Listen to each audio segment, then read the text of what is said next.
G, hits the G slide top mid, and ends the game with a punctuation on the snipe drone's head. At number 9, we're coming on board with Cycle, the new Rebellion squad that plays top 4. Dangerous as ever, and Cycle shows you why. He picks up the easy double kill, the thrust back, beautiful nade for the triple, finds himself an overkill to kick off his tournament. At number 8, it's Common on Darkest Hour. With the shock rifle in hand, down too low. Can Common make a play? Finds the first, the second onto Suspector is beautiful. He rotates over to the stronghold, hits King Nick with the lineup for the triple for Common. Coming in at 7, it's Suppress back with Shopify Rebellion. They're up against FaZe in the ELM semifinals. A lot of pressure coming through pipes. Suppress sits both of them down with the shock rifle. A beautiful double from Suppress. Coming in at number 6, Collect with the shock rifle. You know things are about to heat up. Pressure across the map, but Descendant spotted short box, able to take him down. Spot's precision, the movement is beautiful. Just to hit the shot is incredible. He's able to play his life, pick up the grapple, get his shield back, spots Ryan Noob, bottom Mangler, takes him down as well, and that's all 4 players eating the shock rifle to the face. Okay, here we are with number 5. It's Lucid. You know he was going to make a play. Camo is up, the battle ensues. Lucid finds himself a double, grapples up from the top rope to take down Stellar for the triple kill, killing spree, and he gets his team Camo with a full ball setup. Coming in at number 4, it's going to be Frosty as Royal 2 caps his flag. We switch point of views. First shot, Squall Eye gets no scope. Hotshot GG eats the second. It's beautiful from the Iceman himself. Number 3, it's going to be Renegade from FaZe Clan against Shopify in the elimination semifinals. Renegade able to take down Mental, able to throw a beautiful grenade. Spot Soul Snipe on the bridge, gives him nowhere to run. Another beautiful grenade for the triple kill. And if you know Renegade with a bandit in hand, he can make a play. An overkill for Renegade on the Suppressed. At number 2, it's going to be Ryan with Camo Shock. Hits the first on the dead zone, not looking at him. 2 players coming from pipes. Ryan Noob, the killing spree, the double, the triple, all happens so fast, and Body disrespects after it. You know I love that. And the number 1 clip from HCS Arlington, Descendant, the young gun with a ton of talent. Spots the first kill trying to get away on mid-bridge, no problem. The second player top tower, quick scope, no problem. Camo trying to get away, guys, no problem. It's a triple kill. He gets the call up, the player's bottom elevator, the grapple is in, the melee comes through, and more Body disrespect from Complexity.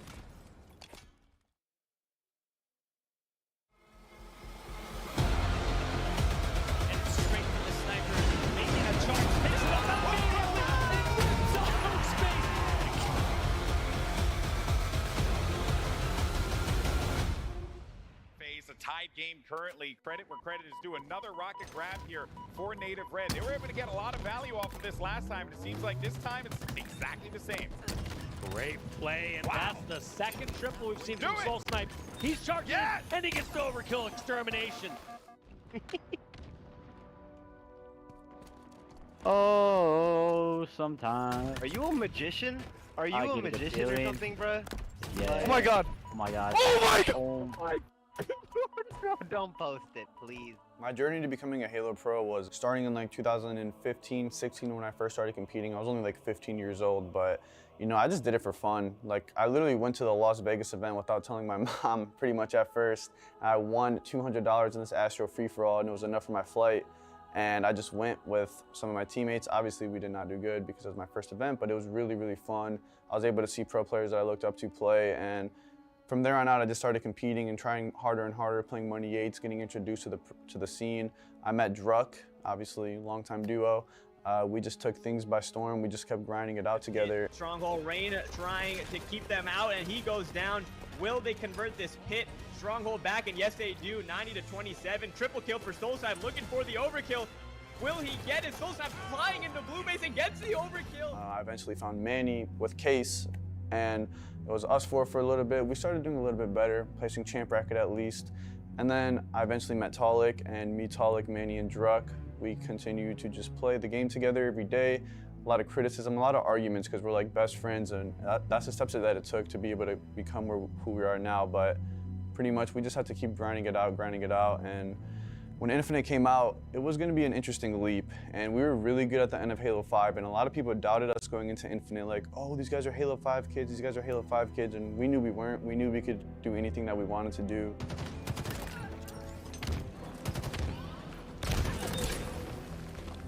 And And we go into Infinite just like believing in ourselves and each other, and we do really, really good, and we just start off strong and so much passion flowing through all of us, and we just continue to do that and learn everything it took to be a professional, and that's why I'm here today. I think Native Red, they're on a tear right now. I think they believe they can win a world championship, and sometimes belief is all you need.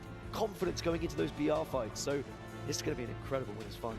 It's 3 dead here for Native Red once more, and Soul Sniper's last alive, but the rocket somehow gets out of there, might get 2! Blind fire gets 3! Are you kidding on me? earth? What in the X Games? Mr. Soul Sniper is now 22 him. and 13 and gets the stick and lives to tell the tale. Camouflage down to the bottom mid side, finds out with the sniper! Royal 2, where's your head?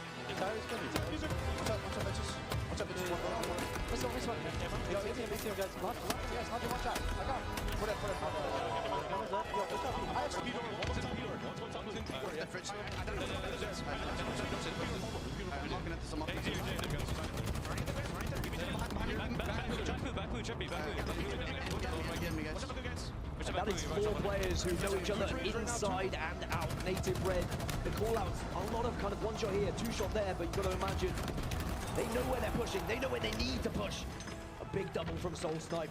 Bro, don't post it, please.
The HCS London Major is presented by AMD and by Streamlabs. Hello and welcome to the Halo Championship Series from across the pond. That's right, we've got the HCS back in London, and this time it's the Quadrant Major. Now inside the venue we have Europe's finest fans traveling near and far to be here this weekend, and of course, given it's a Quadrant event, we of course had to have the racing car joining us as well as the official mascot. And we do have the main room, it's looking pretty green right now, but we also have the open bracket where teams are battling it out for their chance to get into pools with the big dogs and give them a run for their money. And talking all about that, I have a full desk today. We have Wes Clutch Price, Tony Why Not Be Casting, and one of the first ever European players, a legend himself. We also have Harry Lethal Thomas. Harry, so good to see you. How are you feeling about being in London, mate? Yeah, it's good to be back in my backyard, you know, not too far away, so it's not too much of a shambles. But yeah, fabulous, joined by you absolute stunners. Good to be back, and honestly, just looking forward to the outcome of what's going to happen, because it's going to be very tight-knit, so to speak. Yeah, we haven't had an international event for quite some time, so I feel like the stakes are very high right now. I think everybody wants to be getting that trophy by the end of this weekend to say they did it here in London. Talking about doing it, though, we have a roadmap, and we've already been in Arlington. We're here in London. Coming up next, we do have Atlanta, then it's Salt Lake City, then it's Seattle, Washington for Worlds. We still have the entire season pretty much to go, and I cannot wait to see all of the outcomes, how tight these series, these battles, these championships are going to be. But of course, we did just have Arlington, and we saw Space Station Gaming give everybody one hell of a ride. I'm really excited to see how they're going to turn out now in London. Is the race still on? Do you like my pun there for Quadrant, the racing car? Anyway, yeah, the race is certainly on for some of these top 3 teams, and a lot of them are really kind of biting at the ankles as well. But I've got to say, Space Station Gaming, they were phenomenal. Harry, I know you weren't with us in Arlington, but we like to also have a little race with you ourselves. Can you give us a recap in 60 seconds maybe with a clock timer? I could. Testing my knowledge. I see how it is.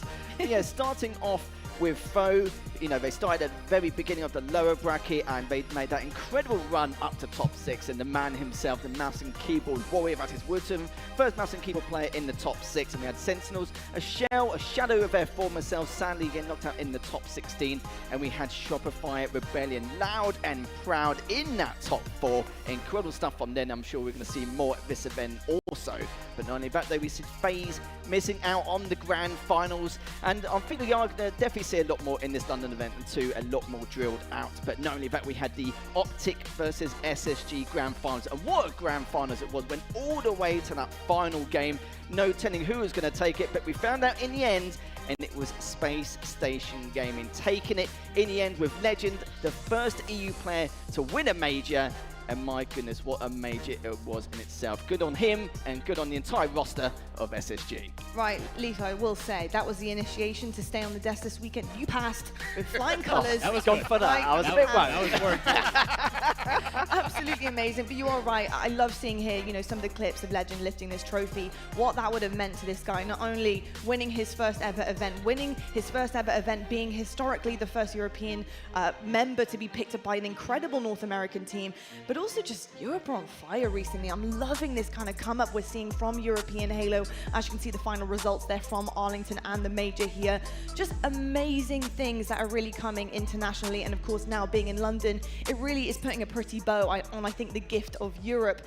You know, in terms of Quadrant though, Wes, they're looking pretty good. They've had some changes. They've got a little bit more experience with the roster change, obviously having Legend, the heart of them ripped out, and now it's their majors. You see them turning up here. I think they've started to find their flow, and I do think that they're the best team in Europe right now, but their pool is so stacked that it's going to be a very difficult road. They need to come out here today and start on fire. A very difficult ask from these guys, but we'll see if they have what it takes. Harry, how do you feel about Quadrant? It's their majors, a lot of pressure, there's a lot of fans coming here for them who are going to be screaming, chanting their names. We've seen it already in North America, now on their soil. I wasn't happy with what I saw during the first 2 EU Cups. It was a little bit too fast, a little bit shaky, and a little bit careless with some of the mistakes they were making overall. But now, a massive change in events. I was speaking to Snipe Drone earlier yesterday, and I said, what was the one pinnacle thing you guys had to change in order to, you know, go from losing the first 2 EU Cups to not dropping a single map in the next 2? And he said, we had to be more patient, and actually time things a little bit better, but also just key moments, leaving these traps, surprises here and there, just making sure just to slow things down. That was the key factor for them. It was indeed, and talking about slowing things down, right now Quadrant are racing ahead. They've been great online, but Foe, now ITB, they have been kind of just trotting along there, trying to kind of push the bar, I think, against this Quadrant roster. This is their highest competition in their international pool. And how do we feel about ITB right now, Wes? You know, obviously Arlington did a pretty good job there. Yeah, it was a phenomenal story in Arlington, especially the mouse and keyboard opportunity that Wootton showcased on the main stage to get that top 6 performance. I worry about this team, however, because of the bracket they had in Arlington was a very doable bracket towards that top 6 placing. It is going to be so much more difficult for this team to consistently place inside the top 6 and even have ambitions of going further. They're going to have to step up their game, in my opinion, if they want to replicate kind of the mastery that they showed in Arlington. It's going to be very difficult because I do feel, like I said, the bracket was so in their favor. I don't expect that to happen here this weekend. I think it's a really good point. I think they did have a little bit of an easier bracket to make it to that top 6. However, I will say this team, they're built the right way. They're built on great fundamentals. They know what they want to do. And when I think of ITV, I think of Jimbo. Right from the beginning, I think of Jimbo and not only what he brings to the table as a great talent, but also as a great scout. Think of the players that he's brought in as far as the young talent within this roster, the Mighties, the Glories, who obviously just got stolen away recently, but also Wootton, you know, just the young talent that he's bringing on, that he's giving an opportunity and kind of mold them, teaching them the right way. They have a good system, and largely because of Jimbo. Now we're talking about Europe's finest here, and we've got to give him even more love, of course, but it's the man, the myth. The legend himself, the champion, we should call him. He is my MVP from Arlington, and there was so much showcase that he answered every question I had for him. How is he going to play once the big dogs give him an opportunity? Once he finds himself in a grand finals with the likes of Formal, with Lucid, the world champions that Optic are. Legend shined even brighter in that moment. and an unbelievable performance. In my opinion, he has made a statement as best player in the game. We will see if that continues throughout this season, but what a way to kick that off for SSG. Tony, looking at this Space Station Gaming roster, you know, this is the change you wanted to make, right? You make a roster change, you take a risk, especially bringing in a player from Europe. You know, there's a language barrier there. There's all sorts of things that they have to figure out. To do this in this season so early on, to win a championship with their brand new roster change in Legend is absolutely incredible. How are you feeling about these guys in this event? I don't know how you couldn't be feeling great about this roster. Like, expectations were super high for Legend and this roster going in, and both of them honestly just smashed it out of the park. Well, I'm sorry, that's baseball. Nobody cares about that. They dominated the pitch. Maybe that's a little bit better. There we go.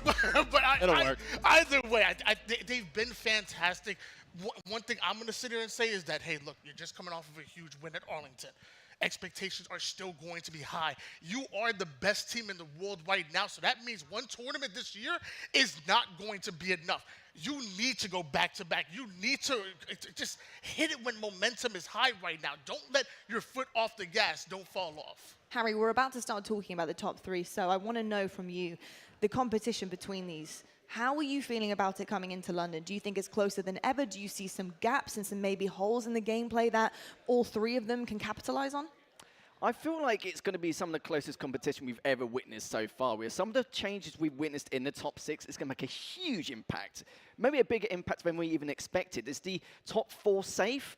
Quite safe at the moment, but I think we're going to see a few key indicators going into pool play. Amazing. Harry, thank you so much. I'm going to send you off, mate, because I don't know if you know this. You don't get any breaks. You're going to be in the open bracket, giving us all of the updates, all the details, because we want to know what teams are going to be coming into pool play a little bit later on. So I appreciate you, Harry. Thank you for joining me on the desk. I'll see you a little bit later, but we're going to talk about the top 3. Let's start things off with FaZe and Wes. When we're talking about this World Championship roster from last year, things got a little bit lackluster in Arlington. The first one of the season wasn't what they wanted or the fans expected.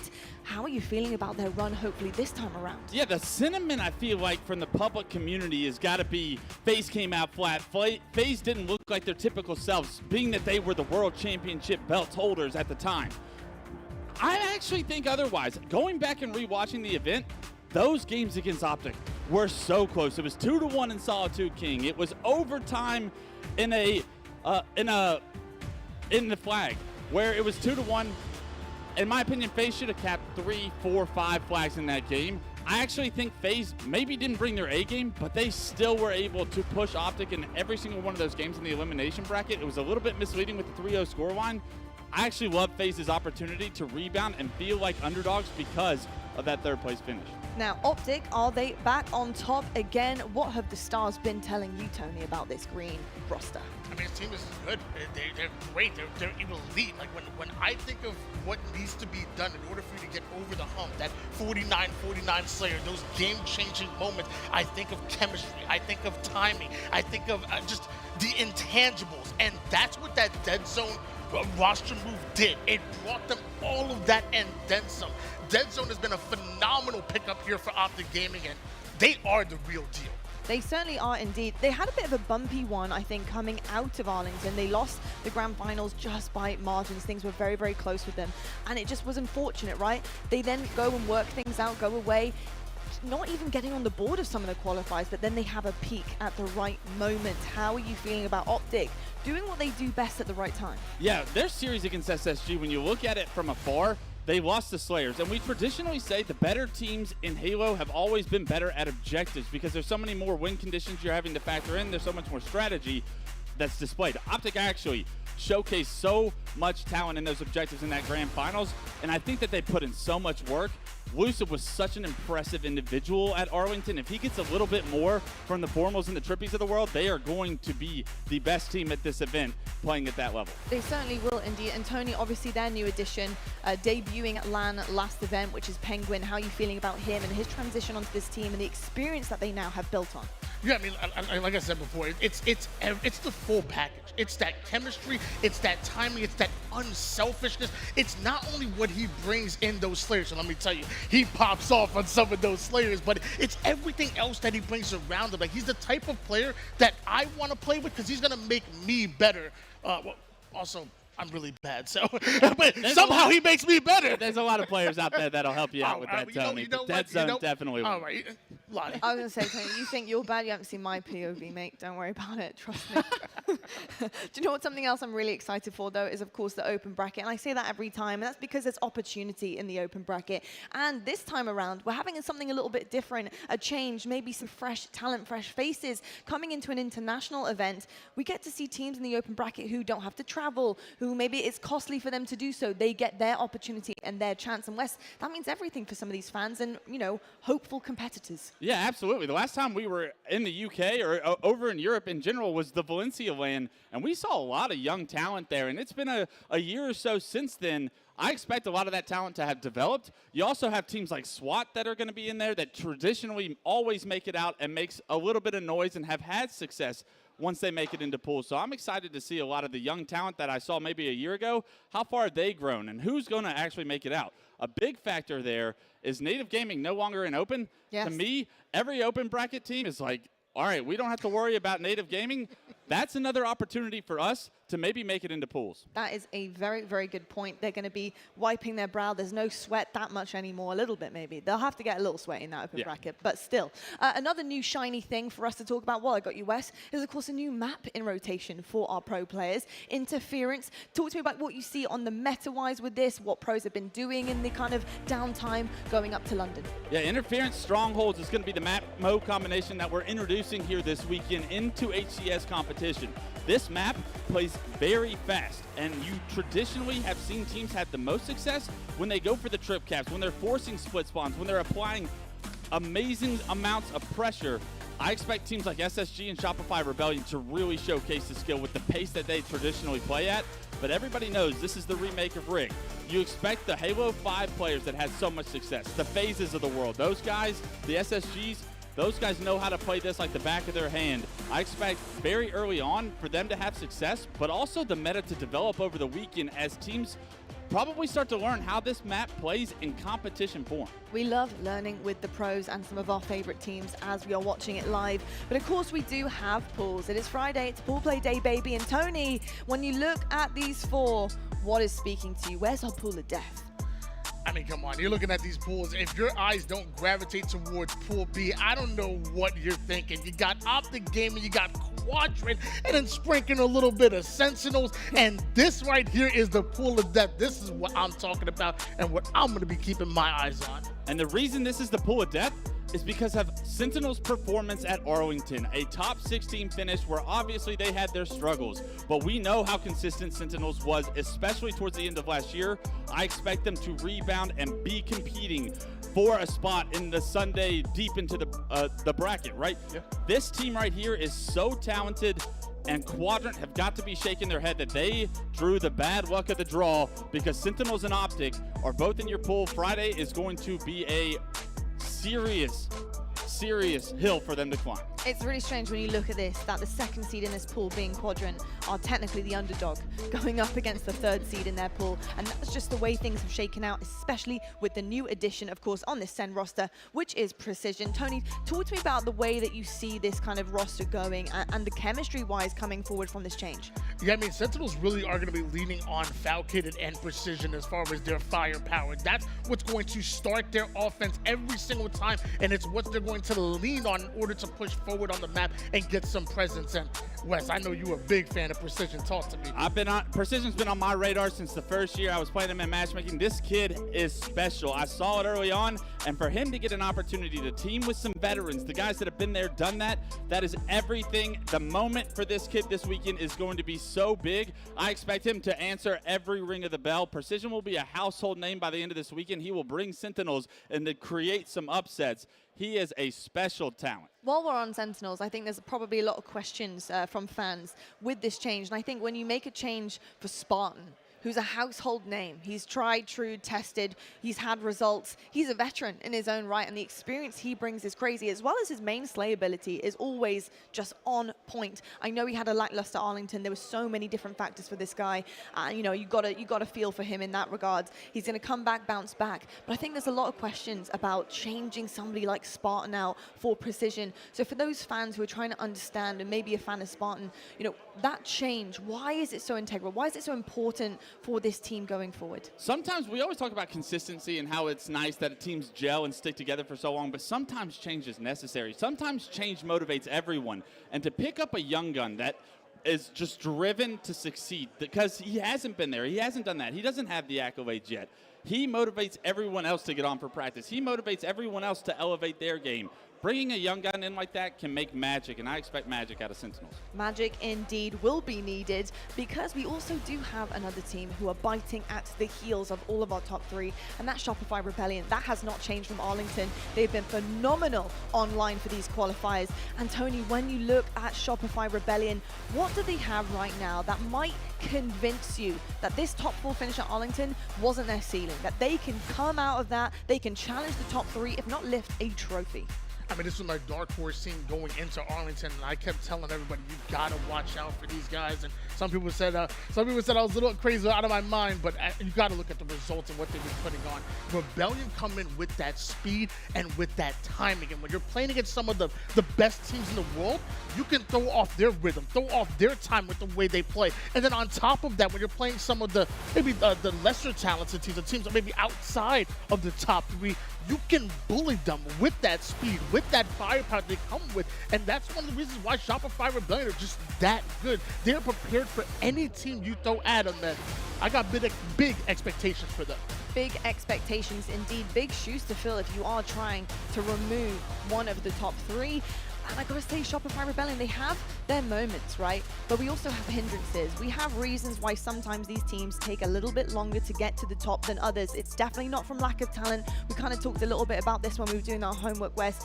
And sometimes the mentality, the mental ability, excuse the pun there, as we look at mental on the roster card. But, you know, that can also hinder these guys a little bit. We see sometimes they fall flat when things aren't going to plan, but you need to have that bounce back mentality to keep pushing through the line. And that's usually what veterans have. And that's what this team really doesn't have as far as success in Halo yet. I'm expecting this team, once they create that first upset, to just catch fire. They are destined to do it at some point this year. Will this be the big event that it happens? That's the big question, because these guys are consistently performing online in scrims, in qualifiers. They got 4th at Arlington, losing to FaZe by just 2 kills in Game 5. This team is on the verge of being in the conversation with the big 3. It's just a matter of time, and we've seen this throughout the history of Halo with the 5Ks, the BTHs of the world, where unproven players all teaming together are having this success online. It's just a matter of when the moment is, because it's destined to happen. 100%, and I'm excited to see these journeys. I'm excited to see some of the underdogs really coming forward and having some incredible runs. Could it be here in London? We are here to find that out. Let's take a look at your match schedule, because you will see Shopify Rebellion coming up first today, going up against ITB Esports. After that, we have FaZe Clan going up against Complexity. Space Station, they'll take on Proton Gaming. Quadrant, our hometown heroes, they're going up against Sentinels. And Quadrant once again to finish off your night with Optic Gaming, a rivalry that we have had in Halo Infinite, both with new additions, both different teams. Will we see some similar results? Will we see something as highly competitive as we've had before? That is the question, and that's why I'm sticking around tonight to find that one out. Where can you guys catch all of the action? Well, we have plenty of streams to do so. Of course, A will be casted for you on Twitch and YouTube, and we have other streams open. So if some of your teams aren't on the main, they'll certainly be on B or C, so make sure you have all of your tabs open.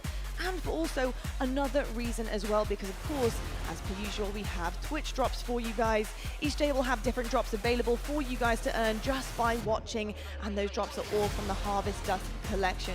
There's also a couple of cool charms in there, like the Overkill and Killtacular charm, so make sure you are watching all throughout the weekend to get your hands on all the different goodies as well. I think we need to talk a little bit about the teams that we're going to be seeing on the main stage. And the first team I kind of want to talk about here is ITB. Obviously, they've had a name change, and they were previously foe. They're one of Europe's finest teams that we have. And I'm feeling good about these guys. I think they're prepared. I think they're ready to go.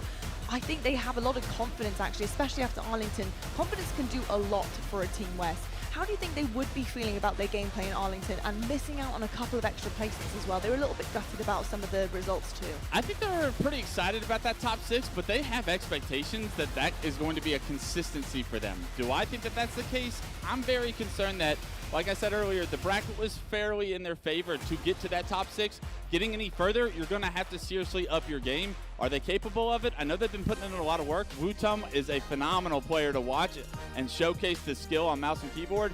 I'm excited to see more of them, but they're going to have to show me that they're capable of a higher level in order for me to continue to predict them in that top 6 or even further. Tony, I've got to ask you, who do you have your eyes on in this series specifically for ITB? Yeah, when I look at ITB, you know, I mean, obviously my eyes gravitate towards the consistent damage that chick does, but to me, it's Wutum. Like, he is quickly becoming one of the most dynamic players in the league, and he is just so fun to watch. Mouse and keyboard, it's here, guys. You better get used to it, and I love watching me some Wutum POV. We've got some highlights right now. We do have some highlights. As you are looking upon those West, do you see ITB having the ability to play Shopify this early on and cause an upset? I mean, it's their first match of the day.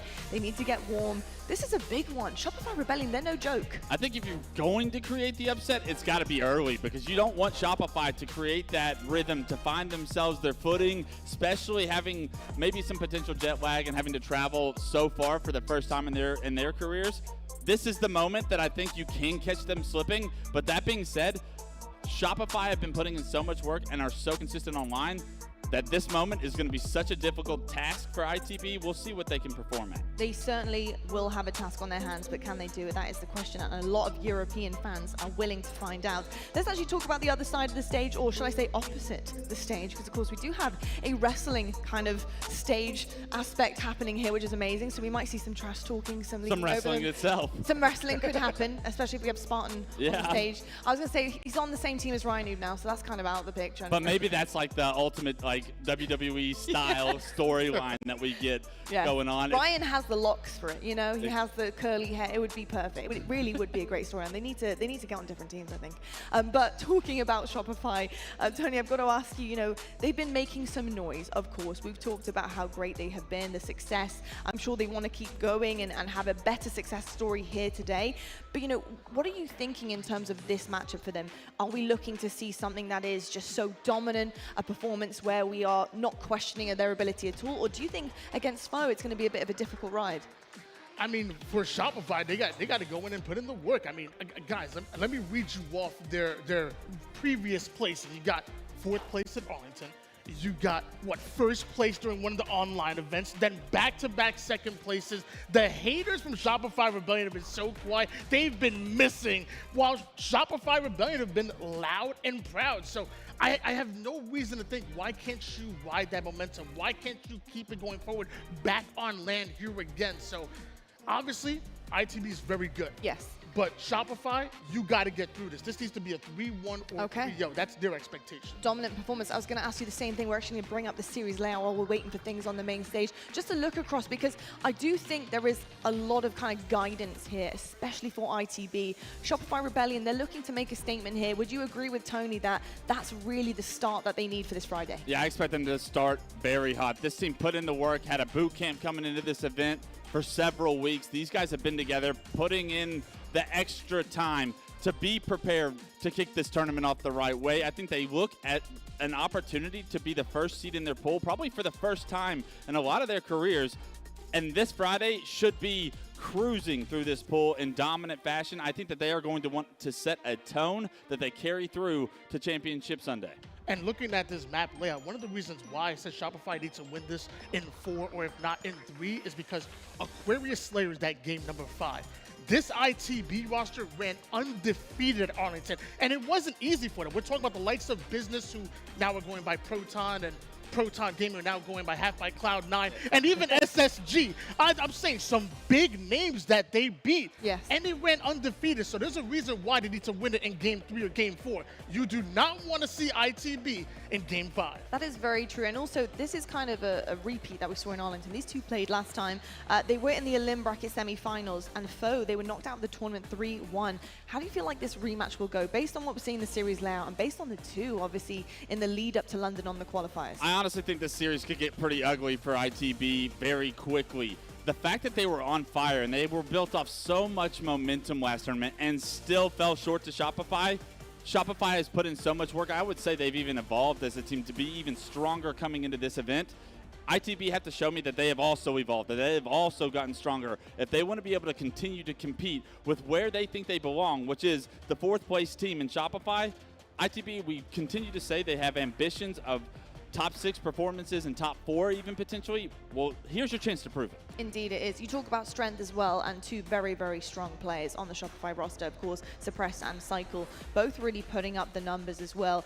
Very, very impressive out of every single individual on their roster. We're going to have a head-to-head in just a second between the two, and you're looking at some of the stats here. I mean, the stats to reach this level, folks, just so you know, because sometimes stats can be a little bit strange and misleading at times. When you are getting to a top 4 finish and you guys can have incredible stats, that is absolutely huge. This is their stats against Foe at Arlington, a 1.42 and a 1.24 in themselves are just incredible. That level is so hard to achieve, and consistently Shopify seem to do it. That shows you that these two were farming against ITB last tournament. Those stats are absolutely insane. These guys are the main slayers for this Shopify Rebellion team, and they were having their way with ITB. And that was an on-fire ITB, a team that was rolling off so many Game 5s and confidence. And when you can stop a team's momentum like that dead in its tracks and put them where you believe they belong, I love Shopify's opportunity here. They should walk into this knowing that they're the better team with the better individuals and the 2 better slayers. One thing that really surprised me when looking at this graphic is Cycle. Like, Cycle had a crazy damage-dealing game. On average, it's usually the tertiary damage dealer. It's usually Suppressed who's leading as far as that damage. Cycle more of a player that has just really good timing, really good flanks, and so sometimes you'll end up more towards the bottom of that damage dealing. But in that series, he was having fun. You know that a team have had a good time in a series when you do see kind of the players who aren't usually the biggest damage dealers, like you mentioned, having a blast, doing things that they might not do on a regular daily basis with their team. That's how you know they were really rolling a different team there. So amazing stuff from Shopify. Can they also do that this time? That is the question.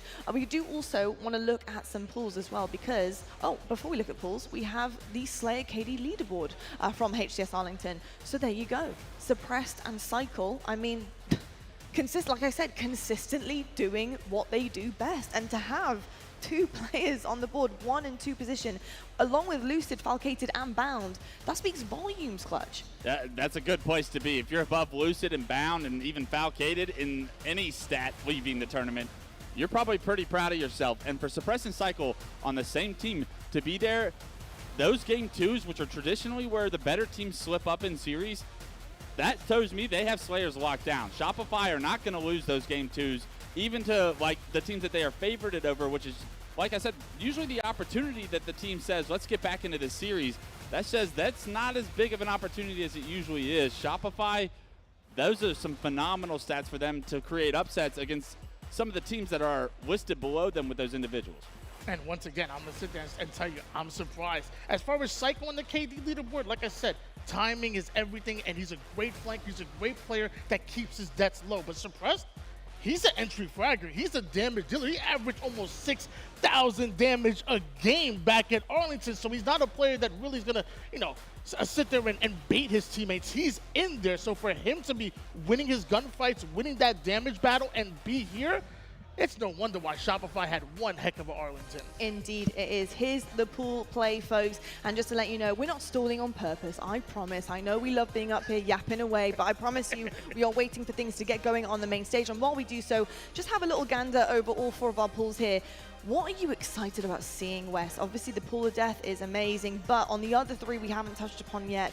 What really is taking your eye to kind of see how it shakes out in the end? Honestly, depending on how this first series goes, Shopify versus ITB, Native Gaming are now in the pool, and although they haven't looked great online, I expect them to pick their game up on lane. Those guys are tried and true veterans. Some of them champions across multiple different titles. These guys have been doing it for a very long time. So depending on how this first series goes, depending on if ITB can walk away with confidence, that could be where Native Gaming strike, and ITB could find themselves in a deep hole if they are caught slipping on this Friday. They certainly could indeed. And Tony, listen, I know where you're going already because we've done our homework together, and I know you're very excited about a certain roster on here. But Pool A, I think, is where your eyes are going to. And that Proton Gaming Space Station series, I mean, that's going to be competitive. It's going to be so fun to watch. Yeah. Talk about SSG that will come in with that speed, come in with that aggression. Well, who could match them with that? Well, maybe Proton Gaming, maybe half of that old Native Red roster in Taulik, and the return of Druk. First time on land since back, since season 1 Worlds. Like, absolutely crazy. You have Collect, who just joined the roster, who fits in like a glove. I'm telling you right now, that matchup is going to be fun. It's like watching like two great boxers that say, you know what, let's meet at the center of the ring. Let's throw some haymakers.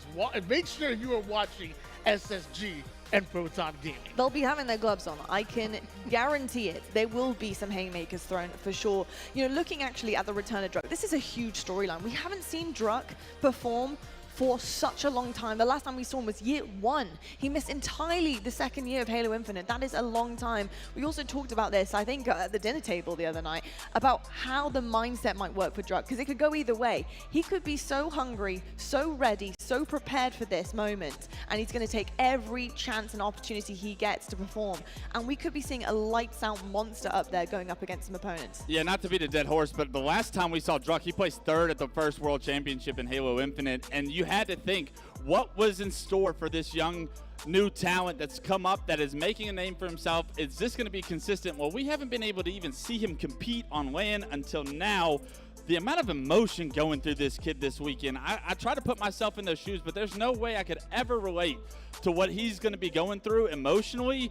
He's got to have so much pimped up energy, ready to get his first series underway, and the fact that it is against the reigning champions in SSG from Arlington, what a bigger opportunity to create an upset and say, I am back with a vengeance for Druk. I can't wait to see how he plays. I just hope the moment and the emotions don't become a negative effect on his gameplay, because he has been playing so well online leading up to this event. I'm happy you talked about momentum and talked about the emotions. I'm looking at Last Shot. You know, Yes. It's one of the players that we haven't talked about yet, and one of the players that maybe a lot of people at home that are maybe more casual viewers have never heard of. Last Shot is really a rookie as far as his pro season here this year. He's been phenomenal in open bracket teams, been phenomenal online, but now we have to see what he does on LAN when expectations are through the roof. I love Last Shot. I've been casting him since SWAT tournaments back in Halo 5. I believe in the kid. Another one of those kids is an FFA champion, came up with a lot of individual skills, started figuring out the 4v4, found himself on a very strong Proton Gaming roster. In my opinion, he's the best player on that team. If you look at their stats from scrims, if you look at them from the cups, this kid's leading the team in kills and damage. He is another one of those precision-S players that I think is going to be a household name if we give him some airtime. If we put the VOD on his screen, he is always shooting strong. He can stand with the big dogs. He's going to prove it in that SSG series if they want any chance to compete and push that series the distance. Listen, we love talking and analyzing amazing gameplay up here on the desk. And of course, we like to show some from the Halo Infinite community themselves as well. We have some exceptional players in the community. Here's the top 10 ranked plays from you guys. Let's check it out.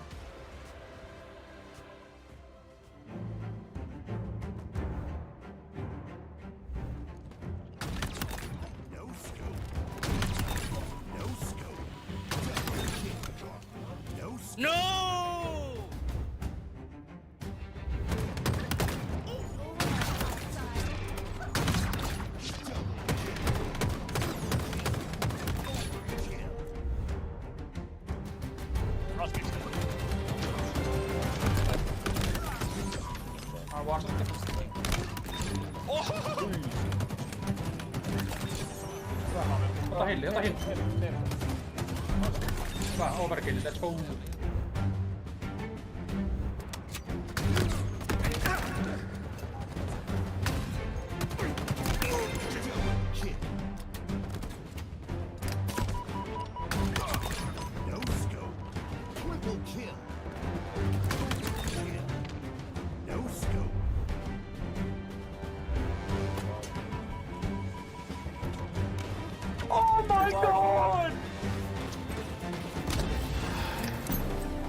Kill the sniper. Push up, guys. Top A. Sandbags. There's 2 of them in A right now. 2 of them. 3 seconds. 1 second. Oh my god! Get the ball, get the ball.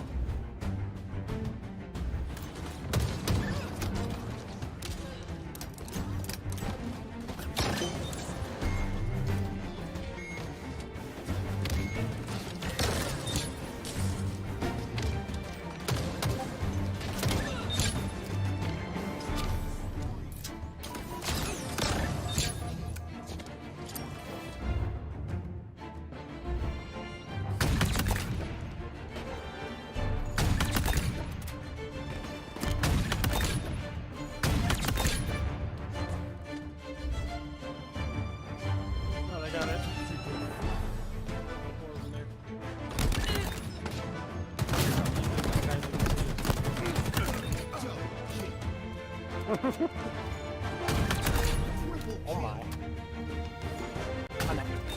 Oh my god.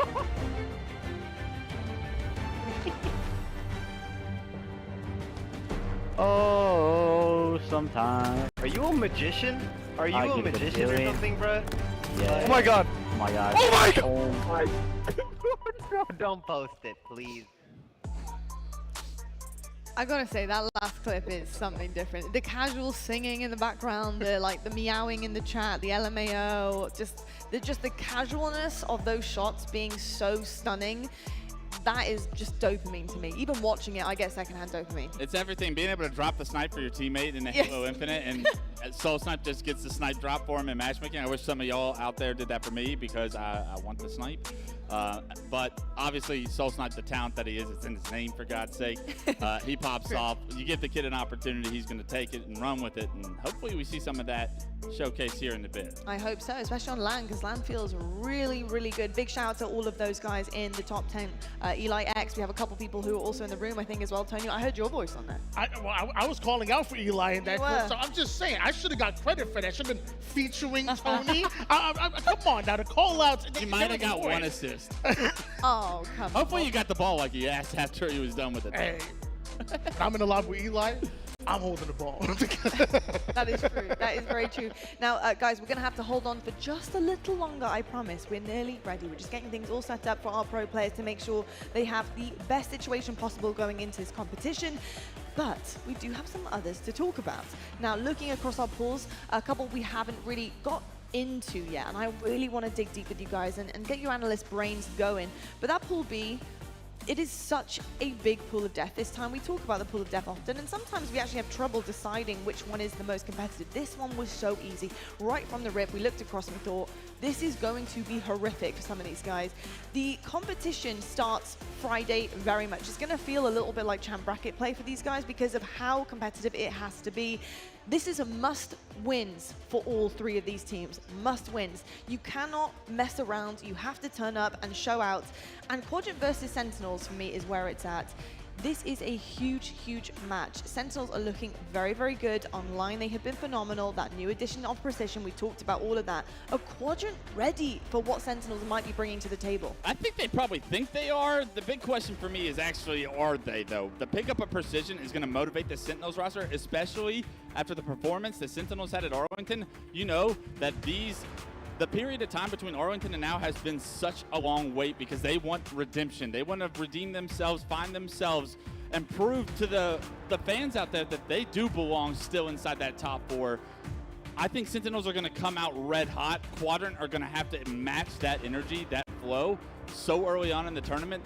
These two are going to be creating fireworks that early, and for it to determine so much in their tournament future, because if you get 3rd in your pool, you come out and go straight to the elimination bracket. You don't get a chance at winner's bracket.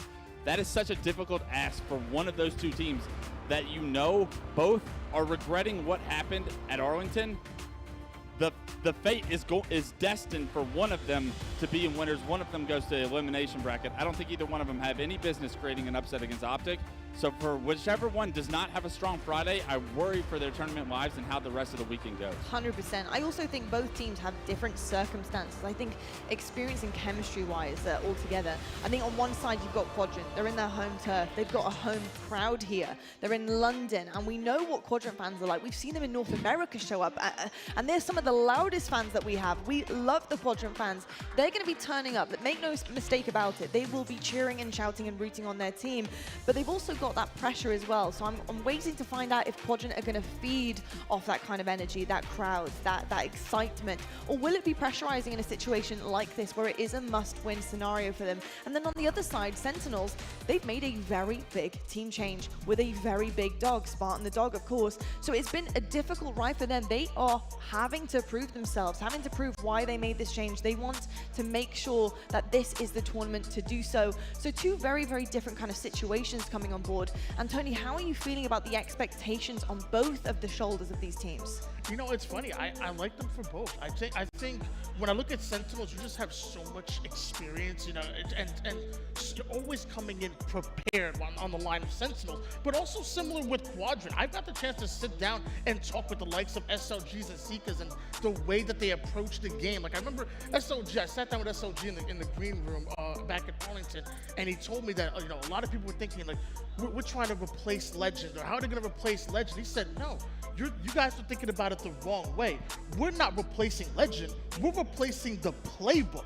We have a new team with new strengths and new weaknesses, so we're going to change the way that we approach the game. And I just thought it was so incredible for a player so young to have that type of veteran mindset. It's just, they're both well prepared.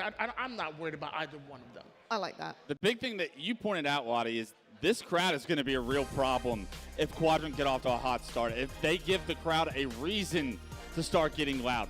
For me, if you're on the side of Sentinels, you got to shut this crowd up early. You got to come out and dominate game one, because if Quadrant get any kind of momentum in this series, that momentum is going to create energy in this room, and that energy is going to be felt by the players, and that is not where you want to be on the side of Sentinels. Things can get very chaotic when this crowd gets loud. Sentinels need to come out strong game one and make it a point to shut this crowd up. Indeed, they certainly will have to shut this crowd up, because I do feel like a lot of the rowdy kind of UK lot are going to be out in full force today. We kind of passed to go to the toilets already, and they're just so cheerful. They're chirping. They're ready. I love it. I absolutely love it. Of course, we do have a bunch of action coming your way today, guys. Here's the match schedule just to remind you. I know we've got off track a little bit, but here we go. First one will be Shopify Rebellion going up against ITB Esports. Shortly after that will be FaZe Clan, your previous world champions, versus Complexity. Space Station, they'll take on Proton Gaming. That's Tony's absolute banger of a match.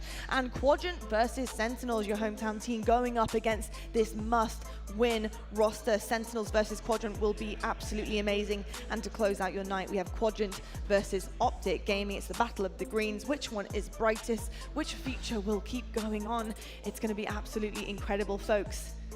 We are ready to go. Here we go. HCS London, your major, day one, starts right now.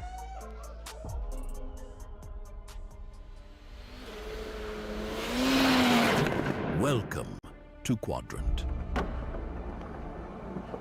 More than a name, it's a beacon for the elite,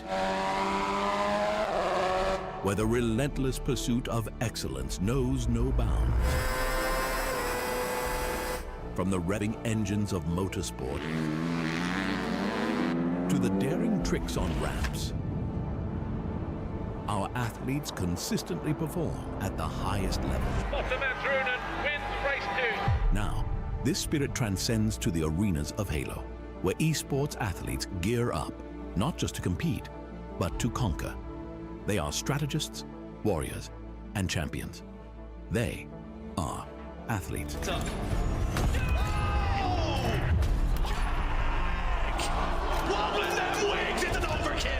Join us as worlds collide, where the physical meets the digital, where legends rise and heroes are forged under the banner of Quadrant.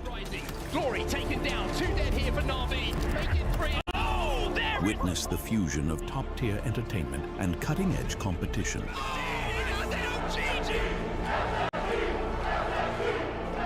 Witness history. SLG finds 2. Rockets are up. Legend wants to make a play. SLG pushing up with the stalker. He's feeling confident, and that's gonna be it. Oh my God, Quadrant, they create history. Halo, welcome to Europe.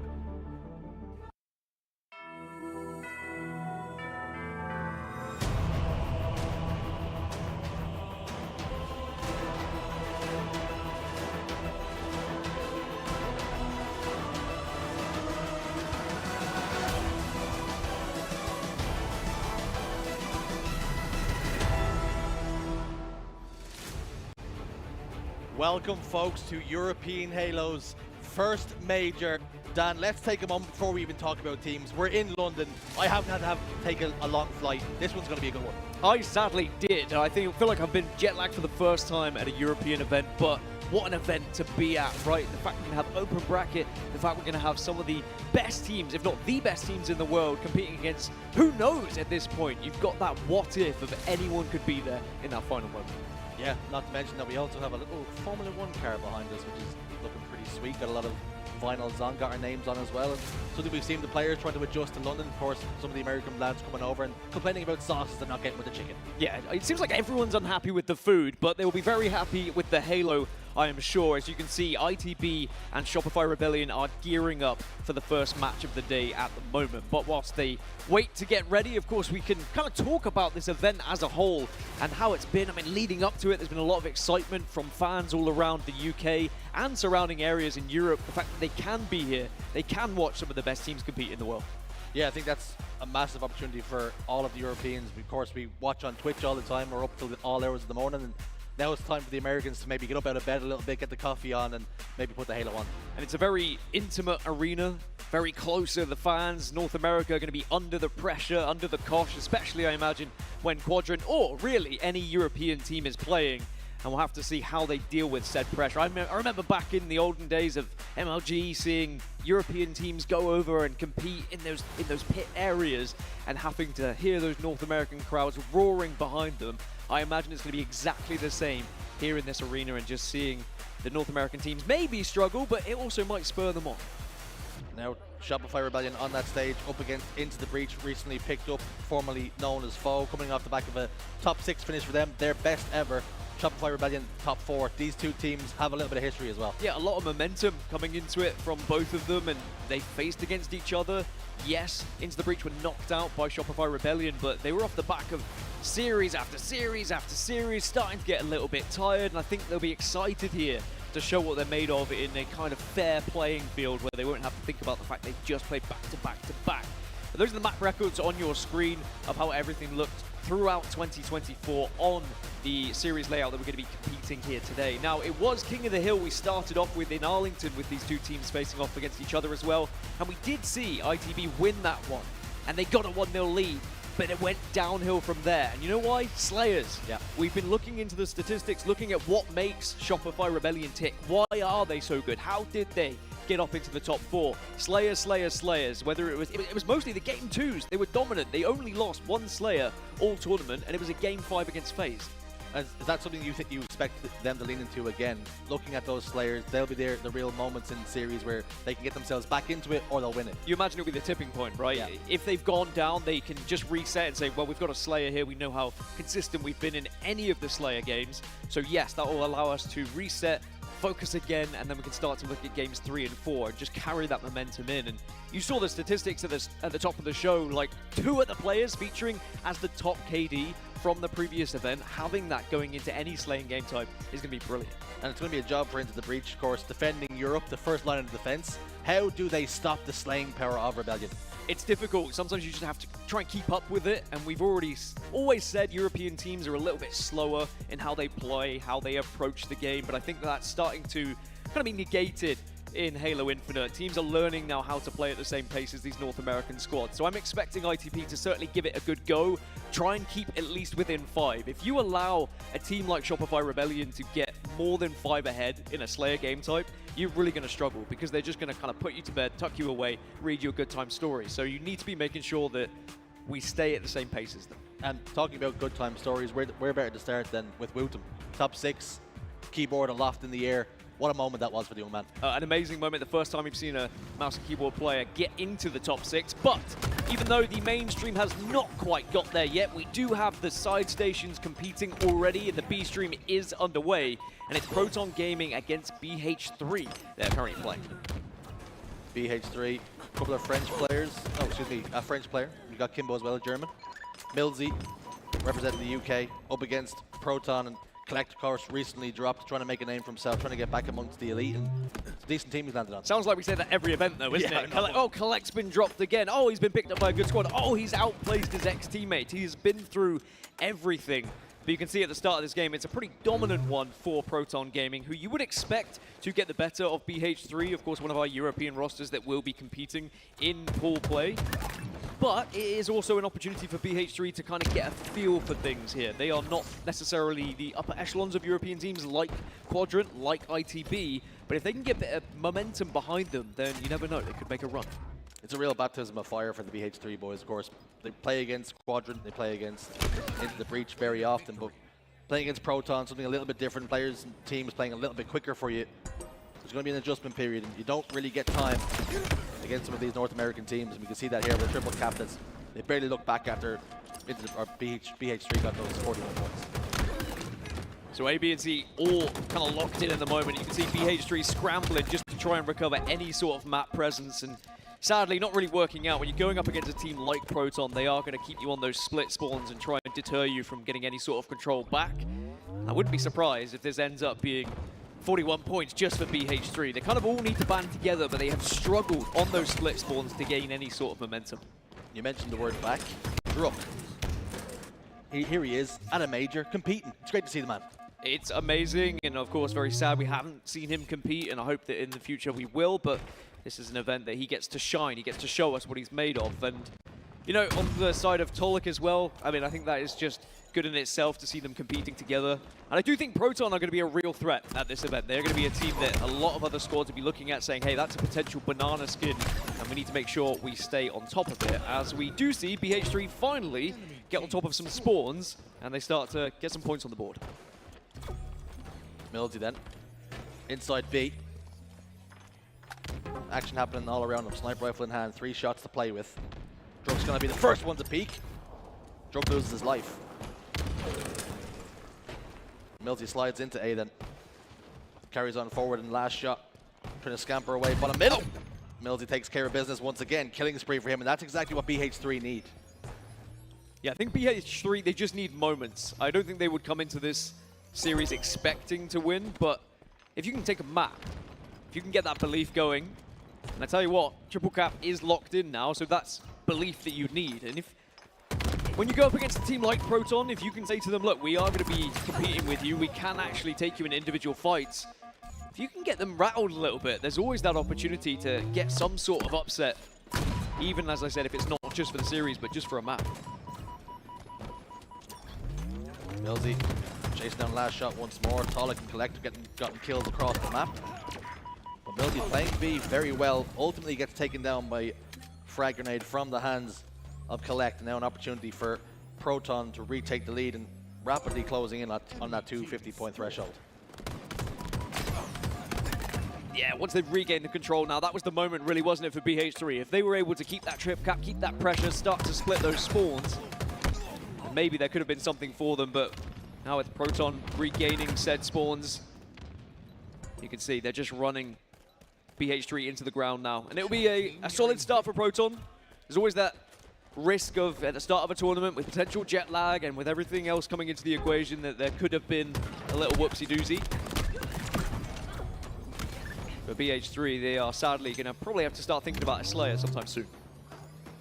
For Proton, this is probably the perfect series you want to start with. Get some reps on land.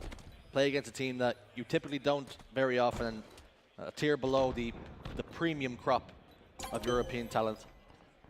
As they close in on that game 1 win, BH3 have an opportunity to stop the scoring. Do they? No, they do not. Proton win game 1.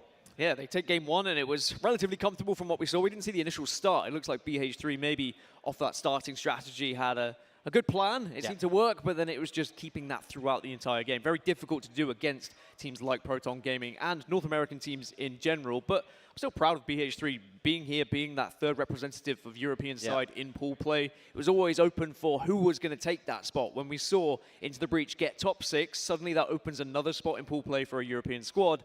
And there was a lot of team changes that went around. There was a lot of snaking that happened, as it always does in Halo. It doesn't matter on the region. But yeah, these guys, I think that they can be a threat in the pool.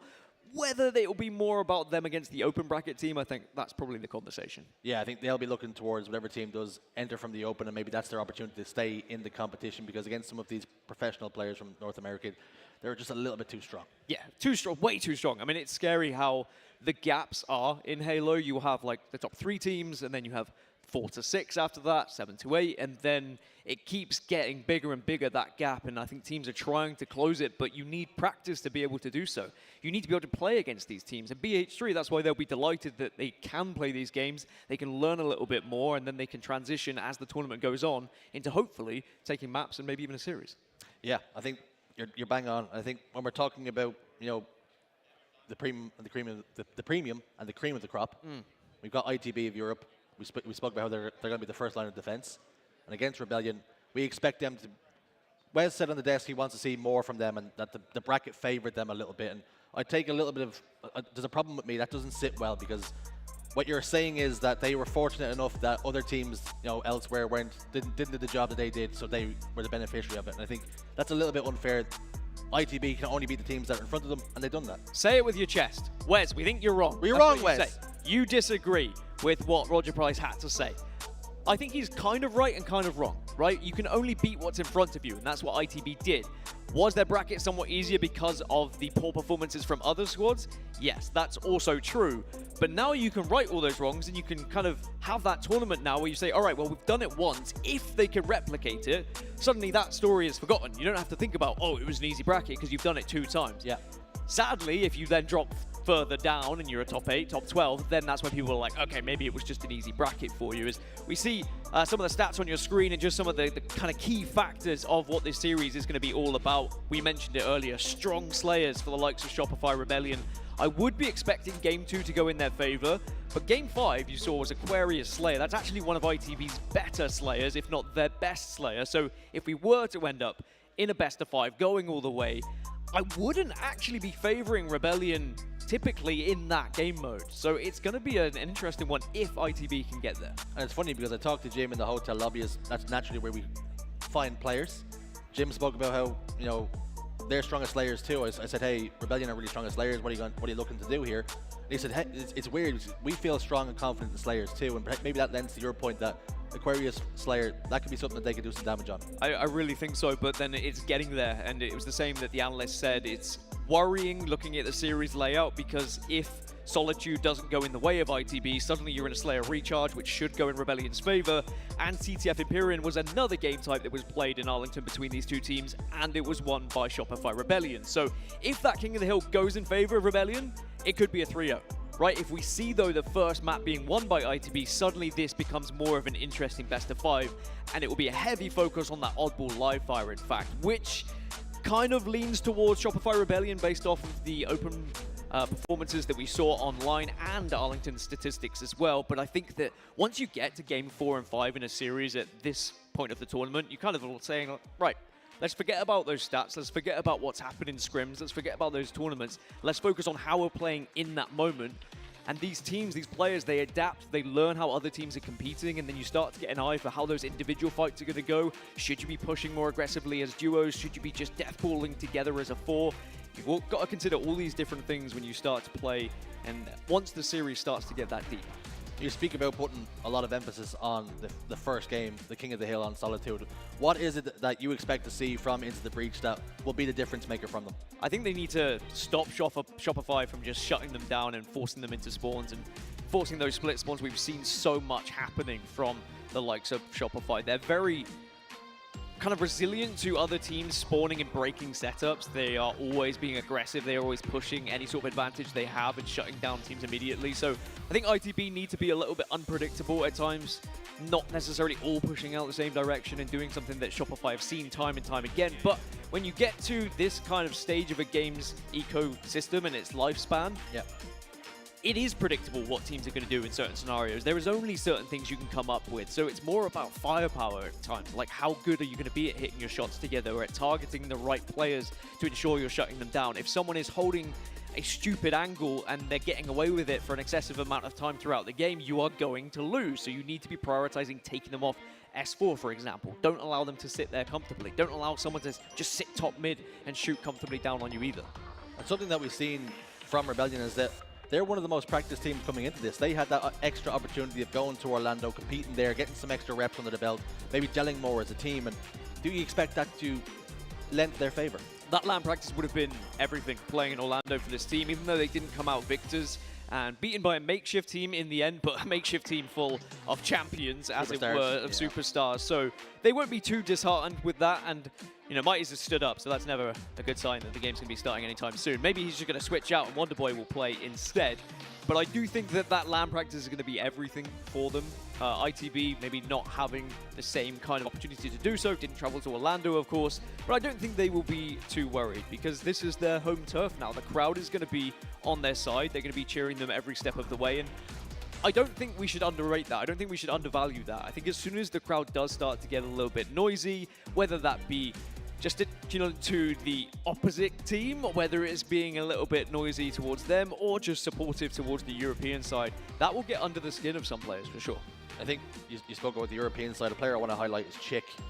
Of course, last year, going on that record-breaking run, finishing top 3, and now he finds himself on this Into the Breach team and actually outplaced his former squad in Quadrant, getting top 6 to top 8. So that has got to feel good for him, and maybe some vindication there. Still doesn't feel right for me. Chick not being on that Quadrant roster because he'd been there for so long, and they've, you know, players have swapped between these two teams back and forth, and that's, again, European Halo, how it has been. You get your top players, and they try and find the best team that can be formed to compete on the biggest stage as well, and I think Chick will continue to hold a bit of a grudge against Quadrant. Yeah. If he can outplace them at a Quadrant Major, like, what better feeling could it be for the young man? Yeah, I think there's not as much expectation on him now because he's gone onto this new roster, and they picked him up immediately. As soon as he got dropped, it was like fruit falling from a tree. They claim that apple and they say, like, we're going to run with that now. And the reps he's been able to put in, and he's been helping the team as well. The communication that they say that they've upgraded with as well. He's been very good for this squad. They didn't pick him up, he just fell in. Yeah. there was a gap, and Chick was like, I'm here now, by the way. You're going to have to team. Wherever you're fourth. Who else are you going to want at this point? But yeah, Chick, a very impressive player. I mean, we look at the highlights of when he was competing with the Quadrant roster and what he was able to do on the big stage. I think the fact he has that clutch factor and he can be one of those players, we know that he's going to be that player that could just suddenly change things on that main stage. Talking about Slayers as well and how much is on that Rebellion team. Mental, another player that's had a wonderful career up until this point in Gears of War, and of course now playing with Rebellion, and his infinite career seems to be going from strength to strength. And with this Rebellion squad, they could win a championship this year. They could win a championship, and I think that's what the analyst desk was speaking about. I think Clutch especially was saying that they are breaking into getting into that maybe that top 3, and if they are able to do it at this event, it could just build to the World Championship, and then who knows what could happen from there. Yeah, I think as far as I'm concerned, I think we spoke about forever and ever about, you know, FaZe, SSG, Optic Gaming. They're the big 3, and last year maybe Sentinels could have broken into it. We never really seen any team be little more than an irritation to the big 3. And Rebellion and maybe this new Sentinels roster, the next thing's up, and can they stay there and can they be consistent? Well, whilst we're waiting for the players to get ready, because they're just kind of getting there, we saw that Mighties were kind of stood behind the desk. We're going to have another little look at SoulSnipe because he's been an incredible player, an incredible story. Let's take a look.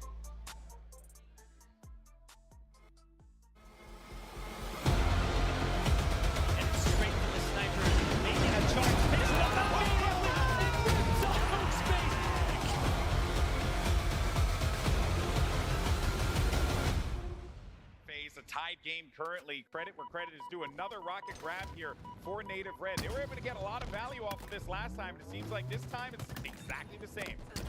Great play, and that's the second triple we've seen from SoulSnipe. He's charging, and he gets the overkill extermination. Oh, sometimes. Are you a magician? Are you a magician or something, bruh? Yeah. Oh my god. Oh my god. Oh my god. Oh my Don't post it, please. My journey to becoming a Halo Pro was starting in like 2015, 16 when I first started competing. I was only like 15 years old, but you know, I just did it for fun. Like, I literally went to the Las Vegas event without telling my mom pretty much at first. I won $200 in this Astro free-for-all, and it was enough for my flight. And I just went with some of my teammates. Obviously, we did not do good because it was my first event, but it was really, really fun. I was able to see pro players that I looked up to play, and from there on out, I just started competing and trying harder and harder, playing Money Yates, getting introduced to the scene. I met Druck, obviously, longtime duo. We just took things by storm. We just kept grinding it out together. Stronghold Rain trying to keep them out, and he goes down. Will they convert this pit? Stronghold back, and yes, they do. 90-27. Triple kill for Soulside, looking for the overkill. Will he get it? Soulside flying into blue base and gets the overkill. I eventually found Manny with Case, and it was us four for a little bit. We started doing a little bit better, placing champ bracket at least. And then I eventually met Talik, and me, Talik, Manny, and Druck. We continued to just play the game together every day.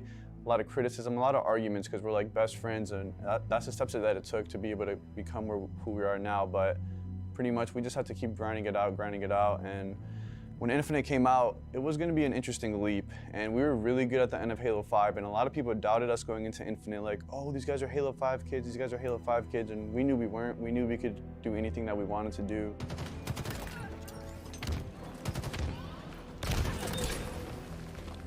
And we go into Infinite just like believing in ourselves and each other, and we do really, really good, and we just start off strong and so much passion flowing through all of us, and we just continue to do that and learn everything it took to be a professional, and that's why I'm here today. I think Native Red, they're on a tear right now. I think they believe they can win a world championship, and sometimes belief is all you need. Confidence going into those BR fights, so this is going to be an incredible winners final. It's 3 dead here for Native Red once more, and Soul Sniper's last alive, but the rocket somehow gets out, and they might get 2.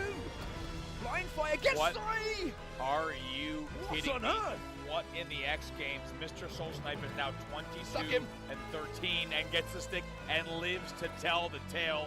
Camouflage down to the bottom mid side. Finds that with the sniper. Royal 2, where's your head?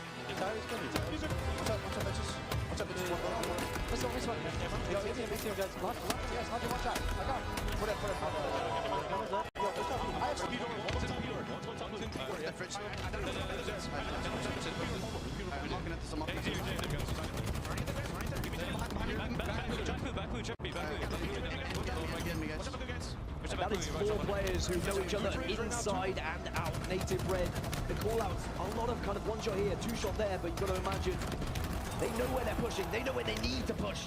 A big double from Soul Snipe. Don't post it, please. It's always great to hear from Soul Snipe, and I think, didn't he just prove everybody wrong?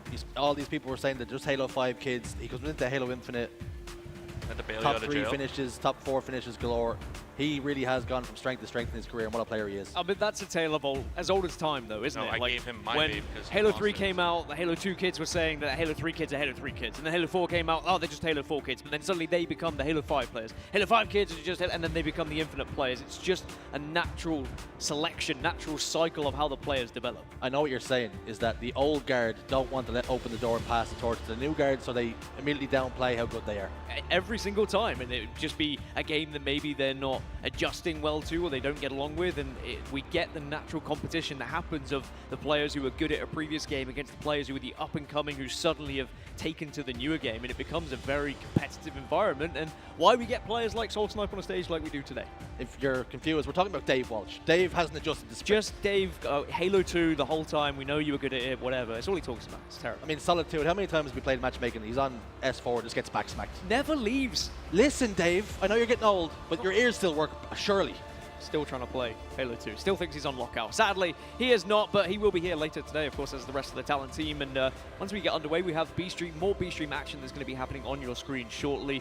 Earlier, we got to check in with BH3 competing, the 3rd European pool play team that are going to be playing alongside the likes of Quadrant. You said the first line of defense is ITB. Well, I guess BH3, they're kind of on that defensive wall as well. Maybe they're the ones that just kind of get thrown into no man's land so that the rest of the boys... They're cannon fodder. They're the grunts that get sent in first in the campaign. Just to kind of test out the waters, what are we dealing with here? See how everyone's feeling. They all have whispers in the backstage later saying, all right, well, what game types were they good at? I mean, you've got to be together here. I mean, as a region, I think that Europe have always been behind North America. I mean, that's evident in every single time we've ever seen Halo competition happen, but that gap was closed, has been closed. The likes of Quadrant, they were the ones who did it. They closed that gap more than any other team had ever done in the history of Halo Esports. But then we saw Legend. As soon as it happens, the North Americans go, actually, we don't like this. We'll take one of those players, and we will make that team maybe a little bit worse. And Legend then goes on to win a major as the first European, which was incredible, of course, for him. But now Quadrant and ITB, they get the ripple effect of that and have had to build teams around that factor. It is great to see the European teams, establish themselves. And now it's about the LATAM and the ANZ region. Can they now close the gap? And can they do what Europe did? Because it wasn't long ago we had the same issues. We were making it into pools and not winning a game. So I think that's the challenge that's laid down for them. And you know, the LATAM teams have already shown that they can hang with the big boys. And just a reminder, this is a series layout of what we are going to be seeing between ITB and Shopify Rebellion when they get going. I've already emphasized that Game 1 is going to be an important one for ITB because we saw them beat Rebellion on King of the Hill when they last competed against each other in Arlington. But Slayers, it's all about the Slayers for Rebellion. They have been unbelievable. In Arlington, they only dropped one Slayer throughout the entire tournament to FaZe. So I would expect them to win that map number 2. Then TTF Empyrean, another map and mode that they did compete against each other in the previous tournament. It does look like the players are starting to get... No, he stood up. It looked, I thought... dangerously close to a fist bump there, I thought they were going to fist bump and they were locking in. Maybe we get some water being sipped. Didn't happen. Mighty stood up, so I take everything back. I think what we can talk about, Dan, is the open bracket. You speak about European teams, a lot of European teams in the next room trying to vie for their positions into pools, and I think there's an opportunity there for someone to make an upset. Yeah, I mean, we joked about it. The plumbers could come through, the electricians could come through, and they could be competing against these guys where it is their job to be playing Halo Esports. We're talking about you, John Pinch, Jack Baxter. They could be back at the helms. They could be back on the main stage, and I'm very excited to see who does make it through the open bracket. But before then, we, of course, are getting through pool play, and we can have another look just at the end of this game between Proton and BH3. 49 and 50. Nice little triple kill from Tolik just to clean things up. So BH3, again, falling there in their second game, as expected, really. I mean, I'm thinking that Proton are going to be a team that could go really far. They could disrupt the top 6, I believe. ITB are going to be looking at teams like Proton saying, all right, well, we beat them at the previous event, but now with these changes, has this Proton team got better? And I think yes is the answer. Proton has got better since the previous. I think what we've been trying to find for the longest time is Collect get himself onto a squad where he can be comfortable and play his game, and he's been joining the likes of Sentinels and playing against some of the older guards, and maybe they don't play the game the way he might want to, and maybe with this squad this is exactly what he needs to excel, and maybe that team can excel as a result of that, maybe push, like you say, to that top 6 point. Well, King of the Hill Recharge will be map number 3 for these two teams that are competing as well. 50-33 is a fairly dominant Slayer scoreline, but again, BH3 are not rolling over and showing their bellies. They are still competing through certain periods of the game. I just think naturally when the games go on, Proton... Dan, those two were pretty much showing your belly. Well, no, it wasn't steak dinner. You know, it's not complete. It's short of putting your pants showing down. half the belly. Yeah. You just want a little bit of a scratch. A little paw in the ear. But then as soon as the scratch starts to happen, you turn back over again and you're not happy about it. Like, it could easily be 250-0 when you look at some teams. When we've seen European teams, LATAM teams, you were talking about ANZ teams into pool play, especially those who are like the third team, right? The third tier of that region going up against North Americans. We have seen sometimes like absolute one-sided matches. And even though, yes, fairly dominant from Proton, there has been moments, certainly what we got to see from Game 1, where BH3 can play against them, can win those gunfights, but it's more that natural teamwork that's coming through from these North American sides that sometimes the lower sides in Europe haven't quite got yet because of all the team changes we see, right? Yes, okay, they made a team that formed. Probably points helps a lot, be able to get to pool play, but they haven't got the practice. They haven't been together long enough to be able to compete against the likes of Proton, and that natural chemistry is just not there. Yeah, I think the expectation is always going to be in this series, Proton game, when we're going to not only win, but win comfortably. And for BH3, they're looking at the open bracket team to come in, and maybe that'll be where their future lies, how the result goes against them. And having said that, there are some big boys in the open bracket that can cause a little bit of pain as well. There is, and I mean, just to touch on BH3 as well, Kimbo competing, at one point he was the top of European Halo. He was the one who was kind of closing that gap for European Halo as well. So the fact that he's built this team, and I'm sure they will try and disrupt this tournament as much as they can and see if they can push their way further to not necessarily close the gap for Europe, but for themselves to try and be back on top in this region as well. But yeah, the open bracket is going to be an interesting one. There's a lot of old faces from European Halo that are coming to compete. Nick's even competing in the open bracket. I don't know how far he's going to get personally, but we'll have to wait and see. Buck20 playing Blackjack. These are all names that you would recognize throughout the European Halo scene. I need to see an Nick versus John Pinch elimination bracket round 2 matchup. The vibes, the passion would just be... Why are you assuming they'd be in the elimination bracket would be my question. That's where Pinch, that's where he's born and bred. Pinch he's the guardian of the elimination bracket, that is for sure. And maybe one day we'll see Pinchy on a main stage, but it hasn't happened just yet. But yeah, Nick competing, I mean, that's part of it. There's not just the open bracket. There's a lot of side tournaments that are going to be happening here at the Quadrant event as well. We've got kind of 1v1s, 2v2s. You've got Halo 5 tournaments that are going to be going down as well. So there's a little bit of everything for everyone, no matter if you are one of the Dave Walshes of the world who still is clinging on to whatever that I love the victories old he had. Yeah, but has to have some victories, right? Yeah, not to mention there's also a show match that'll be happening tomorrow morning as well. So we're looking forward to that. It's going to be a little bit of Goose Halo, if I'm saying that right.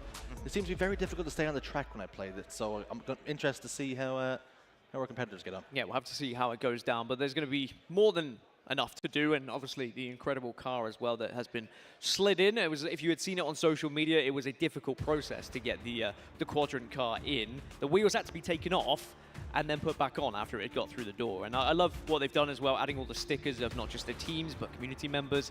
And apparently even your name got on the car somehow. I don't really know how that was possible. I brought that in myself. Well, we've got the pools on your screen as well. I mean, you would have seen it from the analyst desk, but chance for us to have a little chinwag about it as well, Shurs. Any pool that you're looking at as being an easy pool? Because we always talk about the pool of death, right? I want to change the narrative. Is there anything you think is, it's just, that's a comfortable one? Pool A? I think Pool A for Space Station, they should get through that relatively unscathed, unless Proton have made some serious progress in recent weeks. And I think Pool D for Rebellion, that's a pretty decent one for them as well, because Native Gaming, we're traditionally going to be in the open bracket, so how are they going to be on LAN again? They're going to get some extra reps in.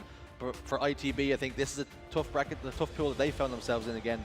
And let's face it, when you're the likes of ITB or Cloud9, every pool is going to be difficult, no matter what one. Yeah, I think ITB, I mean, after getting top 6, they would have thought they'd been rewarded with a better pool. But pool play is a little bit different. Yes, okay, the pool might be a little bit more difficult, but then your bracket might change depending on your seed as well. For ITB, their main focus, of course, is just making sure they get through into the winners bracket, take down Native Gaming. But if they can beat Rebellion, if they could get that upset, would be massive for their chances to replicate what we saw in Arlington and get a top 6 once again. Now, Wes doesn't think it's likely to happen, and I agree that teams have got stronger around ITB, but that's only a question they can answer. Have they continued to grow as a squad as well? Well, Wes will always downplay European teams. That is true. He was doing it for the longest time with Quadrant. What has Clutch got against European Halo? Maybe the whole crowd should just ask him that question. Yeah, I think very loudly as well. Yeah, we'll have to see. We can just maybe put him in the middle on the stage, and everyone can ask him at the same time, and he'll be under the firing line. But Pool A, I think I agree. Space Station should be able to comfortably get through that one. Proton maybe might be able to take a map if they are playing very well. Pool C, we haven't touched on. FaZe. An interesting tournament for FaZe, right? Yeah. Because I think it would have been a very disappointing result in Arlington for the world champions to come into that and not find the victory that maybe they were expecting, to see Space Station hoisting that trophy. Do you think FaZe, that will kind of bring extra energy for them competing here?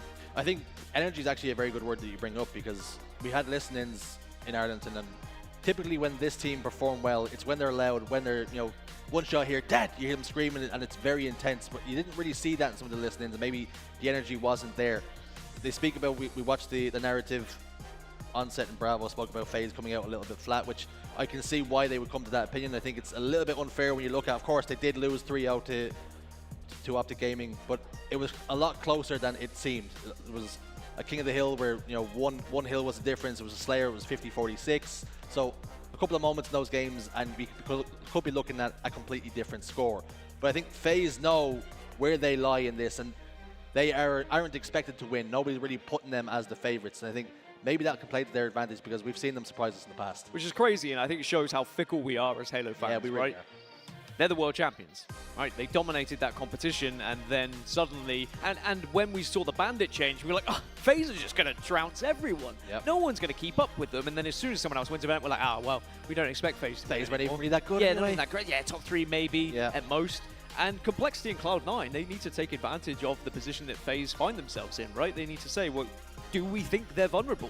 Are they slow starters? Can we change how this pool's going to look? Can we steal that seed and give ourselves a better bracket once we get into that bracket play? Because, you know, we joke and we say, you know, Wes was talking about an easier bracket and stuff like that, but ultimately, the better seed you have, the more likely you are to get a more comfortable bracket.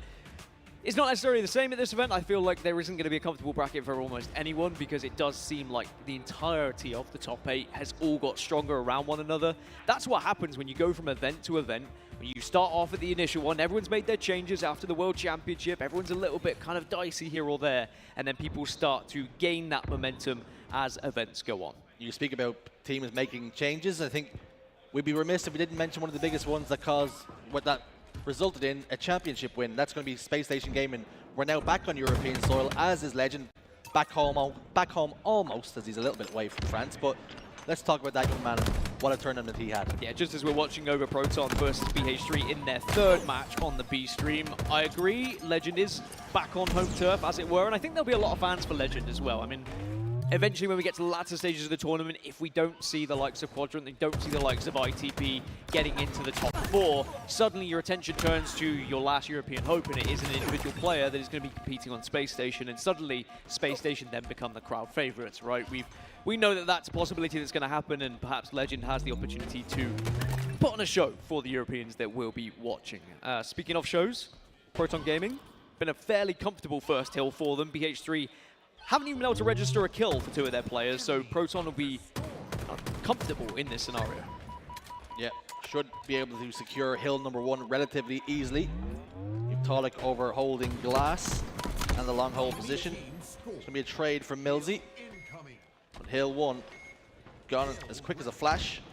BH3 do seem to have the favorable side of the position, but just as I say that, Zove gets picked by Collect, and that's going to open the door now for Proton to move over and control hill number 2. And of course, I mean, I say it in jest when players haven't got any kills, but I know as a player when I used to compete, if I'm 0 and 5, the only thing in my brain is I'm 0 and 5. Got to get a kill. I need to get a kill, and you start to make a couple of silly decisions. You start to maybe play a little bit more scared and start to not help the team in certain scenarios. But that's where some of the biggest and best players, they learn that actually it doesn't matter about the fact I'm 0 and 6. I can still make an impact, whether it's just putting damage across, as long as I'm pushing with someone. And BH3 maybe will have to learn as they go, because Proton Gaming are still dominating here. It's probably going to be a second hill going their way. Millsy does get an opener, though. At least taking down Druck creates some sort of possibility for them to push down long haul. No player wants to be on Goose Watch, and that's where Zave finds himself here. He almost just wants to tap in. There it is. There it is. One at the last shot. Can relax. No more worries, no more concerns.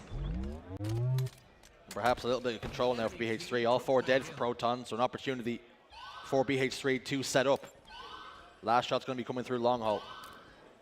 Just waiting for his teammates to get up and maybe make a coordinated push, and Druck's gotten the first kill, and that's the issue with these teams. You cannot give up the first death in these situations. Well, that's why it was so important that Millsy got that opener previously so they could break that setup, but now with Kimbo also going down, Millsy gets a reply, but it might just be too late because it has allowed Proton to just surround them and pinch them a little bit until it gets that kill. 3 dead. And now the little bit of hope the BH3 had in their hill was quickly dissipating in front of our very eyes, and Proton find themselves 2-0 up and very close to a 3-0 here in their first match of pool play. Collect currently sitting at 9-6-4. Having a great start to this series, or almost ended the series now with BH3 on the ropes and looking worse for wear. Proton have not really had to get out of second gear here. Kimbo trying as he might to put some damage down, but every time he seems to poke out, there's a couple of DMRs, a couple of bandit shots, excuse me, poking at him and taking away his shields. I think BH3 will be looking at that open bracket and saying, okay, who are our biggest threats coming out of the open bracket? Can we beat an ANZ team like Mindfreak that comes out of it? Like, is there a bittersweet that's going to punch through and take us on? Or is it going to be a European team that comes out of nowhere that competes with the likes of BH3 as well? There's a little bit of anxiety, I'd imagine, at who they might play. That's always one of the downsides of being in pool play. Yes, you get the guaranteed placement, but you're going to be going up against two very big North American teams potentially, and then you'll have to start worrying about who you'd be facing. Well, you know they're hoping for a European team. It's something that they can expect as Tolic shocks Millsy right to the dome. Kimbo could be the latest victim. Just about manages to get away for now, but ultimately Tolic hunts him down, gets the kill. And their third hill almost locked in. And it's been relatively smooth sailing here for Proton. Yeah, that's one way of putting it. No real waves made by BH3. Just haven't been able to keep up, haven't been able to break those setups, and that might be one reason why. Just some of the individual talent that's on offer from Proton can make that difference. You don't hit those shots, and suddenly BH3 have the chance to truly set up, but Tolic here is certainly going to be a player that can make a big difference. It wasn't long ago as well, with It's the Last Shot, managing to get that FFA win at the World Championships. Got picked up by Proton. Had a couple of teams fighting over him, was native as well. Ultimately landed on this squad. Perhaps looking to make waves here. With the addition of Collect, maybe they have a little bit more than they had before. And maybe they can trouble some of the top teams. So almost there, almost to the fourth hill, and almost to 3-0 to kick things off. I'm wondering just how far can Proton Gaming go today? And tomorrow, and Sunday, maybe even. When you look at the names on this roster and the fact that we've got Druck back, and the last time we saw him, he was top 3, right, in a World Championship. You have to give them credit where it's due, and you have to start to consider the fact that they could be a real threat to the top teams. Big double kill from Last Shot. And it looks like, with only Millsy left, the last defense of Europe is about to be shut down. And Proton Gaming will take a 3-0 victory to start it off then here today. And a very confident, calm, didn't look really like they got up second gear, as you said. Yeah, I think you mentioned, Druck hasn't played since his third place finish at the World Championships. Particularly not on LAN, of course. He's been playing a lot. Playing a lot. But there were some concerns that maybe, essentially taking a year out, would he find it difficult to come back? And we're shown there's no headaches, no signs of hangovers. Yeah, I think that whenever they look at a game like that saying, okay, we should be beating this team, you can get complacent a little bit. We've seen it before in the past of teams getting complacent and performing a little bit badly. Not the case. Like, it was an easy game for them in what we saw as well. For BH3, a very different story. What can they learn from that? How can they move on when they compete in their next series? Are they going to be able to maybe change things, tweak things? Again, they wouldn't be expecting to beat teams like that, but it's still deflating to lose in that manner. It doesn't matter which teams it's done. Like, the amount of European teams I've heard that have got into pool play, they've had to play against these North American teams, and they're just like, we just get 3-0'd, 3-0'd, and then suddenly we're playing an open bracket team. It's not an easy ride. Well, speaking of European teams, ITB on the main stage against Rebellion. We're still sorting out a couple of issues, but we'll be back right after this break. And I promise you, we'll get some Halo on the go.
The HCS London Major is presented by AMD and by Streamlabs.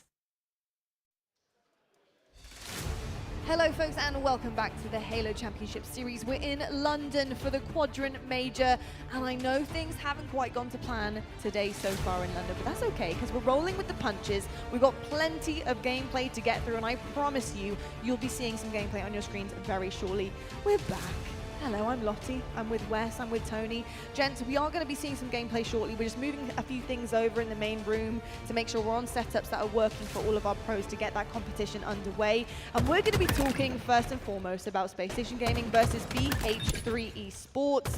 And we're going to be looking at this gameplay, red zoning up here on the desk. What more could you want, Wes? A Legend triple kill to kick this one off. He's 6-0 right now. Already up 1-0 in Space Station Gaming. The champions of Arlington looking hot as they come out in their first match here so far. Legend makes the way over toward the car side. Meanwhile, Bound punches the second flag cap in for SSG. Within a minute and a half worth of gameplay, you already have 2 caps. That's how SSG want to start. Yeah, you always wonder how a team that's going to defend their title is going to come out and maybe slip up, but SSG looking like they're on a roll. BH3 obviously maybe in a different tier, a different bracket most of the time than SSG, but this is an opportunity to showcase what they have, and they've started off very slow. Still, Zove looking for a kill at this point, and Legend still yet to die at 8-0.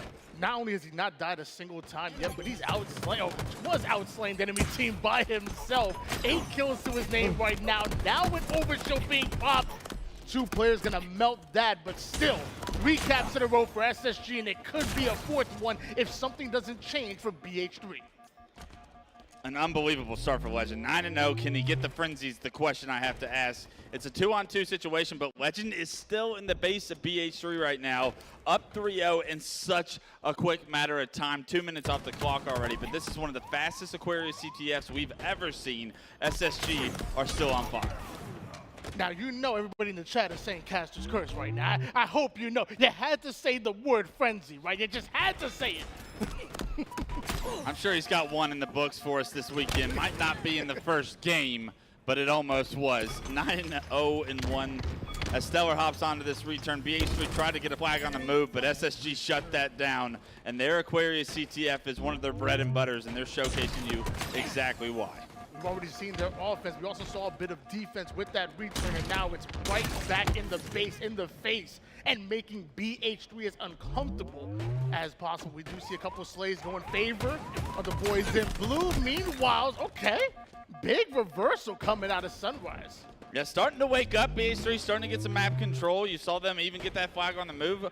Momentary 2 down for SSG, so maybe some map control with BH3's opportunity here.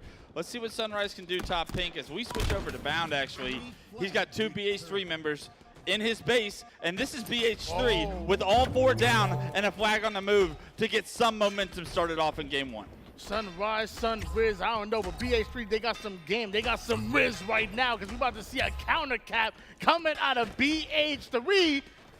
There it is. It only takes 1 to get on the board. Now we can roll from there because SSG still 3 down. BH3 going right back to that 50 point of the map. They even got a flag out in front of the base. It does look like SSG have got the slays to get that return, and even so, Legend picks up a crucial double, tries to activate the overshield, but a bit of an overextension there from Legend will actually give Kimbo the overshield, and BH3 will maintain map control as well. The flag is still out for SSG. Stellar sticks the overshield player. An unbelievable, I think it was a double stick from Stellar that shuts this flag run down as well. That is absolutely unreal. Your BH3, you literally did everything right. You got the flag out at the same time that you fried Legend with that overshield before popping it. You get overshield yourself, but Stellar and SSG, they do the impossible. They do things that we couldn't even imagine here as spectators, and that was a big stop coming out of Space Station Gaming. Still 3-1. Look at the slays though, Tony. Not too far in Space Station's favor right now, and it was ugly at one point when we first tuned in. The flag is on the move. Zove is going to be able to take down Bound and stop that flag momentarily in front of the base. A lot of work to do if you want to get this return. It starts by taking down Legend. There is a trait that comes through.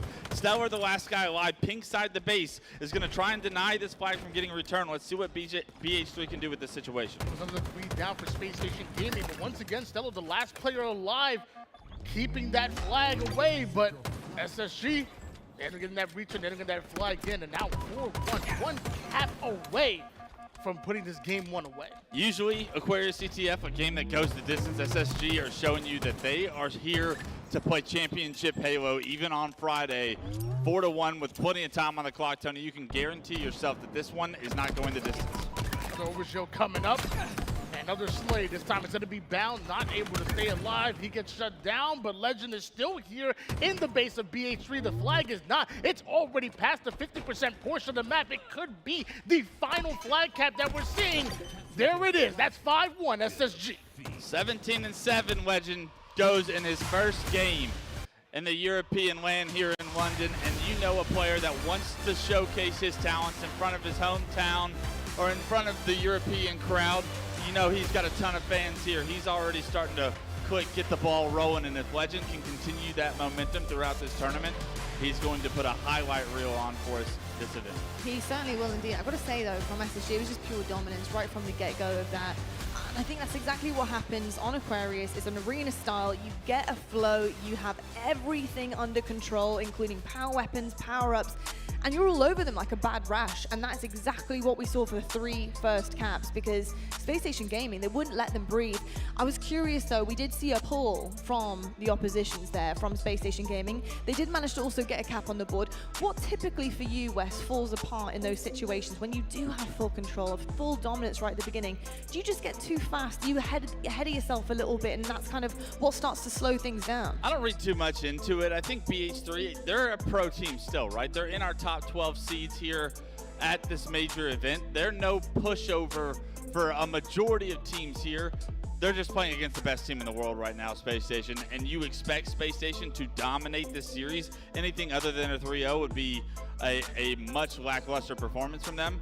Any light or any glimmer of shine that BH3 can get throughout this series, you're hoping that they have enough of an opportunity to get those in order to carry some of that momentum further on in the tournament. They knew when they saw SSG across the stage from them that this was not going to go in their favor. Yeah, I mean, you ran into the Arlington champions in SSG, and you also ran into them in game number 1 on Capture the Flag Aquarius.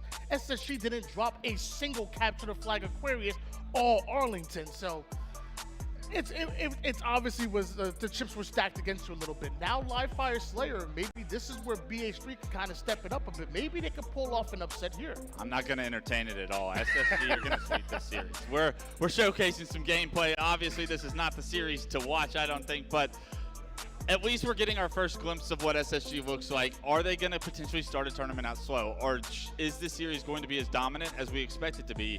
So far in game 1, it is as dominant as we expect it to be. Ending a game on Aquarius CTF in the first 6 minutes, which it was just about, is a very impressive feat against any pro team. So well done, SSG, to start your tournament off on the right foot. Well done indeed. As you can see right now, we're looking at Pool A. This is Space Station versus BH3. BH3 earlier played Proton Gaming on a previous stream. They actually 3-0'd them as well. So BH3 are not looking so great at the moment. And Tony, with that in mind, you know that you've just played Proton Gaming, that they had the better of you 3-0, and it was not close.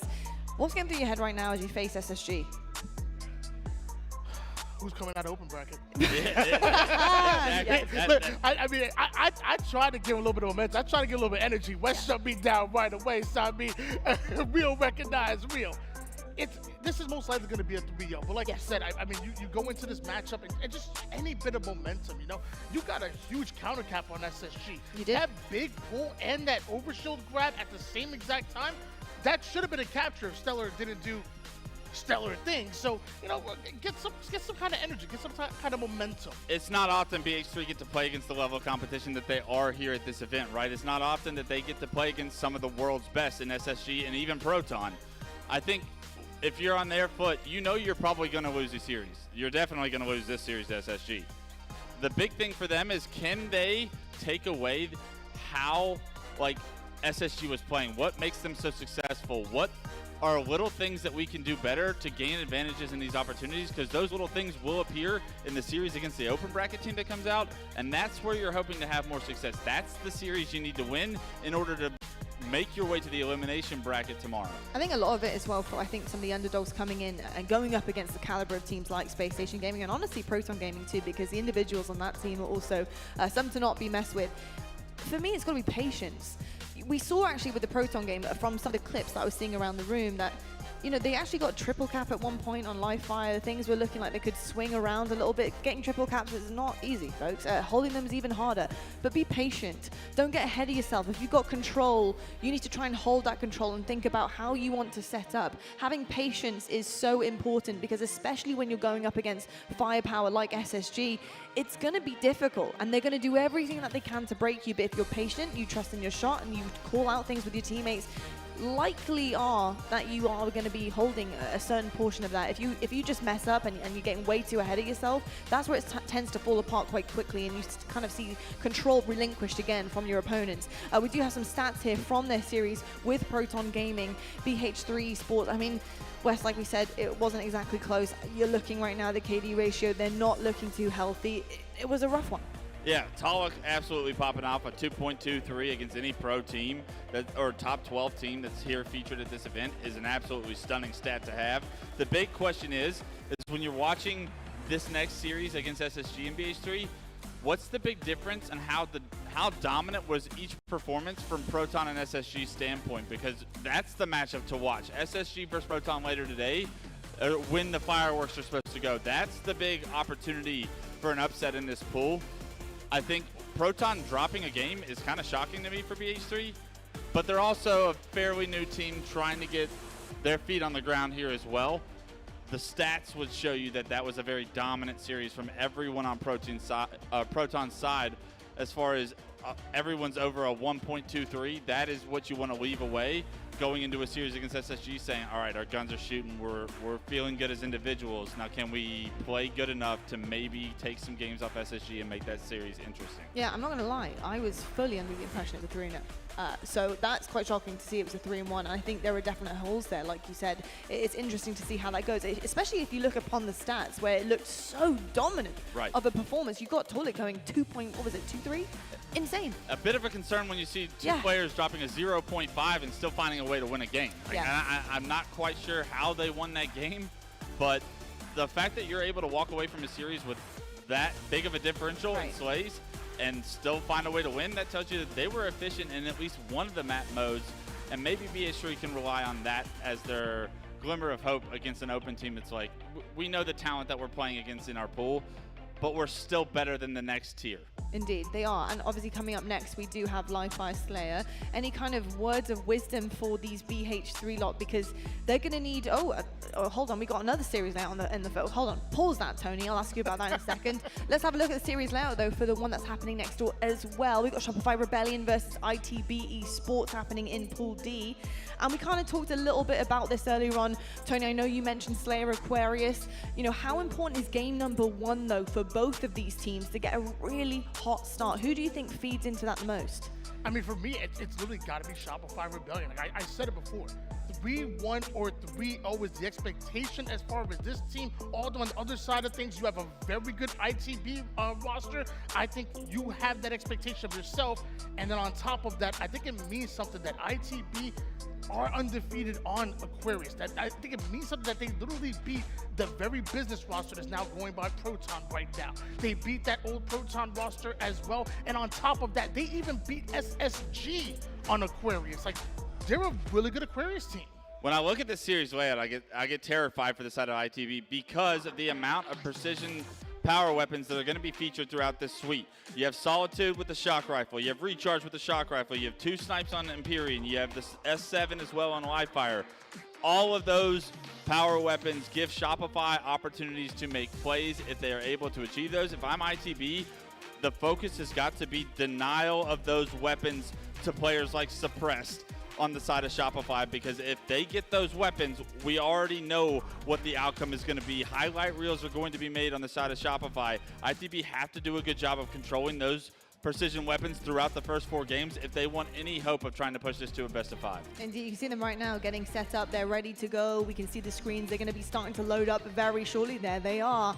A glimmer of hope there, I think, for this ITB Esports, because if there is one thing I know is that sometimes starts like this can shake a couple of teams, where the Shopify Rebellion will be shaken by this kind of slow start. This pause. Yeah, this pause, exactly. It is a real thing, folks. That can actually happen, and we do see that sometimes really mentally weighing on players. Yeah, I don't think we talk about the human side of players enough throughout esports, and getting your adrenaline rush. You've been waiting for over a month and a half to showcase all the hard work that you've put in. The adrenaline rush of sitting down for your first series, and all of a sudden you get pause breaks, technical difficulties, whatever the issue may be. As a player, you have to be able to sift through that and find your flow still. Very quick, like this game is going to start at a very high pace. So if you find yourself a little lackluster getting into it, you could find yourself in trouble and down in a game that you knew you had control of if those technical difficulties hadn't happened or the match had started on time. Into gameplay for the first time now. Shopify versus ITB Esports, and it looks like Shopify have won the opening break, and Soul Snipe already with shock in hand. And they carried that opening break into something close. As of right now, it's ITB that currently have the lead as far as this hill so far, but it matters about how you finish it as opposed to how you start. Back-to-back kill for Shopify Rebellion. Soul Snipe sitting up high with the shock. This is what you want to see. Here comes Mighty, though. Oh, that's a triple out of him. Yeah, look at this. 3 down for Shopify. Soul Snipe not able to find a pick with the shock rifle, not able to put it to use. And with that, ITB over 80% of this first hill. Throughout the opening break, Shopify actually do a good job of getting the weapon, but ITB focused on that early hill time. Looks like they're going to be rewarded with the first point. Mighty not able to connect with that shock, but still 1-0 lead here for ITB, and Wootsum already has presence on the strong side. He's already pushing through loop. A phenomenal start for ITB. Exactly what we want to see if this is going to be a series that can go the distance. Wootsum under a lot of pressure through the driveway. Going to repulse out. Mouse and keyboard, the flick movement. You can't do that on controller. He gets out of dodge, plays his life. And now with the man advantage opportunity here, ITB can get some significant time with 1 round of slays.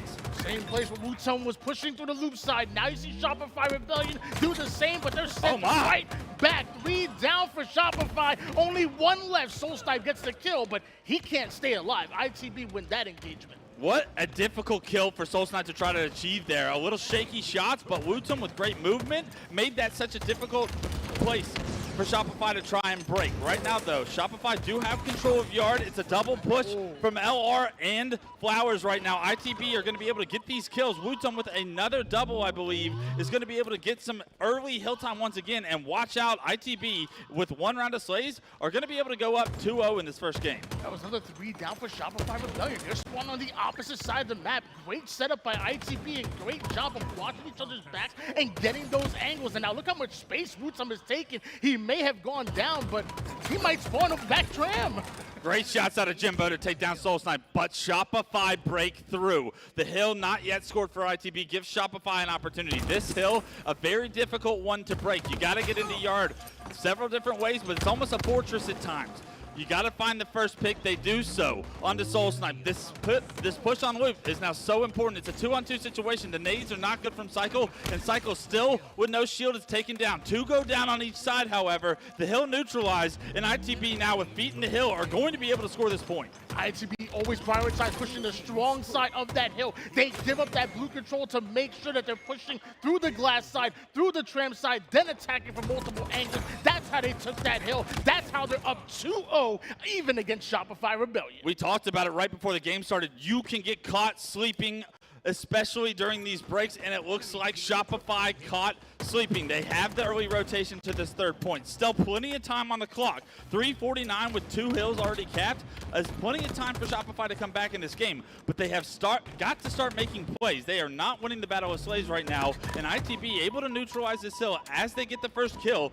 Positive signs for them to break this early setup. Love the snipe side presence coming out of Wootsum. You have 3 members trying to push up through blue, and Wootsum is covering their backs perfectly. However, ITB do end up going 3 down. Now Wutum's by himself. There should be some good time here for Shopify. Last guy alive's Wutum. Camo is up. 2 players from Shopify on Camo. Mental snaps onto Wutum to take him down. They do get away with that camouflage. Hopping on board with Suppress. They're in the hill as well. ITB doing a good job to neutralize this hill to make sure that Shopify don't get too much significant time, but Suppress making plays with this camo can set them up to make this at least a 1-score game. Down 0-2. They really need Suppress to go off with this camouflage. They also need ITB to go 3 down. They literally got just that. The final player will not have any impact at all. That's Mighty's that ends up going down, and the first hill should be going to Shopify Rebellion. How do you not see him? He stuck him though. A beautiful stick. The turn from Suppress is going to allow Shopify to get right back in this game. 2-1, 3 minutes on the clock, so time not necessarily a factor yet. And ITB need to find a way to stop the momentum Shopify are starting to build, because that was almost a flawless hold since that camo picked up. And not only was Shopify able to take that 3rd hill, but look, they're already set up early here towards this A side of the map. They have some good presence, but that's until ITB busts through the front door. Here comes Wutum. Here comes the rest of the crew chasing Rebellion away, and now literally chasing them all the way to bottom mid. Did Wutum a full rotation though out of Shopify? Will this work out? Mental's able to take down Wutum. Chick goes right after Suppress, but that's still a 3 down for both squads, a momentary 1v1. Yeah, the hill neutralized more so no team able to score points throughout this. Cycle versus Chick, the last 2 players alive, and Chick wins a big one there as he's able to take down Cycle. 2 go down now. Shopify don't have map control, don't have numbers. ITB in the driver's seat of this 4th point, and they will be able to get a significant amount of time here with Shopify coming off respawn. So a 1 cap advantage coming in for ITB at the moment. A missed melee is going to get you every single time there. Another 3 down, another opportunity for Shopify to take presence on the map and punish ITB. Soul Snipe with a slow start to this game, 6-5 and 9, but he found himself the camo. A bit of an early shot where he thought he could get a kill. A difficult one made by ITB, and because of it, Shopify not only lose the camo, they go all 4 down, and all of a sudden ITB will be able to tie up the progression here in Hill 4, and they can even take the lead. If they go up 3-1, that is such an unbelievable lead for them to try to play around here in this game 1. Let's see if they have what it takes to get 1 more round of slays. 1 more push for Shopify Rebellion. 1 more round of slays is all that is needed for ITB to close this one out. Cycle tries to make his way through the loop side. He doesn't get the kill onto Mighty's, but now it's a 2-pronged attack. Now with 3-pronged, you got presence on yard, loop, and driveway. But can you execute if you're Shopify Rebellion? Jimbo, now the final player alive here. He's 1 shot, but he can't get it. But look how much time Jimbo just bought. Respawner's already in yard. Mighty's with grenades going to be able to do some serious damage to these players. 3 players for Shopify, all eating the grenades. Almost picks up a big double on the side of Mighty's. He is traded out. A 2-on-2 situation. Tony, look how close these points are. It's Rebellion holding out ITB at the moment here.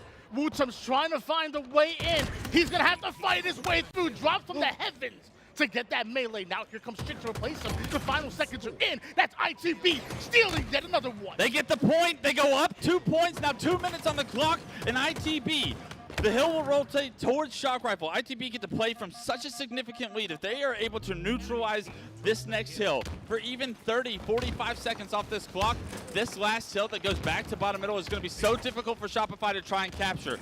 The big question is can ITB break the setup?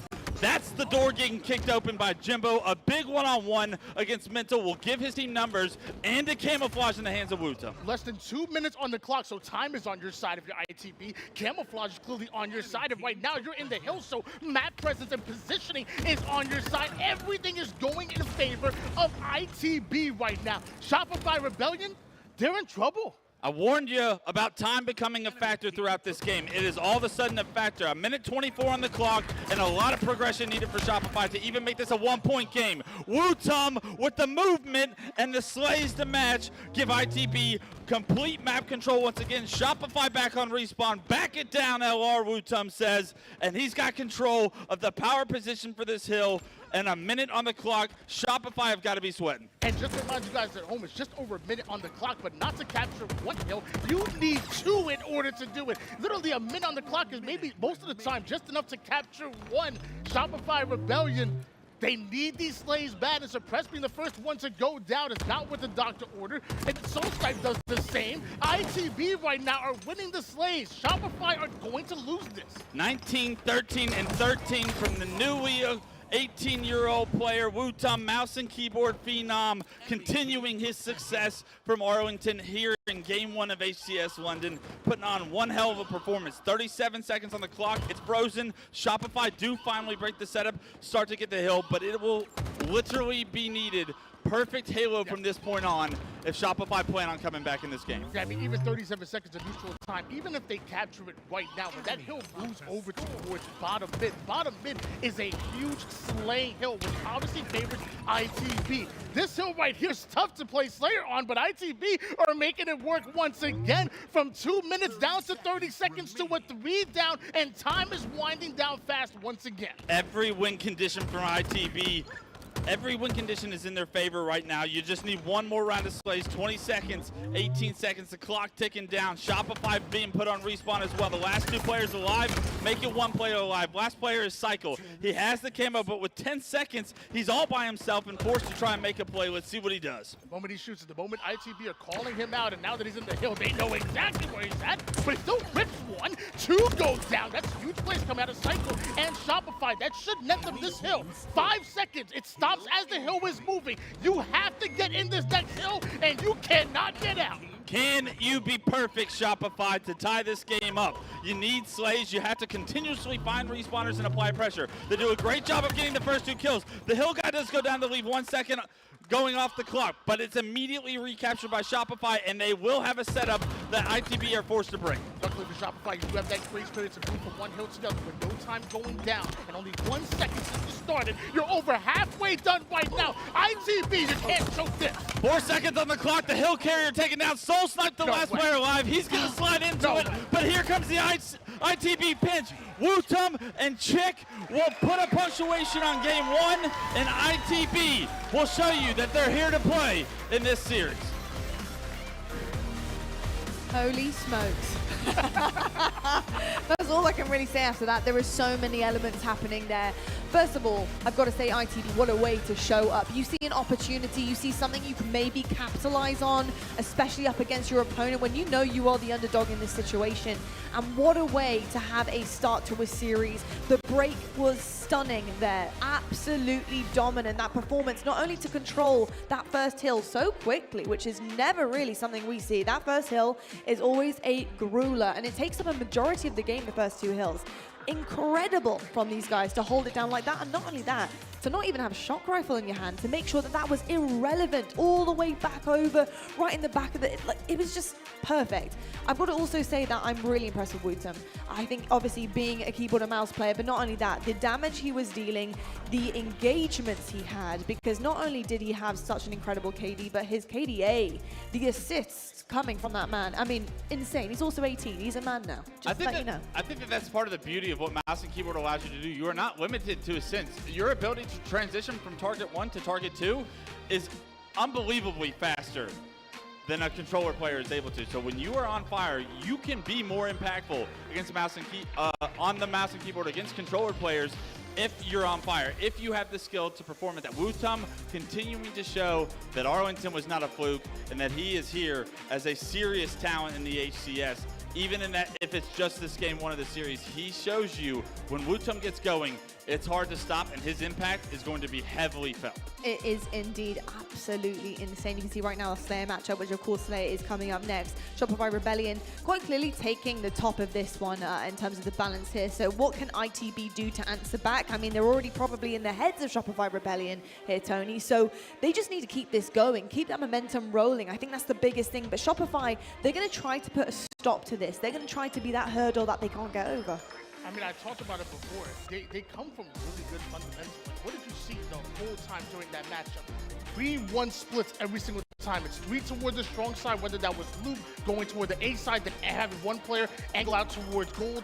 Just great collapse, but it starts with sending your dominant resource towards that strong side of the map. In Slayer, they can do the same thing. I will say, you look at the records right now, King of the Hill, that was Shopify Rebellion's worst game type at Arlington. Slayer was their best. You remember the graphic we looked at the top of the show where they had 2 players at the top of the Slayer leaderboard from Arlington? There's a reason. This is actually where Shopify get a little bit of something back. This is where you look at, as an underdog, if you're ITB, the Slayers are usually where you find your success. That's actually Shopify's strength. So for their opportunity here to rebound and reset the series at a 1-1 score, it's very good in their favor because of how strong of a Slayer team they are. Something I did really like, Wes, as well, talking about strengths and maybe weaknesses. Shopify Rebellion showing glimmers of hope that maybe a weakness could turn into a strength here because they had fight in them at the end of that game. They had fight. Did they have the right fight here, though, to try and take the Slayer and turn things around? Bit of an observer mode here, but it does look like Shopify have gotten off to a much better start here in Game 2 than they ever saw in Game 1. 4-1 now the lead, and the shock rifle now in Soul Snipe's hands. Starting to do work this time around as he finds the double. 6-1 start. Shopify Rebellion making sure they grab a hold of that shock, and Mighty's making sure he gets it out of their hands. The big slay coming out of Mighty's. Now his turn with the shock. Yeah, you were looking at the potential of a highlight clip from Soul Snipe. He gets shut down by Mighty's there. Mighty's not able to have any success there, and Shopify continuing to have numbers in their advantage. A 10-3 start is exactly what the doctor ordered for Shopify fans. Not a very good start here for ITB, but I can't say I'm surprised Recharge was the worst map when it came to Arlington. Meanwhile, like we said, Slayer, Shopify's the best game type. 11-4, still in favor of Shopify, but that's Jimbo shutting down one. It's back-to-back kills for ITB, but a quick answer back for Shopify Rebellion. Shopify seemed to have a good feel for this game too. 13-6 now. Everybody contributing to the Slays department over 3. Right now, Chick, the only player not on the board yet with a kill. As pressure into the tower comes from ITB. They're able to find the first 2 kills, get right back into this game. It's a 5-kill game, and if you're ITB, this pace is not something you're used to playing at. You want to slow down this game, but as you have numbers, they look to push. To get the kill on one side here for ITB. However, Menso on the other side has yet to go down. He's 5-0 at the moment, 2 assists to go along with it, and it's Suppressed that has the responsibility of holding down this tower side. Mind you, there's 3 members of ITB, and he's going to find out the hard way. Camo coming up, the second one of the game. Mighty's going to be able to put it into his chest, but unfortunately he's immediately traded out, and ITB's opportunity at a potential power-up to get them back into this game too, it's immediately erased. 20-10 now the score, continuing to hit that 10-kill margin differential. Shopify look like they're starting to get their feet on the ground, and that game 1 may have been a fluke. Yeah, we're starting to see the reason why we talk about speed and timing when it comes to Shopify Rebellion. Even when they don't have numbers sometimes, they are quick to attack on the map and make their presence known. Get towards that single player and provide some kind of impact, as we're seeing 3 members navigating right through the long haul side of Shopify Rebellion, and Jimbo gets his head shredded off. A double out of Suppressed. Multiple going down for ITB. Shopify Rebellion have a 8-kill advantage. Oh, excuse me, 7, sorry. Bit of a greedy play there from Suppressed to jump top middle and lose that shot rifle as he was looking to challenge just anyone and everyone right now. 26-17, still continuing to roll in the favor of Shopify, but you want to make sure you're not making those small mistakes, those small windows of opportunity that ITB can get right back into this. Soulsnipe wants to catch up to Suppressed here. He's already over toward the A side, but down to 1 shot he goes. Suppressed goes down, and now Soulsnipe has to take a 1v2. Already goes through 1. Down to 1 shot, almost takes down 2, but here comes Shopify. It's no man left behind. The moment they come off a spawn, they will catch up to their teammates. On board with Mental. Now the game's going to slow down here for just a second. All of ITB seem to be in pipes. There is 1 player, I believe, in the Mangler pit right now behind enemy lines. Cycle going to be the first one to go down. Jimbo with the flank from Mangler pit is the player I was talking about. He finds himself a double, and this is the most map control we've seen from ITB. Unfortunately, they are going to have a couple of trades go against them to make this still an 8-kill game. Mighty wants to hold presence here toward that glass and gold side. Long haul right now belongs to ITB, but cross-map shots and a flanking Chick could be a huge play. If Shopify Rebellion aren't aware of it, Chick is already in there toward the tower side, and Mighty was covering his back from across the map, but I do see Chick hit the black screen on that kill feed, and the rest of ITB, though, they're getting theirs. 3 go down for Shopify. Last player alive, Soul Snipe. He's going to get that camo. It does get denied from ITB, which was a win condition for them to get back into this game. Both times Camo has come up, it has been burned, and when you are the team with a 10-kill lead, you are absolutely satisfied with that Camo being negated and off the map. ITB needed to figure out a way to try and set up for that camouflage. Unsuccessfully, they were able to try in their attempt.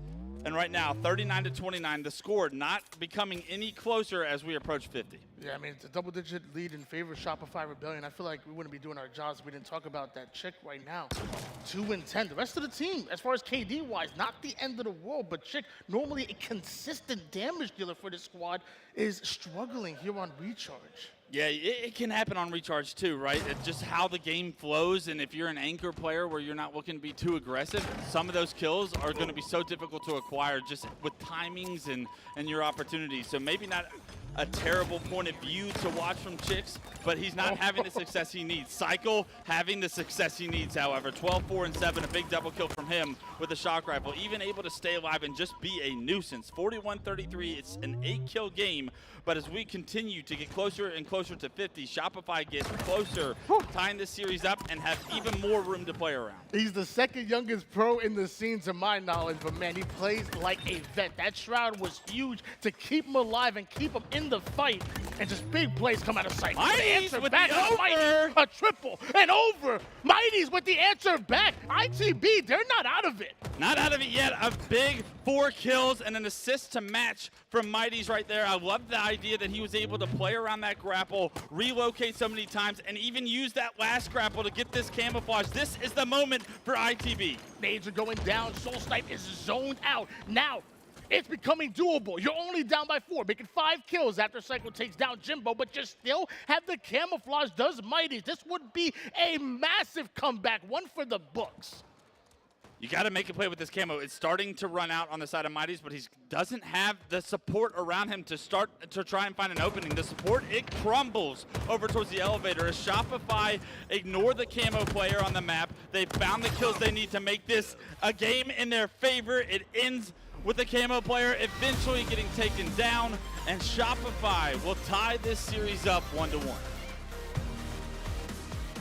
They certainly will indeed, and the answer back was there. And to be honest, I'm not that surprised. I think they set the pace right at the beginning. We knew that they were going to be a really, really good Slayer team. If anything, I'm actually quite impressed with ITB. The way that they tried to rally back, that's not easy to do, especially when you have a team who are very, very comfortable and confident on a mode. To set the pace right from the beginning and to try and find your feet under that can be very difficult. Tony, what did you like about that game that we just saw? I mean, you said it. It was the comeback, right? These things was looking really doable right there for ITB, so I love the fight in them. I love the fact that they kind of crawled their way back in and almost took it. Honestly, for me, Wes, I think the kind of comeback slowed down after that camo grab. And it's really strange to say that because usually that's everything you want to see. He gets the overkill, Mighty's does, and then he grabs that cam and you think, okay, this is perfect. You've got them all moving around right from C, pushing back in. You've got a team being able to pinch. We actually see him kind of pass 2 players almost. That would have been kind of easy for him to start picking and maybe putting damage into, but it all fell apart. Yeah, that's the moment that's going to keep this team up at night if they don't end up winning this series. It's 44-40, like you said, Tony. You get the camo after the overkill and all the momentum in your favor. You should have a good sense of map control and where the enemy team is going to spawn. You don't end up having the opportunity to play around your camouflage. It was a timed push from the side of Shopify to just take down the players in elevator, but that camo is literally negated because he's out of the play, and they don't expect Shopify to recklessly push. No, Shopify knows that they have camo somewhere on the map. They kind of ignore the idea that this camo player is going to disrupt everything. He actually has no impact on the push, and at that point, no matter what you're able to do with that camo, the game's already over. It's like, what, 48-41 at that point, a much different scoreline than 44 or 45-40, 45-41. You have to figure out a way to allow your camo guy some space and an opportunity to make a play. They were not able to stop the push and get the information quick enough to the camo player for him to be able to react and make a play. And because of it, ITB now in a tied up series, but when they go back and look, they're going to be kicking themselves later tonight at an opportunity to take this series up in their favor 2-0. Now, we do have some CTF stats on our screen here. We've got Suppressed. He's got a 1.31 KD. He's currently 5th in HCS Arlington. And some really, really good damage as well per minute for him too. So looking pretty good overall on the screen, especially when you're playing with the best in the world. To be 5th and 3rd on all of those stats just shows you that you're very, very consistent across the board for your team, and you're a player to definitely watch out for. What are you feeling when it comes to CTF here, Tony? You know, about how these teams are performing, who are you favoring, how are you feeling about the momentum now going into the 3rd? I mean, for me, it's Shopify Rebellion all day. They've only lost one CTF back at Arlington, and even after past LAN, like during the offline the online tournaments, they were just as good on Capture the Flag. So now I know Suppress is doing this. Give me Shopify Rebellion. All right, Shopify Rebellion it is. How do you feel like ITB are going to answer back in the CTF? I think this is a must-win game if they want to push this to a Game 5 where they know that they may have the best chance to win the series is the Aquarius Slayer. This is a must-win game. I think when I think of Empyrean CTF, I immediately look at ITB and say Jimbo's been playing on the pit and versions of the pit for over a decade. And honestly, ITB were pretty solid at Empyrean CTF at Arlington. If they can somehow figure out a way to negate the S7s from the map, to make sure Suppress isn't doing that amount of damage with those power weapons like he traditionally does, they can give themselves an opportunity to take another objective in the series and guarantee themselves at a strong game type for map 5. They can indeed. We also do have a pool play update apparently to find out what is going on in the other room as well, because we of course do have all of the stations there, and we do have Space Station. They're up 1-0 right now, obviously the first seed in Pool A. Proton Gaming, they did beat BH3, but Space Station, they cleared the job with BH3 Esports, and they're going to have to wait for their open bracket team to come in. And not really that surprised, Wes, are we? Yeah, not surprised. To be honest. If it was anything like Game 1, Space Station probably made that series pretty quick, considering we've watched these 2 games. They've been very competitive, I'd say. SSG already giving us the update with how that series went means that those next 2 games didn't. No. They probably flew by just like Game 1. I think they might have, hold on, raced by, right? Well done, well done. Yeah, thank you very much. I'm here all weekend. Golf clap. Thank you very much. So there's some updates coming from Pool A for you guys. We're having to wait for the others to get filled in, but as they do, we'll keep you up to date and in the loop. But I'm excited about this series. I really do feel like ITB are showing a lot of fight, and I expected them to be perfectly honest, and I think they expected to. I think after Arlington, you have to have a level of confidence on your side. I think you have to have belief that you can play with the big dogs and you can put your name on a series and stamp a series to be like, listen, you're gonna have to try, put some respect on our name. Like, you're not gonna have to be able to just kind of breeze by, put your legs up and start gaming like as if you're at home. You're not. You're at LAN, and ITB are definitely coming out to play, so I'm quite happy with how they're performing. A lot more Halo left in this series. Yeah. But the first 2 games, I love what we see from ITB, and I did not give them a puncher's chance in this series coming into it with how much momentum we saw from Shopify leading into this event. The online qualifiers, the boot camps that they've been putting through, the scrim results that they've been doing against some of the best teams in the world would have led me to believe that Shopify are going to roll over a team like ITB. ITB are standing up to the fight right now so far throughout this series, but this is the game that I think matters. This is the game they need to make sure is hyper competitive, and they get an opportunity, just a window to win this one. Capture the Flag, Empyrean. I'm loving this. Like you said, some of the players in this lobby have been playing this map and game type for years and years. So I'm really looking at Jimbo when it comes to managing those power weapons. I guess the artist formerly known as Foe into the breach now have been very good when it comes to power weapon management. Jimbo actually has the highest power weapon kills per game than anybody else in the lobby right now. So get those rockets, obviously get those snipers, and do what you do. 3 go down for ITB very early on. The door is kicked open, and Shopify already on the first BR of ITB right now. Suppress looking to stay alive on this side of the map. It's his job to buy time for his team. Unfortunately, it's a double push from ITB that's not expected by him. As he enters the Mauler, he's taken down, and the map gets reset. Wooten wanted to make his way down long haul, but he gets shut down. It's Mental all the way across the map from the sword side with the snipe, and plenty more ammo to work with. And now playing little shoddy snipers is my man Mental. Going out of his mind, Suppressed already starting that flag. Wooten is sitting high onto the snipe side. He's going to do everything he can to stop this flag from moving forward, but it's tough to do when Mental is holding this angle just like that. Body shots will count. They suppress the ITB Esports respawners right now, and that flag starting to get on the move now. Soul Snipe getting it through the Needler, does get taken down before he can get through the long haul. 2 go down for Shopify, and somehow ITB may have denied this cap. With the shotgun, Mental was daring anybody to push that sword side of the map so he could shut him down and snipe out. The one-shot Wutum ends up right back to the black screen, but Jimbo's moving a flag, and Mental is still going off. That's a double out of him. And Mental now going to push forward here. Snipe in hands, has a teammate with them. It's a 1-2 combo as they look to clear out their base. Big shots out of Mental, deny a counter cap opportunity from ITB Esports. A killing spree now from Mental, and if he doesn't hit those snipes, ITB would have had that flag through camo and taken a 1-0 lead. But you have to find out and take down Mental. That flag still somehow being contested. The last 2 players from ITB have actually managed to buy enough time to get the slays to allow Wutum to get through camo and take the lead in game 3 for ITB Esports. 1-0 here for ITB, and Wutum still alive and wanted to press forward once again. No answer from Shopify Rebellion, and that flag moving towards the 50, and no answer for a counter cap opportunity. ITB are getting their slays and pushing up once again. Power weapons coming up right now. Rockets and Overshield is the name of the game. Mental has made his way towards the Rockets. 3 go down for ITB. Make it 4 as Mental picks up a triple kill with the shoddy Rocket combo. Overshield surely has got to be in their hands as well. But Mental, without a secondary weapon here, is in a difficult situation. Shoots the last Rocket, able to get the kills as Shopify right now. A 3rd player taken down, and now a cap is surely got to be on the move for Shopify. That was 4 down here for ITB. Mighty's the first 1-2 spawn up, and Chick is after, but I don't know if they're going to be able to stop this flag. No chance. Long haul, it's already there. Suppressed and Soul Snipe, back-to-back kills out of them. No ammo in your shotgun, young man. Maybe should have had his bandit out. A 2nd flag on the move. It gets thrown. Plat Suppress decisive slay. Unfortunately, wrong decision from Suppress. He gets his head ripped off from Jimbo. 1-1, all tied up. A great quick response from Shopify before any real momentum is built. ITB Esports now on their back feet.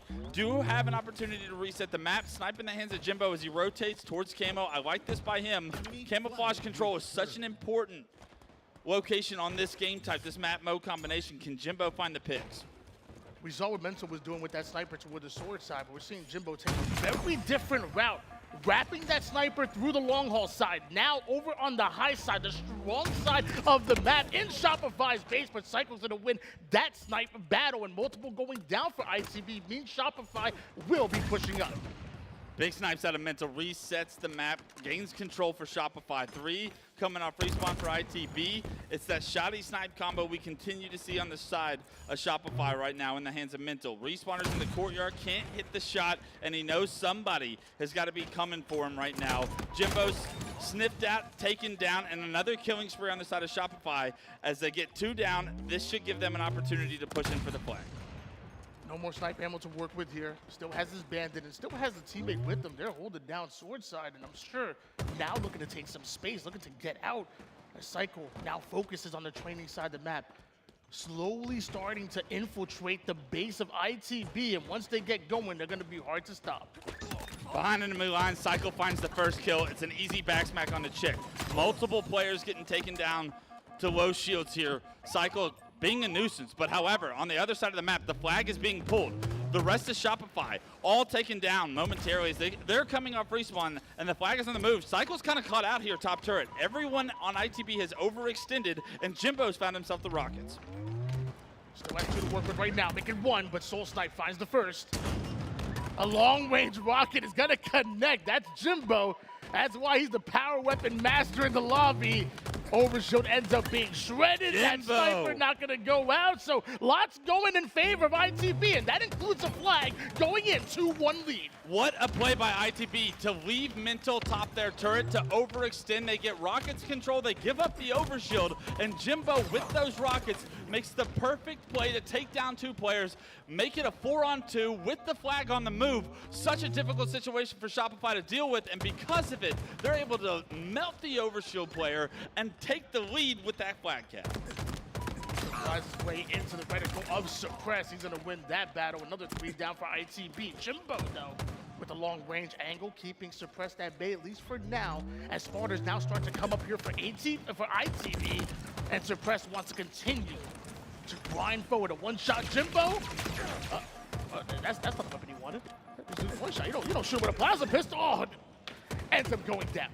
Taken down, sloppy decisions right now on the side of Shopify, causing them to start to fall behind. Right now, if you take a look at the Slays, Tony, Shopify are doing a much better job with these snipes, with the Slays, but it's ITB that have taken the lead. The efficiency, the objective efficiency, and the decisions being made around the flags themselves and the camo control alone has given ITB the opportunity to have this lead. 5 minutes on the clock is a lot of time to try and think about a defensive stance, but right now if you're ITB, what you want to do is you want to make sure that you never go 4 down and that you maintain some sort of map control as these moments continue to tick the clock down.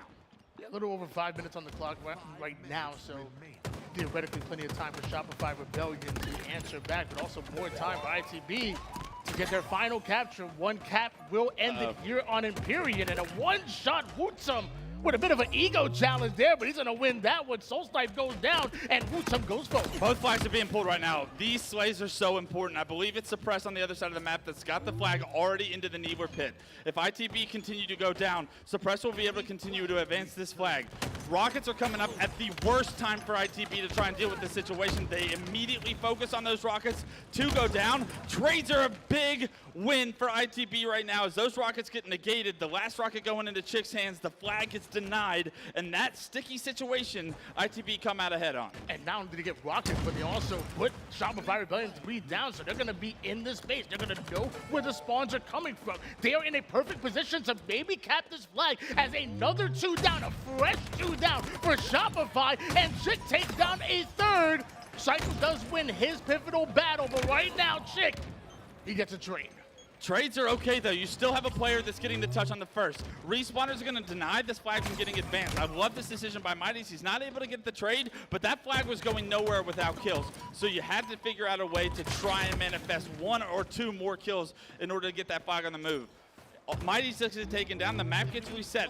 But as I say that, Tony, take a look at the clock. 1.5 minutes off the clock now. Shopify still down 1, and that clock will continue to add pressure to Shopify throughout this game if ITB can keep this up. Some much needed defense coming out of Shopify Rebellion, now looking to convert that into some offense as they approach the base of ITB. But Jimbo ends up behind enemy lines. He gets the pull. Nobody's on spawn. This is going to be it. ITB are going to upset here. There's no chance Shopify can stop this. Jimbo with the flag in his base will once again take the lead, and ITB with the upset in game 3 will take the lead and at least guarantee themselves at a chance at a game 5. All right, I got goosebumps, folks. That was wild.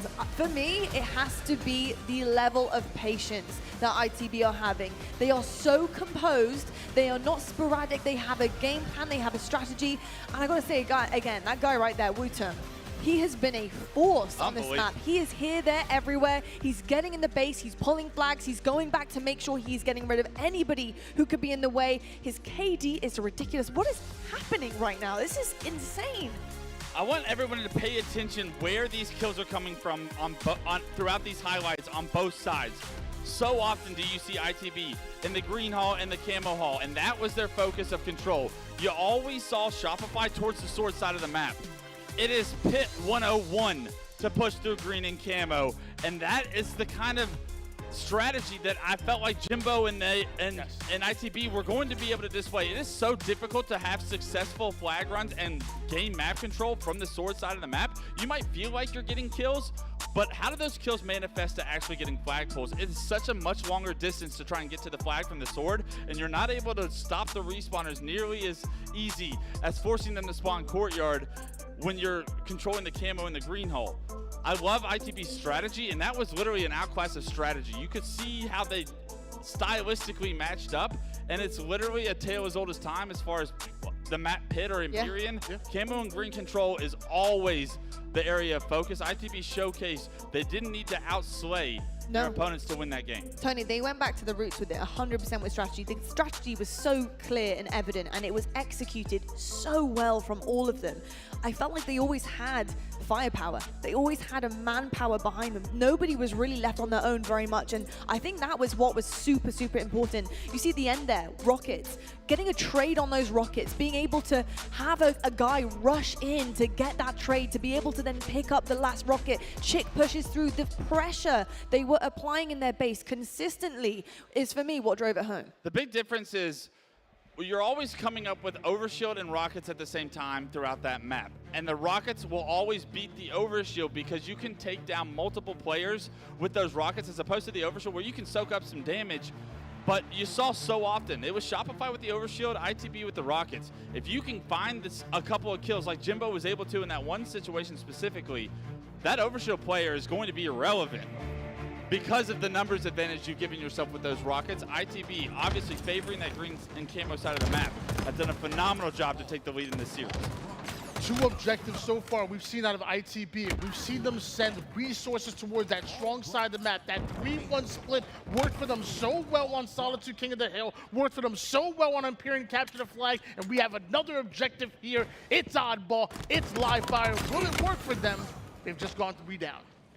The chance to close this series in 4 for ITB right now. Camo goes into the hands of Soul Snipe. Ball also in the hands of Shopify. ITB coming off respawn. You're seeing Chick push up towards the training side of the map. Jimbo gets spotted out, and Soul Snipe's patience is going to pay off here as he is behind every member of ITB. Big camouflage grab here for Soul Snipe, and another big kill to follow, but Mighty's, he's able to shut down 2 members of Shopify over toward the tower side, but Shopify bringing that ball toward their spawners. This is a good hold for Rebellion. What a beautiful play by Soul Snipe. He gets the 1 kill, he gets out of dodge, his teammates play the ball, and as ITB are all focused on taking over tower control, Soul Snipe's able to get away with the ball. Add another 17 points for Shopify right now. 4 go down for ITB at the same time, and this is going to result in a Shopify house setup. They already have presence on green, so that's going to force the spawners across the map towards the tower side. And apparently Cycle, he was ready for it. That's a huge spawn snipe coming out of Cycle right there. And now looking to get behind enemy lines all the way towards tower. This is a rotation with that ball for Shopify Rebellion. I love the rotation to green. It's allowed Cycle the opportunity to try and pinch. However, that pinch gets sniffed out. 4 go down for Shopify. A beautiful break from ITB. And although, Tony, I'm not the one to criticize play balls, they should have played the ball right there, and now ITB with a green setup of their own. Yeah, this is free time now coming in for ITB that honestly shouldn't have been, and now it looks like ITB are perfectly comfortable with rotating that ball back towards the A side. It is they're playing keep away right now, as Rebellion had already taken over green, translated that towards the big door, having to portal out just to get his shields back. You already know they'll suppress. He wants to get back in that fight. A lot of members of ITB in this house are getting pinched from every direction. Suppress re-engages with that Quantum. He's going to find himself a double. It breaks open the door, tears down the setup of ITB right now. Shopify have done enough to break this setup. Continued to score with the lead right now. Mental creating some space towards the camo. There's so many players from ITB, however, to deal with, and he gets taken down. That ball still in the hands of Shopify as they look to be rotating it towards green. Let's see if they can get a play ball here with at least a 30-point lead. 40-17 in favor of Shopify Rebellion. We've seen 2 members of ITB pushing right through the jail side, right through Rat Tunnel, but can't quite find the kill there. Mighty's the only player alive here for ITB as Shopify Rebellion surround him, deal with them, and without any hesitation on the ball. What a big kill right there from Cycle. He drops the ball. He's able to find the one-on-one against Wutum, wins the one-on-one, which we haven't been able to say against Wutum very often this series. And it creates the numbers advantage that Shopify need to hold this setup strong, already up 55-18. This ball right now is being used as bait at the moment here. And Wutum flying right past Suppressed, and an easy kill for him means a punishing round of slays in favor of Shopify over ITB as they grab that ball, and this is some good time for them. Yeah, this round starting to get out of hand now. 63-18. Shopify starting to pick it up in the slays department. The S7 and the hands of Suppressed. He can't hit the shots, but he is pushing back ITB Esports denying them from being able to reach that ball carrier. And look, 73 to 18, you're able to play with such a significant lead here in round 1 of Shopify. A much needed momentum swing for them here in game 4. Mighty does them going down, but Wutum refuses to. A big battle against Soul Snipe and some extra time being earned by ITB, but it's 73 points and counting for Shopify Rebellion. That's just 2, if not 3 rounds of Slays, and they're gonna end it there, but a little 360 kickflip action coming out of Wutum, and it's right back to the ball time they go. They do. They're starting to come back in this round, but the Slays are starting to go in Shopify's favor. Once again, this setup is going to be nearly broken here. Wutum got to make a play, drops the ball, hits the G-slide, hits the no-scope, and that's the kind of play that ITB needed from Wutum. Unfortunately, however, you left the ball in house, and that ball somehow rotated by the last player alive from Shopify all the way to back green, and you can guarantee the play ball will come through if enough pressure is felt on the side of ITB. I have one rule for ITB, and that's if you grab a sniper, give it to Wutum. Yeah. God, he's so good with it, and mouse and keyboard is so efficient with those power weapons, especially the sniper. But a missed snipe ends up being the last bullet for Cycle. Can he get the back smack? He will. Multiple going down here for ITB. Right back on that ball is Shopify, and they already have 80 seconds. ITB now needs to come off a spawn towards that green side and needs to get in quick. This is the final push. This is it. Last push of the round right now. Multiple players getting taken down early. Cycle pivoting from one player to the next. Finds himself a triple kill. All of ITB go down. And Shopify respond from the loss in game 3 with an early, quick round 1 victory. I want to start a thing now. Them boys just got cycled. I'm gonna start it. It's cool. Don't look at me. It's not that bad. Don't look at me. I said it's not that bad. We look like I'm crazy. It's not that bad. 1-0 lead here for Shopify Rebellion. 1-0 lead.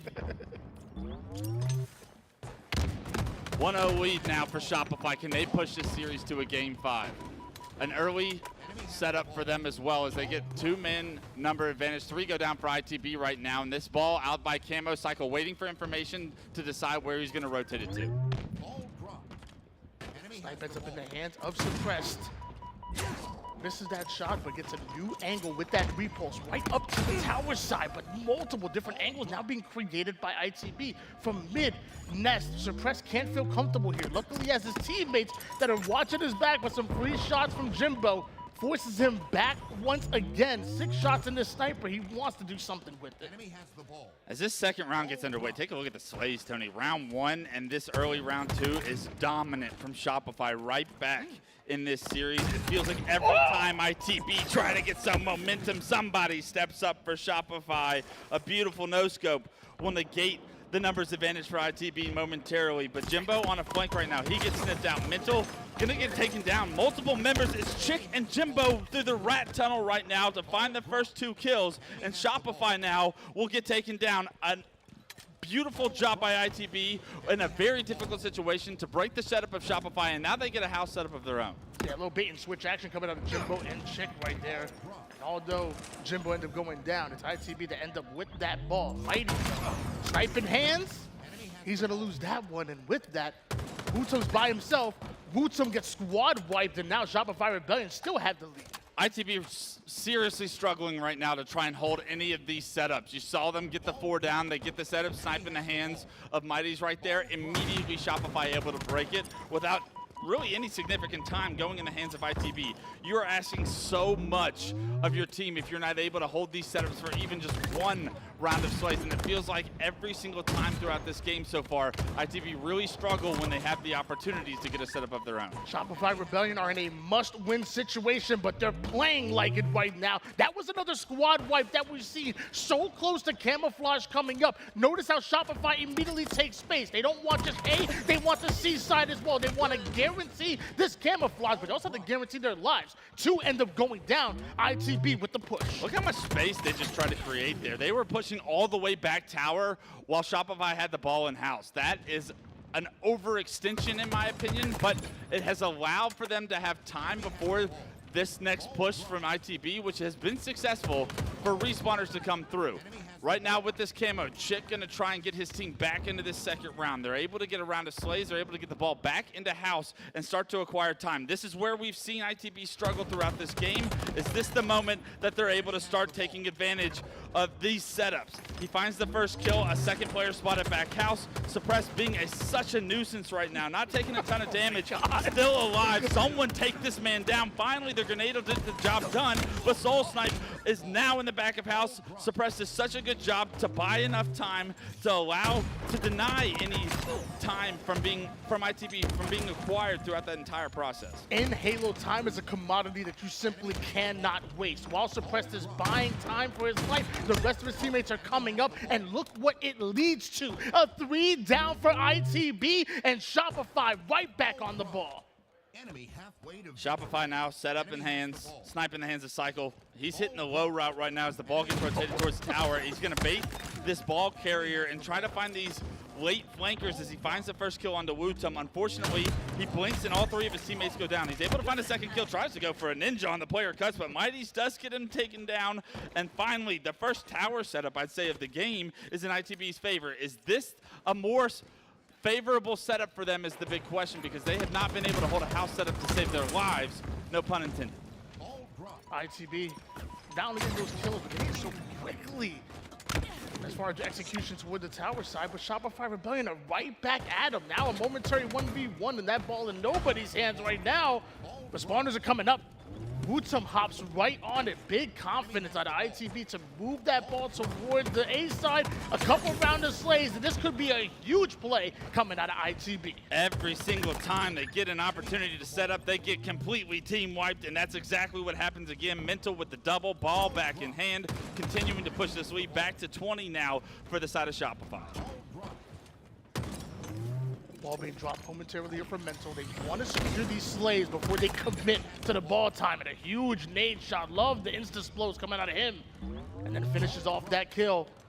Almost 70 seconds here for Shopify Rebellion in the 2v2 scenario. This next slay will give Shopify the advantage. That's a double, that's a triple, and that's ballin'. ITB, you're going to have one more push off a spawn. You're going to get one opportunity, and unfortunately, Chick trying to hide towards the scoreboard, he gets sniffed out and taken down. The complete push from ITB is going to be reset once again. Even the first 2 split spawners on the side of ITB get taken down. Shopify, that pressure that they're applying to these spawners to continuously cycle someone down at all times is their success, their win con here as they take an 89 to 44 point lead. Just 11 seconds away from sending us into a game number 5, and I'm here for it, Wes. I ain't gonna lie to you. Don't get tired on me. 89 to 44. But ITB still in it. A 3 down leaves Wootum by himself, and it's Cycle right back on the ball. Slays are out, and I think that might just be it. That's going to do it, ladies and gentlemen. Our first big series of the day is going the distance. Shopify tie this series up, and we'll find ourselves on Aquarius Slayer, the first to 50 here shortly, and a chance to go 1-0 in pools. This upset could be the biggest in European history, I'd say, on their own soil. And this would be a nice way to kick off this HCS London tournament. Not going to lie to you, going through my mind, I think in the middle of that one was you really need to win this ITB, because you just don't want to find yourself back in another Slayer situation against Shopify Rebellion. I wouldn't. I mean, the chances to kind of push this one forward are going to be pretty slim. It's going to be difficult because also mentally you've got your head in your hand just a touch. I mean, you've been so powerful, so lights out in all the objective maps so far. You let one go here in the oddball, and honestly, it wasn't close, to be honest with you. That oddball just wasn't close enough. I talked about the style difference we saw in Game 3 and how ITB's strategy was just flat out better than Shopify's. Well, we can say the complete opposite here in Game 4. Yeah. ITB struggled to hold their setups. It was a much more dominant performance on the side of Shopify. The rotations were cleaner. The holds were cleaner. They're continuously pressuring respawners like they're supposed to do in oddball. And you saw every single time ITB got a setup, it was almost immediately broken by the first wave that came from Shopify. That cannot happen if you're trying to win these oddball games. But as we look at Game 5, Lot, you said you don't want to find yourself in a series or a Slayer to determine the series against Shopify. We also had some stat that we showed at the start of this series that, Tony, I believe you were the one that said it, about how successful ITB were at Aquarius Slayer specifically. Yes. So there's stats on both sides that lead you to believe this is going to be one hell of a Game 5. It certainly should be, and I think ITB need to try and keep their head propped up, I think. Obviously, it didn't go to plan in Obel, and you're right there about their setup. At times, we saw them have a house setup, and I think you've got your full squad here pretty much, and every single time, Shopify Rebellion being able to just completely obliterate, like you said, within the first couple of kills, it was just completely over. No holds at all, and that's a big problem. They're going to have to hold their own in this Slayer next. They need to be able to push up. They need to hold the split spawns. They're going to have to do something, and strategy is going to be key, I think. The good thing about this series, and for ITB, is we've seen this series now go 1-0, 1-1, 2-1, 2-2. So ITB have showed you that they can rebound after a loss already in this series. If you had told anybody on ITB when they woke up and were eating breakfast this morning, hey, if I could guarantee you find yourselves on Aquarius Slayer Game 5 against Shopify, would you take that position? Every single one of them would have signed that contract and been like, put me in Game 5, give me an opportunity to create this upset. They've done the work to get to this point. Can they finish the job? And Tony, you know, looking at the Slayer as well, I think for me, Wootum has been stepping up to the plate like crazy. It's been amazing. But I do think Chick needs a rebound on the Slayer, and this is the time to do it. If Chick wants to see some success with his team here, I think having every single one of those individuals firing on all cylinders is where it's at. And Chick, he did have a lackluster Slayer, so I think this is the time to bounce back. In this game number 5, I'm be honest with you, I don't know who has the advantage. Is it a 7-1 Shopify Rebellion on Slayer back in Arlington? Is it the undefeated ITB on Aquarius? I don't know, but I'm here for it. Game number 5, ITB and Shopify Rebellion. The battle for the first overshield is always such a crucial one. Let's see who comes out on top. 2 members go down for Shopify. Jimbo with Heatwave overshield in hand has given an early lead and opportunity for ITB. Early lead and early heat wave control. That's until Jimbo ends up going down, so you know that heat wave will change hands, and Shopify will gain even more control, will gain even more map presence. Soul Snipe starting this one off hot. 3 kills to his name and 2 big ones to take down that overshield. Heatwave players denies Jimbo the real opportunity to get some momentum going here. Control of the map in Shopify's favor right now. They're trying to push out of the base from the side of yellow as ITB, but here comes the push. That Soul Snipe Heatwave kill was big. He's able to find the first kill, but Wootum, somehow, that's a bit of a ninja, Tony, in the corner. Denies a lot of the pressure that Shopify once had. Another 3-1 split coming out of ITB, attacking that fridge side with 3 players. You saw Mighty's go right up that mid angle. Mighty's ends up going down, but it distracted a lot of Shopify, and ITB did win that engagement. Still, Shopify Rebellion have the lead. Shopify are all stuck in yellow right now. They're trying to get Jimbo out of the closet. They're able to take him down. That's going to deny ITB's real opportunity to try and keep them suppressed in this base. Suppress trying to fight out of the front of this base. He's going to have multiple teammates trying to push this top car. He's trying to support them, but you can see that ITB are posted up to try and deny that push from happening. ITB still with map control in their favor. They're going to lose Chick, but we'll trade it out for Soul Snipe every day of the week. Trades across the board. This game continues to be at a high pace. Overshield coming up in 13 seconds, and we still have a 2-kill game on our hands. And with another overshield coming up, ITB always prioritize making sure they're on the strong side of the map. Lots of presence over towards the P side here for ITB, and it could be a free overshield here for Mighty's. Here it is. I love what we just saw from ITB. Their ability to control the middle of the map and deny the push that was trying to happen on the car side of the map. Taking Suppressed out of the window was a key factor in that. Allowed them to get that overshield. It doesn't transition into much as we saw that overshield player get taken down, but keeping those overshields and these win conditions out of Shopify's hands have allowed this to be a tied game, 15-15. Soul Snipe ends up going down. The same for Mental, so this is ITB's opportunity to put them 3 down and keep that map control, but you notice Mighty, he's getting chased down to 1 shot. He goes, Soul Snipe trying to find the angle, he ain't gonna get it. A big kill out of Mighty's right there, slows down Rebellion. just a bit. Mighty staying alive once again, gets himself into bottom middle. Is anyone from Shopify able to get an angle onto him? Look at Suppress trying to overextend. Good damage from Mighty's, may be able to get traded out. It is. What a phenomenal job by him to stay alive and buy time for his teammates to make a play. Unfortunately, the rest of the team's starting to fall. Shopify with the pressure into blue are able to cleanly wipe all of ITB and take a 3-kill lead. Advantage over Shopify, but they still have to cross over towards that 50. It's ITB spawning all the way over towards the red side of the map. And Chick, he might end up right behind both Mental and Cycle here towards Car. 3 members stuck over towards the red side, but it's Chick with that flank over on Car. Cycle with the double.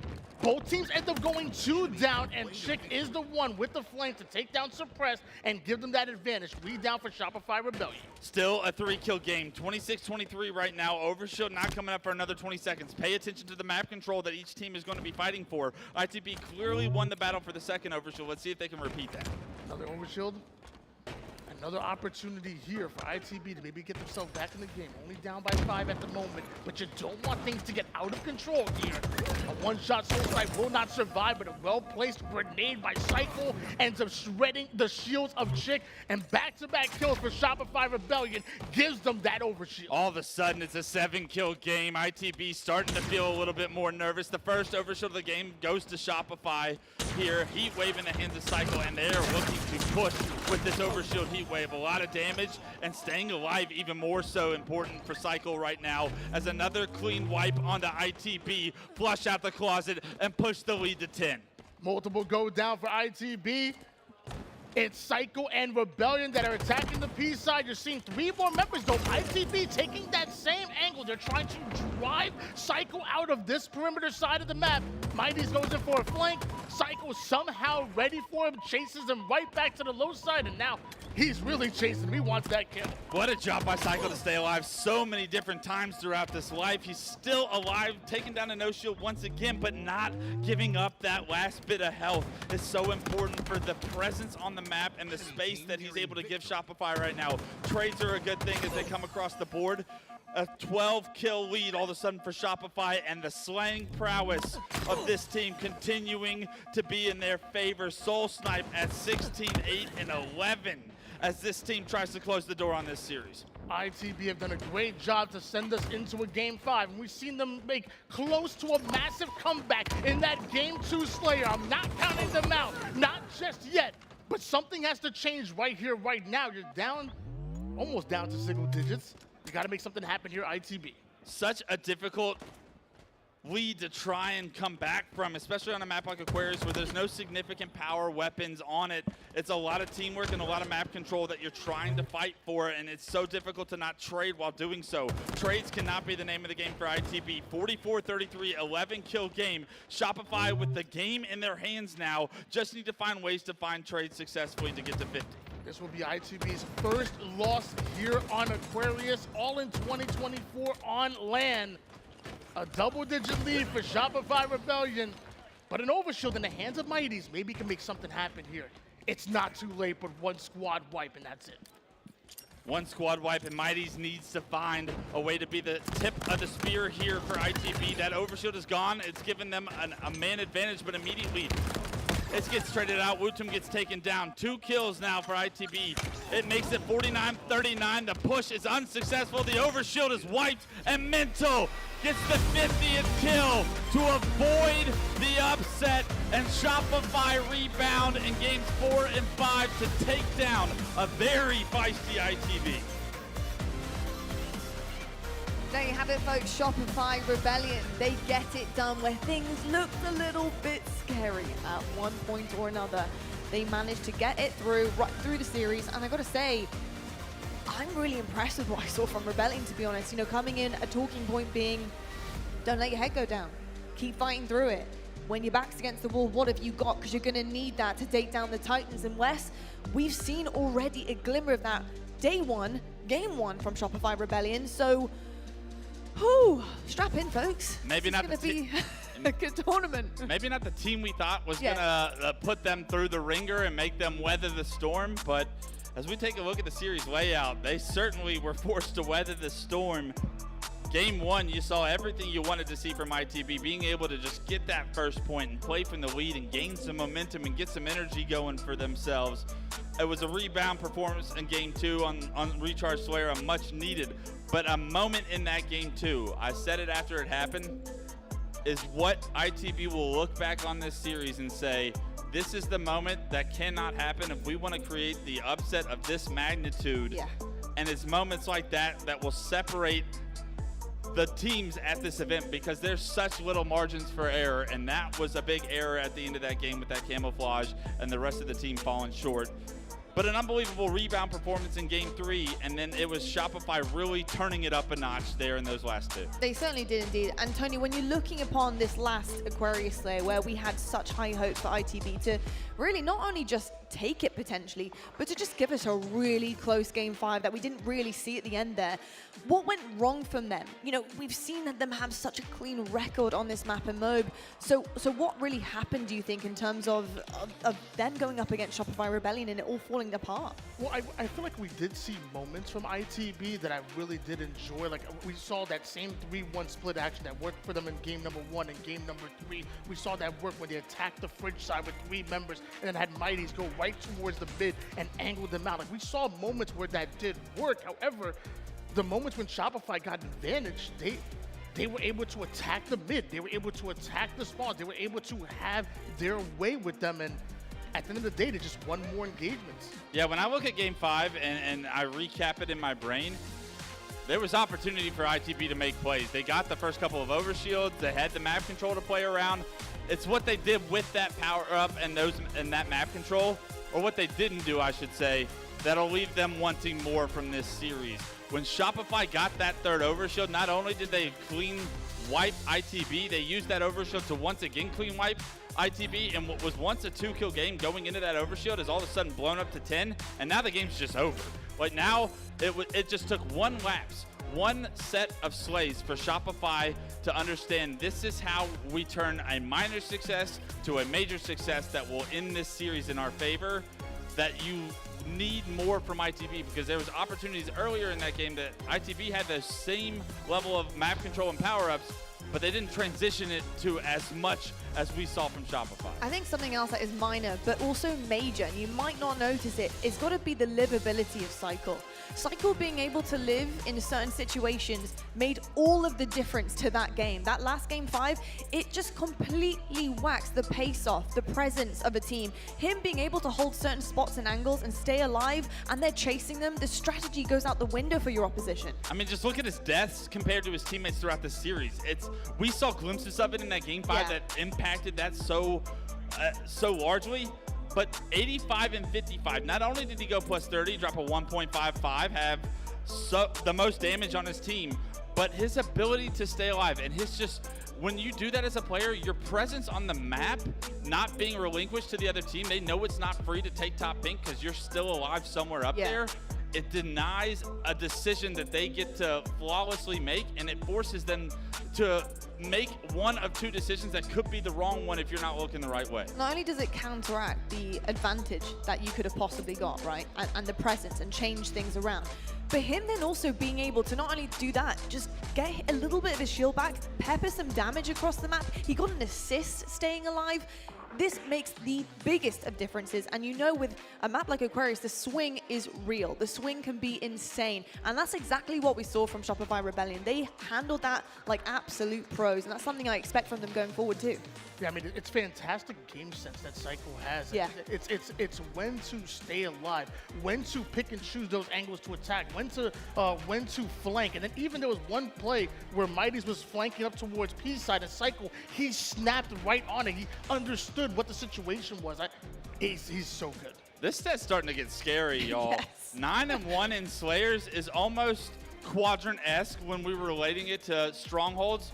Back when they were the undoubtedly Stronghold team in the HCS, Shopify are starting to become that Slayer team. And you can think of the one game that they lost is that Game 5 against FaZe 50-48, where you could argue a very favorable spawns for Snakebite and the boys over on FaZe allowed them to get away with a win against Shopify, but Shopify nearly flawless in Slayers, and there's 2 Slayers in every series, unlike other modes. So Shopify go into every series with major confidence that they have an advantage somewhere here. They do indeed, and Tony, you're looking at the average margin as well. It's a plus 10.5. Things don't get close to Shopify Rebellion. They run away with it. I think that speaks volumes about the way they actually handle a Slayer and the way that they play it, because they're not playing to keep it close. They're playing to run away with it and put a mark on that. That's exactly what I was thinking when I saw this graphic. Lots of times you'll see a crazy record in a Slayer, but the average margin won't be that high. It's a lot of close matches, but when it comes to Shopify Rebellion,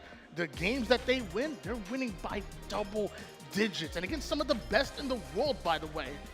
Great for them. Really, really great stuff from both of our teams. What an incredible series that we just saw. And of course, with that, we do have some updates to the pools. We had just been watching Pool D, and Shopify Rebellion, they will be nice and primed right at the top there where they belong, with their first seed coming into Pool D. And then of course, ITB, they've got 1 loss, but they should have a ton of confidence. I know that they're going to be disappointed, but what I will say is having that quick change of Native Gaming, coming into Pool D, the way they just played Shopify Rebellion, and quite frankly, in their heads, they're going to say that it was down to themselves that really kind of pushed that loss across the board for them. They're going to be beating themselves up, and I know they're going to be ready for Native.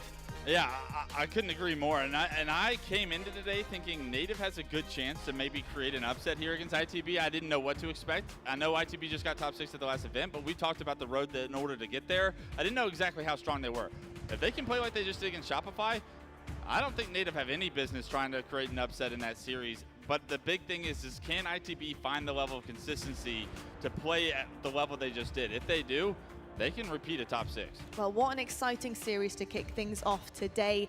We are going to be heading on to many more games, and obviously we're going to be seeing some of the Titans happening as well. We've got Optic Sentinels that are going to be happening. We've got FaZe going up against Complexity and Cloud9 and Familiar Faces. We're actually going to be doing some more red zoning as well, boys. I hope you're ready to go. We need some energy drinks up here, I think, if we're going to be red zoning all day. So Sentinels versus Optic Gaming, it's happening right now. CTF Aquarius, I'm realizing this as we're watching it live, folks, and Optic Gaming up 2-1. Ladies and gentlemen, this is the matchup to watch on the B stream. Sentinels and Optic going at it right now. Optic fresh off of making a grand finals in their house back at Arlington. But how many times have we seen Sentinels upset this very Optic roster? Watch out. Slays are about even for both teams right now. 2-1 Optic in favor. Falcated looking to try and gain some map control, but unfortunately he's lost Boobadooboo. Gets striked by a nade. His play's getting red, and he's gonna get sniffed out here.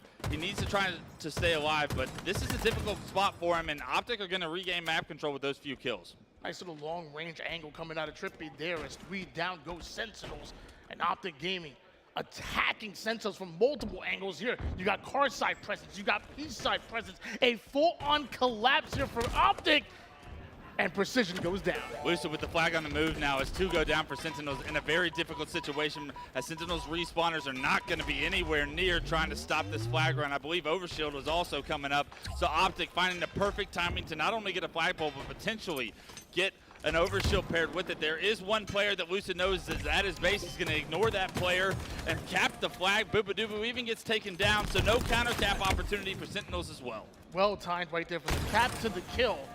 And that denies a counter cap opportunity now for Sentinels. If they want this flag, they're going to have to earn it.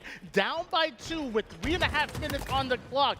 It's not dangerous territory just yet, but you better be careful. It may just get there, and so will Falcated. A perfect kill to a double kill. 3 down, go out the game. But that's a big kill by Dead Zone as well. Denies this flag from being on the move, buys some time for the respawners of Optic. It's going to be a 3-on-3 with this flag out the front of the base. Multiple members of Sentinels are in Optic's base right now, but Optic has chosen to overextend. Lucid gets spotted out by the middle, taken down. Precision finds a kill as well. It gives them a man advantage. The flag gets stopped front of the base as well. Trippy can't find a double as he tries to take down Falcated, and that flag still front the base of Sentinels should be able to go in, but here comes Optic. Top ping, top middle, still forgetting about Precision in their base. However, it's an easy kill onto Lucid that gives them once again numbers advantage, but that flag nearly going to return. Falcated's making his way towards it. Precision finds himself another kill. No. Falcated doesn't, wait, does he get the touch? No. I think he does. I think the flag actually returns right before he can get to it, and unfortunately, all of the Slay's Precision just gave Sentinels will not result in that first cap. However, Precision still, with the flag on the move, is going to get taken down. I think even Precision thought he got the cap because you notice he dropped out of the flag side when he could have pulled it, but it doesn't matter. They're right back on it, and this could be the second flag cap now coming in for Sentinels as Boo Boo Doo brings the heat. Multiple go down here for Optic.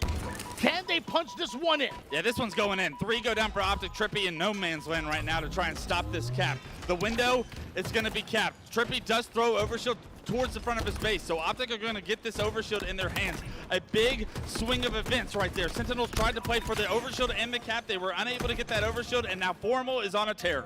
And that's a huge play right there. If you're going to die with overshield, bring it towards your teammates. Allow Formal to grab it and absolutely go off with a heads-up play come out of Optic Gaming. But Sentinels, once again, with the answer back. They do have that numbers advantage, but Optic still feel comfortable enough to push the P side of the map. Such an important cap for Sentinels to get, because now with 1.5 minutes on the clock, it is just a 1-cap game, a much more doable situation for Sentinels, but you need to find a way to get some slays and regain that map control. Here comes the push. Trippy finding himself a big kill, unfortunately not able to play his life for very long, though. It gets traded out. Formal going to push this player, Car 1 and Boobadooboo. Boobadooboo trying to stay alive, but the sandwich from Optic is too nice, and they're able to reset the map and even gain control. Now with 1 minute on the clock, Sentinels are going to feel the pressure of time becoming a win condition. Formal slays Majin Boo Boo and then ends up in the utility side of Sentinels here. Car side push at Optic Gaming. With 49 seconds on the clock, they have the luxury of making sure they guarantee their kills before having to go for the capture here. They don't have to force the action.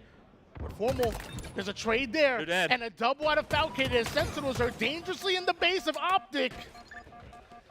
Falcated gets there. He stays alive. He gets the touch. This is the moment. 2 were down for Optic. They're going to be coming up respawn right now. Sentinels have to apply pressure to these respawners. Unfortunately, nobody has eyes on Formal. Formal able to stop that flag down, Car 1. Boobadooboo getting caught, jumping up to top pink. He gets taken down. Trippy also finds a kill. This flag's surely going to be reset as Lethal, the last player alive, taken down by Formal again. And Optic Formal has stopped that flag cap and won his team game 1. Final seconds are in. Sentinels nowhere able to grab a hold of that flag. That is game number 1. And more importantly, momentum in the series. It was getting dicey there for a second, wasn't it? My goodness me, they couldn't get Precision out their base for a second. I was thinking, he's in there, just taking full control, just damage on pawn damage, just totally, like, just getting rid of any manpower that they have. And Precision, you know, we're watching him very, very closely, and he's already being a menace. You got to think about the small margins that will separate the teams at this event and how we always seem to see the same teams clutch up and have that ice. That flag touch that Falcated was not able to get front the base is what costed Sentinels the opportunity to have a tied game and continue to still be playing right now. The fact that Precision was able to get that many slays and nobody was able to get the touch on that flag is why Sentinels lost this game. But it's such, I mean, Falcated was literally sliding towards the flag as it returned. It was off screen, but you could see from Precision's screen how Falcated was coming up to the flag and was just about to touch it before it reset. If that doesn't happen, Sentinels could have created an upset here in game 1, and Sentinels got top 16 last event. I know a lot of factors went into that placement and denied them from playing at their best. But it looks like Sentinels are here to compete, and if they can push Optic to the distance on a very strong map mode combination from Optic in game 1, that series can go the distance as well. It certainly can indeed. Yeah, a counter cap opportunity was definitely on the cards there, and unfortunately just didn't happen. I think they just need to get a few things squared away. I think, you know, get your ducks in a row, as they would say. But going up against Optic Gaming, that's hard to do sometimes. It can be a little bit chaotic. I was really, really happy with how they did play them, especially on CTF Aquarius, because that is no joke against Optic Gaming. Tony, excited about that series to find out where that one's going to go? Yeah, I mean, I want to kind of echo your statement and how important that flag cap was. Like, if you remember, Precision is in the base still of Optic. He was already extended. He was in that base, putting down shots, and everybody else overextending. If Falcated gets that touch and they cap the flag, That's back-to-back pulls. That's Precision right back on the flag. And I swear, I think Precision thought that Falcon had touched the flag. Because what happens? Reset comes in, and he was right on the flag. We could have pulled it back again. You notice he drops down Shroom's side. I think even he thought Falcon had that pull, but unfortunate, just a split second. Oh, that was crazy. Hey, it's a game of inches sometimes. We're going to be saying this all weekend long, because I'll tell you what, those margins are going to get smaller and smaller as we get through the weekend. Folks, I don't know about you, but I need a bit of a break for a second. Then we need to breathe. We need to get some waters up here, have a little reset, but don't you worry, there's plenty of action coming up very shortly. We've got FaZe versus Complexity coming up next, and that one's sure to be a banger. Folks, we'll see you guys on the other side. The HCS London Major is presented by AMD and by Streamlabs. I've got you under my skin. I've got you deep in the heart of me. So deep in my heart that you're really a part of me. I've got you under my skin. Welcome to the AMD Power Plays of the Year. We're going to be featuring the top 10 clips from the HCS 2023 season. Let's get into it. On board with Gilkey on Empyrean flag against SSG. He's got Snipe, Heatwave, and now Overshield in hand. Finds the first kill onto Stellar. Heatwave is an easy way to take down Bound. And as Penguin spawns into the courtyard, he's got nowhere to go, and Gilk takes him down. A call out from a teammate spots the overkill onto Eco bottom Walsh.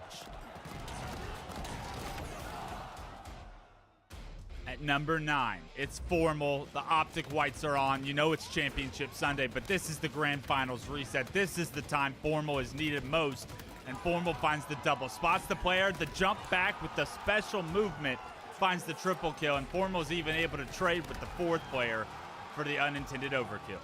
At number 8, it's Renegade's clip, but we're on screen with Formal now. Trying to compete with Rockets at the start of Pit. Renegade, like a bull in a china shop, picks up the Rockets, finds himself a double. What can he find after? Snakebite needs help towards green. Renegade able to find the 3rd and the overkill bottom Snipe to take down all of Optic Gaming. At number 7, it's Royal 2, FaZe Clan versus Native Red in the winners bracket semifinals of HCS Dallas. Royal 2 has Overshield and Heatwave in hand. He's forced to back down from top middle, but he's given a flank. The flank finds the double, make it a triple at green, and he spots the overkill top mid, takes him down, shakes his head, wags his finger. Not today, Native Red. At number 6, it's Stellar on live fire with Snipe. We saw it all year long, and if you remember this clip, you remember it as what could have been. Stellar finds the first kill top middle. The second kill top tower is as clean as it gets. This player stands no chance. Stellar even hits the body for the overkill. Unfortunately, though, Bound's going to take that one out of his hands. At number 5, you guys remember when I was saying Stellar did it all year long on live fire with Snipe? Well, once again, we got back-to-back clips from Stellar on live fire with Snipe. The first player, Dummy's head demolished. Second player spotted bottom Snipe, he's made light work of. And Stellar spots Lethal top mid for the no-scope, and that was just dirty. All right, number 4, here we go. It's Royal 2's point of view, but this is a Bound overkill that everybody, I guarantee, remembers. It starts with the repulse from Royal 2's point of view. Good night, Royal 2. We'll take those power weapons. Can we put them to use? The double kill for Bound allows him to fly out for the triple, and he puts this overshield to use for an overkill killing spree to get a flag on the move.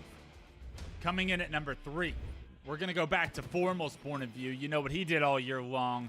Right now, Ryan getting taken down. It was by Formal with the Bulldog shotgun. Formal finds a double on the Mental. Able to rotate towards the PD now. He knows players are weak over here. Can he find them? The triple kill on the Cycle is easy. Rain's taken down for the overkill, and 4 perfect shots onto Ryan Noob for the kill-tacular. What's the second best clip of the year, you ask? Well, you'd have to ask Mental, because he knows exactly what it is. Overshield and Snipe in his hands. Shopify versus Quadrant. It's elimination bracket round 1, and Mental has got to make a play to keep his team in this tournament. he's able to find the first kill on the Seeker pretty easily. Body shot, head shot to match with the battle rifle to take Legend down. The triple kill gets caught slipping. The overkill is disgustingly clean from Mental. At number 1 of the 2023 HCS season all year long, this is the best clip. Brought to you by Frosty. King Nick gets his head ripped off. Lethal gets spotted. Reticle placement is perfect. Lethal gets taken down as well. Pressure on the sword. Frosty, with a lot of pressure, deals with it well. The Heat Wave finds himself the triple. And if you give me the name to the observer that switched point of views before this overkill gets seen, we're going to have a discussion. And that's going to do it for the 2023 HCS Top 10 brought to you by AMD. Thank you guys for checking these clips out, and we'll see you next year for more Top 10. Hello, folks, and welcome back to the Halo Championship Series. Welcome back to the London Major. And of course, we just had an absolutely incredible series on our hands, and it got very, very close. Clutch. I've got to say, ITB, they were really, really doing it for me for a second. I thought, oh my goodness me, the objective work is coming in, the efficiency, the strategy, it's all paying off. And then Shopify Rebellion just undercut, just with the gloves on, just right up onto the chin. And they send them packing. I mean, they've got an incredible chance now, I feel like, in their pool, but they're going to be disappointed after that. And Shopify Rebellion, I think, they might honestly be a little disappointed too. I think they're happy with the win, but maybe not so much the circumstance. Yeah, things got scary, and they did not expect ITB to put up the fight, especially being able to take ITB down in a more dominant fashion at Arlington. They probably saw the team and was like, all right, we know what these guys bring to the table. We've dealt with them before, and we feel like we put in the work to become a better team.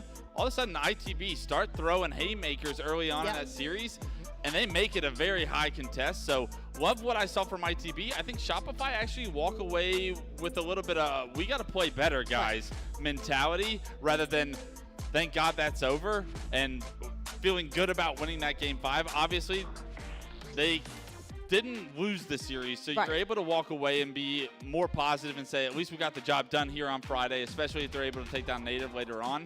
But there's definitely some concern as far as we have to play better if we expect what we expect from ourselves. And like you said, I like the heat up, right? Right towards the end there, we start seeing, I think, a little bit more from Shopify that we were expecting. And Tony, they're going to walk away knowing that the final 2 games were kind of more in their wheelhouse, so to speak. So I'm excited to find out how the rest of the pool shakes out. While I have you, though, Tony, we do indeed have a little bit more red zoning, just in case you weren't done with the red zoning, Tony. Sentinels versus Optic Gaming, we're in map number 2. Obviously, quite a close one for that first map on Aquarius CTF, but we're into Live Fire, Slayer, and Sentinels, they have the upper hand. I'm pretty sure the Halo community already knows I got energy for days, so bring it on right now as Sentinels have a 5-kill advantage over Optic Gaming, looking to tie up the series. It's analysis, it's commentary. I did the top 10 on the break. I hope you're not getting tired of me, guys, but I'll be here all weekend long. I'm not going anywhere, and neither is the good Halo. Sentinels versus Optic. We're back into the match, Game 2, and look at Sentinels. Some momentum built at the end of Game 1. You're thinking, what coulda, shoulda happened if Sentinels won Game 1? Well, they've started off Game 2 phenomenally, 16-10 now on the back of Falcated's hot start at 6-1-3. And we talked about this in the beginning of the show. Falcated Precision is where your firepower is coming from, and Falcated right now is playing lights out 6-3, 2 assists to go along with the Lethal actually as well, leading the Slays column, and no wonder why they have a 7-kill advantage. Lethal has 7 by himself. Love that from Lethal. Traditionally not a main slayer for his team in Halo Infinite. If you go back to Lethal's start, he was the main slayer for his team back in Halo Reach. So maybe that's what Sentinels and the Doctor ordered for this tournament, for this team to have more success. Now with the new precision to pick up, can Lethal pick his game up phenomenally starting this game against one of the best teams in the world in Optic? Sentinels look to be back with a vengeance here, 22-12, a 10-kill lead this early on. Yeah, double-digit lead against a team that literally got second place, literally made it in the grand finals the last time we were on land. So big statement being made by Precision and Sentinels, and a Precision who started off 1-4. Well, now he's 6-4. He's starting to cook. I'm going to let him do it. Yeah, I was hoping we were going to be able to see his screen with that snipe. He does get taken down, but not before finding himself a double kill. 26-14. Now, Booba with snipe in hand. Doesn't quite spot that player from Optic hitting the cuts, but does hit the body shot on the dead shot.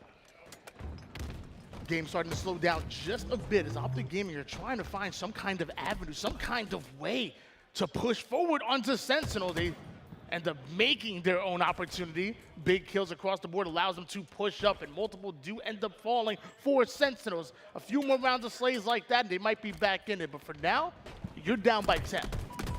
Down by 10, you need to find a way to stop the pressure from Sentinels right now. Sentinels have done such a good job since they've had this lead to continue to trade it towards this 30 kill mark. 29-19, continuing to find those trades. You can tell the teamwork from Sentinels is much stronger here at this event.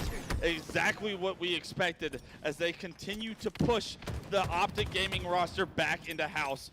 No map control given to Optic, no power weapons given to Optic, and as Camo is coming up here in 24 seconds, Optic have got to figure out a way to find a round of slays and gain these power-ups and these win conditions to get the map back into a winnable state. Although I'm sure Sentinels want to forget it, nobody will forget that abysmal performance they had back at Arlington. So this is their time to right the ship, and they're doing that right now against Optic Gaming. You're the underdogs. You're down 0-1, but you're certainly not out. Sentinels have a commanding lead at the moment. If they play their cards right, they may have a camouflage as well. Grenades are going to take Boo Boo Doo Boo down, but he was able to buy enough time for the rest of Sentinels to try and compete for this camo. Precision's actually found himself the camo, but doesn't find a melee onto Dead Zone. He gets taken down. That camo gets erased. It does get wasted, though. That is something Optic were going to need if they wanted to amount a comeback here. Sentinels erase that win condition off the board. Optic do bring it within single digits. Whoa.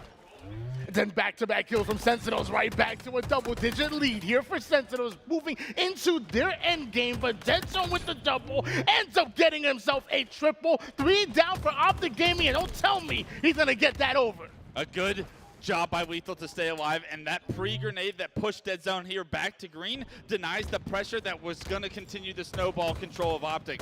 The split spawners now are able to get a little bit of breathing room. 39-32, however, a 7-kill game, all of a sudden starting to become more manageable as Dead Zone backing up actually transitions into a great push from Optic. 3 go down for Sentinels, a 5-kill game, and Snipe guaranteed to go into the hands of either Lucid or Formal as Dead Zone drops it for his teammate.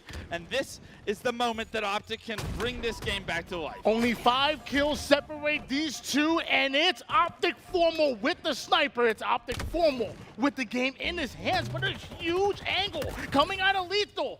Dead Zone, luckily, he gets himself a spree with that AR. I ain't mad at that whatsoever, but the plasma pistol comes out. That's going to be Lethal. 42, making 43 kills for Sentinels. 43-38, still a 5-kill game. Lucid with Snipe and Quantum in his hands. If we can get on board with him, he's going to be the player to watch. That QT just runs out.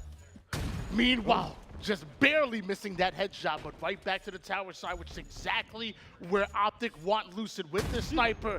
5 bullets now to work with here.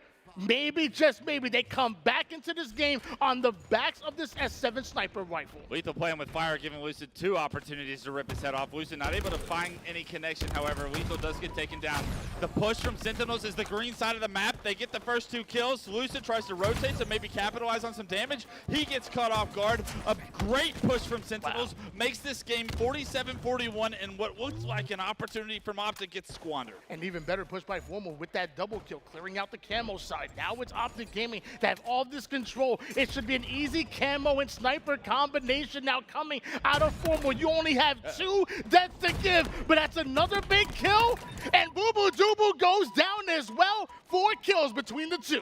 No free deaths here from Sentinels. You have to be careful. Optic are going to have complete map control. They will know Sentinels are hiding at green somewhere. The rest of Sentinels have snuck into the house, but Precision trying to play his life on these back breaks. He doesn't get spotted out. Formal doesn't clear it all the way. Precision now will have an opportunity to flank this push from Optic Gaming.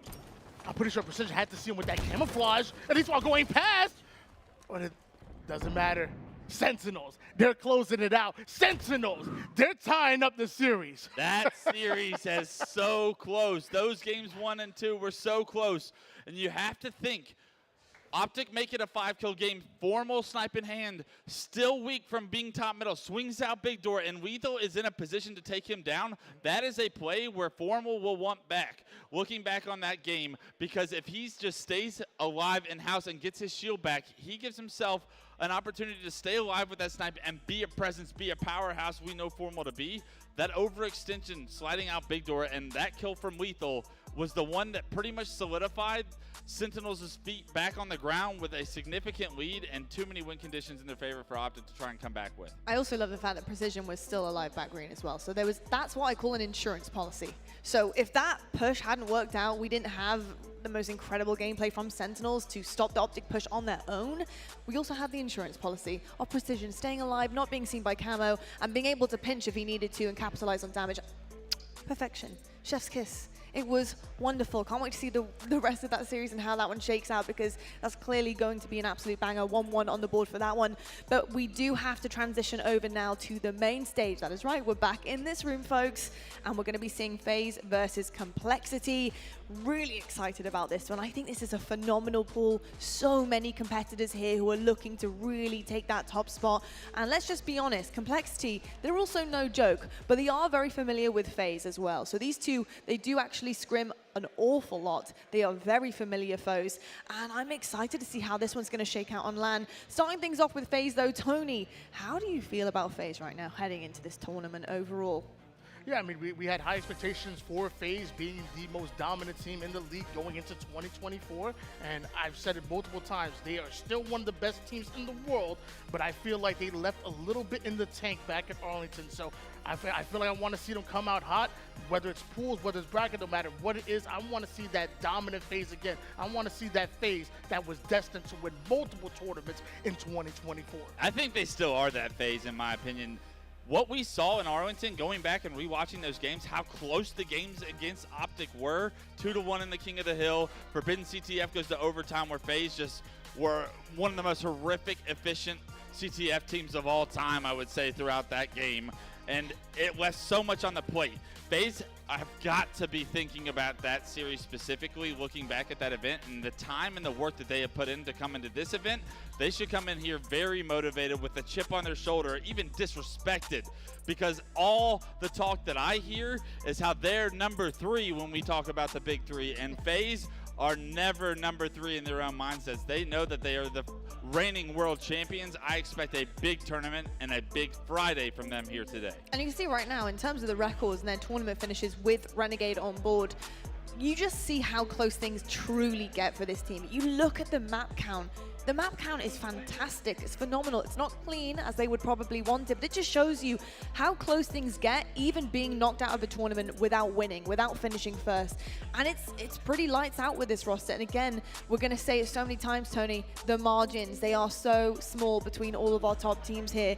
And that's the margins you're looking for to close the gap, right? To gain over, to get that extra inch over your opponent, the decision making, the gameplay, everything you've been working so hard for. It all comes down to a kill sometimes. It all comes down to one type of play that is being made. And this roster, we know, can ice up. And this is why I feel like this matchup is so important to me. I want to see FaZe versus Complexity, because we've seen Complexity play FaZe really well online. But if this is the FaZe that we expect to see on LAN, again, contending for championships, you know, winning back-to-back or winning, you know, 3 out of 4, we want to see that type of FaZe performance. And I think it starts here, because if FaZe come out hot against Complexity, I'm like, well, who cares what happened online? We're on LAN now. I'm not worried about FaZe in this series, and as that graphic that we just saw was popped up, what resonates with me is every single tournament you're seeing either something in 1, something in 0, something in 2. That means that they never lost in pool play, because those 2 losses came from the winner's bracket and the elimination bracket. They are a flawless Friday team at all times. They've had some scares throughout the first season for sure, but I feel like this team always gets the job done, and at least are such true veterans that they start their tournaments off so well. Pool play is nothing for them. They're good swimmers. I expect them to handle Complexity today. But do you care about online, though? That's my question. Not with one of your teammates up in Canada playing on Texas server. Yeah. Fair enough. New Jersey's not much better either, I can tell you that much. Seattle's not much better, I can tell you that much. We have some keys to victory on our screen right now, folks, and I've got to say, on the side of FaZe, CTF is key. And Tony, I know you got stats. I know you love reading into kind of what is working for particular teams and what isn't. CTF is going to be massive for FaZe. They need to win the CTF. And then obviously, Slayer Snakebite again. I mean, we saw some phenomenal gameplay out of Snakebite at the end of last season into this season. He has been pretty much unstoppable. So what are you looking at particularly with FaZe going up against Complexity when you're reading some of these keys to victory here?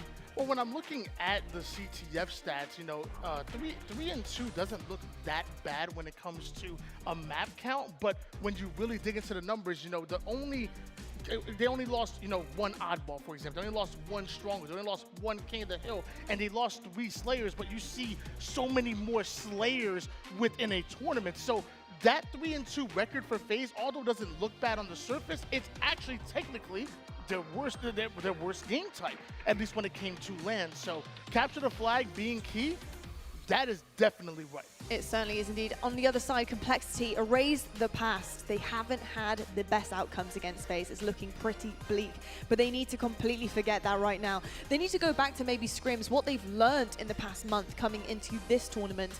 Try to get one up over their opponents. They know them pretty well. Maybe they can predict some things. And the second thing is Spartan bounce back.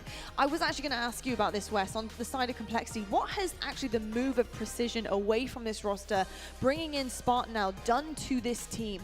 How do you think they're going to fare? I think it's unfair to compare Spartan to Precision because I think Spartan is a great player.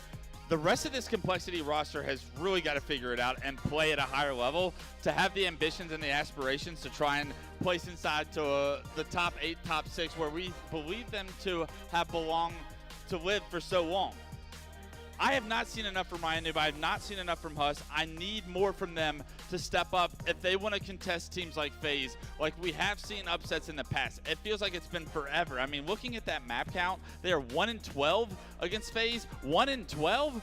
That is a terrible stat to have, especially knowing this team is in your pool. To try and rewrite history that's already set in stone to that level of degree. Usually if it's like, hey, we got 3 at one time or something, they're getting kicked over so many times for a 1-12 performance.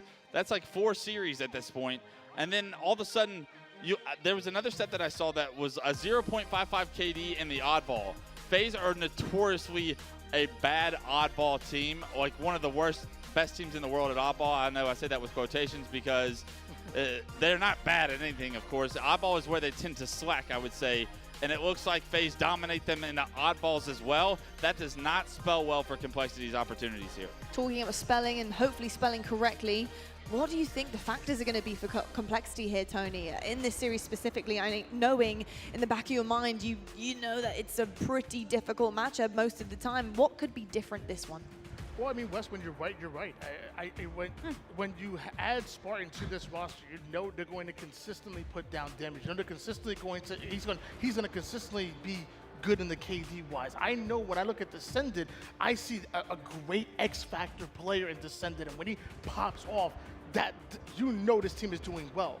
What I want to see is a little bit different, a different situation out of Huss and Ryan. I know the intangibles that they bring. I know the communication they bring. I know what they bring outside of the stat sheet. But if they can consistently pull off, like, you know, a 1.0 KD or higher, and then you lean on Descendant being that X factor, you have a great formula there. And I know that they're capable of doing that. So I like this Complexity roster a lot. Maybe an unfair conversation for me to bring up, but I'll do it just to provide a little insight. And Ryan can be mad at me if he wants to be, but had an opportunity to talk to Ryan Noob last night, and he was open and brutally honest with me as far as how he feels that he is spawning on maps at times and doesn't know what the right play is. And for a player like Ryan, that is continuously one that we always praise as far as his decision making. We always say he has such a unique way of factoring in all the decisions and all the factors that he's got to his knowledge and making a special play. For him to not feel comfortable right now coming into this tournament on this team, it worries me for this Complexity roster throughout this weekend. I hope that they're able to turn that around and he is able to feel comfortable, because Ryan has been such a special talent in Halo for so long, and I want to see Complexity do well. This is a series that I feel like it's going to be a very difficult decision-making process for anyone on Complexity because of how fast and how much pressure FaZe are going to put on you. The individual skill is a completely different conversation that I think Complexity are going to struggle with. But for Complexity to feel better and start to play better, you got to get away. You have to find ways for Ryan to feel comfortable, because that is where your team is going to find success, is when he is making those special plays. Indeed, he certainly feels comfortable in the hills, doesn't he? He certainly feels comfortable in there, that's for sure. But it obviously does help to know exactly what you want to do on a map. I've got to say, when we're looking at this head-to-head as well, Tony, Snakebite versus Rhino, you know, two, would you call them captains of their own right, really? I mean, I feel like that term is kind of blending a little bit more as we get into the season. I think everybody has their say on these teams nowadays. But I've got to say, when you're comparing the two, it seems to be that Snakebite can do a little bit of everything. Oh, yeah. And that's one of the reasons why, like, I went through multiple tournaments season 2, and I'm like, wow, for me, Snakebite's MVP. It was the combination of the kills, the decision making, and then the objective time. He was just doing everything right for the team. So I'm really am a fan of Snakebite. I will say that stat from Rhino, the hill stat, that was really interesting to put a number on that. He actually had the combined total of hill time between Precision and Huss. Combine them together, that was his hill time per game. When in doubt, get in the hill, I think, is a good decision to always try and make. When in doubt, play the objective and hope things are going in your favor. But going back to the Snakebite conversation, the reason that I can, like, honestly and truthfully feel good about putting him in the conversations of GOAT across all of Halo's history is because the level that he does everything at. I have seen Snakebite get the snipe for his team. I have seen Snakebite be the main slayer for his team. I have seen Snakebite be the best objective player in the world. I have seen Snakebite lead teams, IGL teams. Yeah. This kid, what he brings to the table, I don't know if there's anyone in the history of Halo that has brought what he brings to a team and plays at the individual skill level that he plays at. It's one thing to be a great IGL. It is another thing to be the best slayer, best individual skill player on your team in any given series, and also be able to IGL, because you're playing dad, you're playing babysitting roles at times, and you're dominating at the same time. For him to be able to find the solution that very few people in all of esports are able to do is that fine balance. That's why he's such a special talent. That's why he's a 3-time world champion. That's why he's been doing this for 15 years, and that's why he's in the conversation for GOAT at this point. Yeah, he's pretty good, yeah. Not bad at all. No, he's phenomenal. What a phenomenal player. Fantastic stuff. Well, I tell you what, though, we do have the FaZe Major coming up very shortly, folks, and you can actually get your tickets on pre-sale right now. All you have to do is go to that link right there. Please do copy and paste that one into the browser. Of course, it has been announced now, July 26th through to 28th. It's going to be in Atlanta, Georgia, folks. So make sure you are getting yourselves over there. Tony's hometown, baby. Party at Tony's. Tony, sell us Atlanta in 3, 2, 1. I will say, I've been visiting, I've visited Utah, I've visited a little bit of Texas, I'm here in London. I've been visiting a lot of other people's home. I am happy to welcome what I've been calling home over the last 6 years. Is that you welcoming all of the Twitch viewers to your house? Your house? Whoa, wait. Party at Tony! I got 3 beds and 2.5 baths. I want to try to fit in there. Go ahead. Exclamation Tony's house for his address, folks. So there you go. But no, I really am excited. Atlanta is a beautiful place, and there's something for everyone, whether it's music, whether it's art, whether it's, no matter what it is. I promise you, Atlanta's amazing. Y'all are going to love it. A beautiful place also is, of course, is Recharge Round 2, Sentinels versus Optic. Sentinels with the lead, 81-51. Can they push this to a round 3? We've already seen games 1 and 2 be so close between these two. It looks like game 3 is going to be the same if Sentinels can close the door on the second round. Booba Doobu finding himself not only a single kill, his camo is coming up. A double onto Trippy would be nice, but Trippy runs away, but the grenade from Boo Boo is clean to cut off the route. And not only that, Boo Boo has made his way towards the ball with 2 down for Optic. With 13 points needed, Sentinels will push this game to a round 3. Yeah, I don't think Optic can make it off a spawn and over towards that ball. Lucid is going to try as he pushes the gold side and ends up getting sent right back to the black screen. That was Boo Boo Doobu with the double melee with that ball. We're going not only to a swing game 3, but a swing round 3 in oddball. Round 3, can Sentinels figure out a way to steal the objective away from Optic to gain the lead in a series against the former world champs? The pickup of Dead Zone, the second place Arlington squad here. Now Dead Zone trying to fight for his life. 3 go down, make it all 4 down. Sentinels have popped open the door to round 3. Got the camo in the hands of Lethal, as he's 26-18, and the ball in hand of Sentinels will give them an early lead. That 4 down leads to a camouflage of all time, a setup, and 11 seconds so far and counting And if they get a secondary round of Slays, it could be a lot more than that as Lethal tries to stay alive, but that nade out of Lucid and one out of Dead Zone was perfect. You know, Trippy had him on death cam calling every move that Lethal had. Unfortunately, he didn't move, and that was why that grenade came so perfectly placed to take him down. And a 17-point lead is all the first setup for Sentinels will amount to. Multiple going down here for Sentinels, so that's Optic. Gonna get pushed away right through long haul. Rotate this ball toward the gold side of the map. Does Trippy. He already has 26 kills and 9 assists to his name. He don't want that ball. He has the shock. You take the ball. I got shock in hand, and I'm leading the team in kills, Trippy says. Let's see if he can hit the shot on the Falcon. And the first one is pure as 3 go down. Lethal, the last player alive, is able to get a kill and deny maybe some very quick ball time, but Trippy's going to pick that ball right back up. He says, I'll do it all for God's sakes. As he gets some significant time, he will give Optic the lead. 17-15 now, but it looks like Optic will take the lead. There it is. Sentinels now want to try to cross that long haul side. It's going to be tough to do as Precision on the opposite side ends up being taken out. Now all the focus is left on the remaining players, but they answer the call. 3 down go Optic. Optic get a 13-point lead, but the setup is broken. Sentinels now, with ball in hand, are not able to take down Trippy immediately. That kill from Trippy will deny and make this setup of Sentinels so much weaker. Now Optic have had time to respawn. Trippy buys enough time. Now 4 players from Sentinels to start getting a lot of pressure onto them. Unfortunately, Optic do go down. Formal, the last player alive, is snuck away with the camo, but Lethal sees where he's at. Can he get the kill? This is the big question. No, Trippy off respawn keeps him alive. Patient play coming out of Formal and a big bait and switch out of him and Trippy Trippy's still going. They're able to take down Falcon. Now Boo Boo I think he wants to play the ball, but he knows that Optic have him surrounded. Even if he does play, this should be right back to gold. But what a shot. What a shot by Boo Boo. He gets the play ball and he takes down Camo and Formal in that situation. And it makes Optic's opportunity to get a counter setup there so difficult. What a play by Boo Boo to buy Sentinels so much needed time coming off respawn here to keep the game in their favor. Double-digit lead in favor of Sentinels at the moment as we're on board with Precision. It's going to be 2 players of Sentinels trying to hold the line here, making sure that nobody makes it through the gold side. A full squad wipe as Precision passes that ball towards Boo Boo and gets right back to work. You know the spawners are coming. This is the moment in Game 3. If you want to win this game, can you get 1 wipe to give your team such a significant lead here in round 3? 58 and counting. The lead is up to 30. If Precision hits the shots, he can give his team so much space and time. Formal, the only player by himself pushing from glass, gets deleted, and Precision knows that Optic are all over towards Elevator. One shot, Boo Boo does end up playing that ball towards the mid side. Precision tries to get back towards gold with the grapple. That's not going to happen.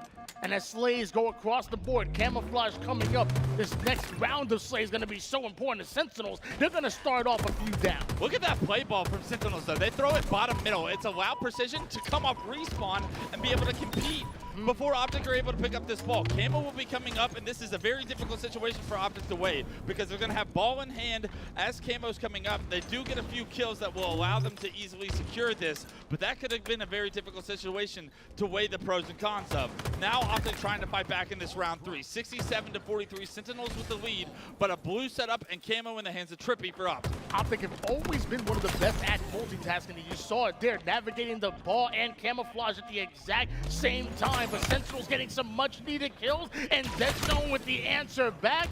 It looks like that ball should be played and reset. Precision with the back smack, and Sentinels back on the ball. Lethal with 34 kills so far throughout this game, leading Sentinels once again to a potential upset here in Game 3. 67-53, the ball neutralized, bound, bottom double stack. The sandwich from Optic to long haul is a massive play from Optic Gaming. It gets traded out, and Boo Boo has got a lot of responsibility to stay alive as the rest of Sentinels are on their way.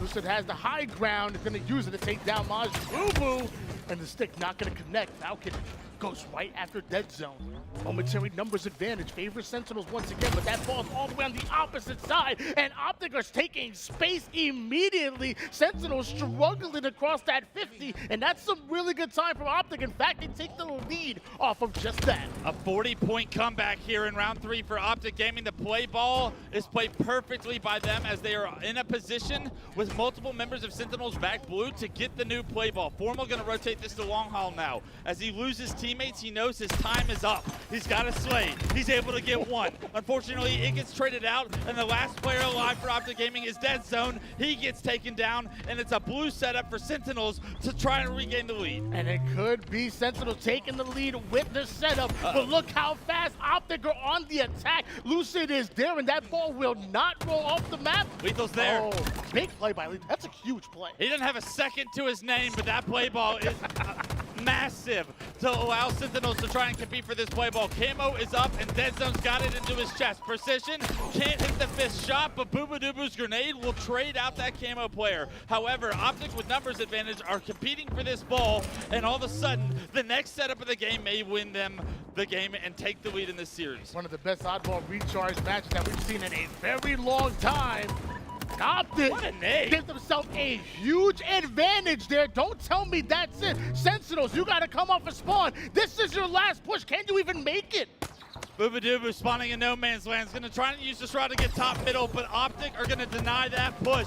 One player's no shield top middle. The ball is in pipes, 96 seconds and counting, but the slays are coming through. The slays are coming through. Boobadooboo able to get the ball. Optic are stuck at 97. 20 points needed for Sentinels, and Optic will have one push to win game 3. Just 3 seconds shy from ultimately taking the swing game 3, but it's Sentinels now with their setup. It's Sentinels now with the space. Can they hold the line for one more round of slays? Can they close it out against the green wall? Because here they come. 97 once again on the score. Optic have done it. They've broken the setup, and Optic will take game 3. Oh my gosh. They're getting their money's worth out of us. Oh my goodness. Guys, I'm out of breath. I'm not even speaking. That was insane. Okay, just take me back there for a second, because pipes is where it was all at. It was all happening here. The setups, the pushes, the breaks, the re-push, the kind of the ability for Boo to honestly stay alive, to be honest. That, and I'll tell you something, that shroud saved his life. Being able to put that up right in the nick of time. He nearly got melee to death. He nearly got beat down, but he had a teammate right behind him, being able to push up, forcing Lucid away, knowing he's in a disadvantage, then pushing through pipes. Talk to me about it. Come on. Talk to me about it, because I'm getting too excited. Like you said, the shroud was perfect, and I didn't even know if Sentinels were going to have a realistic chance of actually having a chance to kill that oddball carrier. They get the job done at 97. It's the respawners from Optic that have the exact same situation that Sentinels found themselves in to try and retake this last setup. And Precision gets taken down, gives Optic numbers advantage. All of a sudden, it's a 4-on-2 because another player then falls for Sentinels, and the 4-on-2 split push from Optic gets there just at the same time. The same 97 points that Optic were just at. That was one of the craziest endings to an oddball I've ever seen. Unbelievable. Tony, just hearing you giggle over this, thinking back to it, was incredible. Going back to these final moments, what's going through your mind? To me, it's just like, when you have that setup, you know where the enemy team are coming from. Yes. You know they have to push. They have to make this break right here, right now. And you still couldn't do anything about it. Sentinels got their break onto Optic. Optic then get their break onto Sentinels, end up still in the game with it. Just tells you how good these players are individually, be able to clutch up like that. And we're seeing the final seconds. That was it. That was the last break they needed, but it was funny because Sentinels literally did the same thing to them just before. That pinch was key, by the way. That was unbelievable. Being able to have 2 Optic members at different angles. I don't know if that would have been GG's or not if they hadn't had somebody back gold there. So we see it from Precision's screen. He jumps on top of double stacks, and he thinks all of Optic is going to be desperating through the elevator side. There is one player from Optic that takes a route that is behind Precision, and because Precision finds himself now overextended onto the double stack, he thinks everything's in front of him when not everything is in front of him. One player behind him gets the kill onto Precision because he and Denzo exchange damage, and that's a win for Sentinels in that situation. But the second that Precision goes down, numbers advantage is everything in this game, especially in that moment, and it destroys the setup for Sentinels. Sentinels then crumble in pipes, leaving the clock or the score 97-all, and Optic, with that route from whoever that player was that took down Precision, won his team the game. Yeah, I've got to say also the decision to actually shoot ball carrier there.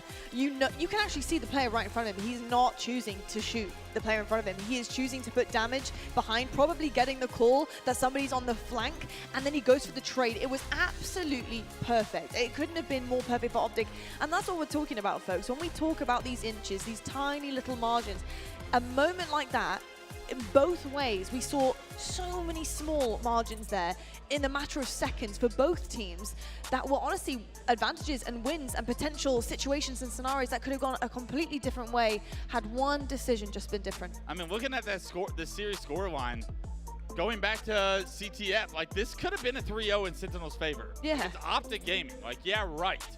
If you told me that was going to happen this morning. Obviously, Optic find themselves up 2-1, but they are in war right now. Sentinels giving them everything they can handle, and if Sentinels are consistently playing at that level, I would say they're back, and we're going to see them long into the tournament on Sunday, competing with the likes of Optic at that level, because you expect Optic to be in that grand finals. Indeed, I love how confident they look actually here at LAN.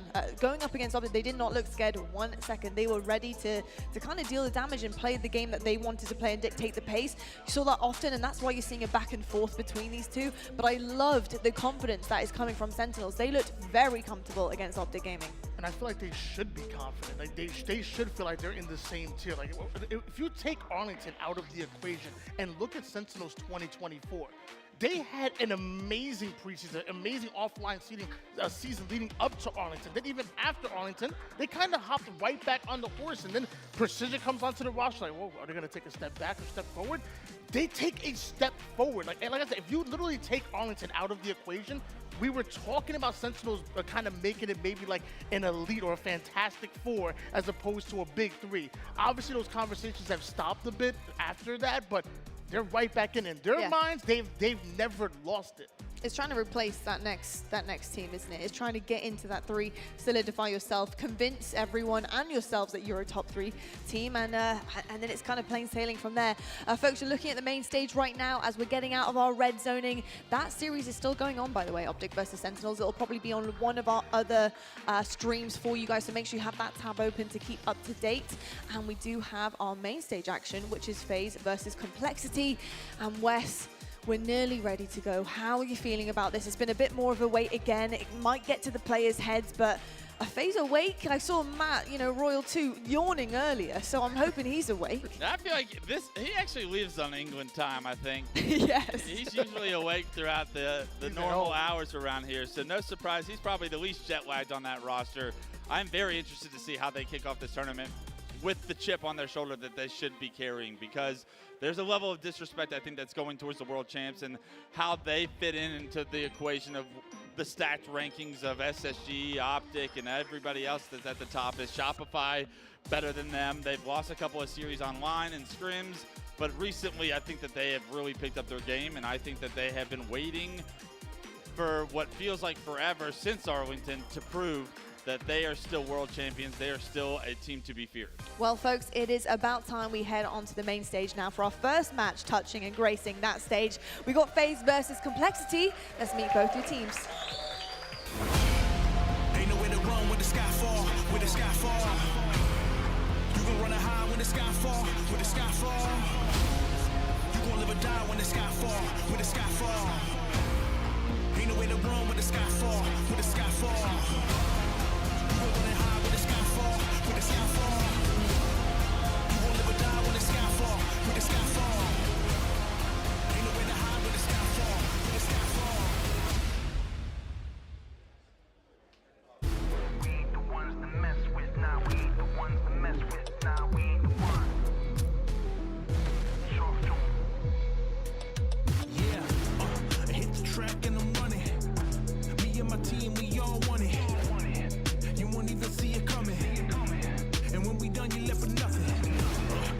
Lie with your bluffing.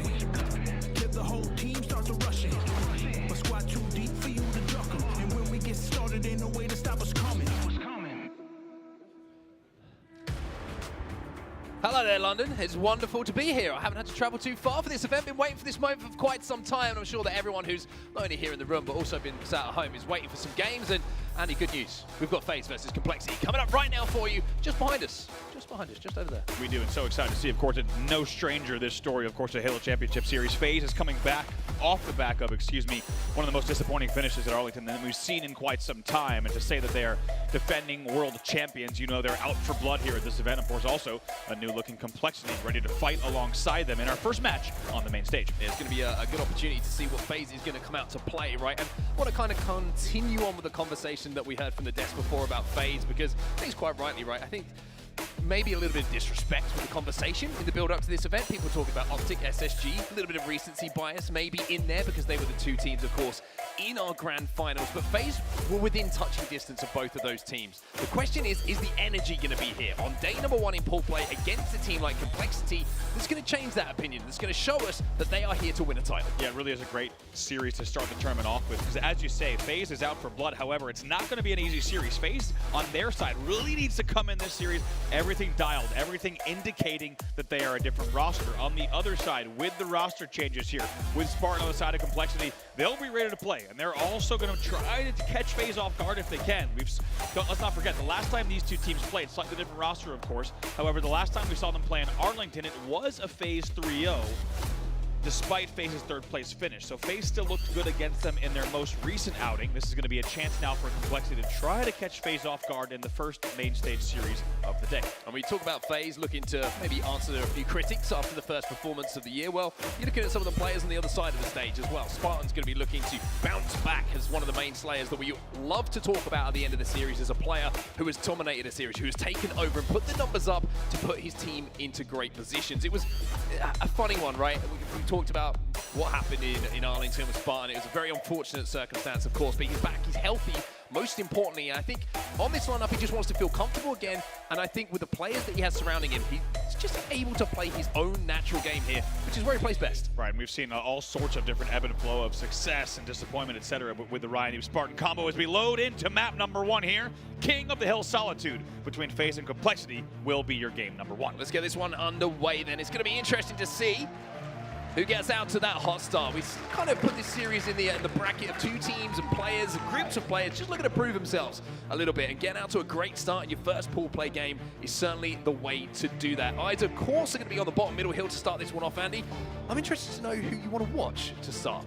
Man, to be honest, on the side of FaZe, I think everyone's going to be looking at that Renegade side. We'll go ahead and kick things off with Snakebite here, the General, and see what he can do with the squad. And as we said, there is so much pressure on this FaZe side this weekend. Of course, you're defending world champions with their name on the line here. If they were to fail to place within the top 2 again here, that would be a huge disappointment for this squad. They're looking for nothing short of first place. Grand Finals expectation is what you expect to see from this lineup, this FaZe lineup. For Complexity, maybe the road is going to be a little bit longer this season, but getting out to a good start and proving that you can hang with the best is certainly one that's going to boost that confidence level a little bit here. Spartan's going to get his first kill of the game, and you can see early, just kind of tiptoes in that bottom middle hill are going to go in the way of FaZe. A little bit of time for them, but the numbers certainly not on their side now. Yeah, we'll see what Snakebite can do here. You see making the loop push. You're going to see a Renegade getting taken down. Needs to be a little bit careful. Actually getting pinched here on Light Rifle, getting pushed all the way back into loop as well. So they'll need to reset. It was 2 dead for Complexity, though, so the waiting and the baiting from Snakebite is going to pay off. Maybe even more. That's another 2 dead. That should give them now an opportunity to push back out. As you said, just a few points on the board here. Well, it's been a really strong start for Snakebite, no surprise. You know, Wes was giving him all sorts of praise, and rightly so with the type of player he is. But he's had a lot of toys to play with at the start of this one. He got the thrust off Spawn, he's now found himself a Repulse, and he's found himself a Shock Rifle. So he's currently sat at 2-0, hasn't gone to the death screen as yet, and if he continues like this, with these weapons and puts them to use, then FaZe might be a few moments away from maybe capping this first hill. Love the angle and the route here. Needs to be careful. They've already lost 2, though, right now. A momentary man advantage for Complexity. Big responsibility here for Snakebite. He hits the first shot double. Also a little bit of extra damage now. Let's see if we can continue the challenge against Huss.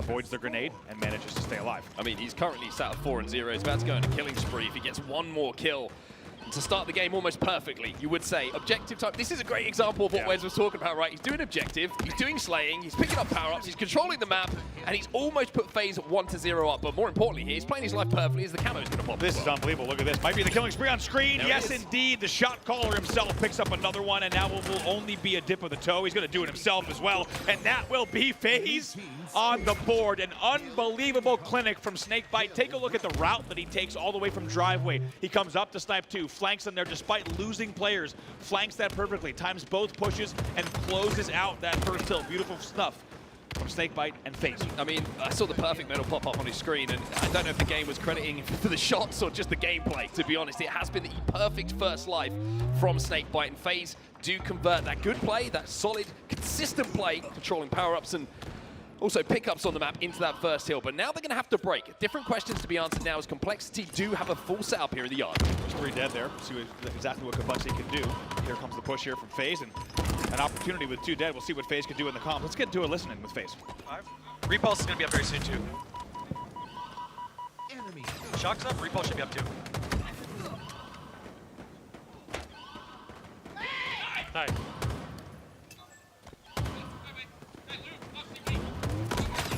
Nice. Hill incoming.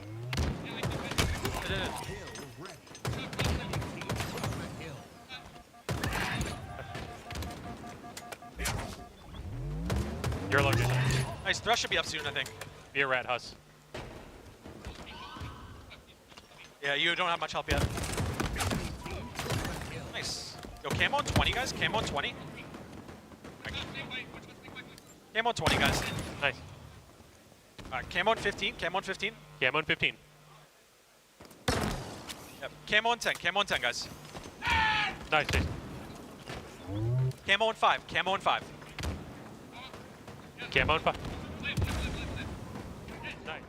Well, the question was, as we went into the listening, is are FaZe going to be able to break? The answer was no, as Complexity almost put a perfect hill on the board here. It's going to be tied up at 1-1, and I will say one thing that's a good sign for FaZe, even though it was Complexity who got that hill on their side, is the energy's good, right? You can see Frosty in the player cam, dead, every time he's getting a kill, and that's always a great sign from them. It is just like you called it there, as we were talking about earlier this week, and that will be 3 dead as well. Huss was your only player alive. As you can see, he was Hotel now, just trying to stay alive. In Hill, you do have S1 spawns coming in as well, so they're going to manage to get a trade out of that, which is a big deal. We'll see what Spartan can do from his spawn. Spawn's going to have to fight through Royal 2, and he gets that trade. Smart play from Royal 2, just to make sure that spawns don't come in on that snipe side by not making sure that his death was exchanged with a kill himself. Snakebite at the moment is just sitting pretty in the hill. 7 and 5, it's been a little bit of a slower run after they tried to break that hill, of course, but General once again is doing what he does best. That's just making sure he is prioritizing so many good kills, doing damage in and around that hill, and soaking up more objective time as well. Was 3 dead. You could tell that they were not aware Spartan was the 4th player in Cafe. Spartan actually is going to slow down the hill just a bit, which is a little bit of a disappointment if you're on the side of FaZe as a solo player able to slow down that whole push. Well, Spartan's had a really good game so far. He's 13 and 7, and I mentioned how being comfortable for him on a lineup is going to be vital to his and his team's success. Well, the stats are showing that he's looking comfortable at the moment, but this fight is a little bit uncomfortable, but he comes out on top of it. He also turns a 1 into a 2. A double kill pops up as he gets the stick with no shields. Very nicely done there. Almost a bounce off the ground, it looked like. Pressure coming in from Snipe 1 and Snipe 2. See if they can fight this off from Hotel and Hill. And look how this is flipped, right? A few moments ago, we were saying Complexity trying to force their way through the snipe side, trying to force their way towards Hill. Well, now it's FaZe who are spawning over there, and you can see Spartan now repositioning himself, also using the weapon pad on the floor just to do a little bit of damage, or maybe a fallen weapon, and gets another trade as well. And look at Complexity racking up time, and Frosty knows he has to go, and he has to go now, but Descendant is going to shut that down. Look at them staying alive. Descendant stays alive in the hill, which allows more Cafe spawns once again. This is huge. Spartan right now is 17 and 8. Spartan staying alive as the last player. Keep in mind, Snakebite had a triple kill, and Spartan as your last player alive as the hill takes down. Complexity should be able to close this out. They go up 2-1. How about Spartan staying alive as your last player alive? Off the back of a Snakebite triple in a scenario that should never happen. Gets his teams the Cafe spawns, and they take the 3rd hill of the game to now lead 2-1. Let's not forget about the game clock. Only 150 left. Yeah, I was going to say, it's a bit of a slow-scoring game, but it's very interesting, the timing that just surrounded that capture of what FaZe had to do. FaZe decided, hey, we're going to give this one up. We can't really push on it, but we also still need to push the inside of the map because of the fact that the camo was coming up, the shock rifle is coming up, and if you're going to hold, you can't allow Complexity to get two a power weapon and a power up to try and break. So FaZe actually do a really good job there. Not only to rotate, but make sure they're fighting and contesting those things that are coming up to make this a difficult break now for Complexity. See what they can do. Spartan's finishing has been unbelievable. 19-9 here, and as you can tell by the assist category, he's had a lot of help on the way. However, it's an unbelievable stat line regardless, but take a look. FaZe now 75% of the way done on this hill. See if they can close this out. So far, they have not been challenged points-wise. 1:37 left on the clock, and I mentioned how it was a little bit, maybe a slower game. Well, the speed of this hill is making it a little bit different from what we just saw a few moments ago when it comes to that picture of the speed of the game. 1:30 left on the clock. FaZe still inside of that hill, but now with a few kills going against them and Complexity finally managing to break through towards the driveway hill and get their toes inside of it themselves. FaZe have to answer the question they struggled with before. A stick comes in, which is going to keep the numbers a little bit more even, as Frosty now tries to move in to make those numbers heavily in the favor of FaZe. It's Huss who's last alive. Frosty recognizes that. No, the challenge is coming in, but knowing it's coming and dealing with it is another thing altogether. Well, unbelievable from Huss. He probably gets taken down here. A little bit of extra damage, but what a double back to go from light rifle tunnel there with the confidence to fly out against a player like Royal 2. That's not easily done. 2v2 on the map still.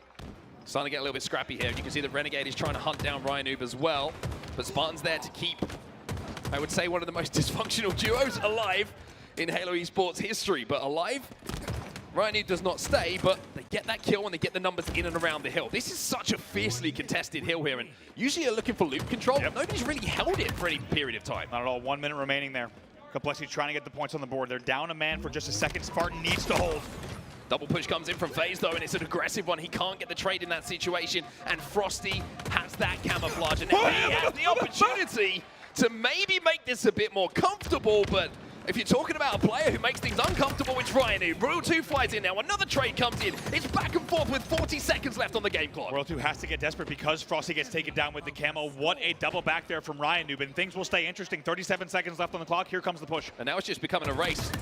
Frosty just taking his time, showing a little bit of experience here. Waiting for his teammates, even though he cleans this kill up, recognizes that now is not the time for hill time. They need a few more kills first before they can solidify this. Look at this. Stays alive with 2 dead. They should be able to step in. They haven't done it yet, though. And now they should be able to finish with it out. Oh, but there's the kill. There's the kill. Complexity still find themselves 2 dead, but another double kill here from Snakebite should calm things down for just a few seconds. The race looks like it might be run by Royal 2, but it's another trade in and around that hill. This is carnage, and nobody looks like they want to lock this one down. Senate knows he needs to stay alive, but he has to challenge this kill. See if he can get this. It's huge. A big win for Renegade there. Renegade with that win might have just won this hill as well. Ryanoob is the closest player to that hill, and he won't be able to step in. So with just 5 seconds left on that game clock, FaZe will tie this one up at 2-2, and next hill's going to win it. Down to the absolute wire, but cool, calm, and composed once again is FaZe Clan. They tie the game 2-2, and now with 2 minutes left, the next point in the game will win. Well, look at that pressure that was coming in. No easy shots there to hit with that shock rifle. As Huss goes in as well, and FaZe find themselves 4 dead. And I mentioned how Frosty was getting loud. Well, let me tell you, on the other side of the stage, we are hearing some of the Complexity players start to chirp up as well. This could be devastating. How does Descendant play this camo? If they can get another 4 dead, this really could be the entire hill. They're already halfway done. FaZe just trying to take their time to pick apart the setup here. You can see they're not worried about the hill. The hill is the last objective, the last player to take down. But he does have that camo. However, he's going to chase down this kill. Oh, no. The Descendant doesn't get that kill. And FaZe have picked apart Complexity one by one here, and now have a chance themselves to hold. Descendant really all in that kill. He decided from top tower that was the kill he wanted to finish to make sure the numbers stayed close. He doesn't get it, and it's devastating like we said. They fell 2 dead, they fell 3 dead. Now FaZe scoring once again. And Complexity are going to be thinking, we were so close. We were so close. But close isn't good enough. FaZe are the team who play to that last second better than anyone in the Halo Championship Series, and they're showing it again here. Just about tied here. FaZe will now inch into the lead here. Moments away, final push from Complexity. Royal 2 gets that first kill though, and that means that it's going to be a desperate push, and Renegade is just thinking it's time to pad some stats. A double kill for him. Complexity 4 dead, and FaZe go 1-up in this series. What a game one, though, in that series. In the end, FaZe will outslay 87-68. So you have to wonder with the final scoreline on the board, is it a case still of FaZe maybe just a little bit inefficient in the objective department while they outslay heavily? we'll have to see more games to see if that's the case. However, complexity, you have to wonder. The first question that I'm asking, and I think a lot of people in the room are asking as well, do you really put Descendant there with the camo in the hill on that hold? As you could tell, Descendant was not able to use the camo at all as an effective piece of equipment in that final push. Instead, he sat hill while 2 players died around him. He goes top tower, he drops to try to finish the kill. In desperation, they can't even finish that one. You have to wonder in the comms, was there no way to get someone else in the hill to make sure the Descendant can go top mid for free, pick up a few kills, get another 4 dead? I think if they're able to do that, they had a chance of taking the hill in 1 Slay rotation. They don't do it in the end. FaZe comes back not only to win the game in OT, but also to fight back to force OT. They take game number 1. Yeah, I think it's a really good point you make there. And you're talking about power-ups. Like, what do power-ups allow you to do? Be dynamic on the map, right? You don't want to be static, because if you're fighting against the players who don't have the power-ups, it's like, okay, we can pick these apart one by one. We can look for our kills, and then we know the camo guy is in and around the hill because it's lighting up. It's giving us the information.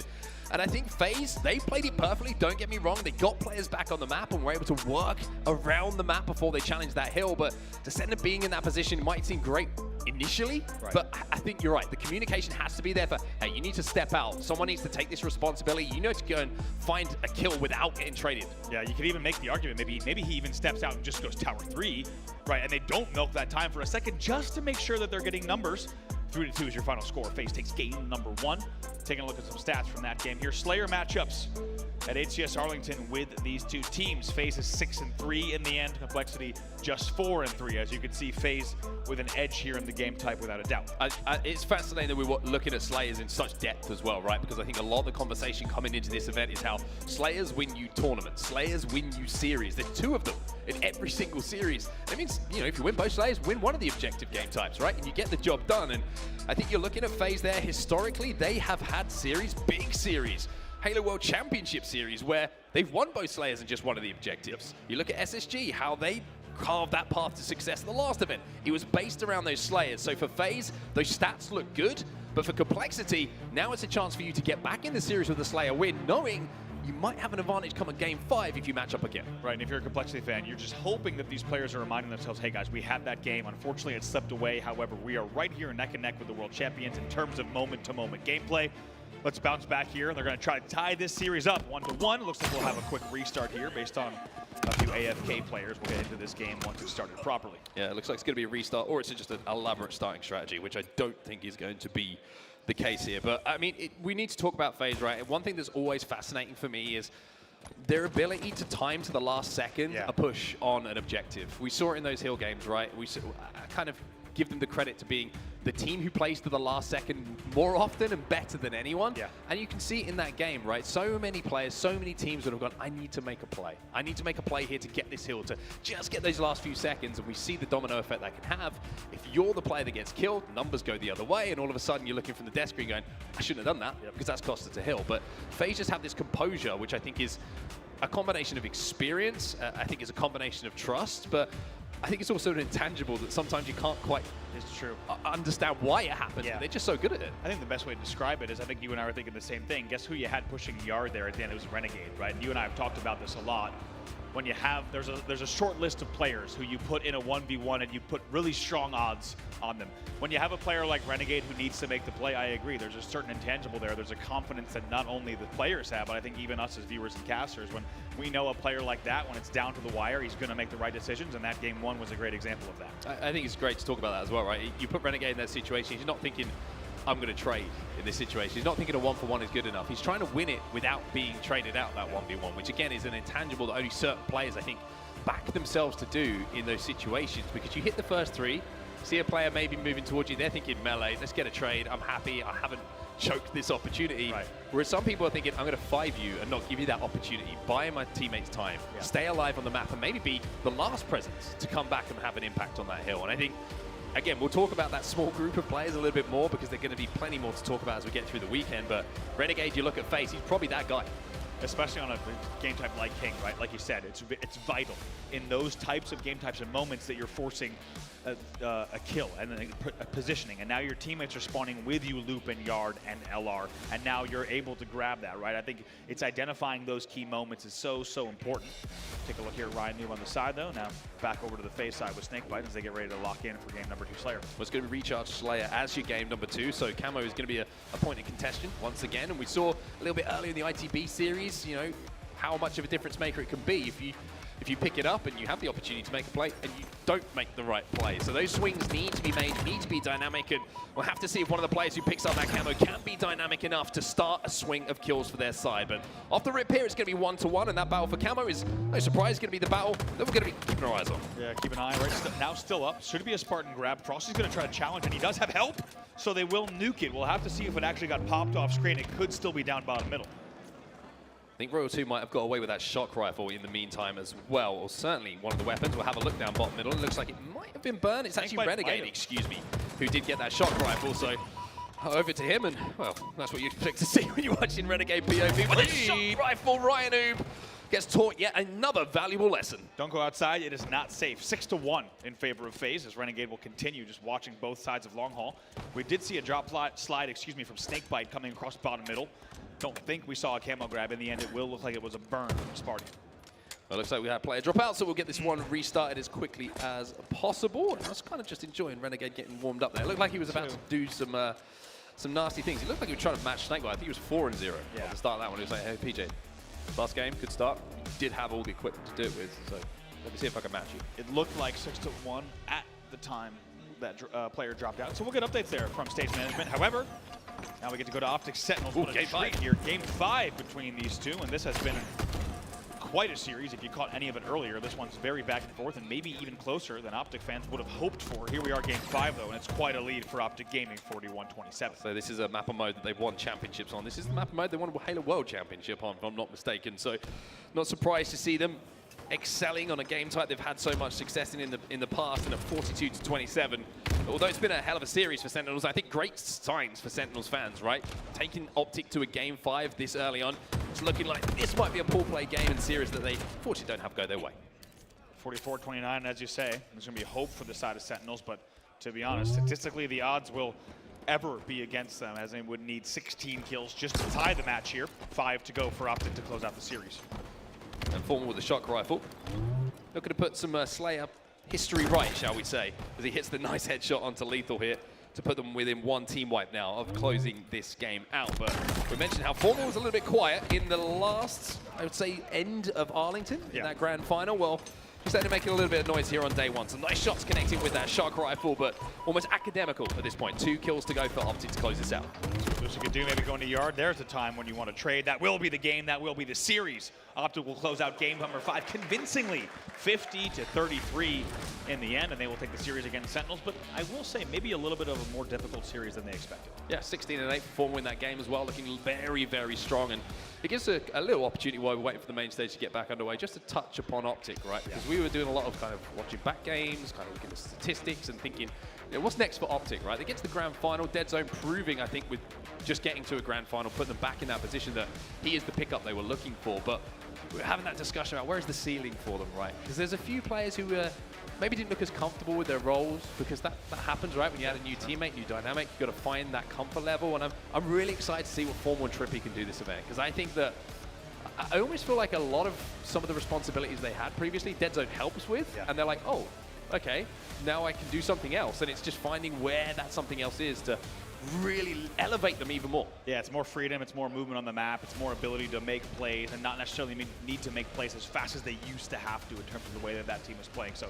really, really excited to see what they can do. It does feel for both Formal and Trippy that in the end of that grand final, we didn't get 110% out of them. So I think it's a really good bounce back opportunity for all of Optic Gaming, of course. Let's not forget just how close their series were with SSG, but especially for Formal and Trippy. It feels like those players, as we talk about, have such a high ceiling, and we might be able to see them scratch an even higher height for this event. Yeah, and in the build-up to this event, if you've been watching some of the scrims and seen some of the stats that those two have been putting up, it looks like the trajectory is going in the right direction for those two. So keep your eyes on Formal and Trippy. They might be the two players to take over here in London for Optic Gaming. But back to our main stage and back to the conversation that we started before we had the little break there. Complexity versus FaZe, a very close game number one. I mean, it's almost as if we're talking about this being a runaway for FaZe after the way that they closed that game number one out. But it was really back and forth. Complexity gave as good as they got. They really did. And to be honest, you know, if a few different 1v1s, as we said, went a bit differently at driveway and yard, we could have very easily have seen a regulation Complexity win in that game number one. And I'm not going to lie, that would have really changed the layout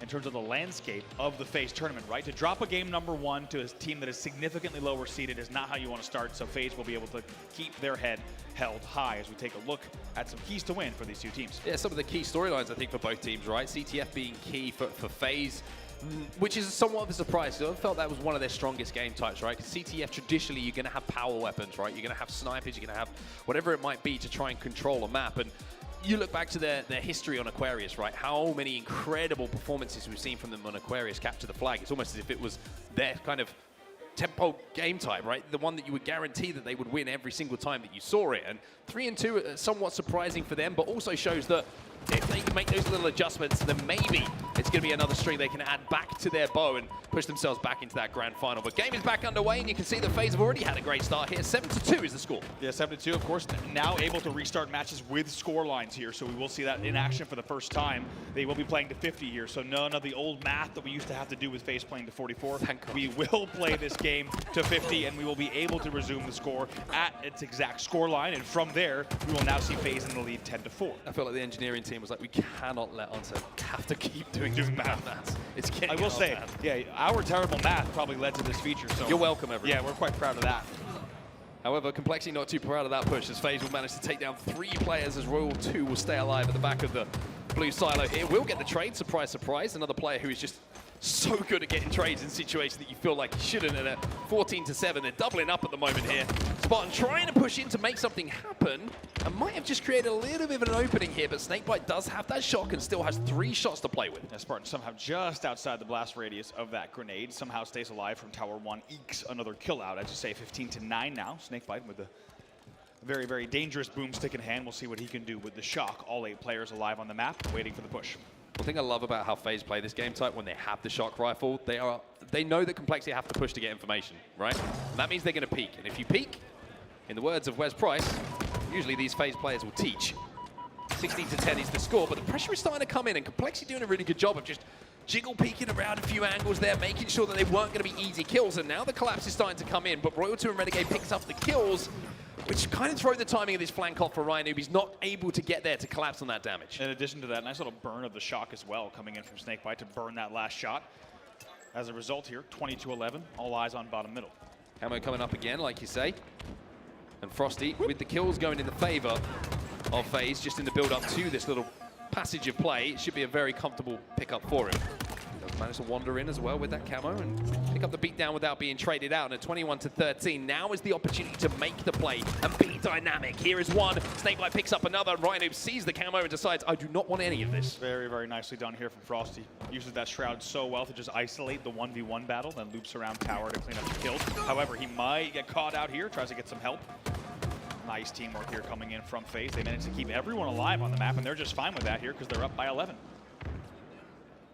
And now they can just wait to play around the next one if they want to. This kill lead is so advantageous for them. It's been such a strong position on the map, and especially with Renegade just holding down this shock rifle, it means that FaZe have a lot of freedom to play with. Can't quite connect with the headshot there, even though the body shot was good. FaZe weren't in a position to actually clean that up, and Frosty now finds himself as last player alive, and Descender wants him dead. Was a momentary 1v1. It's a nice job from Descender. It somehow uses both grapples to get in and get out. Very well done. However, it's a long road for Complexity. They still trail by 10. However, starting to make this comeback. Frosty's going to be challenging. And these are the kind of moments where you need to hit the big shot. It has to be a headshot. You cannot let Frosty get away with this kill, because otherwise that's going to happen. It turns into 2. And Descendant, just by narrowly missing a headshot, allows FaZe to just take control over again. It does, and now just like that, they're almost doubling their opponent's score. And what looked like for a moment we might see the game come within about 10 or 8 kills. Instead, now a 12-kill lead here for FaZe once again.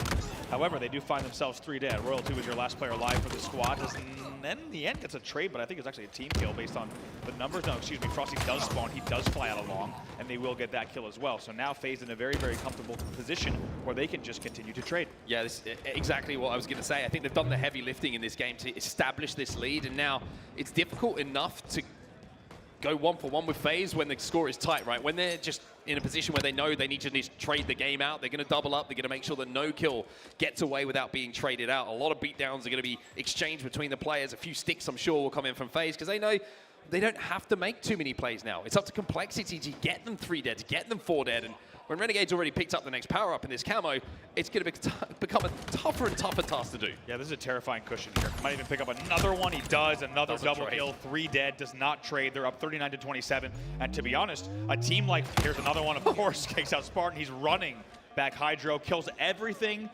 that happened to pass through that zone. Now they're up 41 to 28. We didn't have a listen in for that little bit there around back silo with Renegade, but I can tell you exactly what the side of Complexity would have been saying. It's Renegade's back silo, back blue. Okay, Renegade's still there. Still back. I'm looking for Renegade. Renegade's still there, everyone. See you on respawn. Renegade managed to pick up 3 there with the camo. It's exactly what you want to be doing. And now with that grapple, one thing I love about Renegade is he plays off damage so quickly with it.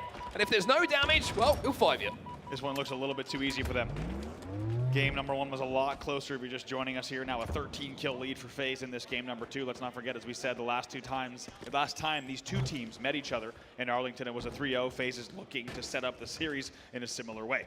5 to go. Royal 2 is going to be able to lock down all of the pipes with this shock rifle as well. This is fresh off the rack, so a lot of ammo to play with for him. Another trade here for FaZe is good. It brings him within 4 kills now of closing things out. Spartan gets his ankles clipped by the shock rifle, not his head removed. Ryan though, might not suffer the same fate here. Good awareness here from Royal 2. The comms coming in from FaZe, knowing that that E1 spawn was going to come in as well. 3 to go now, 47-34.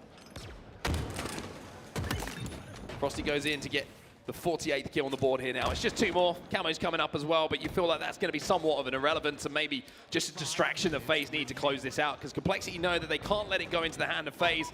Last kill is going to be going over to the hands of Snakebite, as Royal 2 doesn't even have to engage after picking up that camo. FaZe is going to be 2 up in the series, and that was a dominant performance. Very, very dominant. To be honest, it really changes the conversation in this series, because coming off of game number 1, I think everyone was really impressed with what we saw from Complexity. I think Complexity players and fans themselves would have really liked that game number 1 and thought, okay, our team has great tournament hopes here and great series hopes.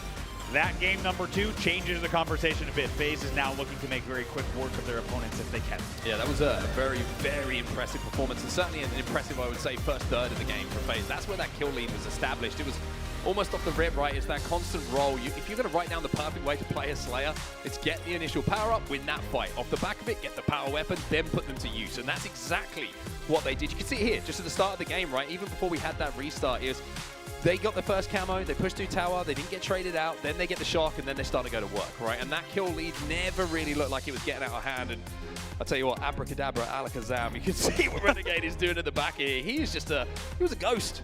He really was, and it's so tough. As we said, it's one thing to play against Renegade. It's another to play against Renegade with camo. It's the worst to play against Renegade with camo and a 12-kill lead, because the man's going to do whatever he wants against you, and we just saw that on screen in the highlights. Next up will be Empyrean CTF. We've seen some fast ones, and FaZe is thinking, it might be time for dinner. Well, hopefully they get too far ahead of themselves now. I think Complexity, one thing they'll be looking at on this game type is, yes, it can be quick if things really start to go against you, but it also is a game type where you can get a little bit of a footing in the series, right? Because if you get a rocket, you get overshield, sniper rifle, whatever it is, it just slows the passage of play, slows the pace of play down just a little bit more than if you don't have them yourself. But like you said, quite rightly, if that goes the other way, if FaZe get everything off the rip, it's not just one cap you've got to start to worry about with a team that's that efficient. Right. It could become 2. Really could. CTF versus Complexity in Arlington. Let's take a look here at some numbers. KD across the board. Royal 2 and Frosty just absolutely doing work. 18-4 and 12-4 respectively. I want to say, by the way, Frosty, just a slight turn on the traditional esports pose. I like added another level to it. Some ink on display as well. A little bit of flavor to that. Maybe that's the new. I think this should be the new go-to. I like this. I like this from Frosty, and I like the numbers even more from these two. We'll see if they can do the same thing. As you saw, it was a 3-0 in Arlington in terms of the entire series score, and CTF was quite a match as well. These are huge Slayer stats from them. But that's ridiculous stats, isn't it, if you're looking at it? I mean, it's even more, I'd say, ridiculous when you put it in the context of when we were looking at the overriding storyline graphic that we saw a little bit earlier, where FaZe was struggling a little bit on their capture the flags. Then you look at them versus complexity, and you're looking at kills per minute, 4.5 for Royal 2, 3 kills per minute for Frosty. It just means they're constantly engaging, constantly putting the pressure on, and constantly putting in great positions. I think if you're getting that many kills per minute, it means you're not just winning your 1v1s, it's what you do off the back of it, what you react to first from the communication coming in from your teammates, and that shows a well-oiled machine. And really also, how important is that on a game type like Empyrean CTF, right? You need to always be thinking 1 to 2 spawns ahead minimum on this game type. So when we talk about kills per minute, it could never be more important. Guess what? When you get a kill on Sword, congratulations. Now you need to push Courtyard.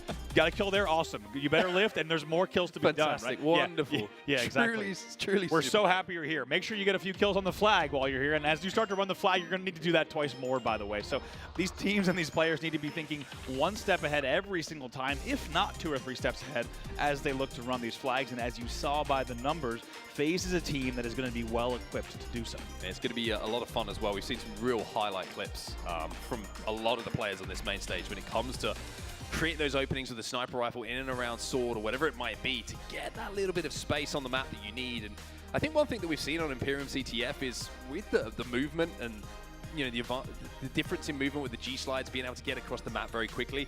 It's no longer just a long-haul green-dominated run. You can run it across the plat to green. You can get under bridge if you hit that G-slide very, very quickly. And you can get across the map. The reason it was run traditionally down green and long is because it was the quickest route to go, right?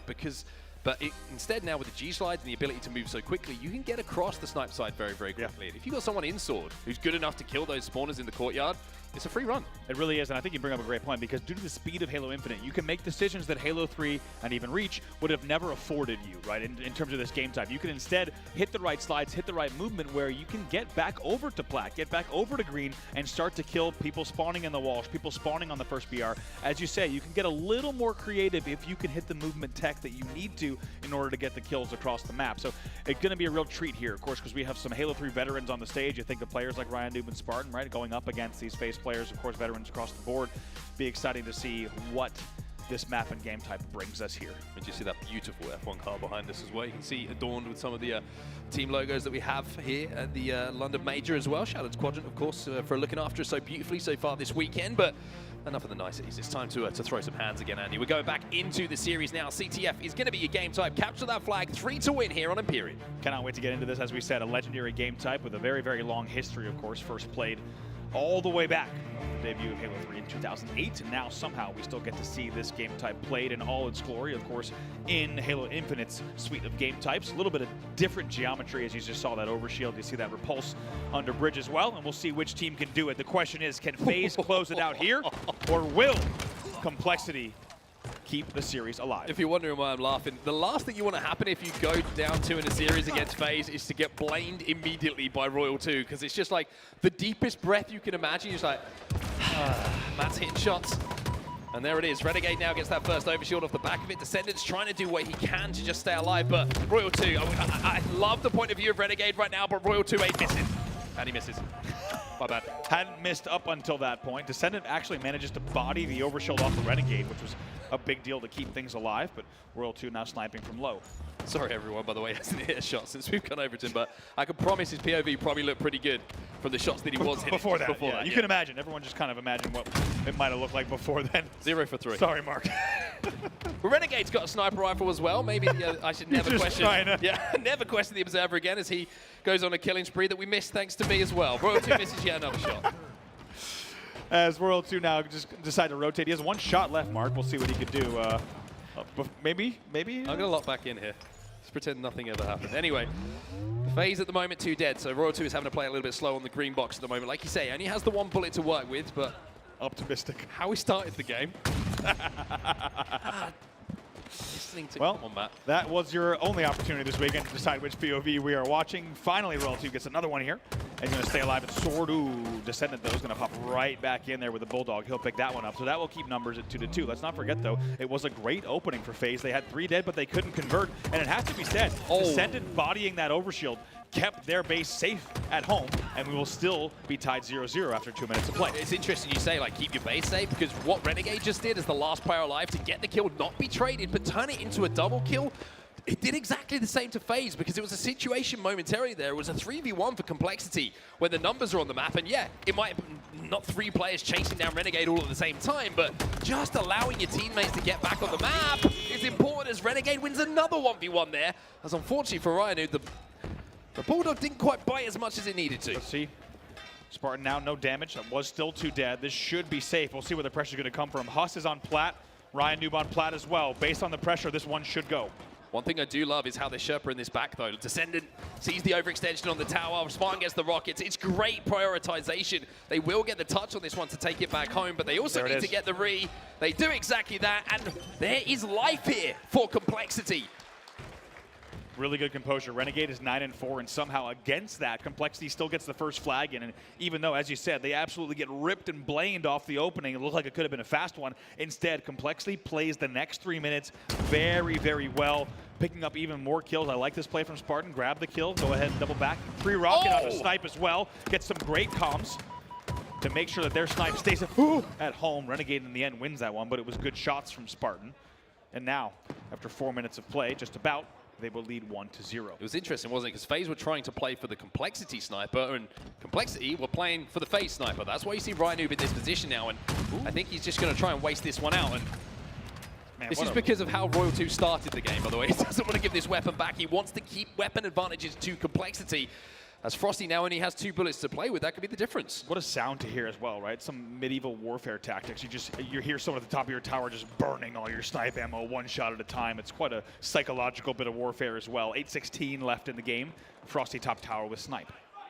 Waiting for some openings as well. You can see Frosty's recognizing that his teammates aren't in positions to watch his side of the map, so he's got to do it himself. Huss is going to challenge aggressively. Royal 2 did get that Complexity sniper, though, so Frosty now has a little bit of a free reign to move around, but Descendant shuts it down. Now Frosty's got to be careful and watch his back. 2v2 on the map, and this is an interesting battle there. Bulldog repulse up against the snipe, and somehow Frosty, in the end, comes out on top. Also steals away both the repulse and the Bulldog.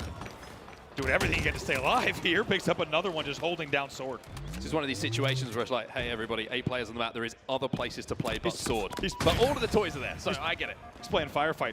And Sword is different ways of opponents are coming in. And to be honest, unsurprisingly, that's what FaZe has been doing for most of the game. It feels like playing Firefight in Sword, looking to lock down that part of the map. They still trail here 1-0. Ronnie with the double kill in the feed means that Frosty's going to have to just try and pressure and maybe retreat back to his side. And it's understandable why there is this battle for Sword, right? The Bulldog is such an easy kill in and around this area, and if you have a secondary like that sniper rifle, you open up so much of your opponent's side of the map. That's why you're seeing it being fought tooth and nail over at the moment for both of these teams, and you can also see where the respect is being given here by Descendant for the push, because he knows Frosty has that Bulldog in his hand, and they also know the overshield's coming up. So Royal 2 is going to grab that one. This is an opportunity as Complexity find themselves 3 dead. FaZe have the goodies to work with. As we said, FaZe always playing the full game clock. 6:44. Oh boy, that's a prayer of a rocket. Neither one of those will hit.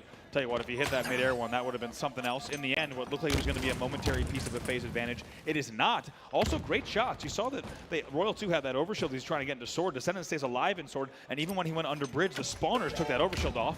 Regardless, though, despite being 2 dead earlier, Frosty's going to start a run. Yeah, Frosty's starting this run because he knows he's the only player on the Complexity side of the map. His teammates are kind of being farmed a little bit on his side, so he's looking for an opportunity to maybe work with Snakebite, who's going to overextend, just to force this flag back and maybe force Complexity to turn around and make some decisions. Ooh, did not know someone was long haul. The flag, though, will stay. 2v2 on the map. Well, it's 2 dead at the moment, and you can see FaZe, they're trying to push up on the high side to think about getting this touch. On the other side of the map, though, Complexity are thinking about playing for that sniper rifle to try and shut it down. Now, can anyone get a touch? The answer is no, but Frosty did enough by just getting that flag out to force Complexity to make a decision. They couldn't all in on a FaZe flag themselves. They had to make sure that one went home. Renegade with snipe now. Was watching snipe one, however, he will rotate as that snipe will be grabbed, so there will be a sniper battle underway momentarily. Interesting there that Frosty unfortunately got the flag caught on the needle ledge, the top of needles just before you get in. Maybe that flag would have gone a little bit further if that battle in long haul was delayed. Hits a body and maybe plays a snipe. Can't. Oh no, Spartan grabs a snipe before it falls off the edge of the map. That could mean 2 snipes in the hands of Complexity on the push. It also means that it could be 2 headshots because 2 players from FaZe are coming off of spawn now.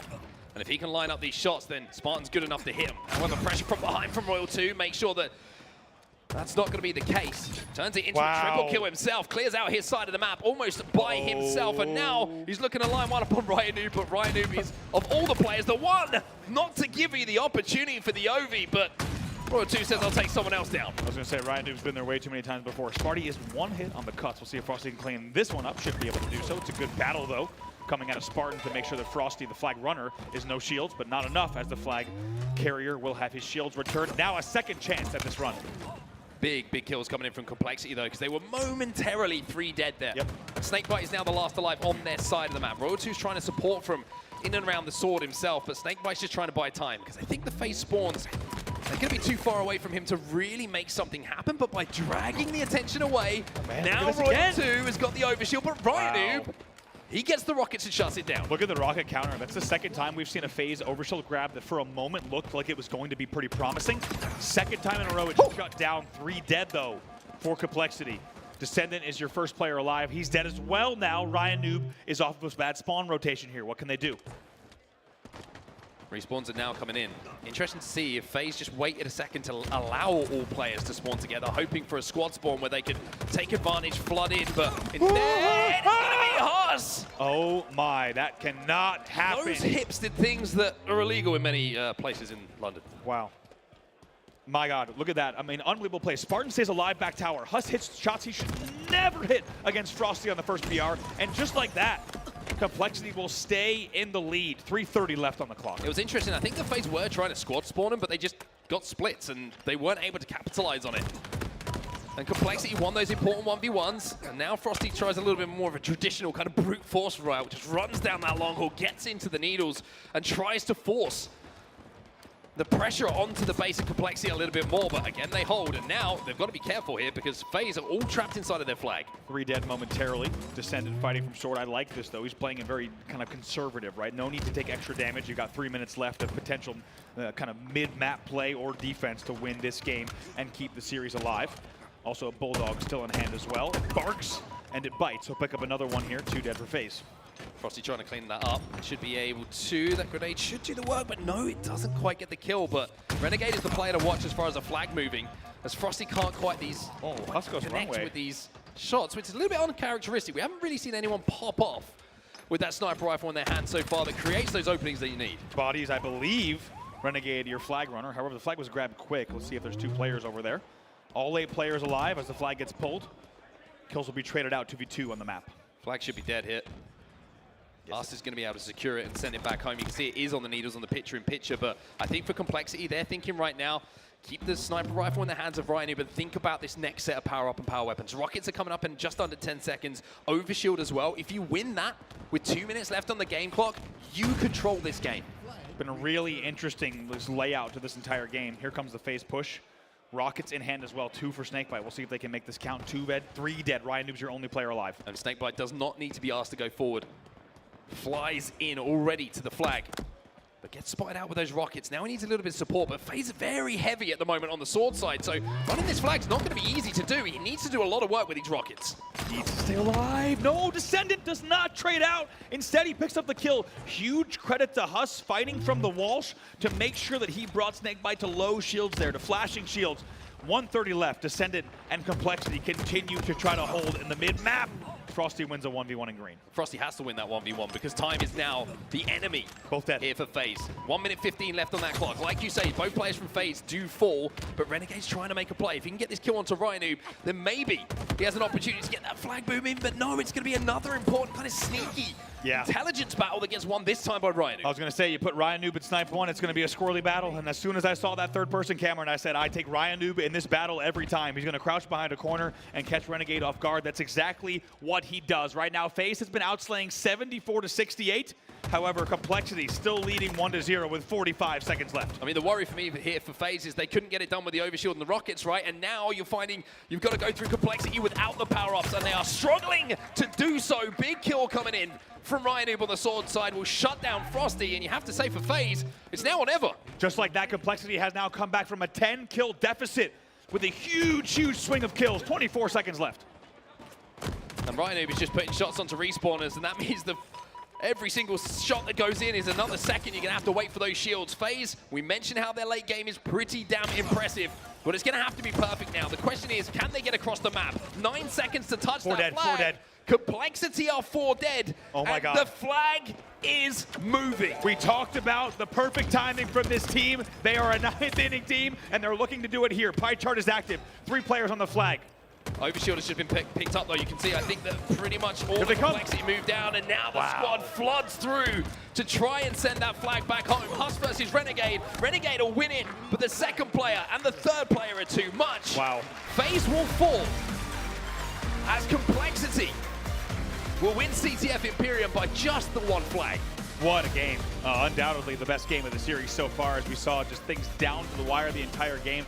One thing I've been excited to talk about the entire game, Mark, we haven't even had a breath to be able to do so. However, in the end, it's FaZe outslaying 81-78.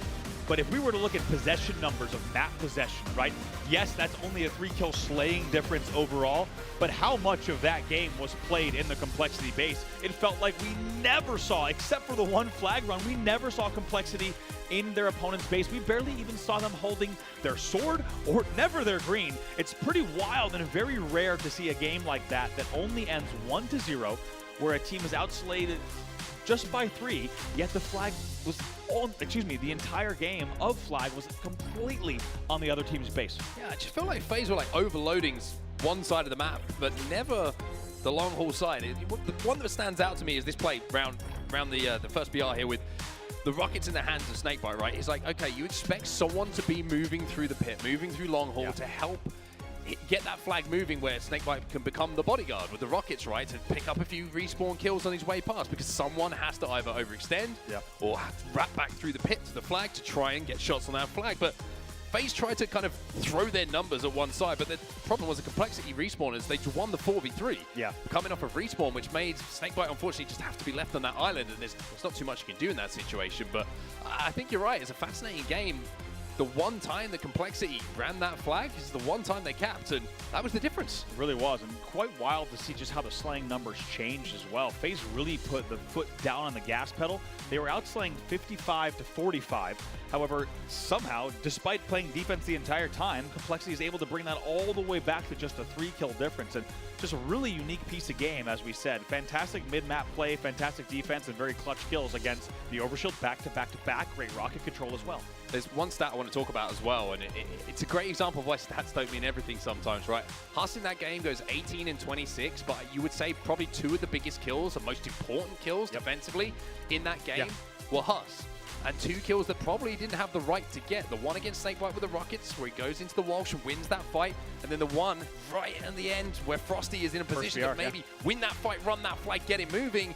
Huss wins it again. So stats, not all kills are built equal, as we like to say, and those 2 are absolutely massive to impact that game and the fact that Complexity came out on top. You're also really curious there, as you saw, Snakebite gets 1 shot, as you said. Huss essentially brings him to no shields, and Snakebite goes from the first BR into flag to try to take down Descendant. It felt a bit rushed. You wonder what the comms were, right? Because Snakebite's red flashing shields wrapping first BR with rockets, which is a high-risk play. You have a lot of opportunity there, and all it's going to take is 1 or 2 shots to take him down. He does get taken down by a fadeaway jump from Descendant, who stays alive at S1. So there must have been comms from the FaZe side saying, we have to run this now. However, they were not able to get the timing right. Complexity is on the board. They are back to life and only 1 game away from tying the series. And let me tell you, the next game type, live fire oddball, and oddball in general, not been a happy hunting ground for FaZe in recent tournaments and recent times. We know it's one that they can slip up from time to time. They can do a little bit too much. So Complexity are going to be more than aware of that themselves. And they're probably thinking, hey, we get round 1 on the board here. The pressure is all onto FaZe. We could be looking at Game 5. That's exactly it. See what they can do here. And this series has certainly heated up just a bit. We'll start things off with Complexity here. They trail now only by 1 game. I always feel like the first 20, 30 seconds of ball time here is going to be a real kind of psychological blow for whoever doesn't manage to get it on their hands. If it's Complexity and they go down to FaZe, it's like, oh, this is going to be an opportunity now where they have so much comfort. They don't have to worry about that objective too much. Whereas if it goes the other way to Complexity, then FaZe are going to start to feel a little bit more nervous than they were. However, Royal 2 is going to get that first camo. You can see Renegade has the snipe off the rip as well. And the opening strategy, well, it's all FaZe. Look at this here. If Royal 2 does not even engage, great trigger discipline. They're going to wait, they're going to drop, and they're going to shoot together here. Needs to stay alive. They're able to do it now. 2v2 on the map. 3 dead. Spartan's your last player alive. Spartan, last player alive. Probably plays it. We'll get the play ball, and I think it's a smart play from both players, right? Royal 2 wants to keep the camo. He wants to fight the next team fight with camo available. And Spartan wants that ball to be reset so they can fight for it. However, he's got to worry about what happened to Royal 2 because his teammates have found not only he's going to be taken down, but he can clean up the damage, and now he finds himself a snipe. Yeah, nicely done there. They maybe could have kept 1 more kill off the board if they played that a little bit better together at back tower. However, the more important thing, as you said, was to use all that camo to now have the 2 shots left in the snipe as well. So far, making them count in terms of damage. And most importantly for FaZe, they're up 28-0 here. Senden can be challenging. And now he can challenge a little bit more because elsewhere on the map, his teammates have won that fight. And that's going to be FaZe finding themselves 4 dead. A really strong push there from Complexity. And it's their opportunity now to answer back. 28 points early for FaZe here. That's the early psychological advantage. Look at this. How strong can Complexity be? Look at the wrap here from Ryan. He was not afraid. I think everyone was thinking the same thing. He's not afraid to wrap around and just absolutely start ripping the opponents apart. It's 3 dead again. Royal 2 is your last player alive. They're going to make sure that Royal 2 does not force the play ball. Ryan Noob is finding all sorts of ledges to mantle on here.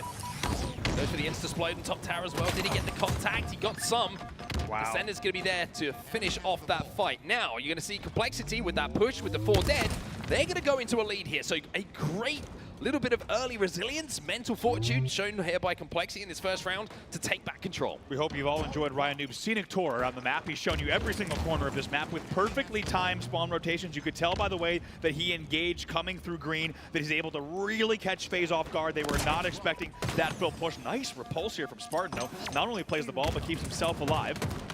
Was 2 dead, almost does it against Frosty. Frosty, though, wise to that one. However, as you say, it's uncontested 43-point run from Complexity. Start talking about Ryan Noob's scenic tours, and I'm starting to think that I could see him owning a big red bus at some point in his career. Maybe after the Halo's done. Definitely owning a tour company, and a very successful one at that. It could very much happen. Anyway, Frosty's going to be wrapping around the back of tower here to see if nobody's going to be flanking.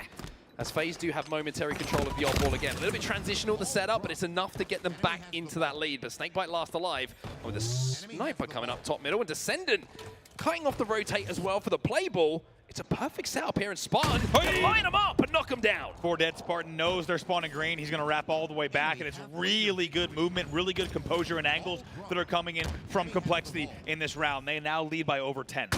Opportunity to hit this shot, can't quite connect though, but look how efficient that rotate has been.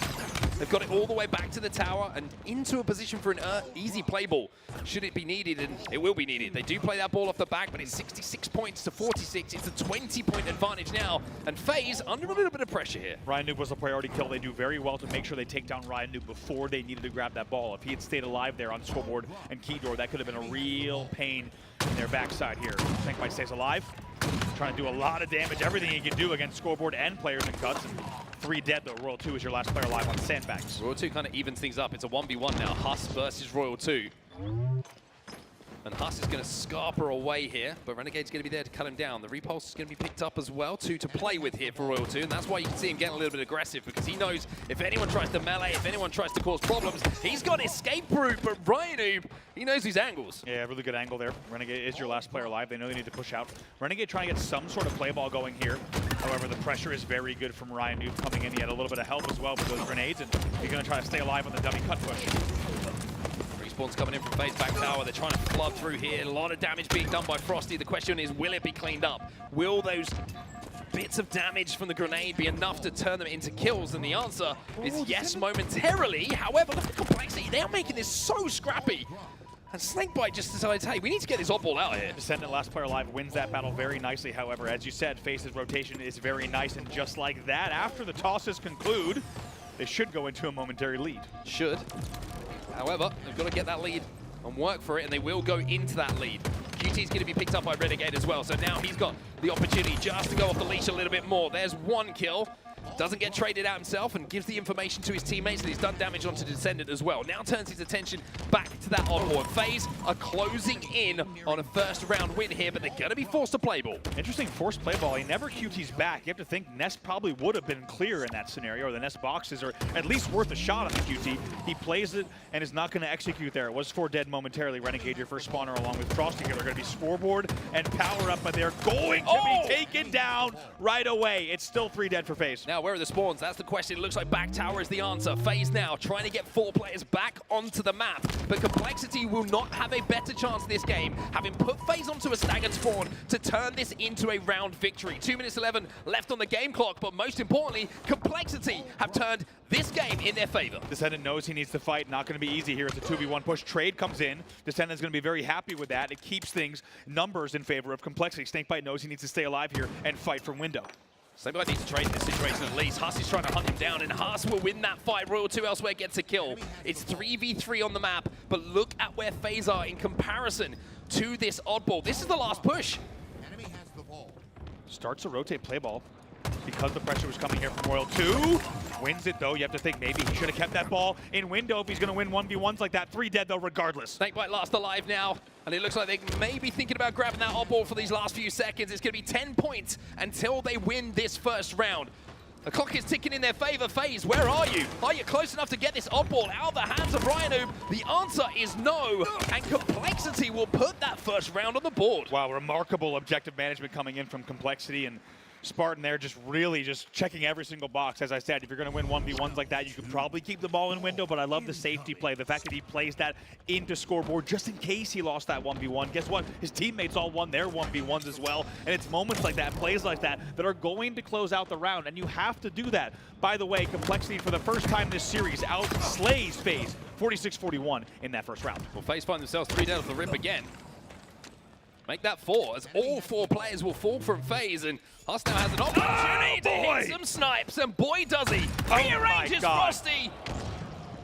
A little bit of doctor work onto Renegade as well, and now Royal 2, well, he's feeling brave as well. My word. I think broke the frame rate of the entire game. What on earth are you doing, celebration as well. Killing spree, making it look way too easy. Picks up another one, 3 dead. Make it 4 dead momentarily as well, and Descendant's going to grab that oddball. Renegade putting pressure onto Huss. Doesn't quite connect. Does he have another nade? Yes, he does, to force the play back. Renegade is trying to force Huss into a situation that he doesn't want to be in, and he still gets the trade. What a start from him in this round. Absolutely unbelievable, and just like that, it's 56-45 in the Slay department across the 2 rounds. And a trade as well. Uncharacteristic to see Frosty trade in that situation where a beatdown is whiffed on the other side of the stage. Huss trying to continue his momentum. But even after the carnage at the start of this game and a little bit of the micro Huss takeover, it's just 22 points on the board here for Complexity. It's good, but it's not going to be series defining. What a difference this series has now become in terms of the way that we're seeing Complexity bounce back. 22-0 here in this round as well. Let's get into a listen with Complexity Gaming. Enemy has the ball. Us is behind ball. Yeah, there is.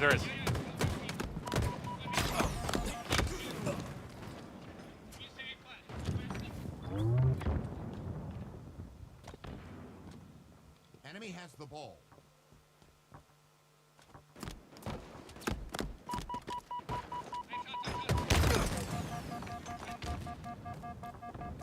Ball dropped. Enemy has the ball.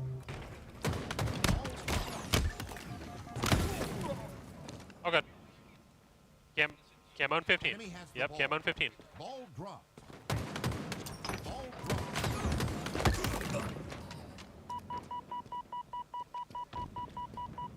Cam on 5. Camo. Cuts. He's cuts. He is cuts. Enemy has the ball.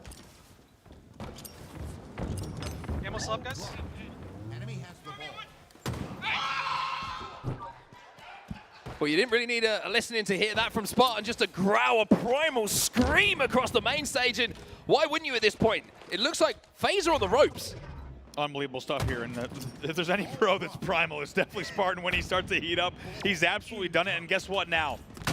The combination here, Snipe and Camo. Can he continue this run? Almost a fade away.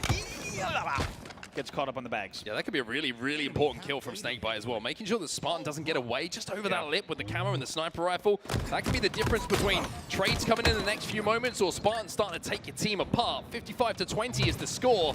FaZe find themselves 2 dead, but again, it's a scrappy battle in and around the scoreboard. Wow. And not for the first time, Huss just wins these important 1v1s to give his team the advantage. That was 3 dead. As you said, once again, I'm so impressed with Huss this series. We know just how talented he is, but he has been absolutely popping off 21-17 at the moment. Ball is down. Pressure on Huss to hit more shots, but not going to be able to do so. And not only has he turned the odd ball over, might turn that sniper rifle back over as well. Now, FaZe, what have you got in this situation? Complexity of 3 dead. Last player alive is going to be spawning his teammates in and around green, and this is the opportunity to put time on that board. Royal 2 also has that sniper rifle, and it looks like FaZe are starting to find just a little bit of form, but again, Huss just being a nuisance. Very good play there, as you say, from FaZe. Huss is able to get away with a kill, however, it would still be points on the board and control for FaZe. They're now just 5 points away from tying the round. And how things can change so quickly, just a moment of control. This is why FaZe are so good. If you give them one opportunity, they majority of the time will turn it into a win condition for an entire map, for an entire series. And that's what they're doing right now. Complexity have got the ball back in their hands for a moment, and Royal 2, well, he just ninja Spartan by the looks of things. We'll have to check that one in the kill feed, but maybe that's a little momentum shift in the favor of FaZe. Huss doing whatever he can to stay alive back here. He's getting, managed to somehow just pull off a Karma-esque kill across the map. Great listening to those comms. Picks up another one, still 3 dead though. Ryan Noob is your last player alive down bottom middle. And again, it's a scrappy battle for this oddball. This time it's going to be won by FaZe. You can see Snakebite was trying to buy time, trying to make sure that he was just jiggle peeking around that corner to buy the time for his teammates to clean up the damage bottom mid. And from that, now you're going to see FaZe go into a lead in round number 2 here. I think a lot of people are thinking back to that moment, right? Spartan with Camo and Snipe. It's a very different universe, wherever that parallel universe is. It's a very different one, we can presume here, but instead it's FaZe now leading by more than 10 points. 3 dead for Complexity again. And you wonder if the battle cry from Spartan just woke FaZe up a little bit. Maybe they were feeling a little bit half awake, a little bit half asleep, whatever side of it you want to look at. But now they certainly have got those eyes wide open. FaZe looking strong in the end here. This has been such a strong run, almost uncontested. It really has been. Great angles here once again from Frosty. Good shots as well on Huss. 1 fall from each side, however, momentary advantage here for Complexity. At the moment, they stop the run, but it's 81-58. Really only one more FaZe hold required to tie the game in rounds. It looks like FaZe are just valuing their lives a little bit more here. They're trying not to get dragged into that trade game. The Complexity have been playing so well.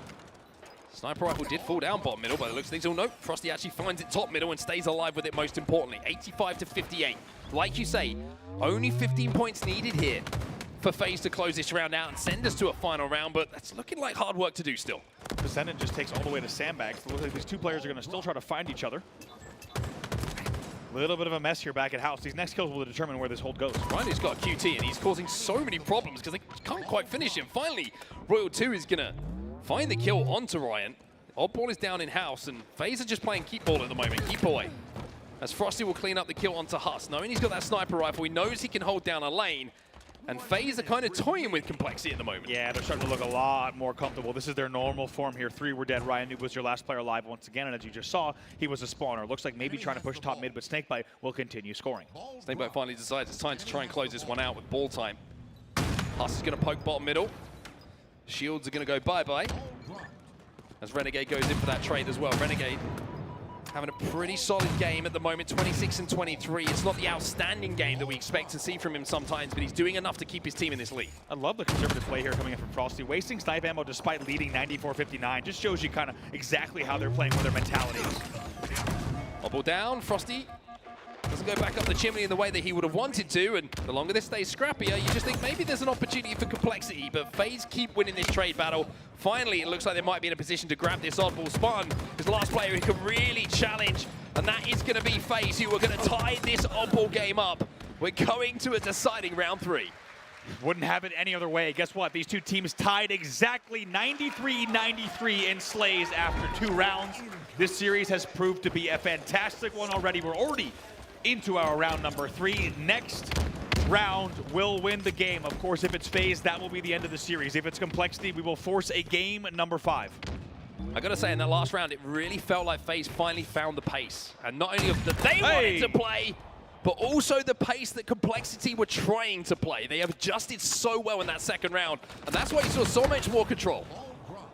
Wild series of events here at top tower. Huss was your last player alive. However, he'll be taken down, which means a momentary 2 dead off of your 2 spawners coming in for the side of Complexity. World 2 doing everything he can to stay alive on C-Box. However, Descendant with a very nice nade. Let's see what Snakebite could do with the camo snipe. Okay, that's what the man can do. There's your answer, and this is what the difference could have been, right? Snakebite was the player who took down Spartan with that camo snipe in the last round, and that was what gave FaZe that advantage, because this is what can happen. In the end, Spartan will get a play ball, try to fight a 1v1, and he actually isolates the 1v1 very nicely in dummies. And now Snakebite still has to deal with him. Well, boys down bottom middle, Spartan. No problem. That's what we call an enforced sleep. Rhino going to be challenging top middle as well. Does have a repulse still to play with here. Rhino is trying to challenge, but Snakebite is winning everything. Finally, Huss will slow down this run as he sits at 25 and 23, Snakebite, after the end of that life. Renegade now gets that ball out back towards his teammates, and with 2 dead for Complexity here, you would expect a little bit more of a lead to establish here for FaZe. Yeah, even though it's only a 13-point lead or so on the board, those kills are big momentum boost. Snakebite is doing it all on his side of the map. Just like that, they will now start to outslay 104 to 100 overall across the game, but you gotta feel like kills like that are big momentum boosts for the side of FaZe. Leading now by 21 in your 3rd round. And after that run as well, Snakebite not only in the positive, as you would expect, he's got more than double the next teammate on FaZe as far as objective time as well. So we say it a lot, but he's still doing it all at this point as Huss finally breaks this tower side setup for FaZe, and it's been strong for them so far. Complexity now need to take advantage of this. Need to get the numbers back on their side, and Huss is trying to do exactly that. It really is a great call out. I mean, how much respect can you give to Snakebite? You look across his numbers, they look great, and as you said, you look at the objective category, and it's absolutely insane. 114 points of ball time on top of the stats that you see on your screen. We'll see what Huss can do here from dummies. You can see Huss is kind of stuck between making a decision here, right? He wants to play for that camo that's coming up, but he also wants to be in a position where he can help his teammates out if the play does become forced. Oh my god. And I'm pretty sure that Snakebite had that camo, but he doesn't anymore. No, I think Oversoul is going to be down there. We'll have to see exactly how it's going to be played. Unbelievable. We'll see if it's still going to be available. It looks like the power-up might have just fallen, so we'll keep a very close eye on that. But Huss with unbelievable timing between the drop slide and the repulse and the spike. We'll keep a very close eye on what happens at dummies from this Descendant push, but back now to Nest, 31-7. And it's the FaZe setup around the tower again that's proving successful for them, right? We've got the sniper rifle back again, and this is where the time has come from. Being able to set up on that island, up on the tower with the most impactful weapon that you have on the map just allows you to lock down so many lines, and with the talent that you have on this team in any of these players' hands, you expect to see kills pop up, but it's Huss again with a strong challenge, an aggressive challenge, and maybe that's what's needed at this point to try and stem the flames that are starting to pick up for FaZe. Oh my, is he gonna do this? You can't drop down on Royal 2, an unbelievable 1v1 against Spartan. That's a highlight reel play. Grabs the sniper, somehow quick scopes Spartan off a C-plat and hits the no-scope, the final shot to not get the trade. And at a moment like that, you felt like Complexity was about to start to bounce back. It was 3 dead for FaZe. What a play from Royal 2 to keep this a 40-point lead. 50 points now on the board in this final round of oddball here for FaZe. Complexity flooding over on the dummy side, but Royal 2 hits yet another body shot. Can't hit the next one, though, as Rhino will take him down. QT's going to be in the hands of Renegade here, who's trying to be aggressive, trying to push up onto the nest and clear some space. And the oddball is still in the hands of FaZe. Complexity are struggling to get within striking distance to force a play ball at the moment. FaZe are running away with this. No additional QT coming in from Renegade just yet. Does have the option to go back to Nest if he wants to here, but going to opt to hold back green. Rotates coming in towards Garage as well. Renegade going to be aggressive with the last bit of his QT to try and get that kill, get that trade. And finally, it looks like FaZe will fall and Complexity will be in a position to maybe collect that oddball, but it's all been about the tower setup. FaZe have looked so good that they've had that sniper rifle in their hand and the oddball. It's been difficult for Complexity to deal with. By the way, both teams now tied once again at 121 to 121 in total slays. However, the scoreboard is a very, very different story. FaZe still leading here by 50 points. Renegade Royal 2 get kills, and not only is that important in the context of the game clock, in the context of getting that oddball out of the hands of FaZe here, but the camo is coming up as well, so Huss is going to have a lot of work to do, and I'm not sure where that camo did go, and this time it's Frosty who wins the 1v1 against Huss. As Royal 2 emerges from the battle around the power-up with the power-up itself, and even though Complexity have that ball in the back of green, you expect the kills to go in the favor of FaZe here. Here comes the push. It's immediate play ball as well. 2 dead for both sides. Royal 2 gonna not opt wisely to get the ball. Instead, he's gonna look for a kill here at C. Spotted out. Stays alive smartly though. Make sure you're making the most of this camo. 1 kill, 1 trade, not worth it in that situation as Huss tries to put some more pressure on. Complexity trying to scrap this ball out again, but I think they've recognized they need more kills before they do so. Let's not forget, it was just 75 to 9. So Complexity has done well to bring this game back within reason. However, as you said earlier, there's still a lot of work to be done. They forgot about Royal 2. Haven't taken down Royal 2 yet. They forgot about Royal 2, and I mean, they just managed to walk in, get 1 trade, and now there's space for the rest of FaZe to do work. Descendant will slide out as last alive. Play ball maybe? But even though the play ball might come in this situation, and they try and force it, Renegade has a snipe. So another snipe. That's 3 in a row now have gone to the hands of FaZe. Ooh, goes for the ninja as well. Almost gets the timing there on dummy door. A lot of pressure coming in. Somehow comes away with half shield. That's a miracle. Kills traded out 1-to-1. Most importantly, though, 1 minute remaining. We need to see some pretty long and consistent holds here, and it's 3 dead for the side of FaZe. Frosty is your last player alive. As you can see, he making a cut push here, and now a 1v1 with Descendant, who needs to win this one. He does! And now this game just got a lot more interesting. We are less than 25-point gap between the two. I was going to say, the one slight issue, even though things are looking good for Complexity, is the power weapon is in the hands of Ryan, right? He's got the sniper rifle, which means he can't be as effective on doing damage as he wants to. You're seeing that in effect now. He has to drop that ball to make sure he's using that sniper rifle, but he's doing it pretty well at the moment. Royal 2 picks up 1, though. Renegade trying to flush him out. Renegade wins the 1v1. As Ryan cannot connect with that headshot. 2v2 for just a second. Renegade with shields up again. That's bad news for Complexity fans. 2 dead still on each side. See if this ball gets played here by Spartan. Probably going to be a safe play ball. No, he doesn't. He prepares to play ball, but he manages to hold. We are tied at 75.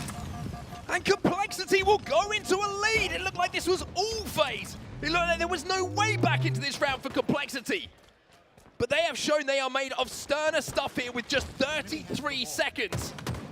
And falling left on that game clock, there is an opportunity for Complexity to maybe send us to game 5. Oh boy, look at this. The first pick went to Complexity. However, now Camo in Royal 2's hands. Game in his hands. What play does he make here? Well, one thing he can do and guarantee that he can do is get that play ball. But do FaZe want to do that? Do they want to force the ball back to bottom middle? Or do they want to pick up the kills around the ball and see if they can keep it on? Instead, they play for the kills. They get the 4 dead. The ball is reset, but FaZe have the ball back, and Complexity will have to break. What are they going to do here? They need to make this push count. 10 seconds left on the game clock. 5 seconds separating the two. Here comes the push. Looks like Complexity make the call to flood top middle. A trade is going to be good. But for what side is the answer? Royal 2 is trying to flank at the moment. Frosty is running away with that ball. Ryan have got the kill onto Frosty. As the ball will be played bottom middle. It's a 2-second advantage here. And it looks like they will be able to protect that ball FaZe. Wow. They leave it late. They cut it close. But FaZe will win the series. Whew.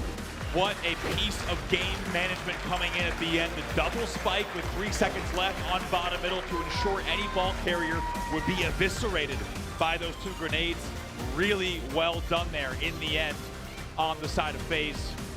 Out slaying in the end 146 to 141 across what has already been a historic game of live fire ball. FaZe in the end will close out the series 3-1, but you feel like that doesn't tell the full kind of story of what we just saw. Yeah, late game composure, put it on a t-shirt, sell it because you should buy it. It's just the FaZe mantra at this point, right? They leave it late, but the late game decision making and the timing, the recognition of how much time they have to make plays is so good in those moments. And even though it was an amazing comeback in that round number 3 from Complexity, it just wasn't enough. And as you look at your series score right now, you can see that FaZe They will claim it at 3-1, but some of those games were incredibly close. They absolutely were, and this was a series to remember, to be honest. We were excited to see what FaZe is going to bring, and I think this was really for both sides. For FaZe, I think fans on that side are going to be really optimistic about the rest of this tournament. I think Complexity, a lot to be proud of from that series, and a lot more tournament play, undoubtedly, to look forward to. Yeah, a lot of work for Complexity to do, of course, moving forward, but like you quite rightly say, very, very good signs for them. Very, very close games outside of that game number 2, of course, which was heavily in the favor of FaZe. But Complexity, we always talk about them being a team who can go on a run, who can cause some upsets. Well, they've just shown the type of gameplay that would prove that once again. But the question still remains for them, Andy. How do they get over the hump of beating one of these big three? That really is the question for them, and a lot more tournament play luckily to come. I think this was really for us, not only on the first series of the main stage, but just for everyone here in the room as well. A great way to kick off this event, and just a reminder that things in Halo Infinite have really never been closer. Yeah, it's a really, really good point. And you're looking at FaZe here, you're looking at the answer to the question that we were trying to make, and are they going to look a little bit flat? Are they going to look like a championship winning team? Well, they're showing those championship winning moments in those final few games that we saw. So FaZe looking very strong, and FaZe looking like the team to beat. They certainly are. Hello, Mark. Hello. How are you? I'm very well. How are you? You're not Andy. No, actually, we just evolved. Oh, it's good to have you lot. How are you? I'm very well. How did you find that series? It was stressful, to say the least, to commentate. It was stressful, but I do think just nice to see some signs of life from Complexity. Although screaming across the stage didn't quite have the desired effect, I feel like, for the series and how they meant to go on in that oddball, unfortunately, especially in that second round here. But yeah, it was a nail-biter at certain moments and aspects, and I'm excited to see what Complexity kind of do with the rest of their tournament run here as I say goodbye to Onset and Bravo. Thank you so much for the wonderful commentary here. We're looking back at some of the highlights now. And of course, FaZe just really doing FaZe things. Take a little bit of time to wake up sometimes. Their alarm clocks are a little late, often, at some of these lands. But when they do wake up and they ice up and clutch up, it is the plays that you want to see, and they always somehow get it done.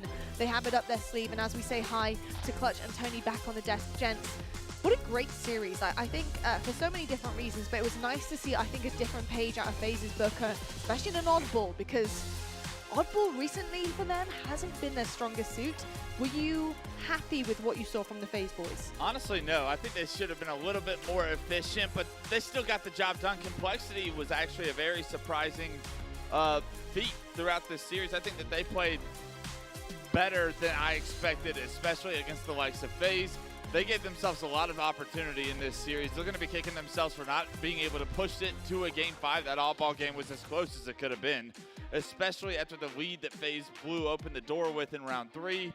But Game 1 was another winnable game for Complexity. I felt that they let slip through their hands.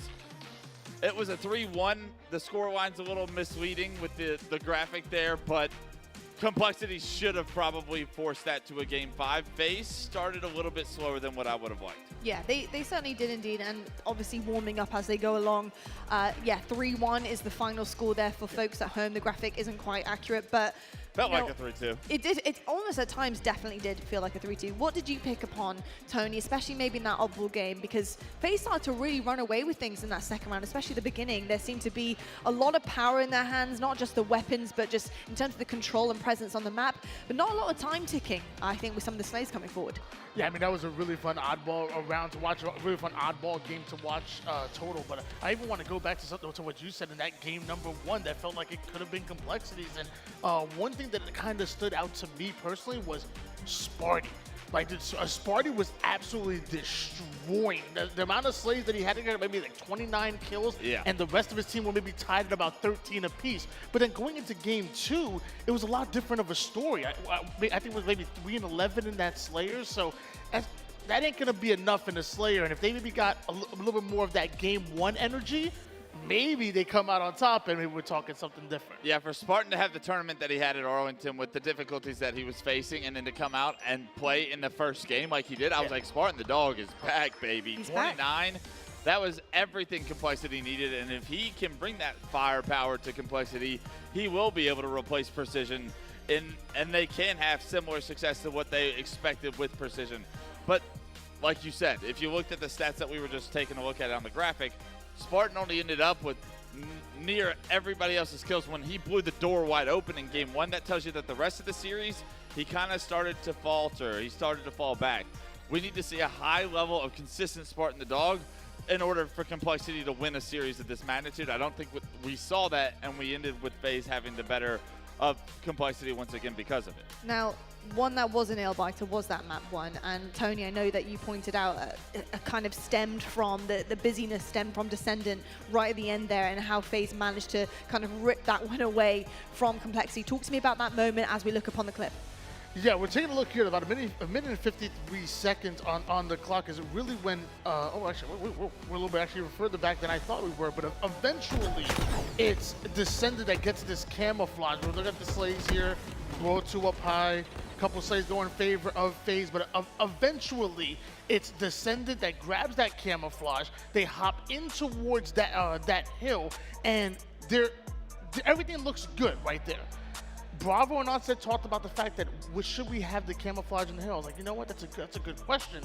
Then eventually, FaZe come out with the first 2 slays. Descendant gets out of the hill to stay alive to go up S4, plays his life really well, but then chases down like a one-shot kill towards bottom mid, and that was the issue right there with it. As soon as he chases them down bottom mid, I'm like, that's the turning point right there, because then he dies. If he stays alive, maybe he buys enough time for his teammates to come off of spawn, but the moment he died with that camouflage, the moment he missed that opportunity to get that kill, and more importantly, missed the opportunity to take away timing from FaZe, at that point, FaZe took over, the game was over. It really is. It is very small decisions that often are the difference between winning and losing, especially the ones at the end.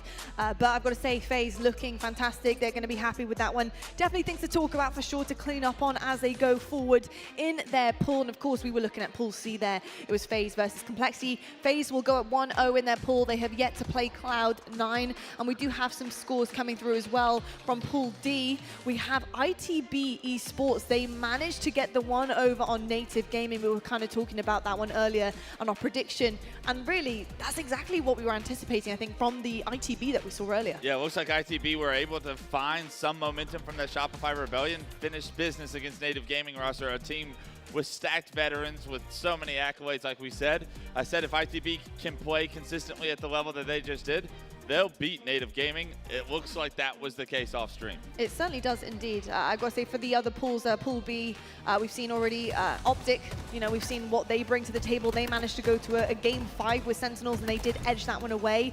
And this is some of the replays that we actually had with ITB and Native Gaming on a different stream here. And as we're looking at this is the Slayer to send it all the way for ITB to take that series in a game 5. And gosh, from what it seems right now, it was pretty damn close. Something about ITB, they find themselves in a lot of game 5s. They had a lot of success in those game 5s in Arlington. Already losing one today, they found themselves in another one with Native, and apparently coming out on top. Well done by ITB to show some resilience and some ice that they once had in Arlington, and we know what that means. That could be in store for them. If they're beating teams like Native, even if it goes the distance, that can start the momentum to another tournament run. It certainly can indeed. I've got to say, they're looking definitely like one of the Europeans' finest currently. I think the fight that they've had already from day one is something that is so typical, and I'm really excited about their championship bracket play and how they're going to fare there, because they need to be really impressed with themselves. I think they've had, they had quite an easy run in Arlington, I think, for their placement. They're probably kicking themselves at a couple of their results, and they could have gone a little bit further and maybe been tested a bit earlier on. But right now, they're going up against teams that are bringing the heat, they're bringing the fire against them, and so far they're holding their own. So really impressed with ITB, and can't wait to see what happens for them in the championship bracket as well. But coming up next, we do have Quadrant versus Sentinels. Our home team, they're going to be in this very room, on this very stage, and hopefully going to be putting on one hell of a performance for all of the fans that have come from all over the world to come and see them as well. Folks, we're going to head to a quick break. When we come back, we will have that one set up for you guys. We'll talk about it on the desk, and we'll see you right after this. The HCS London Major is presented by AMD and by Streamlabs.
This is the world's most advanced processor. In entertainment, its rendering speeds render other processors obsolete. It drives the future of autonomous driving, powers cloud services for billions,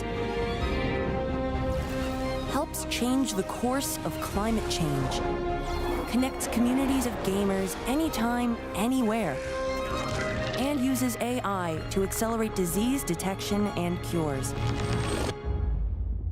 We make the world's most advanced processors, but only with your vision can we advance the world. AMD, together we advance. Welcome to the stream, where our passions rule. And communities get hyped. We don't just create, we create a scene. Because when we go live, it matters. It defines culture. We're not just changing the game. We're building a whole new arena. We demand intuitive tools that make a powerful impact. That keep our creativity streaming, vibes flowing, communities growing. Because in the stream, every view, like, follow, chat, sub counts. Streamlabs, unleash your live. Well, I'm here, a blast from the past. It's been, actually has been quite a while, actually, to be fair. At least, well, I think the last time I saw you must be about like 7-8 years ago, something like that, like back in towards the end of the Halo 5 era. But I have Buck 20 with me, and yeah, apart from matchmaking for the last like few weeks, consistently round the block on the few mats and stuff. How you been, and how's your bracket going so far? Yeah, it's been good. I think I started playing about 5-6 weeks ago. Six weeks ago. Really good though. Good practice. We got a last-minute sub in JC, so King of JC.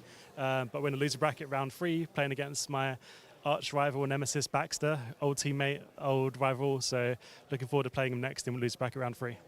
Fun enough, you guys did team each other at one point on Power for a significant amount of time. But how do you feel that's going to go?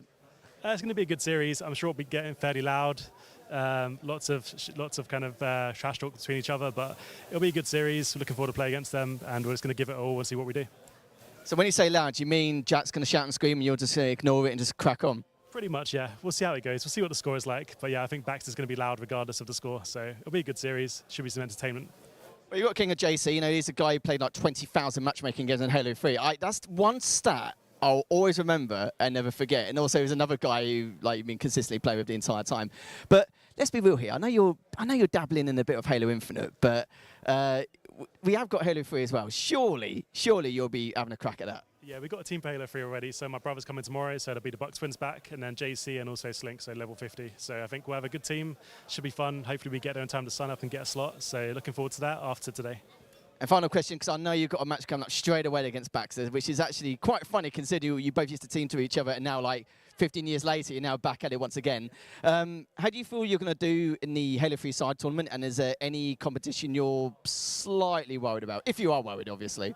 I don't know what the other rosters are at the moment, but I think there's a few decent teams playing, a few kind of pick-up teams or people that have played Halo 3 a lot. So it'll be fun. End of the day, there's probably a lot of pressure for me to do well, given I'm a Halo 3 champion, but it'll be a good laugh. We came here to have a good day and a good weekend, so I'm looking forward to it regardless of the result. Humble as always. I'm sure Baxter won't be, but but we'll see how that goes anyway. But anyways, thanks for your time. I'll let you crack on with your match, and yeah, catch you very soon.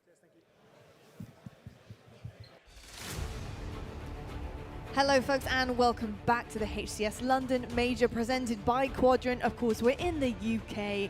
Look at these visuals, folks, of London. What a stunning city it is. But I got to say, the fans in here are far more beautiful than that city landscape because they have been getting quite rowdy. Now we've had things on the main stage. We're hearing them cheering. I'm feeling the love in the room for all of our different teams who have come out and traveled near and far to be here. On the desk, I have Tony and Harry. Harry, how on earth did you manage to be at this, 2 places at once? That's pretty magical, mate. I have no idea, and I've got no words for it, so I'm going to put it that way. You are just an abundance of talent. Man of many talents. You really are. How has it been in the open bracket? How's it been feeling? How are people, doing, and kind of what's the vibe? Very busy, but very rowdy. Is it? The crowd has been pretty ridiculous, and it's been really good at the same time. Some incredible matches, a few game threes here and there, and honestly, it's just spectacular to watch. And if anyone's not seen the pit or anything like that, or what's been going on, honestly, check it out. Amazing stuff. I can't wait. I'll have to go and have a little pop in later on and check it out for sure. We need to talk about the next match that's coming our way though, and of course our hometown team Quadrant going up against Sentinels. And we already know this is the pool of death. This is going to be a nail biter, folks. This match, there is so much on the line already in day one and pool play, because really right now Quadrant are technically the underdogs going up against the 3rd seed in their pool, even though they're the 2nd seed. So Sentinels are looking absolutely amazing currently, especially going up against Optic. They really had the fight in them, but Quadrant, they have some serious fight in themselves, and they're going to really have to dig deep to do this. I got to ask you, Tony, with what you've seen from Quadrant so far this year, do they have you convinced that they could take this series? I think they do, absolutely. I mean, obviously, Quadrant didn't start off the year the way they probably wanted to. However, I never really doubted Quadrant, and I talked about this earlier in the top of the show where I got the chance to sit down and talk with SLG. I love talking. He's always had such great insight, and for a young player to have this mindset, he talked about the fact that when Quadrant lost Legend, a lot of people were saying, well, how are they going to replace Legend? How are they going to replace that? How do you replace one of the best players in Europe and best players in the world? And they said, well, hold on. We're not trying to replace Legend. We have a new team. We're trying to replace the playbook. And the way that we go about the game is not the same that when we had Legend on the roster.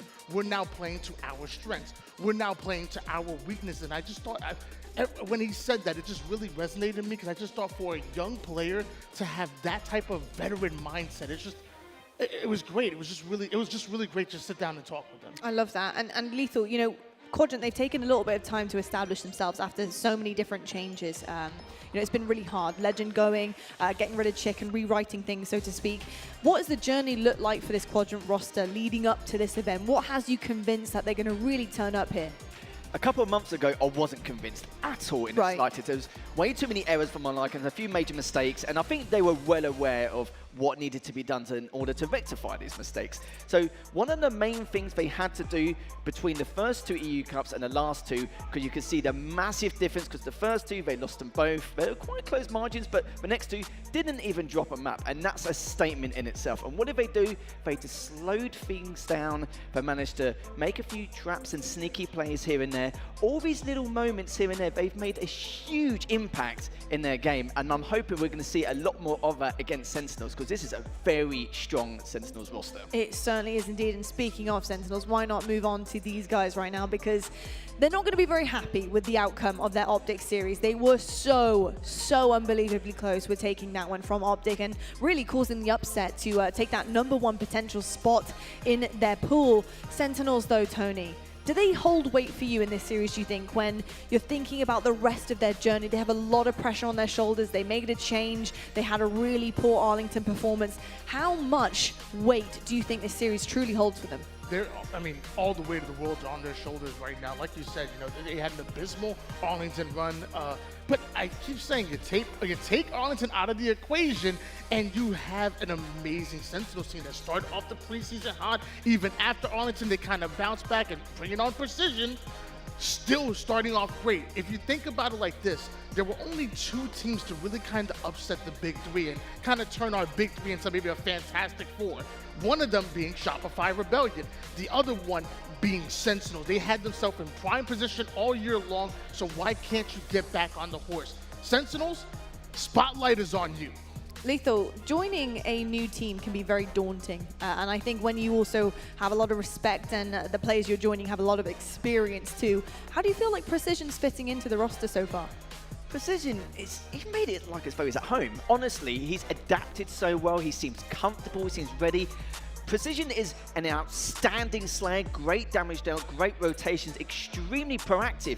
But the funny thing is, this Precision player, I feel like he could join any top roster and just take it to the next level. And you got to remember, he's got to replace Spartan, and that's some huge boots to fill. But he's filled them out well, he's done it nicely, and he seems to fit in quite well as well. And one other question mark I have is that he's only been with him for a short space of time. But then again, he's been looking outstanding in scrims. Even the last 2 scrim results, they defeated Cloud9 9-0 and Native Gaming 13-0. That's absurd. It really is. The man's so locked in. He's like aiming down the sight IRL. I'm like, I want to start trying. The man's so locked in. He's ADS right now. Precision. That was a group photo. What are you doing? I'm absolutely loving what we're seeing so far from Sentinels. And you're right, he really is locked in so much so that he can't even put the trigger away for 2 seconds to do his media day. But that's okay, because when you're locked in, and they need to be. You know, I think at this point in time, this is their debut LAN after, like, you know, we're going to talk about this till the cows come home, right? Arlington was not the result that they wanted. None of those guys, especially not Spartan. I know that's also weighing on his shoulders alongside Complexity there. You know, he's having to bounce back too, but so are all of those Sentinels boys as well. And then Precision having the pressure to really perform. You know, all eyes are on him, all eyes are on them. They're looking to make that run. They're also looking to kind of edge out Shopify Rebellion as well. Like, we've got 2 dark horses in the competition, and it's about trying to edge one another out. This would be a very good start. Doing this with Quadrant right now and putting a kind of stamp on things for Sentinels would be huge. And likewise for Quadrant, this is their home turf. This is their major. This is their event. If they could upset right now and upset Sentinels, this would be huge. Tony, how are you feeling about the Quadrant guys, especially when we're looking at the keys to victory here? What do you see that is a must for Quadrant going forward? You got to fix some things here. I mean, I'm seeing 1 and 3 in capture the flags. You can't have a gaping hole within your repertoire like that, especially capture the flag being such an important game type that we have here in Halo Infinite. So that's one thing that I do want to see, but also one thing that I do know is that, man, these guys, when they get hot, man, like Snipe Drone, he's playing so consistent, and sometimes he looks like the baddest man in the EU. Yeah. When you look at just the way that he moves around the map, he is confident. He can outgun anybody. I love watching him. Oddball, obviously, pretty darn good. So there are some good things I'm seeing on this graphic, but that 1 and 3 in capture the flag, we got to fix that. We really do. Yeah, it definitely needs to be fixed for sure. And honestly, for me, I think the keys to victory for Sentinels here, they're almost becoming irrelevant. I think after seeing that Optics series, for me, I look at the no ice and the only up from here, and although those are correct, I understand that, they are correct from Arlington, I just feel like we're dealing with a whole different level of roster now. I think bringing precision on, and it's nothing to do with Spawn, it's more to do about the cadence and the chemistry this team seems to have. And that's already been tested against the likes of Optic Gaming, and they performed so well. So if anything, for me, the keys to victory here, although accurate, I just think that they need to keep finding their rhythm. They need to keep pushing that experience under their belt, and I think they're probably ready for Quadrant, Harry. They certainly are. And sorry, just to butt in, I was with the top 16 finish. It's a kick in the teeth, but it's also a kick in the backside to say, right, we need to sort our lives out here and actually get things going. The fact that they were challenging for top 4 potentially, putting Optic Gaming in that limelight where they took it so close and almost taking the series off them, that's a statement in itself. And it makes you wonder, what more can they do? There's plenty more. It's only day 1, and we've only seen a couple of indicators here and there, but they need to keep rolling here. They need to try and take down Quadrant and just make sure they solidify that spot in the upper bracket. They start in lowers, yes, sure, they'll be demoralized a little bit, but they'll always remember that event at Arlington with what happened, and then of course they do not want another repeat of that again. They certainly do not, indeed. I mean, that is really quite a head turner in the wrong way, for sure. Here's the series layout for this Quadrant versus Sentinels matchup. And Tony, you know I'm coming to you, mate, always. You have the stats, you've always analyzed everything before it happens. How are you feeling about this layout for either or teams? You know, if you're looking upon this Strongholds live fire to begin, and Sentinels, they're going to be looking to really make a statement here. So if I was Quadrant, I'd be trying to win the first couple. That kind of King of the Hill recharge makes me a little bit nervous because Sentinels look pretty good on that too. Yeah, I feel like Sentinels are definitely a really good Strongholds team, but I feel like when we're talking about Strongholds and Quadrant, how can we not talk about the fact that at one point in time, Quadrant were the greatest Strongholds team that we have ever seen? And I'm not just being like what do they call it? Hyperbolic? I don't know how to say it. Oh my gosh. but I'm being real. Like, they were literally the greatest Strongholds team that we have seen in Halo Infinite. So I will say, Quadrant, they want to see that live fire game number 1, even though Sentinels are darn good Strongholds team. But I think that's a really interesting point, though. So yes, they were unbelievably strong on Strongholds, excuse the puns. But Lethal, they're not the same roster anymore. They're not the same team. They haven't quite got that same dynamic. They don't have Legend, they don't have Chick. There was something about them that was almost mechanical, like a machine on Strongholds, and it was so hard to go up against. I worried about that. I do feel like when you do lose a half of your team, are the same strengths here? Or are we looking at something completely different? It is a big question mark, yes, and some people may debate whether Strongholds is still one of their best game modes. I still think it is. I think this map and this game mode in particular is one of the best starts to get out the gate strong against Sentinels as well. And you've got players like Glory, like he tweets an overkill on live fire every week, I feel like literally could have his own top 10 in 2 months. And I think this is the perfect way to start things off against Sentinels, the perfect way to at least continue into the ball play aggressively and to make sure to get to the upper bracket as well. I think that's the perfect way to start. The only thing I'm a little bit worried about for Quadrant is the Argyle CTF. You know, when it gets a little bit more structured and less chaotic and there's way to coordinate a way around these kind of setups or these pushes or the aggressive maneuvers they make, this is where Quadrant may struggle a little bit here and there, especially on the size of a map like Argyle. So I reckon this could go all the way. Oh. I'm going to add on there, and I'm going to say that there's no way that Quadrant beats Sentinels on CTF Argyle. With their CTF struggles, on top of the fact that Sentinels are an amazing Argyle team and it really plays toward their playstyle, I'm going to agree with you 100%. I don't think there's a way that Quadrant win that map, but other maps, different story. You know what? Sentinels will win the first one instead, and Quadrant will win the CTF probably. Okay, there we go. That's it. We're done. That's it. Did we just leak the script? We're going to get in trouble. That's fine. Uh-oh, folks. So if you see either of them being dragged away, you know what happened. You know what happened. Yeah, I do see this actually being a really, really good series, and hopefully it does go the distance because we like to see the competition get fierce and get feisty. So that would be absolutely amazing. Yeah, really excited about this. Our first look, honestly, at our hometown team. I know that they have been, you know, doing things in the background, and we haven't got to see them yet on the main stage, but I'm really excited about how this one's going to turn out. If you guys have predictions, who do you see taking this? Go on, Tony. Go on. Just go for it. What's your gut telling you? Treat yourself. Go on. All right. I'm going to run away after I say Sentinels. Oh. Sorry. I got Right. I got Sentinels winning it, and I'm going to say, you know what? Why not say 3-2? Let's go all the way down to a game 5, but I might get run out of here. Oh, we're getting some claps. Why'd you do this to me?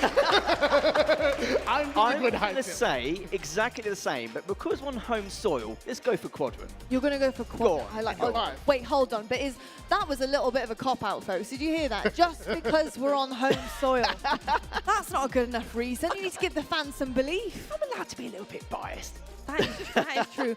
But no, for real though, Harry, obviously you wouldn't have said that if that was out of the realm of possibility. So you do see Quadrant being able to take this from Sentinels. I think the possibility's there. Like, in terms of the probability, Sentinels probably will go in that direction, which is understandable. But it really does depend on the first and fourth game, and even if you get that far, and depending on how position plays as well. If he plays how he does in the scrim, then yeah, 3-2 all the way.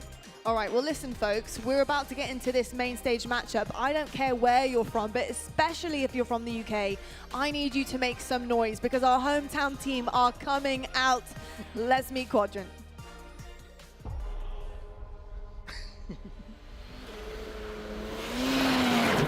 Welcome to Quadrant. More than a name, it's a beacon for the elite, where the relentless pursuit of excellence knows no bounds. From the revving engines of motorsport to the daring tricks on ramps, our athletes consistently perform at the highest level. Now, this spirit transcends to the arenas of Halo, where esports athletes gear up, not just to compete, but to conquer. They are strategists, warriors, and champions. They are athletes.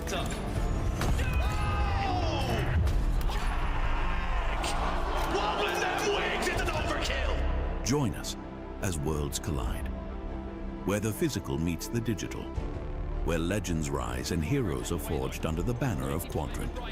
Glory taken down, 2 dead here for Na'Vi, make it 3. Oh, there Witness the fusion of top-tier entertainment and cutting-edge competition.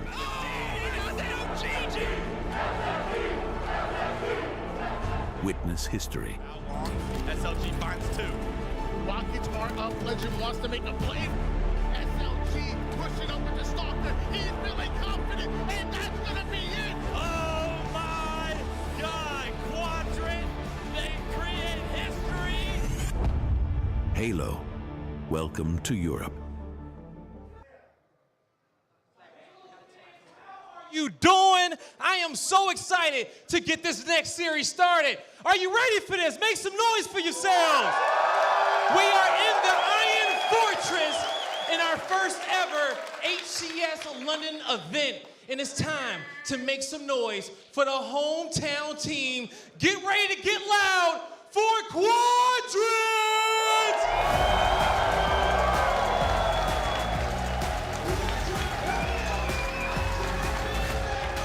Fortress with their fans behind them. Make some noise, London. Give it up for Sika, SLG, Snipe Drone, and Glory coming to the main stage to join their coach Kronos to defend the Iron Fortress.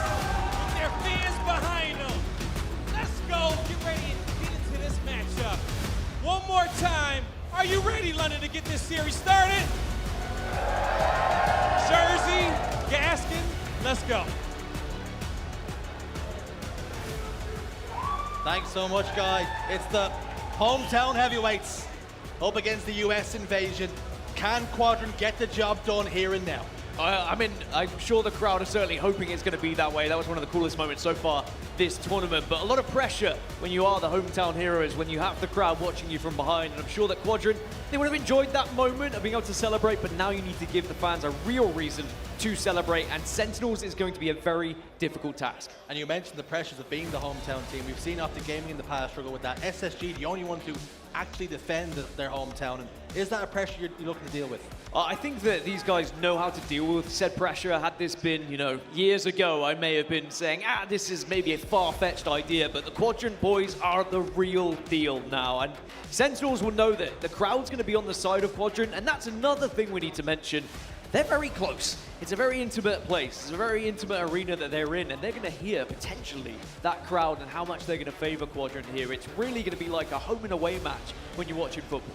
I mean, speaking of, home and away match, what an away dressing room, an away coach would say is, let's silence the crowd, give them nothing at the start, make sure it's almost as quiet as a, I don't know, some sort of fortress. It needs to be, and that map 1 is going to be so important. The Live-Fire strongholds, even though we've known that Quadrant are a side that dominated strongholds for quite some time, and even with the changes, they still find so much success when it comes to it. If Sentinels can find a victory there, it would silence this room. It would give the fans a reason to be like, okay, maybe Quadrant can't quite do it. But then again, it's up to the fans to just try and get behind Quadrant to ensure that they can be that 5th man. And Quadrant, of course, coming off the back of a top 8 finish, which they would have been pretty disappointed with. They've done as well as they possibly could, but Sentinels on the other side of things, Dan, a top 16 finish. We know the troubles that they had. Things have got to get better, and they should do. Yeah, changes for the Sentinels side, of course, seeing a different fielded roster because of, you'd imagine, the poor performance that we saw in Arlington. But we look at this roster and what they're capable of and what they did during the online section of leading up to this tournament. They look like a completely different side who are ready to prove that they should be towards the top end of the tournament, not down in the top 16. Looking at the series layout, Dan, you're the stats man. You've always got something to share. What have you got for me? Well, Quadrant actually undefeated on Live-Fire strongholds throughout the online portion leading up to the tournament, and did find a victory on it during Arlington. So they carry on their fine form that what we saw in the 22-23 season, and now we're starting to see them find that form once again. So it is a perfect start here for Quadrant in one of their best game types, with a chance to show what they're made of. Live-Fire strongholds on the horizon. Quadrant looking to defend Europe, defend the honor. Still struggling with life after Legend, but maybe they can right some wrongs here and now. Sentinels here to upset the party. This one's going to be huge, Dan. A massive game and a lot of pressure, as we said, as we are underway then between Quadrant and Sentinels. And Richie, it wouldn't feel right if you didn't say it. Shields up, weapons hot, we're underway. We're underway, and now we need to see Sentinels start strong, start hot here to not allow Quadrant to get into their same sort of routine, get that trip cap, get people on split spawns, consistently push them, make sure it can't happen. Camo about to pop. A double cap for Sen and a decent start. Precision's going to use that Quantum, just disappear and get behind Seeker here. Desperately tries to get away. SLG, excuse me. And again, continues the Quantum, continues to change trajectory and get away. Seeker looking to contest the camouflage, but will fall. Falcate drops down towards scoreboard, and Snipe Drone will close the distance here. Going to be a straight 1v1, but it ultimately ends in a trade. Of course, not as much statistics to back Sentinels with the recent team change, but they have yet to find a victory during any of their online games as a full roster in HCS tournaments. So we'll have to see if they can find a victory on this map, of course, is what I was stating. And a nice early lead for them, 38 points already on the board, but now Quadrant with that camouflage, a real chance to turn the tide here. 3 dead for Sen, and there is that trip cap that Quadrant know they're capable of, and it gives the crowd finally something to scream about. They're blooming good at this stronghold stuff. 3 dead for Sentinels. And they can continue to close the distance on those fresh spawners now. Glory hunting, maybe getting information as a player down bottom middle. And you can see he's aware of it. Helping his teammate over towards green. Killing spree locked in for the Irishman. Looking towards A. Turns his attentions now. Precision trying to stay alive desperately. Gets a kill. That could be huge to break this setup. Snipe Drone will clean up the pieces. And that should allow them to at least get B. Lethal will be able to turn that in their favor. Snipe Drone can't quite lock anything down. I think that he was just trying to rescue at least a kill to trade out with. But you can see the difference with Quadrant getting that trip cap and being aggressive on top of it. 57 points they put on the scoreboard. And Sentinels, they're going to be a little bit more a slower pace when it comes to their setups. They probably won't try and push the trip cap as often as Quadrant. But if we do see Sentinels get a trip cap, that's when we would need to see a response from Quadrant. How good are they at breaking a setup that they're so used to doing themselves? Sentinels will try and play a little bit more cautious. Happy to slow the game down when they need to. For Quadrant, it's rock and roll. They want triple caps. They want as many points as they possibly can get. Precision gets one on the Glory, but not before he gets stuck.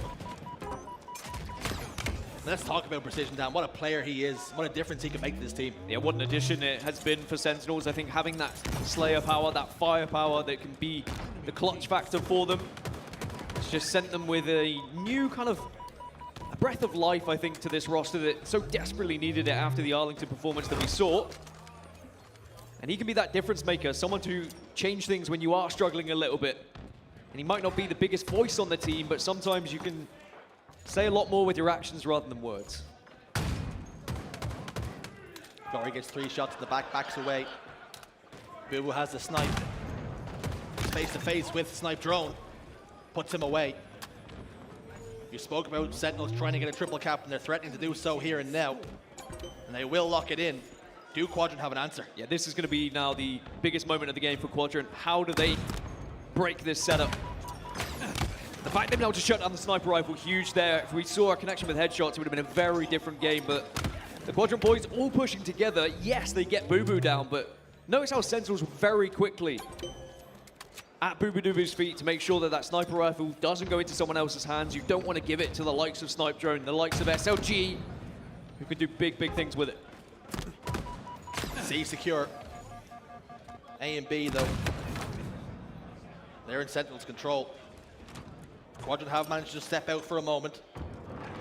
Glory has a sniper rifle and he can be lethal with it. Lines up Precision, does he? Yes, body shot connects. Precision backs away, takes the challenge, and the Irishman comes up big. That's an important one as well, just for confidence to be getting these individual pivs and making sure that you just let Sentinels know you're here to play and you're not going to be faded by the occasion. And now A, B, and C locked down for Quadrant. Sentinels spawn over towards C, so a collapse is possible, but they try and go for it. Good from Glory, though, to listen to Seeker's call out to make sure they actually mop up that extra damage. Glory starting to pop off. Where's your head at? For Glory, it's inside A. Thinking of nothing but the win. They didn't clear out that player, and that could be a massive blunder. How did he get away? Yeah, I think we were able to see it just because of the outlines, but sadly, they didn't quite catch it, but it doesn't look like it matters too much. Sentinel's still with 3 dead, and look at how Quadrant are rotating around the map together. Very aware of where their teammates are, just staying within a certain distance. Are going to see Camo spawn, and it is going to be just popped into the chest of Boo Boo. And now this is going to be Sentinel's opportunity to try and break this setup that Quadrant have held now for a good lead. I mean, a 50-point lead they're close to. Glory down shots. Lethal's there to help Boo Boo out.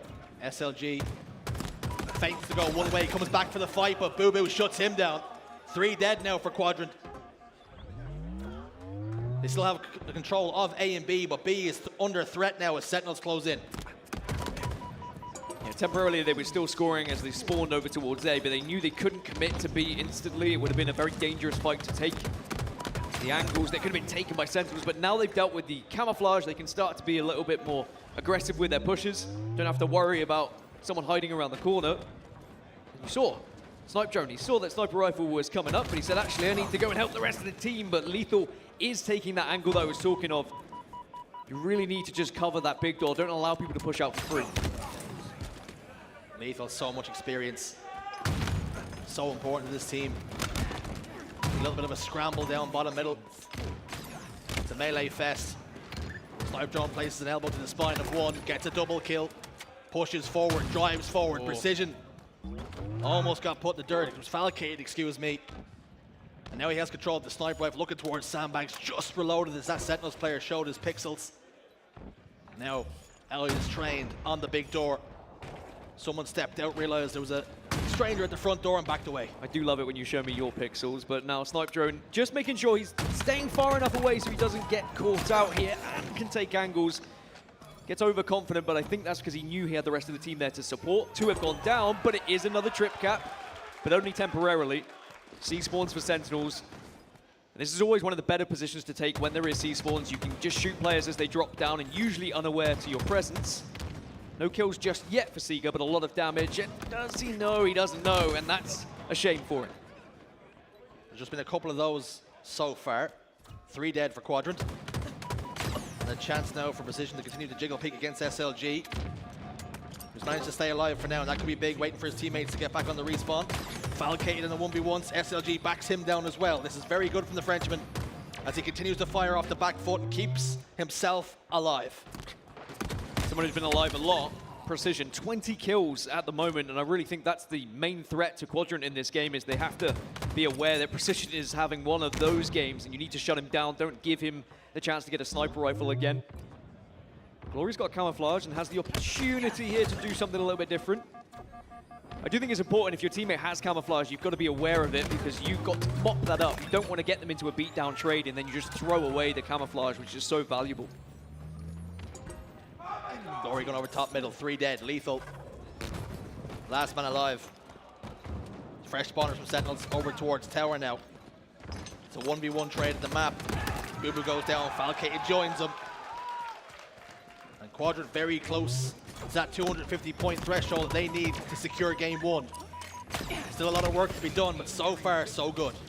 Be about to get locked in, and it's now a 70-point lead. On average, Quadrant win their Strongholds games by 70 points, so they're already in the driving seat, and they're looking to just push themselves over the finish line now. But we know Sentinels are a team that could come back into things right at the very death here. But Quadrant, they're locking in, they're watching Big Door. One last push here for Set. How many times have we seen a team get stopped here and lose the game? They cannot do it, they cannot afford to. 2 go down for Sentinels, and that's enough for Quadrant to claim game 1.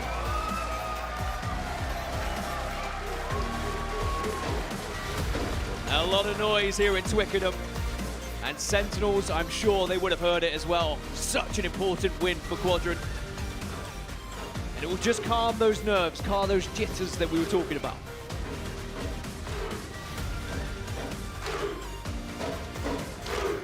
The Icelandic clap at start. The crowd getting behind the team, quite literally. Those girls can probably smell Snipe Drone from there. The great smelling player, I will say. Snipe Drone always makes sure he's got the deodorant on and the most fancy bit of perfume. But if we look back at the highlights of the first game, it was a little bit dicey to begin with for Quadrant. As we mentioned, maybe the nerves just on the side of them, but boy, when they started to lock in that triple cap, it just became too difficult for Sentinels. A few camo grabs that were very important as well. I will say there was a few snipes that probably made the difference from Glory. When we talked about the series layout before this game started, you did say you expected to see Quadrant win the game, and with good reason. And as we look at the highlights and some of the plays that were made. Solitude Slayer is now on the horizon. What way did you see that one going? I see this one going in favor of Quadrant as well. Again, another undefeated map for them throughout the online qualifiers and online tournaments. Yes, okay, it's European tournaments, and we have seen Quadrant dominate the region, but you've got to remember that Into the Breach are also part of that, so there is still a very competitive roster they have to constantly go up against. But Slayer Solitude in general has always favored a team like Quadrant. They just love the way the map works and how they can move around it, take some of those off angles and manipulate it to really force the other team into these difficult spots where they are in those split spawns, and then you can take advantage with constant push after constant push and just throttle them. That being said, Sentinels also know very much how to play a Solitude map. I mean, we always say it, you know, whoever played Halo 5 knows how to play Solitude, yada, yada, yada, but this is going to be an interesting one and a very important one. If we see Sentinels go 2-0 down, that's when I think the belief maybe starts to dissipate and they start to get the same kind of feelings they had at Arlington of, is it going to happen again, right? Is this going to be another tournament where we just fall flat? We had such an impressive start when we were looking at our online performances, but now we're at LAN, now we're against Quadrant. Should we be beating these guys? Is this a team we should be able to take down? And that is something that before Arlington coming into it, the form book, everybody suggested that Sentinels would be in that top 4. That's the way the predictions were going to be, and we found them fall short, and fall short pretty significantly as well. They bring in precision to be the difference, to make the impact on the team.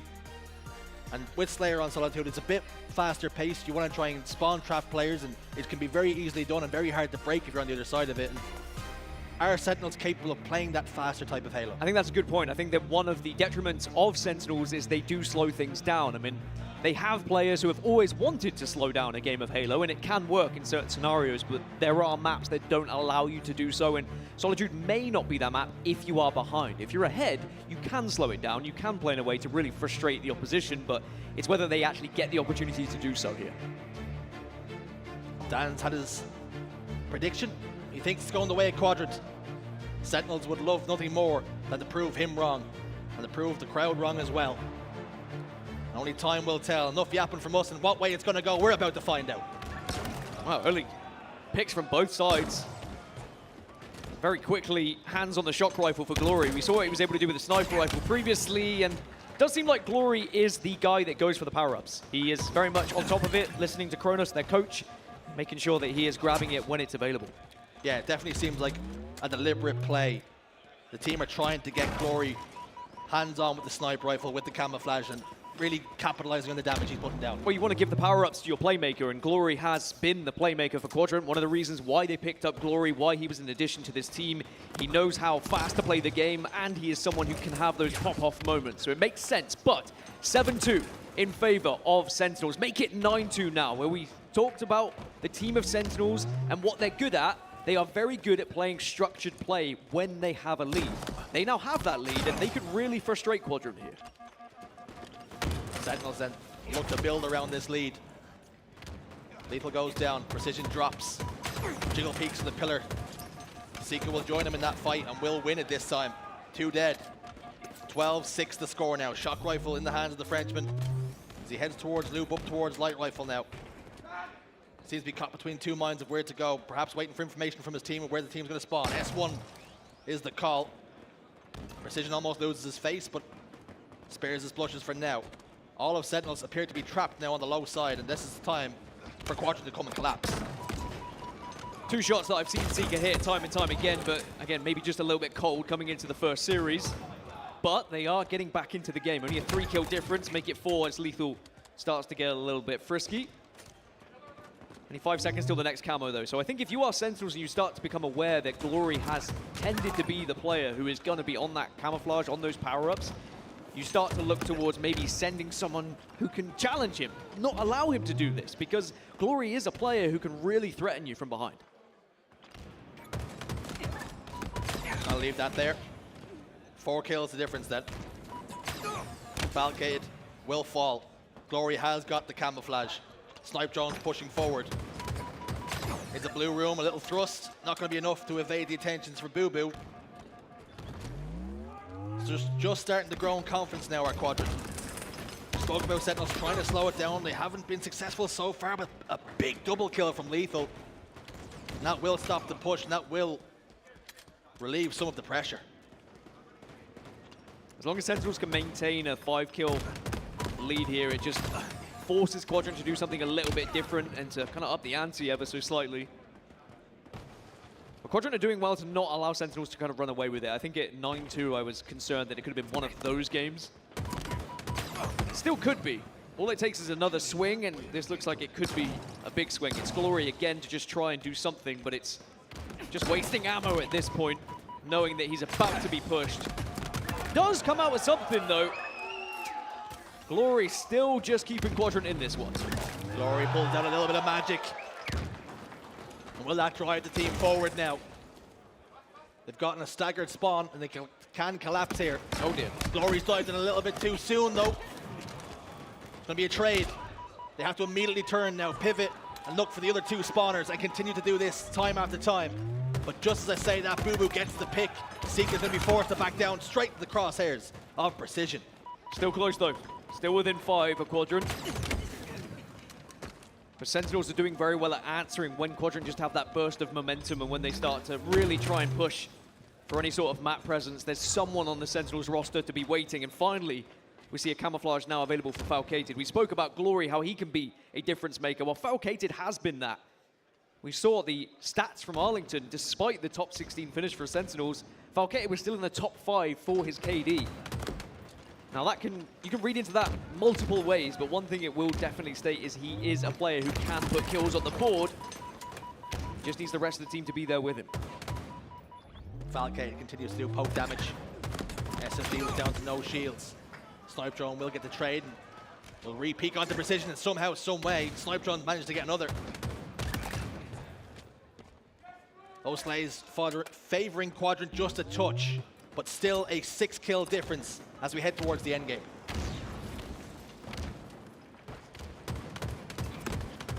Consistency from Glory. He always is finding angles to finish up kills. He's very aware of the callouts that his teammates are giving him. Now, though, needs to be providing the callouts and just dealing that extra damage before he goes down, but Snipe Drone quickly and swiftly finishes his kills off as well. Both teams at the moment actually finishing off damage very successfully, and the communication is so on point. By the way, 15 kills for Precision. If we haven't hammered home what an amazing addition he's been to Sentinels, statistically speaking, he is already showing in this series that he has proved his worth. Precision is the truth. 3-kill game. Boo backs away into blue. SLG will hold him there too. Now that sitting at the top of driveway, they seem a little bit cautious now. Do Quadrant have to do a little bit of damage, but not looking to give away too many kills. But Boo poked back in to get the trade. 4 kills the difference. Seeker and Glory have to wait for their teammates to spawn back up because they're at a little bit of a numbers disadvantage for now. And it's a split spawn. 2 towards blue. Precision's going to fight over towards gold edge. Oh, Seeker with the use of the thruster pack gets the kill. Thought he almost duped himself with the thrust for a second. Sadly, they weren't able to get the camouflage, though, and Lethal, if he can clean up this kill, it puts them just 5 away from taking the second map. Snipe Drone doing very well to just be an awkward kill, though. Again, not allowing the easy trade. Eventually, the grenades will be his demise, but now we're going to see Sentinels with the chance just to surround the Quadrant roster because they have the extra player. They got that initial pick. The delay of the kill actually may have helped Sentinels as they're only 4 away from taking map 2. Make it 3. Lethal tried to close distance to go for the trade. Unsuccessful on this occasion, though. Falcate over towards Loop, pressing forward. Seeker could have been the point of contact. He got tagged up just a touch. He'll know he's there. Seeker down to no shields now with a shock rifle. Strips it away. Snipe Drone on the driveway. Continues to take damage. SLG there too. 1 kill required. And it could be coming the way of SLG if he's not too careful. Glory's there to help. And it is. Lethal locks it in. 1-1 the series score. And that's massive for Sentinels as well. I was worried it could have been one of those games that just starts to go heavily in the favor of Sentinels, but Quadrant, they were clawing back over and over, but Sentinels consistently shut them down. They had an answer for every question that was posed by the Quadrant roster. Now they find themselves all tied up in the series, and now they can start to relax themselves. I think getting a victory on the board in your first series, or your first game of the day on the main stage is always important for both sides. Now it's all even Stevens. I think it's important you note as well, how every time Quadrant seemed to climb back into it, Sentinels were just there to put a little arm out and keep them out of reach and out of touch and distance. And every single time Quadrant appeared to be getting back into it, a camouflage would go the way of Sentinels, and they'd start to build on things once more. Very well played from the boys in red. Yeah, they just kept them at arm's length, didn't they, really? And had they not, then it would have been a scenario where they could have been 2-0 down against the home favourites. Crowd gets loud, crowd gets rowdy, and they start to worry. But now they can refocus. They can start to actually think about where they go from here. And Precision was the man who was the man with a plan. Just the man. He was just a man. Just merely a man, but just an ordinary man. Sometimes looked like more, like a god with what he was able to do.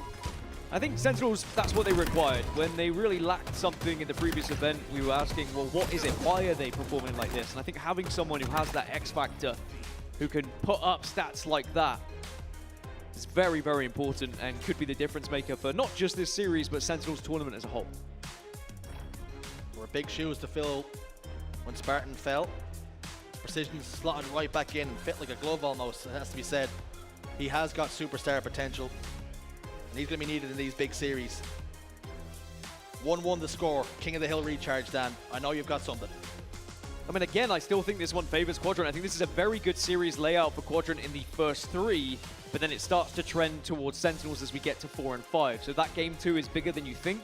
And we always mention how Slayers are going to be massive in which way it swings when we look at a series layout. But Quadrant could have been going into King of the Hill recharge thinking, all right, well, this could be the series. Instead, now they're saying, well, even if we win this, we still have to go up against the Sentinels roster on maps that they are very strong at.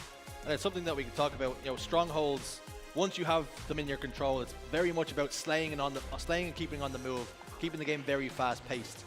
A little bit of chaos in there as well, but with King of the Hill, you have got to be more structured. And will that lean into Sentinel's strengths? I think it should, especially with what we've just seen in that Solitude game as well, as we look at a couple of the players to watch. I mean, 2 of the players we were mentioning as well, both were grabbing camouflages, both were looking to be those players that make a difference, Glory and Falcated.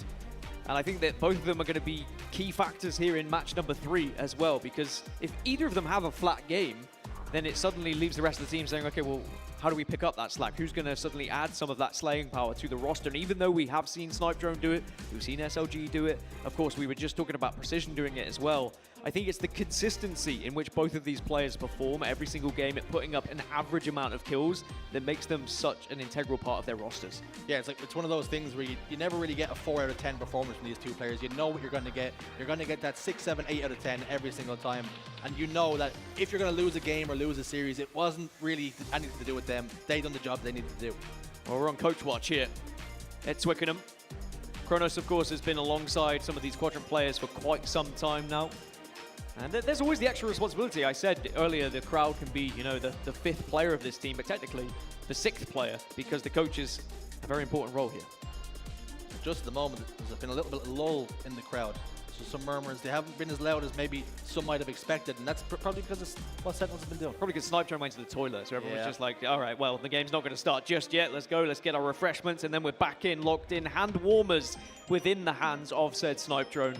It looks like match 3 is about to get going. Now, Quadrant, if they do find themselves 2-1 behind here, that's when the crowd probably gets a little bit antsy and starts to think, well, maybe this one isn't going to go our way. If you can get the belief back into them, you can start to hear that noise again. You can build from that momentum. A player I want to highlight is actually going to be Sika on this squad.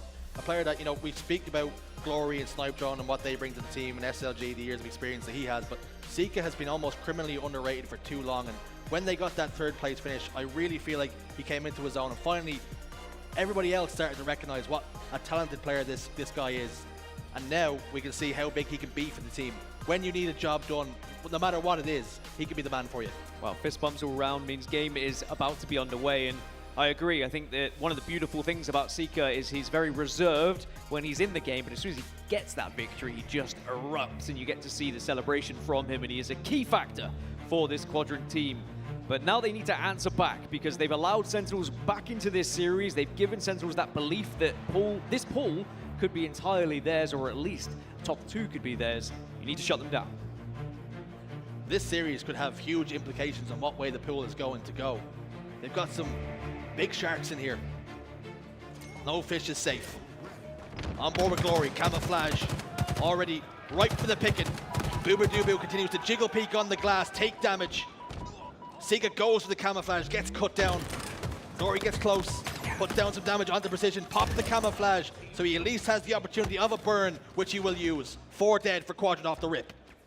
Yeah, and as you said, no fish safe, and it was Qui-Gon Jinn who said there's always a bigger fish, and Optic Gaming, of course, waiting in this pool as well, who will be eagerly hoping that they can take down one of these teams, or take down the Quadrant roster that they would face afterwards. We were lucky enough to already see Optic versus Sentinels early on today. But now with Sentinels getting that early start, denying that camouflage here for Quadrant, just means they have the chance to set up a little bit around this first hill. I'd appreciate if we don't make too many Phantom Menace. Well, I'm just going to keep going. Annie. Yeah, you can't make too many Can't do too many. But that's my one for now. But if you go again, I get to... All right, well, I'll stop. Okay. One man is not going to stop. There's Boo Boo with the shock rifle. In the hill, feet planted. Goes looking for Glory and finds him. Hunting for Sika. Hits his shields. Wasn't quite able to adjust the head. These two continue to dance now on top elevator. Falcade comes out to Victor. Perhaps Snipedrum would love to have that fight back. And that's 1-0 locked in for Sentinels. Just after that initial break, they were able to get the structure that they desired, the structure that we expect from a team with this much history and some players that have been around the merry-go-round, it might be said. As for Quadrant, they now need an answer back in this game particularly. Now this hill is one of the more difficult ones if you don't lock down certain positions. And with camouflage coming up, you need to be making sure someone's at least aware of it or going for it. Somehow, Sika gets pushed from behind, but I think that was because of the opening frags from the likes of Booba Dooba. Glory last man standing, and barely standing at that. Lethal puts him away now.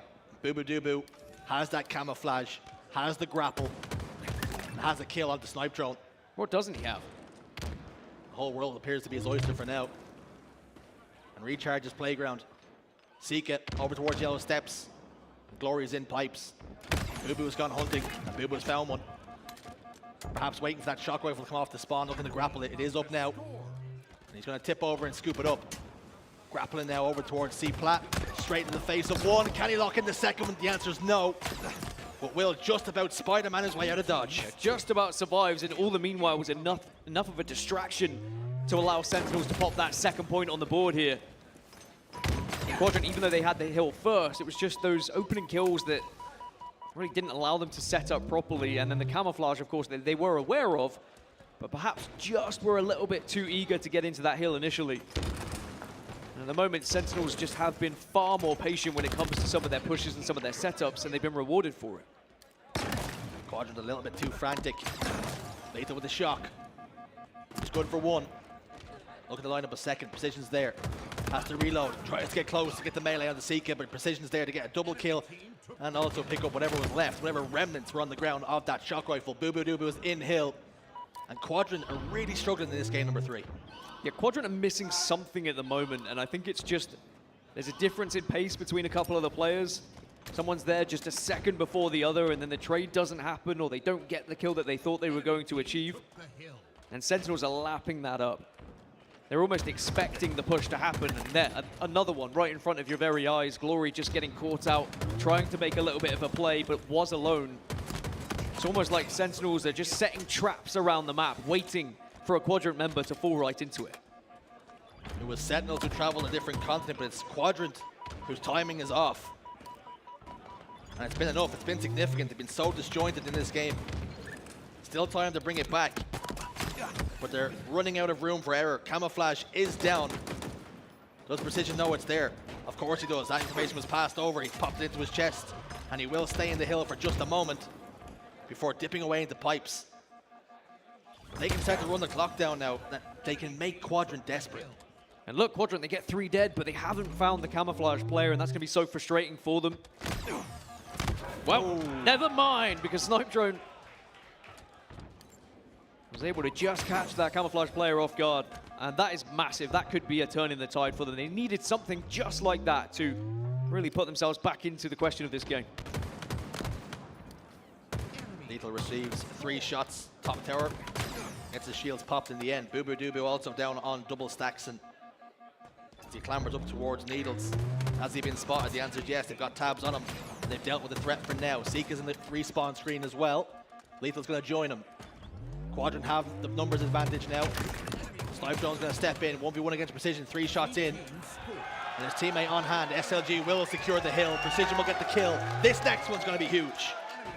The crowd enjoying that one, but I think Quadrant enjoying it too, because boy did they need it. And it was just 1-4 dead, but it was a 3 dead and 1 later for Quadrant. That allowed them to get that initial setup, and it allowed Snipedrone to get into an anchoring position when he's at his very best.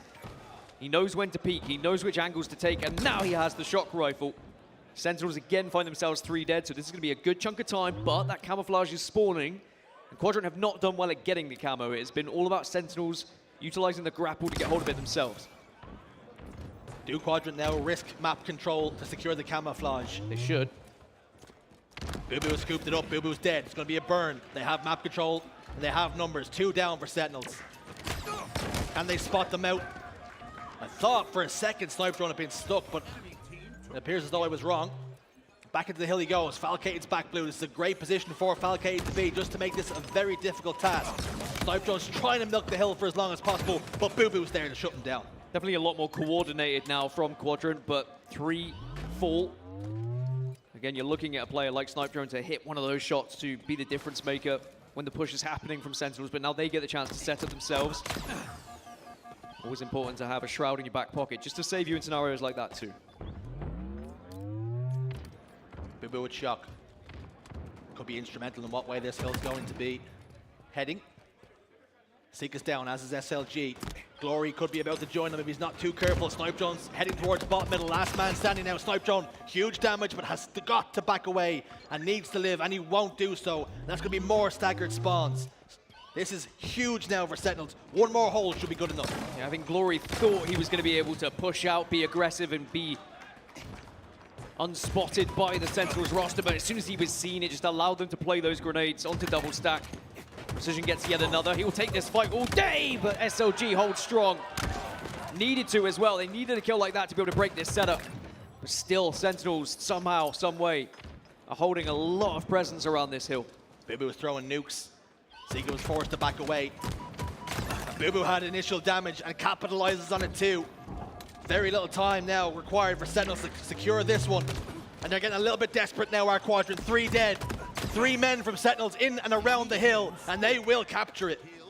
3-1, 1 minute 34 left on the clock, and we've got to go bottom middle. So Sentinels, I imagine they could just decide to play the clock here if they would like. Camouflage is there though, and you know, we've seen a lot of glory on that camouflage, but it's not going to be happening here on recharge. 3 do go down for Sentinels though, so this is a chance for Quadrant. They just need to be kind of dancing around that hill, enough to keep that clock at a winnable position.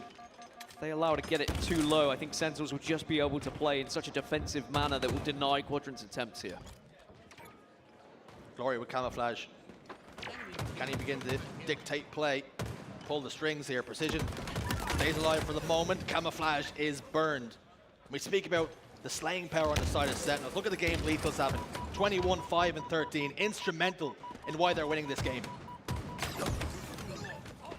Yeah, we spoke about the consistent players in each roster, but there's also the players who can have those massive games that can change things for their side. Lethal's having one of them here today. 58 seconds left. Quadrant do have control of the hill, though. If they can make this 3-2 with still a good 50 seconds left, this is still very winnable, still very achievable to take it towards OT. And it looks like Sentinels, they'll give one last push just to try and force Quadrant out here, but they don't want to overcommit and then allow Quadrant to have the back-to-back setups. It's always a risk to play time.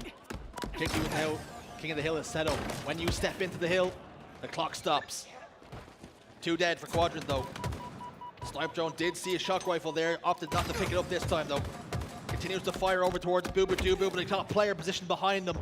That's perfect from Sentinels. Do a little poke damage, back away, your teammate gets the kill. Seeka in a 1v1, Seeka wins it. A lot of 1v1s that we've seen Quadrant just coming out on top of. Had they not, then this game would have already been done, but they're just keeping themselves alive, just doing enough. Snipedrone trying to do exactly the same. That's what they need. They need to be stepping up. They need to be winning these fights, as they will lock in a second hill, but now only 21 seconds left to try and get in any sort of position to start scoring. But Precision and Falcated, they're already over there. 2 kills go in favor of Sen. 14 seconds left. Quadrant with one last push here. Your money might not jiggle, but Snipe Drone does. Running out of time now. Precision, standing guard. Glory slides forward, but straight into the crosshairs. Running out of time. Seeka's in the hill. Can Sentinels clear it out? Camouflage for Lethal. Soaring forward. Eviction orders in hand. Seeka's taken care of. Lethal steps out, but Quadrant's still in the hill. Quadrant's still holding, but that's all they have time for. 4 dead. Sentinels win. And Sentinels take the lead in this series. And even though there was those few moments from Quadrant where they just kept themselves close enough and kept themselves within that grasping chance, sadly, we're not able to get there. A lot of desperate attempts in those final moments, all bundling their way into the hill. They just left it too late. The clock was not on their side, but that was by design from the Sentinels roster, of course. Ever since they went 3-1 up, they were more than happy to put themselves in that scenario. It's always that worrying situation where you're like, is there a chance they're going to be able to do this one? But, you know, the camouflage was going to be the key factor there. For Quadrant, it must be said, they really lost that in the first couple of hills. The way they played, so disjointed, not their usual selves, it would seem, and they were like putty into the hands of these Sentinels boys. The difficult thing, Dan, as we look towards the next game in the series, Argyle CTF, you very clearly spoke about how from here on out, this series starts to slide the way of Sentinels, and with them already in the ascendancy, that's only trouble for us, isn't it, really? I mean, it certainly trends toward the old style of Sentinels, Spartan with the sniper rifle on Argyle CTF, but you give it to Precision, you give it to Falcated, they can also do damage. I think it's going to come down to who's hitting their shots a little bit better, because there's fantastic snipers on both sides of these teams. But the momentum now shifts towards Sentinels, and this was what I was maybe a little bit concerned about, because as soon as you get into these heavily focused sniper maps, if you're a team like Sentinels who's playing in a much more kind of structured manner, they should be able to take a game like this. Whereas Quadrant, they did look a little bit disjointed at times, and it was a surprise in the early stages. They can't afford to go 1 down here in Argyle, right? It was all right. They were able to just crawl their way back in to recharge. They were able to crawl their way back in at times on Slayer Solitude. You can't really crawl your way back in on CTF Argyle. If you go 1 down to a team who knows how to play it, you are going to have a bad day. It'll be a long night. You're down by 1 on CTF Argyle. You can watch that time dwindle away and just really never get close to capturing a flag. And looking at the CTF defensive woes, Dan, average caps for Quadrant. This, of course, against European opposition. It looks good for Quadrant, but it must be said, Sentinels playing against higher tier players, so their stats are not going to look as juicy. Yeah, when you look at Quadrant stats, I mean, we know what they can do and the damage that they do it in Europe as well, but you look at when they face North American teams who can rival them in the way that they snipe and the way that they move, that's when we've seen Quadrant struggle typically in the past. So we just need to see Quadrant get a lead here, and then it'll be a very different game for them. But I'm just concerned that Sentinels, with how they've been playing, the momentum they have on their side now, if they were to get that first flag, it might be all she wrote. So the first flag going to be so crucial here on Argyle, as it always is. If seeds are going to dictate things, with the way the pool is set up, Dan, we call this from the pool of death. Optic in there, who you would expect and everyone would expect to be top of the pool. This one was really for second and third, if the way they're going to go the way they are. Sentinels in the ascendancy. Sentinels 1 away, and Quadrant have got to win this one here to keep their hopes alive of taking down the series. Although, that being said, we have seen Quadrant beat Optic before, of course, very famously at Optic's home turf, on their home ground. And we'll have to see whether, however, that goes down later on, because that will also feature on the main stage. Quadrant versus Optic will be coming up after this series.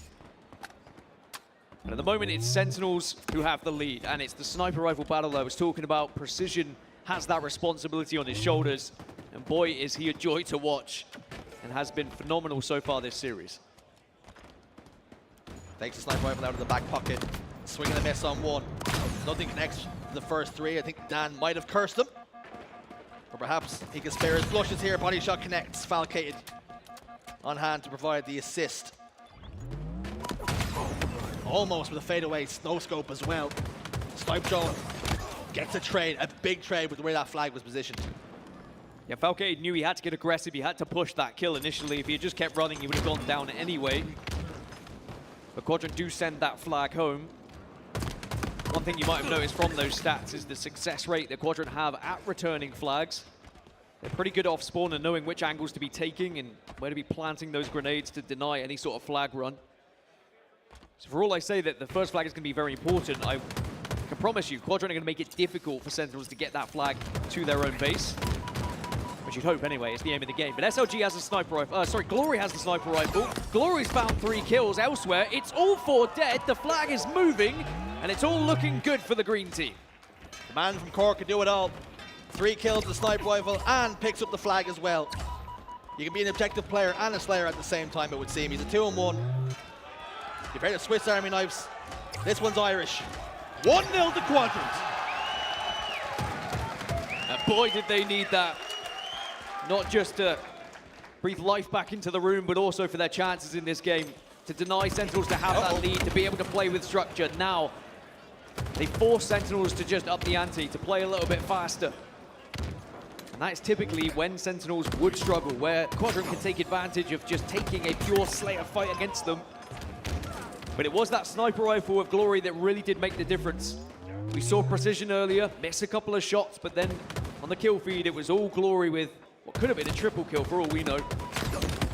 But as you mentioned, he was also there waiting to pick up the flag. He got it again. The wig wobbler.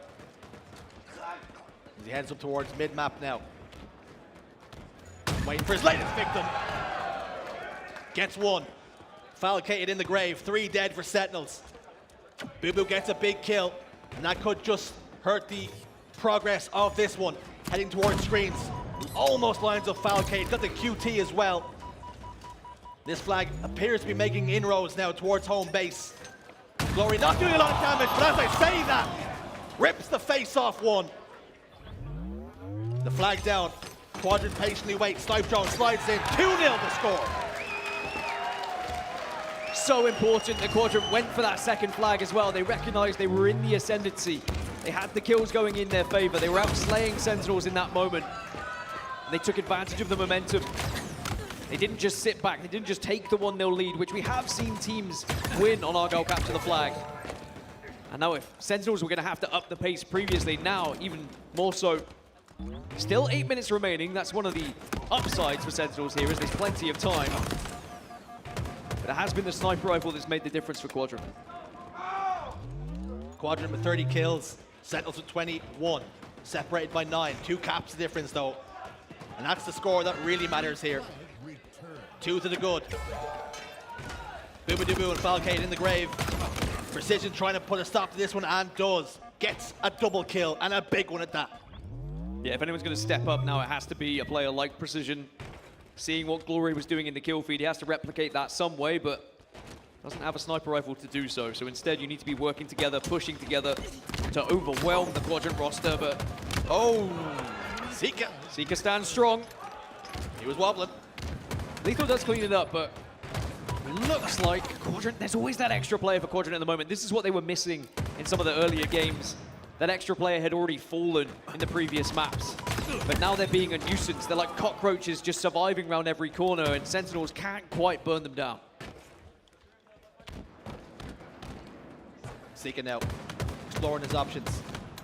Falcade down to no shields, using the grapple to get away. He will live for now. Lethal lands a lovely body shot. Seeker forced to back away. Glory lands a body shot onto Boo Boo. Drives his team forward now. They have numbers advantage. 3 dead for a moment for Sentinels. Precision just about avoids that headshot. But Glory's just in the pocket with the sniper rifle, causing carnage right now. Wow, he started off patient there, but he recognized and listened. Heard that they started to retreat. If you turn your back to Glory, you know full well he's going to jump down with a sniper rifle, take advantage. Now Snipe Drone again, moving that flag. 3 dead for Sentinels temporarily. 3rd flag's on the go here. And it's Glory again, at the helm, saying, look, you run it, I'll get the kills. He's been clinical so far. And I'll tell you something, if Quadrant are going to win this, it's off the back of what he's been doing. Snipe Drone driving this one home. 2 in the grave for Sentinels. Takes damage, gets shut down. Is there anybody else on hand to slide in and punch this one home? Glory's there, Seeker's just below. They need to work together. Boo Boo's going to have one last-ditch attempt, but he goes down. Here comes the slide, and here comes the game. As we're going to a game 5, Quadrant will not fall. Quadrant stand tall. Of course, this series is going to deliver a game 5. And the band in-house starting to make some noise with the rest of the crowd. As they want to have a party, they want to have a celebration party.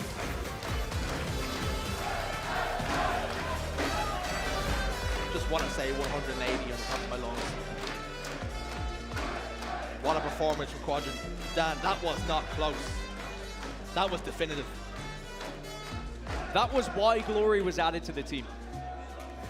And we've been waiting to see a game like that where we can truly say that one man can make a huge difference if you give him the right weapons, the right tools, the right positions, but an unsung hero has to be Snipe Drone. He was always in there, grabbing the flag. I know Glory had that potential triple and then he got the flag pull, but Snipe Drone was constantly in the face of Sentinels, not allowing them to push out off spawn, always taking those 1v1s and then running the flag afterwards. Snipe Drone, who often plays this anchor role, often plays the sniper role. The good thing about having 2 players that have, well, 3 players, 4 players that know how to play that role is that if you have a sniper in that position, you know full well you are comfortable from certain angles and you are going to be able to safely push into certain areas. That's the key word, right? Safety. You know when Glory is standing behind you and he's got the scope out, you know you can push certain angles because even if you do start to get shot, he will land the body shot to help you out in that fight. And Snipe Drone, more like Flag Drone, driving that one home for his team. And we're going to a game 5. I know you're going to tell me this one favors, but the form goes out the window. I mean, the form's been out the window. It's a shootout. Apart from Stronghold's live fire that went the way of Quadrant, it's been the other way for both teams with form, with consistency, with what we've seen before. But this happens a lot, right? The teams practice the game types that they were bad at the previous event, that they've been struggling in scrims. Slayer Streets, well, when it comes to game 5s, you would always look towards a team like Sentinels who have that experience, have that history to be able to clutch up in the moment. But again, momentum always will play a part in any game of Halo. And how funny is it that we know as teams, they have some bad game types. They go back after a tournament and they get stronger on those game types. But they seem to then rest on their laurels with some of the ones that they were stronger at and they lose some ground on them. And they find themselves, oh, we think this one's in the bag for us, but actually it's not. Well, Snipe Drone, the leading player with the highest KD at the moment on Quadrant. It's Precision who's been doing the most damage on the flip side, and 2 players who play very different roles but also can be the star players at the right time. And you know what, we can look at stats, we can look at KD, but let's look at what happened in the previous game, right? Glory gets a sniper rifle. Had he not had that big moment when he got the triple, or what was close to a triple, could have been Sentinels starting to build momentum. They could have got structure on the map. They could have been the team. It was just before that happened. Precision had that sniper rifle, missed a couple of shots, wasn't able to have that pop-off moment, and those are the minor differences that can really change a game. And even for just your confidence alone, if you hit them shots, you silence the crowd, or you hear a pop in the crowd, all of a sudden you start to line up a few more shots. And that's exactly what Glory did. He started to hit a couple of shots, people started to get a bit loud, and he started to feel himself. Confidence can be such a huge issue and such a huge factor in Halo. But we're underway in our game 5. Slayer, we're rocking and rolling, folks. Well, can Quadrant give the reason to the band to play once more and get the crowd on their feet? Or are we going to see Sentinels just quieten everyone down? Well, at the moment, it's Glory carrying that momentum from game 4 right into game 5 with the Bulldog. It's a 3-kill lead. Camo's about to spawn. And the Shroud used effectively to ensure that Quadrant can get this. So not only do they have the early lead, but now they've got the power up too. So you're going to be hoping the boys can tune the band and they can land the sweet chin music. They've got 2 in the grave for now. They've answered back though. Seeker desperately trying to live, but being hassled, being harried. Precision is there. Double kill locked in. We're all square. Excuse me, 8-6. My eyes aren't where they used to be. There's 2 kills in the difference and remains that for now. Snipe Drone slides out on no shields. It was ill-advised. Straight into the welcoming arms of Lethals. Bandit rifle. Double kill for him and he rolls away. Yeah, good response here from Sentinels, even though the camouflage didn't go their way. Now it is all tied up. Don't worry about your eyes. It's maybe just foresight at this point. Suddenly, Sentinels take the lead. And this could end up being a very nervy game of Street Slayer as well, if it's back and forth. But all 4 dead on the side of Sentinels. Hands back favor to Quadrant once more, and they know where they're spawning. And typically, Snipe Drone, the one who would anchor, get damage from a distance, and then he sends the rest of the boys in to do the damage, but they're waiting. They're not sure where Sentinel's going to come from. So they say, look, you come to us and we'll take the fight. But precision from distance. Lethal was just bait there. Perhaps they'd love to have that one back. Just handing the initiative over to Sentinels. And they'll capitalize on that all day long. You have to be the one to make the decisions, be the aggressor, push the envelope, and they allow Sentinels to come out on every different route, and they lose the fights. And now Sentinels in control of the map. Sentinels have the bulldog. It reminds me a little bit of when Snipe Drone used to be on the Ascend roster. This game type in particular, where they had the lead right towards the end of the game against Native, and then just those few kills didn't go their way because they gave them the initiative, because they held off and they forced them to do something. Sometimes the best form of defense is offense, and maybe that'll be a lesson learned for Quadrant just in that moment. But 18 all. Glory has plenty of opportunity to move around the map in which way he wants here, but he's very aware of the spawns, probably being communicated by the rest of the team. He's got it again. This is a dangerous loadout. And again, he's been entrusted with the weapons to carve a hole in the Sentinel's defense, to drive his team forward. He gets cut down without having too much of an influence with the weapons. Falcate gets 2, and a big 2. SLG back tower. Both teams continue to jiggle peek, continue to do damage, poke and prod, try and find some weaknesses. And a full rotation from Sentinels now as they abandon the arcade side and move over towards Tram and L.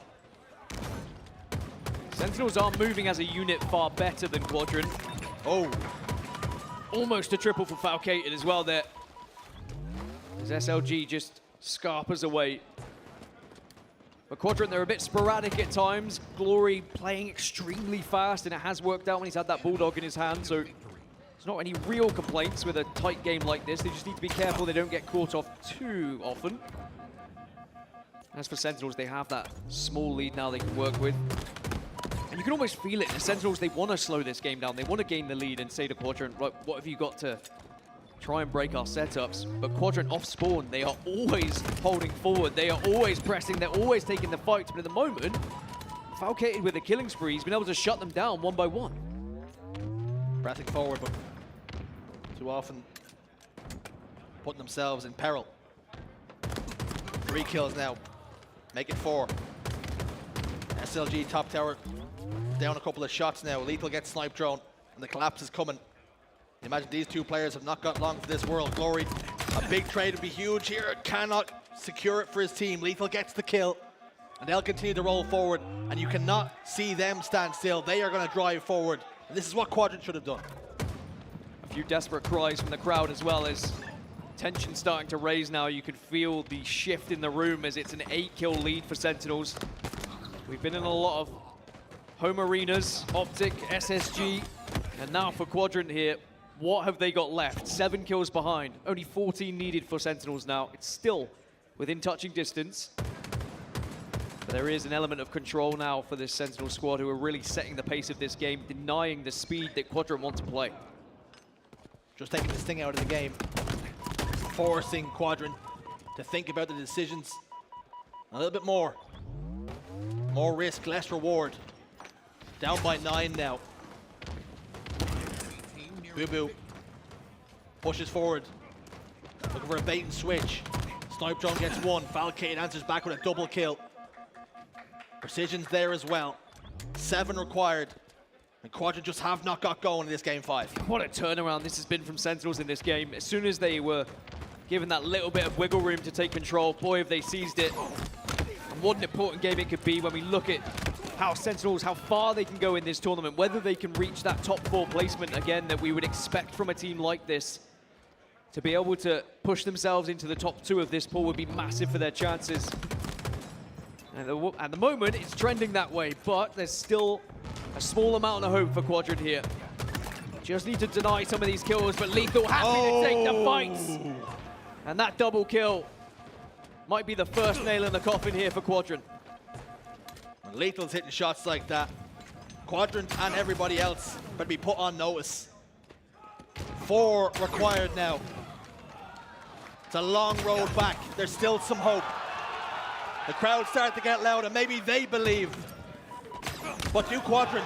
2 more in their favor. It's a 4-kill game now. This is a split spawn in the moment for Sentinels. They are under pressure. Quadrant have to take advantage of it. Start to pinch, start to prod, start to put as much damage in with precision. Dancing around, but it is now a 3-kill game. Camouflage in the hand. It's a 2-kill game. And all of a sudden, is it falling apart for Sentinels here as Quadrant begin to believe? Hold the phone. Maybe there's a chance. Lethal falls. 1 kill required. 3. Precision locks it in. Game 5 victory for Sentinels.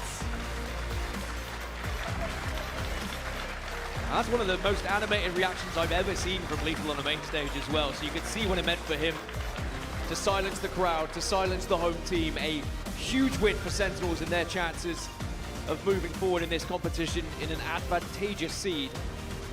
For Sentinels, it is, of course, about getting that victory and how good it's going to feel. But for Quadrant, they now have to go into the series against Optic Gaming knowing that they were only a few kills away from taking down Sentinels. And how often do we hear that about a lower seeded team or even just a European team that they were so close? And they'll go back to the hotel later on, they'll analyze the footage and they'll say, if this had just gone our way, if I had turned left instead of right, maybe the whole complexion of this series is different. And I want to speak about Sentinels, about the bounce back in that game 5. You go down 3-0 in that Argyle, which typically is a very good game type for them. And they bounce back in the Slayer. And they look dominant at times, up until that little nervy finish, but it's always seemed to be in the bag. Even though it was a nervy finish, you could see that the call-outs were very much communicated effectively by Sentinels. Just that damage that was done with beatdowns and the one-shots that were available. Precision in particular, putting himself in harm's way to ensure that he did clean up what was available and to finish that game. 50-47 looks very close, and it was. I think when Quadrant look back, it's going to be that King of the Hill recharge for me. The initial 2 hills where they were a little bit flat off the back of that Slayer, and again, that could be pressure. It could be one of those moments where they were so high off the first victory, it gets shut down immediately in map number 2 on the Slayer, and then they start to think, okay, maybe we're not going to be able to do this for the fans here. Very impressed with the response from Sentinels, but we have to look at the positives for Quadrant as well. It's not like this is going to be the end of their tournament, right? It's still just pool play for them. The downside is now they have to go into the Optic series with a win. They need a win to give themselves that chance of getting into the winner's bracket rather than playing through elimination. And that is, you spoke about the response that they can have in maybe at the end of that series and in that series in general, but you speak about it on the horizon for them now. Up next, Optic Gaming. They don't even have to leave the main stage. They can leave all their stuff there, get comfortable. But now they're playing against one of the heavyweights, one of the big boys, and Optic Gaming, they're going to be coming to play. Does help, though, for Quadrant. They are warmed up, they are on the stage, but of course you're going to have the kind of feelings, the overwhelming feelings of what's just happened in that previous game. We start to ask the questions to your teammates. Why did we lose that one? What went wrong? And you need to have that conversation because it's an important conversation to have, but then move on very quickly to start to look at the next series layout. What do we need to do different to be able to beat Optic? The good thing for Quadrant and for you Quadrant fans is they've done it before, and Optic will know full well that Quadrant will come to play here in this final series of the day. Well, one man that did come to play is Boo Boo Doo Boo. Blaze has got an interview. Take it away, fella. Thank you so much, Shurs. London, show some love to Sentinels as they come out on top and they continue throughout the tournament. I got Boo Boo Doo Boo with me on the main stage, and you know, Boo Boo, especially with a metabolic age of 12, you're going to be in your prime for a very long time. How does it feel to get this win in this tough environment? I mean, it feels great. We're on like a losing streak on LAN. That was our first win in like 4 series, so got that out of the way. And I love playing in front of that crowd. That crowd is super energetic, and we just feed off of it. Honestly, playing in like the main stage is just so intimate right now. Like I can just feel the energy anytime. It's like drums beating and stuff like that. It's super sick. Definitely is, okay? And, you know, let's talk a little bit about gameplay. You know, you saw the map series. You saw you was going against Quadrant at home. What was the game plan to take them down? It was a close Game 5 series. Yeah, I mean, we don't get to practice them at all since they're in Europe, you know, so kind of like a wild card, like knowing how they play, kind of got to adjust like mid-series. But, I mean, it felt pretty comfortable. That Argyle, we kind of trolled it, like just getting 3-0'd, slammed, so we definitely got to look back at that and like try to fix our mistakes going forward. But the rest of the series we played pretty good. I think we won both the Slayers, right? So that's good. Slayers win tournaments, so.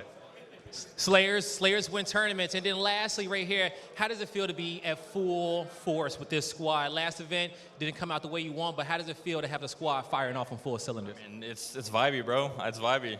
I mean, I love Ethan, I love TJ, I love Mike, I love Kyle. it's a really good squad to be a part of, so I'm really excited to just continue this run. All right, best of luck to you, Boo. And that's going to do it for us here on the interview. Lottie, let's break all of this down.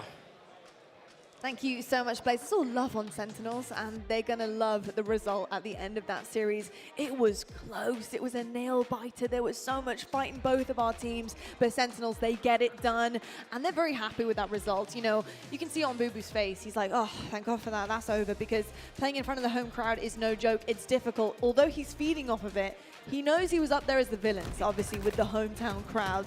And gotta say, Sentinels, they were lights out, but so were Quadrant. So many moments to talk about here. And Tony, I want to talk about some of the outliers that you're seeing in that first game, especially in the strongholds. Such good objective work, and the Slays as well, they were very even. Yeah, I mean, you're seeing the highlights literally right now here on Live Fire. There was actually even as far as Slays. They both had 66 kills, which is crazy to think about because Quadrant had 100 more points, or close to, I'm sorry, 94 more points. Close to 100 more points than the opposition. That just tells me the objective efficiency is there, and we called them the best stronghold team in the world. They might still be in that conversation. They certainly could indeed. And I've got to say, from strongholds to King of the Hill here, it got very close at the end. I remember saying, nice try, boys. That, unfortunate. Couldn't quite get that last second in this hill here at B, and it was really, really difficult for them. But things changed. The tides were totally different in this Argyle game, and how wrong we got it. I mean, you couldn't predict it if you tried, Harry, to be perfectly honest, but that Argyle CTF game was so clean. Honestly, what were we talking about? Like, we were totally wrong. Like, compared to what we expected with the CTF track record, going to a game and map in particular where you have to be so structured and coordinated, they did it perfectly.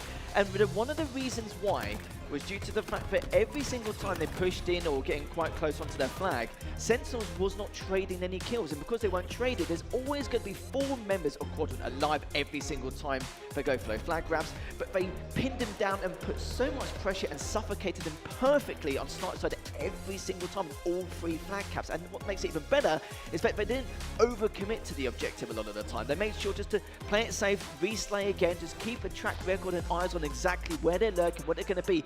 And what adds to that is how they adapted. They knew the routes which Sentinels were taking. They knew exactly the counter-attack they're going to provide in order to try and get it back. And every single time, they just got shut down. Glory went off the snipe a number of occasions and just did what he does best. It's funny you actually mentioned that, because one of my notes is Glory's looking ever so comfortable up there, especially with the sniper in his hand. But you can just see the kind of the elevation of his gameplay across this title has been so, so nice. And obviously, Quadrant saw something in him to pick him up, to kind of put him in that mix and that roster. He's looking really good up there. So I'm excited to see the rest of the growth of this Quadrant roster. I don't think that this kind of situation here with Sentinels and not winning that final Game 5 is going to be the end of it for them. This is the beginning, the heat up of Quadrant. I'm excited to see what they do with the rest of the weekend. Of course, that did end 3-2, and here are the stats across the board here.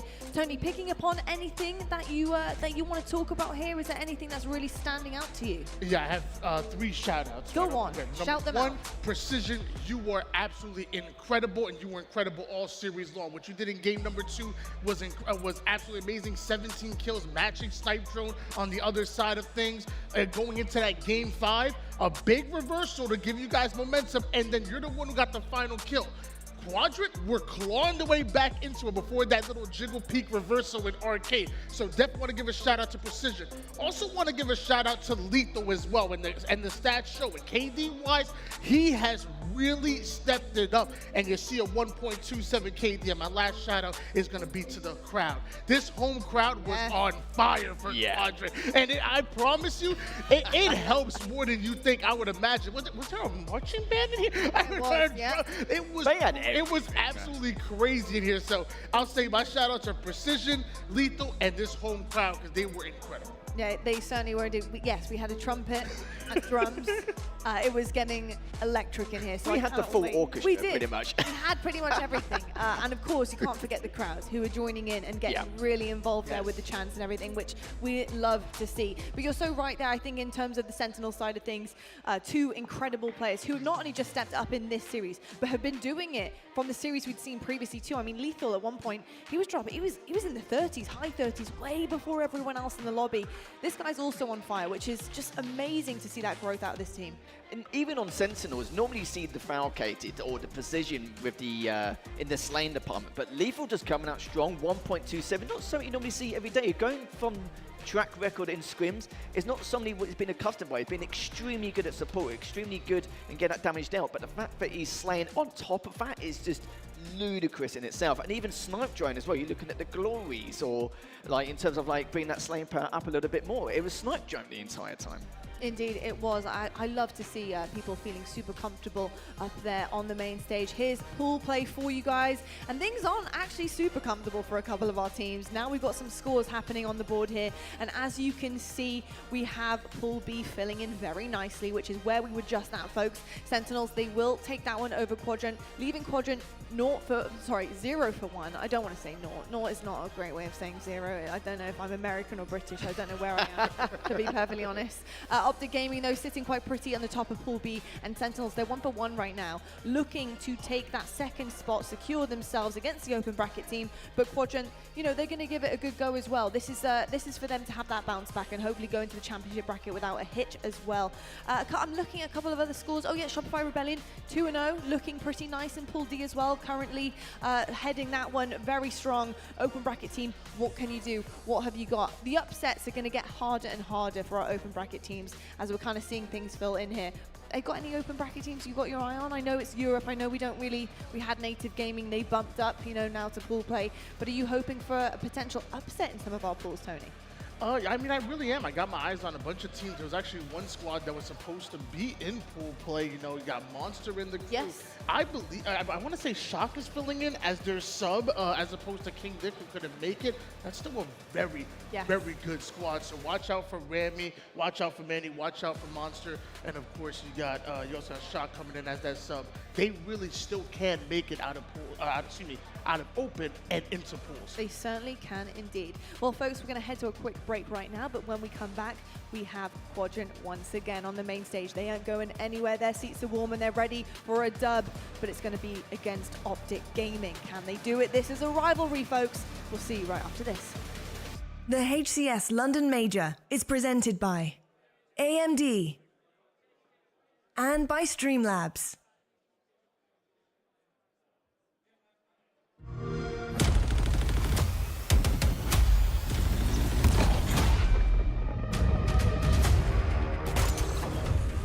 Party's over.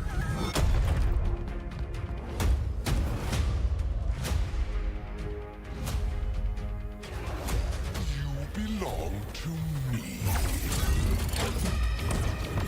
Satisfactory.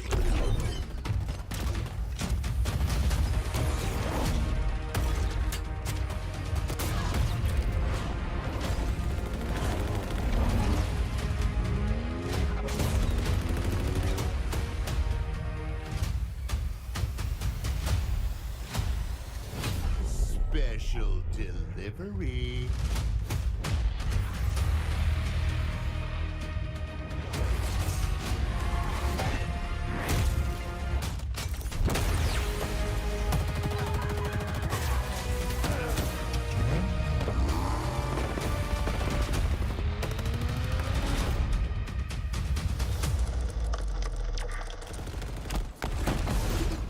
Betrayal.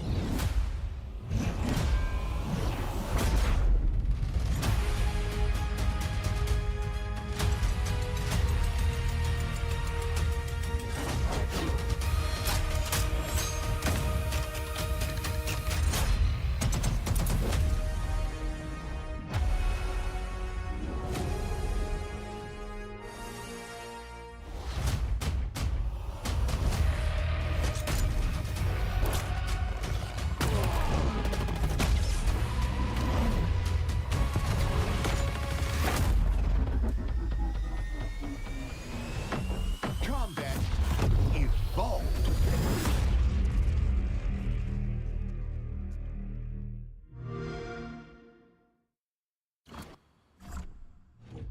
I've got you under my skin. I've got you deep in the heart of me. know deep in my heart that you're really a part of me. I've got you under my skin. Some of us game, others want to break out. Some of us come to hang out. We may be here for different reasons, but what we all have in common is the need to share. Streamlabs. Unleash your live.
Flag taken.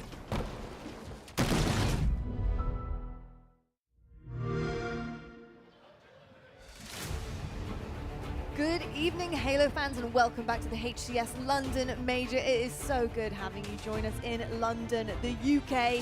It is nighttime, the sun has set. But don't worry, things are still pretty lively and bright in here, in this main room, in our almost WrestleMania-esque main stage area. And joining me on the desk, I have Wes Price, and I also have Richie Hines, a special guest. He's actually the HCS competition coordinator. Richie, so good of you to have, come up here and share some exciting potential things with us. How are you feeling today? Welcome to London. Yeah, I'm feeling great. It's been a great day. Some really epic matches so far, so I'm excited to get this final one between Optic and Quadrant going, but first we got to talk about some ranked maps. We certainly do indeed. Okay, so Heinz, when you come up on the desk, we usually have some goodies for the people, and you mentioned some maps here. So what have you got in store for us today? Yeah, so soon, coming into summer, we have 2 new ranked maps. First one's called Origin. Ooh. It's a remake of Coliseum in Halo 5. Okay. And the other one is Fortress. It's a completely new design, and I'm really excited to show you guys. Okay, so that's one thing, Richie, and I know you're excited, but my question is to this big man here. How excited should we be, Wes, about these 2? I'm very excited. You know me, I like snipes on maps, and both of these feature the 7. I think Coliseum, one of my favorite personal map from Halo 5, the remake in Origin is going to be exciting to watch. Players will have an idea of how it plays in the geography around it, but I'm super excited for Fortress most of all because it is a new map and has 2 S7s, overshield bottom middle, and a lot of opportunity for highlight clips if you can put the team in a trap. I think it plays like a traditional Halo map as well. But as we take a look at the overlook on Origin, let's jump into this Forerunner map and talk about it. Yeah, so this map is designed by Hi and Mike, Karmaplex, and Dark Maiming. They did an amazing job with not only the art, but the design from a competitive perspective. And I know, Wes, I've seen you play on this so much. Just talk about it. Yeah, I mean, it plays so similar to Halo 5. Even thrust bottom middle rockets are obviously top rocks, and then you have the S7 subsetting it. across the map over here, but it does traditionally play so similar to what we know the great Halo 5 map of Coliseum. CTF, the predominant game type on it, but also Slayer is going to be featured on it as well. And all these different pieces feel like they fit so well with Infinite. The big thing for me is the movement differences that Infinite are going to bring players' capabilities in order to change the meta and define what Halo Infinite brings to a map like Coliseum. Indeed, it's so funny looking across this as well because there's so many Halo 5 memories just rushing through my brain right now. I remember seeing Lucid previously, then Saiyan just tearing people apart back then on Halo 5. I mean, the FaZe boys, which were previously Tox. I mean, there's so many memories. But Richie, you know, how excited are you to see that now being played in Halo Infinite and creating new memories with a new meta? Yeah, we have new players that are going to make amazing plays on an old map, and it's going to be so much fun to watch. And as you can see, the map looks great. Yes. There's still some work to be done. They are work in progress, but these forgers are going to put some final touches on them. They're going to look amazing. And I'm really excited for you guys to see the design of Fortress. Okay, well, speaking of, let's take a look at it. So Fortress, talk to me about how this one was worked out, because I know you're really excited. You've been non-stop talking about this in the green room. Richie, what can we expect with this brand new medieval-looking map? Yeah, as you can see, it's a really cool art designed by Mick Rips and Ethan Hibbs. Shout out to them. They've done an amazing job.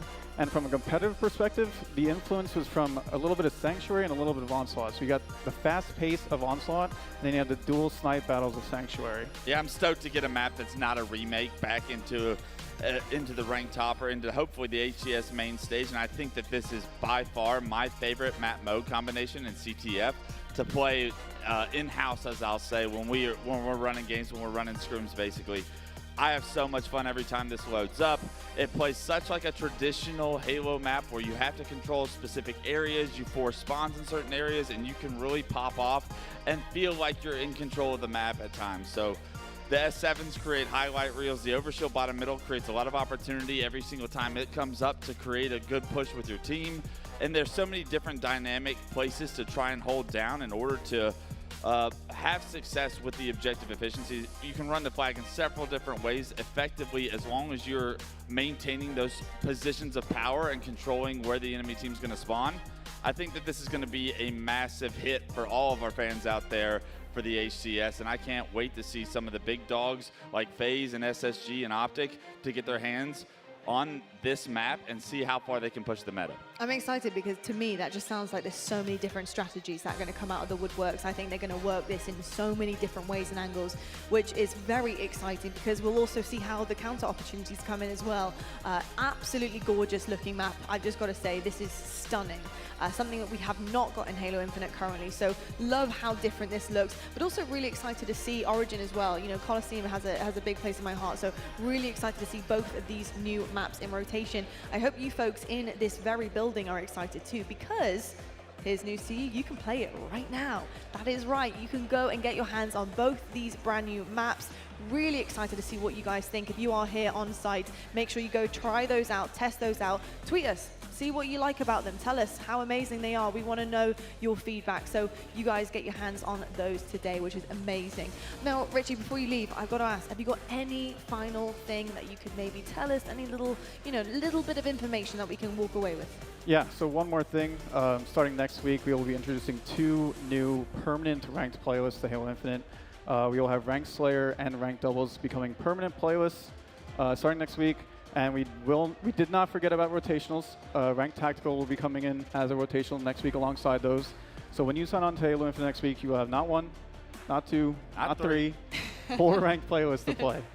That's absolutely incredible. I could hear some whoops in the background, by the way, so I know there are some happy players in this building as well. Yeah, one more thing. Just want to give a big shout out to the forgers that we've been working with for months. It's a tough process, but they've been super respectful, very responsive to feedback. Just want to give a shout out to Mick Rips, Ethan Hibbs, High on Mike, Karmaplex, Dark Maiming. They've done a fantastic job. A beautiful job, and cannot wait to see that happening in the HCS competitively this year as well. Richie, thank you so much for coming on and sharing all of that amazing info with us. And I hope you guys, these ranked players, are very happy too with some permanent additions to your playlist too. Richie, I'm going to let you go. That's it. That's going to do it for us. We're going to head into pool play right now and see some of the updates coming on the board. And as you are probably well aware, we're heading back into a Quadrant and Optic Gaming matchup.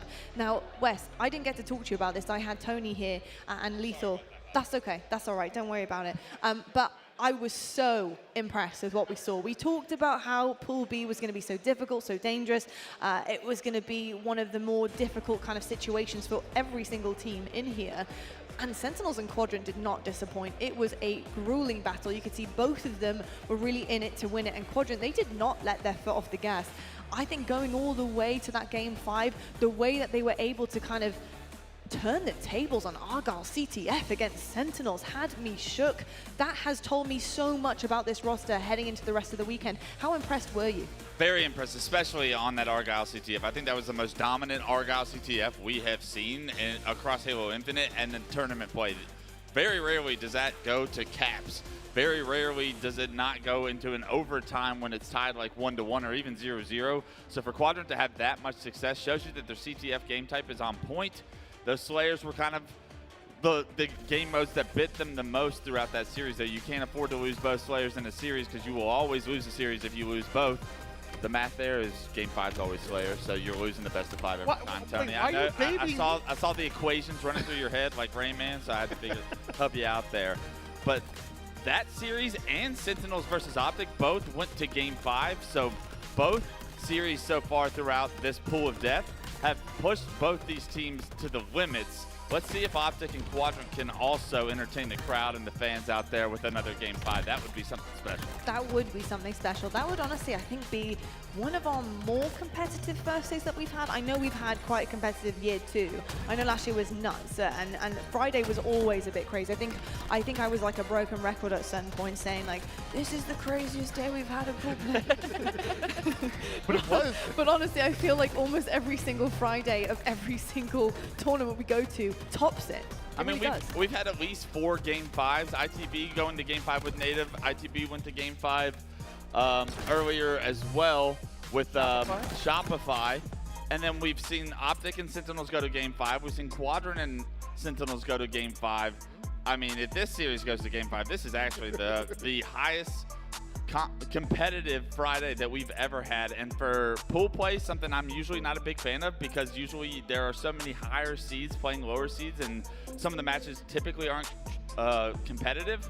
It is such a pleasure to see all of these series, all of the packs. We talk about the different tiers.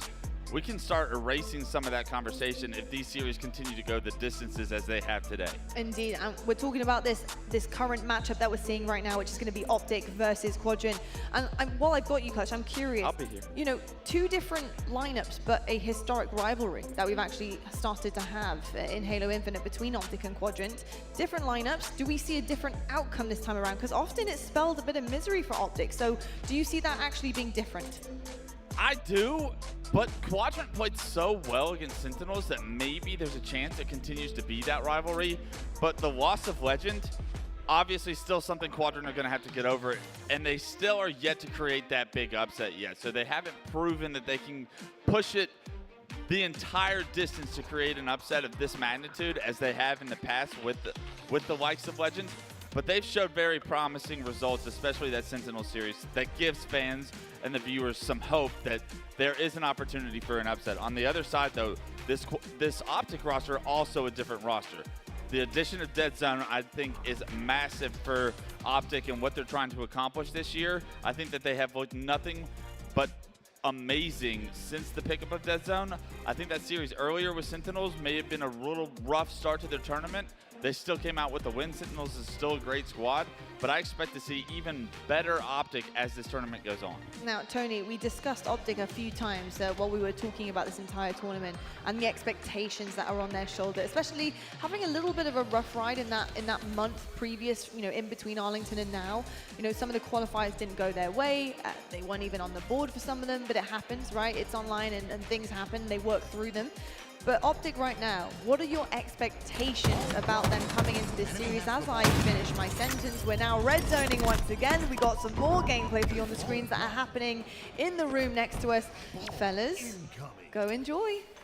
A little bit of Space Station gaming, a little bit of Proton gaming. I promise you, I'm not mad at this, and it's a close one already. 88-84. Space Station Gaming had the opportunity to end it right here, right now, and with that squad wipe, we tuned in at the right time. It's SSG with the win. Yeah, we get the results of this series on the fly. Space Station will win this series 3-1 Proton, trying to get that game forward to a round 3, but couldn't get the job done there at the very end. And now we're focusing our eyes over towards the FaZe Cloud9 series, where Cloud9 actually took game 1, and it took Royal 2 dropping 21 plus kills in game 2 for FaZe to tie this one up. Yeah, we heard the people at home, they don't want to see no breaks. They want action on top of action on top of action. That's what we're going to give you. Tied 1 apiece right now in this series. FaZe up 1-0 as far as rounds, and Cloud9 with the play ball, and Snakebite with the kill. And traditionally, if I was looking at this series from afar, you know FaZe and the slack that we give them for their oddball performances, and just about a must-win game right now, I'd say, for FaZe to get the ball rolling on the right direction. We saw how much trouble they had with complexity going to game 5 earlier today. Right now, FaZe trying to figure out a way to gain control of this series as well. It looks like they were able to win round 1. They've got the lead here in round 2. Let's see how much better their oddball performances can be now that they've had some time to focus on it since Arlington. FaZe may have the lead right now, but Cloud9 have just taken it. They have the setup over toward the seaside. You know the moment FaZe starts to put damage, starts to put pressure, that ball's going off the map and reset. There it is. 33-31, Cloud9 have a momentary lead right now in round 2. Wouldn't this be something special for them to take another lead, another game from FaZe, a team that we have not talked much about, but there's a lot of talent on this Cloud9 roster. Maybe a makeshift group of players that we know a lot about, but maybe don't know how well they're going to mesh together. It seems like they've gotten their tournament off to the right start right now. FaZe are going to have a setup here with 2 going down for Cloud9, the ball in the hands of Frosty. And FaZe look like they're going to try and rotate this to Elevator if Royal 2 can give them some help. Yeah, the moment Spectre and Sab came over from that old Proton Gaming roster, Cloud9 even upset Optic in one of the online opens, and they've been good.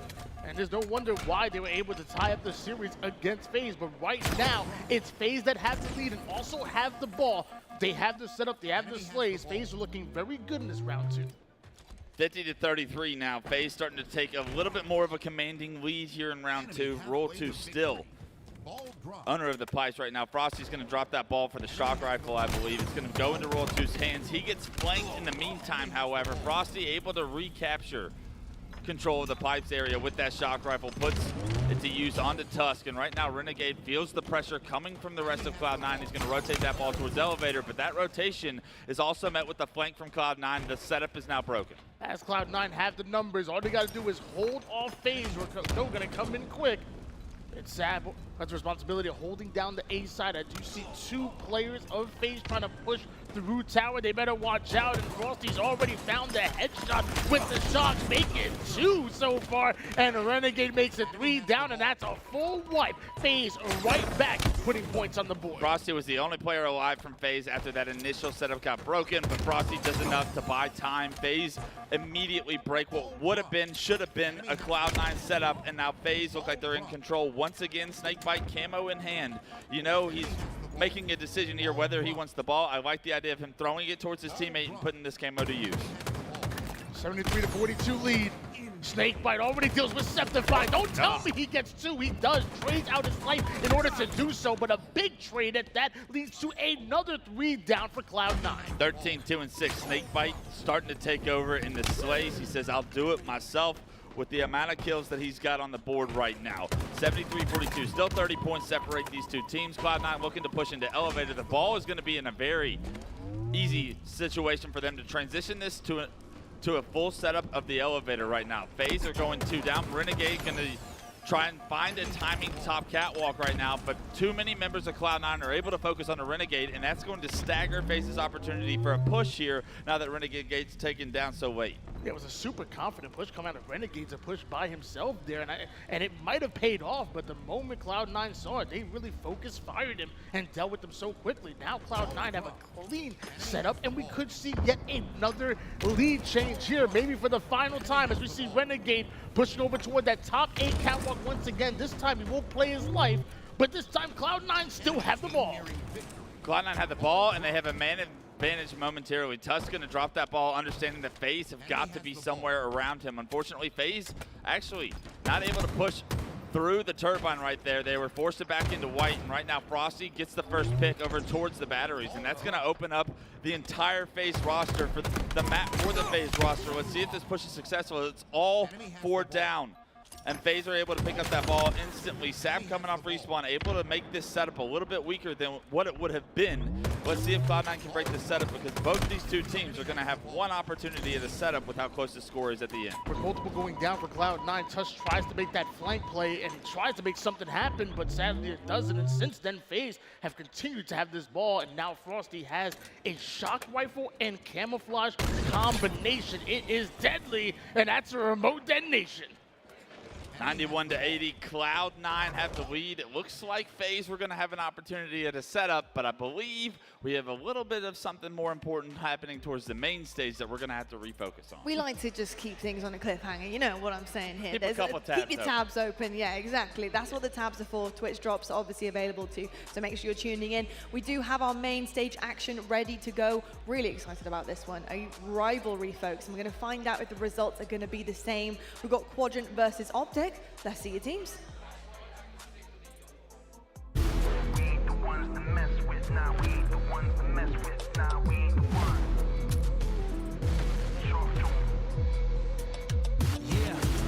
Hit the track and I'm running. Me and my team, we all want it. You won't even see it coming. And when we done, you left for nothing. You acting loud with your bluffing. Till the whole team starts to rushing. My squad too deep for you to duck 'em. And when we get started, ain't no way to stop us coming. Ain't no way to run when the sky fall. When the sky fall. You gon' run high when the sky fall. When the sky fall. You gon' live or die when the sky fall. When the sky fall. Ain't no way to run when the sky fall. When the sky fall. You gon' run high when the sky fall. When the sky fall. You gon' live or die when the sky fall. When the sky fall. Ain't no way to hide when the sky fall. When the sky fall.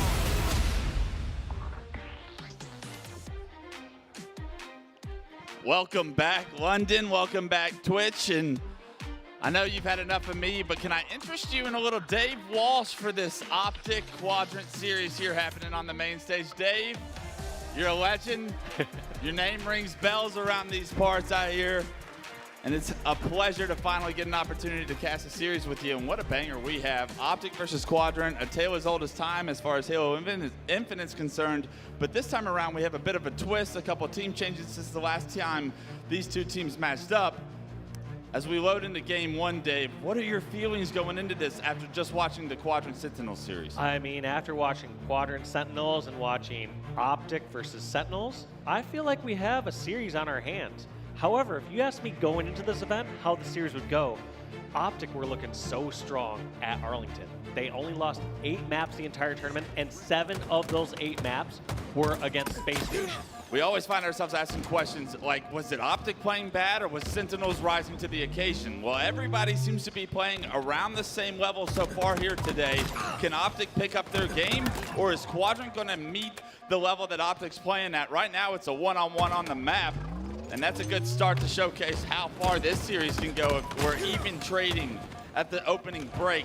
Lucid, bottom middle, still continuing to play his life, trying to pick up some early hill time, but it is Quadrant that's in the hill momentarily. Yeah, when you're seeing everyone drop like that, you just know call-outs are going through the comms on each side. Everyone's aware of where they have backup across the map, and so damage isn't taken for free. It is punished by these top squads. Absolutely. It looks like Quadrant are going to be there rewarded with the early hill time. I believe it was them that also were rewarded with that first camouflage on the hands of SLG.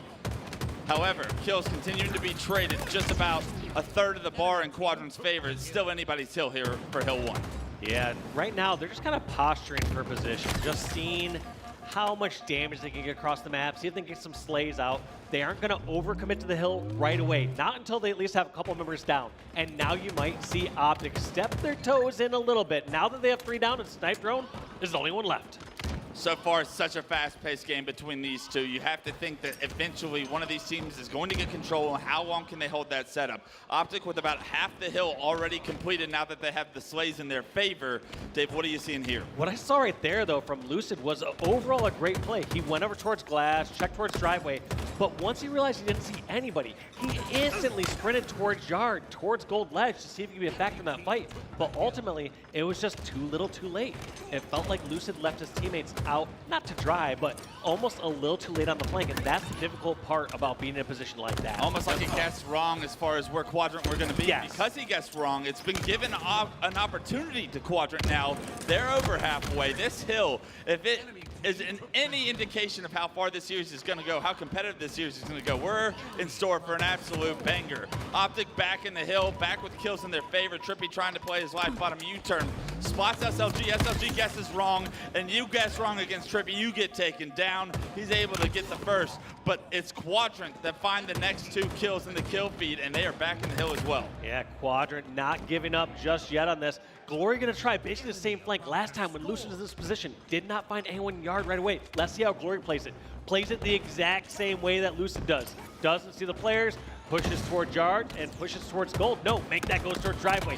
Jumps in the fight right away, but look at that damage coming out both sides. Look how close Quadrant were to the hill. Glory almost impacts that combat loop to award Quadrant the first hill, but Optic get the advantage in the slays. Optic get feet in the hill, but here comes Quadrant. SLG gets in the hill as well. Trippy trades at the kill from Dead Zone's death, and because of it, Optic narrowly score the first point. First one on the board, but 1:40 off the time. That is going to be huge, as this game likely isn't going to go to 4 captures, especially seeing it go that far on the very first hill. Yeah, when we were watching ITV earlier today, we saw that first hill get taken almost in perfect fashion, and there was 4 minutes and 40 seconds on the clock when it went to hill 2. A very different situation now that 3 minutes are on the clock. This hill, if Optic are able to achieve it, time may start to become a win condition in their favor as well. Yeah, just watch the complete difference you'll see here on the yard hill. Last hill took about 1:40 off the game clock. This one, only 14 seconds have gone by, and Optic have it about halfway. Either way, as soon as one of these teams or players gets these kills, they're going to jump in the hill right away. Look at that from Quadrant. Still, no time ticking down. Still a massive chunk for hill number 2 on the side of Optic Gaming. A great job by Trippy to stay alive with this thrust. A useful tool for a retake situation when given the opportunity. Trippy does get the first kill, unable to get the second onto SLG. He gets SLG to no shield, but no one on Optic in a position to trade that damage out. And now all of a sudden, Quadrant have tied the progression of this hill number 2 up. Yeah, Formal going to trade a little progression there for the camo. Let's see what he can do with this. 2 of his teammates down, gets the equalizing kill right there. That's such a huge opening. What more can he push for here? Notices a player going into yard. Can he get the flank? But no, gets spotted out, hits by the nade. Not a lot of time. Formal's got to make a play with this camo if they want to deny this game from being all tied up. Here comes Optic once again. Dead Zone, Formal, both find kills. It's a 3-on-2, and Optic have taken over yard and will take control of this game here with a second point if Quadrant aren't able to get back into yard. Trippy finds a double, and that guarantees the point for Optic. And they aren't even afraid just to double up inside the hill there. Optic, like you said, taking that second point. But as it was getting down to the wire, they felt that anyone that could see someone on the hill, they could just turn and double team. Don't need to push somebody over towards Flowers or push someone over towards Gold Ledge. Just turn and fight anyone who desperates towards the hill. A great patient play from Optic rewards them with the second hill. That camo from Formal, he took his time, he got his kills, he made sure that he was there on time as well. So Formal playing absolutely flawless, doing Formal things now, continuing to stay alive as the rotation towards the third point. Optic are able to kick open the door from a Quadrant setup once again. They take 2 down, and Formal and the boys are in hill number 3 as well. Yeah, just doing everything right here, trying to lay down these shots over towards gold. But now meeting resistance from every direction. Great thrust by Formal, gets through, but meets a second player over at blue and market. So a phenomenal retake coming right off respawn from Quadrant. They're going to be able to jump right back into that hill. 2 minutes and 26 seconds on the clock, and I love the advancement. I love that play by SLG. Not letting a single person get even in towards yard, so they don't have to worry about that gold angle. He's cleaning up shots from players who are weak at driveway and over at the loop. The only downside of this is where are the spawns going to happen for those players on Optic? Yeah, it looks like Lucid was able to get camo while all of this was happening, but they are spawning so far away from this hill that the point is perfectly captured by Quadrant after the retake.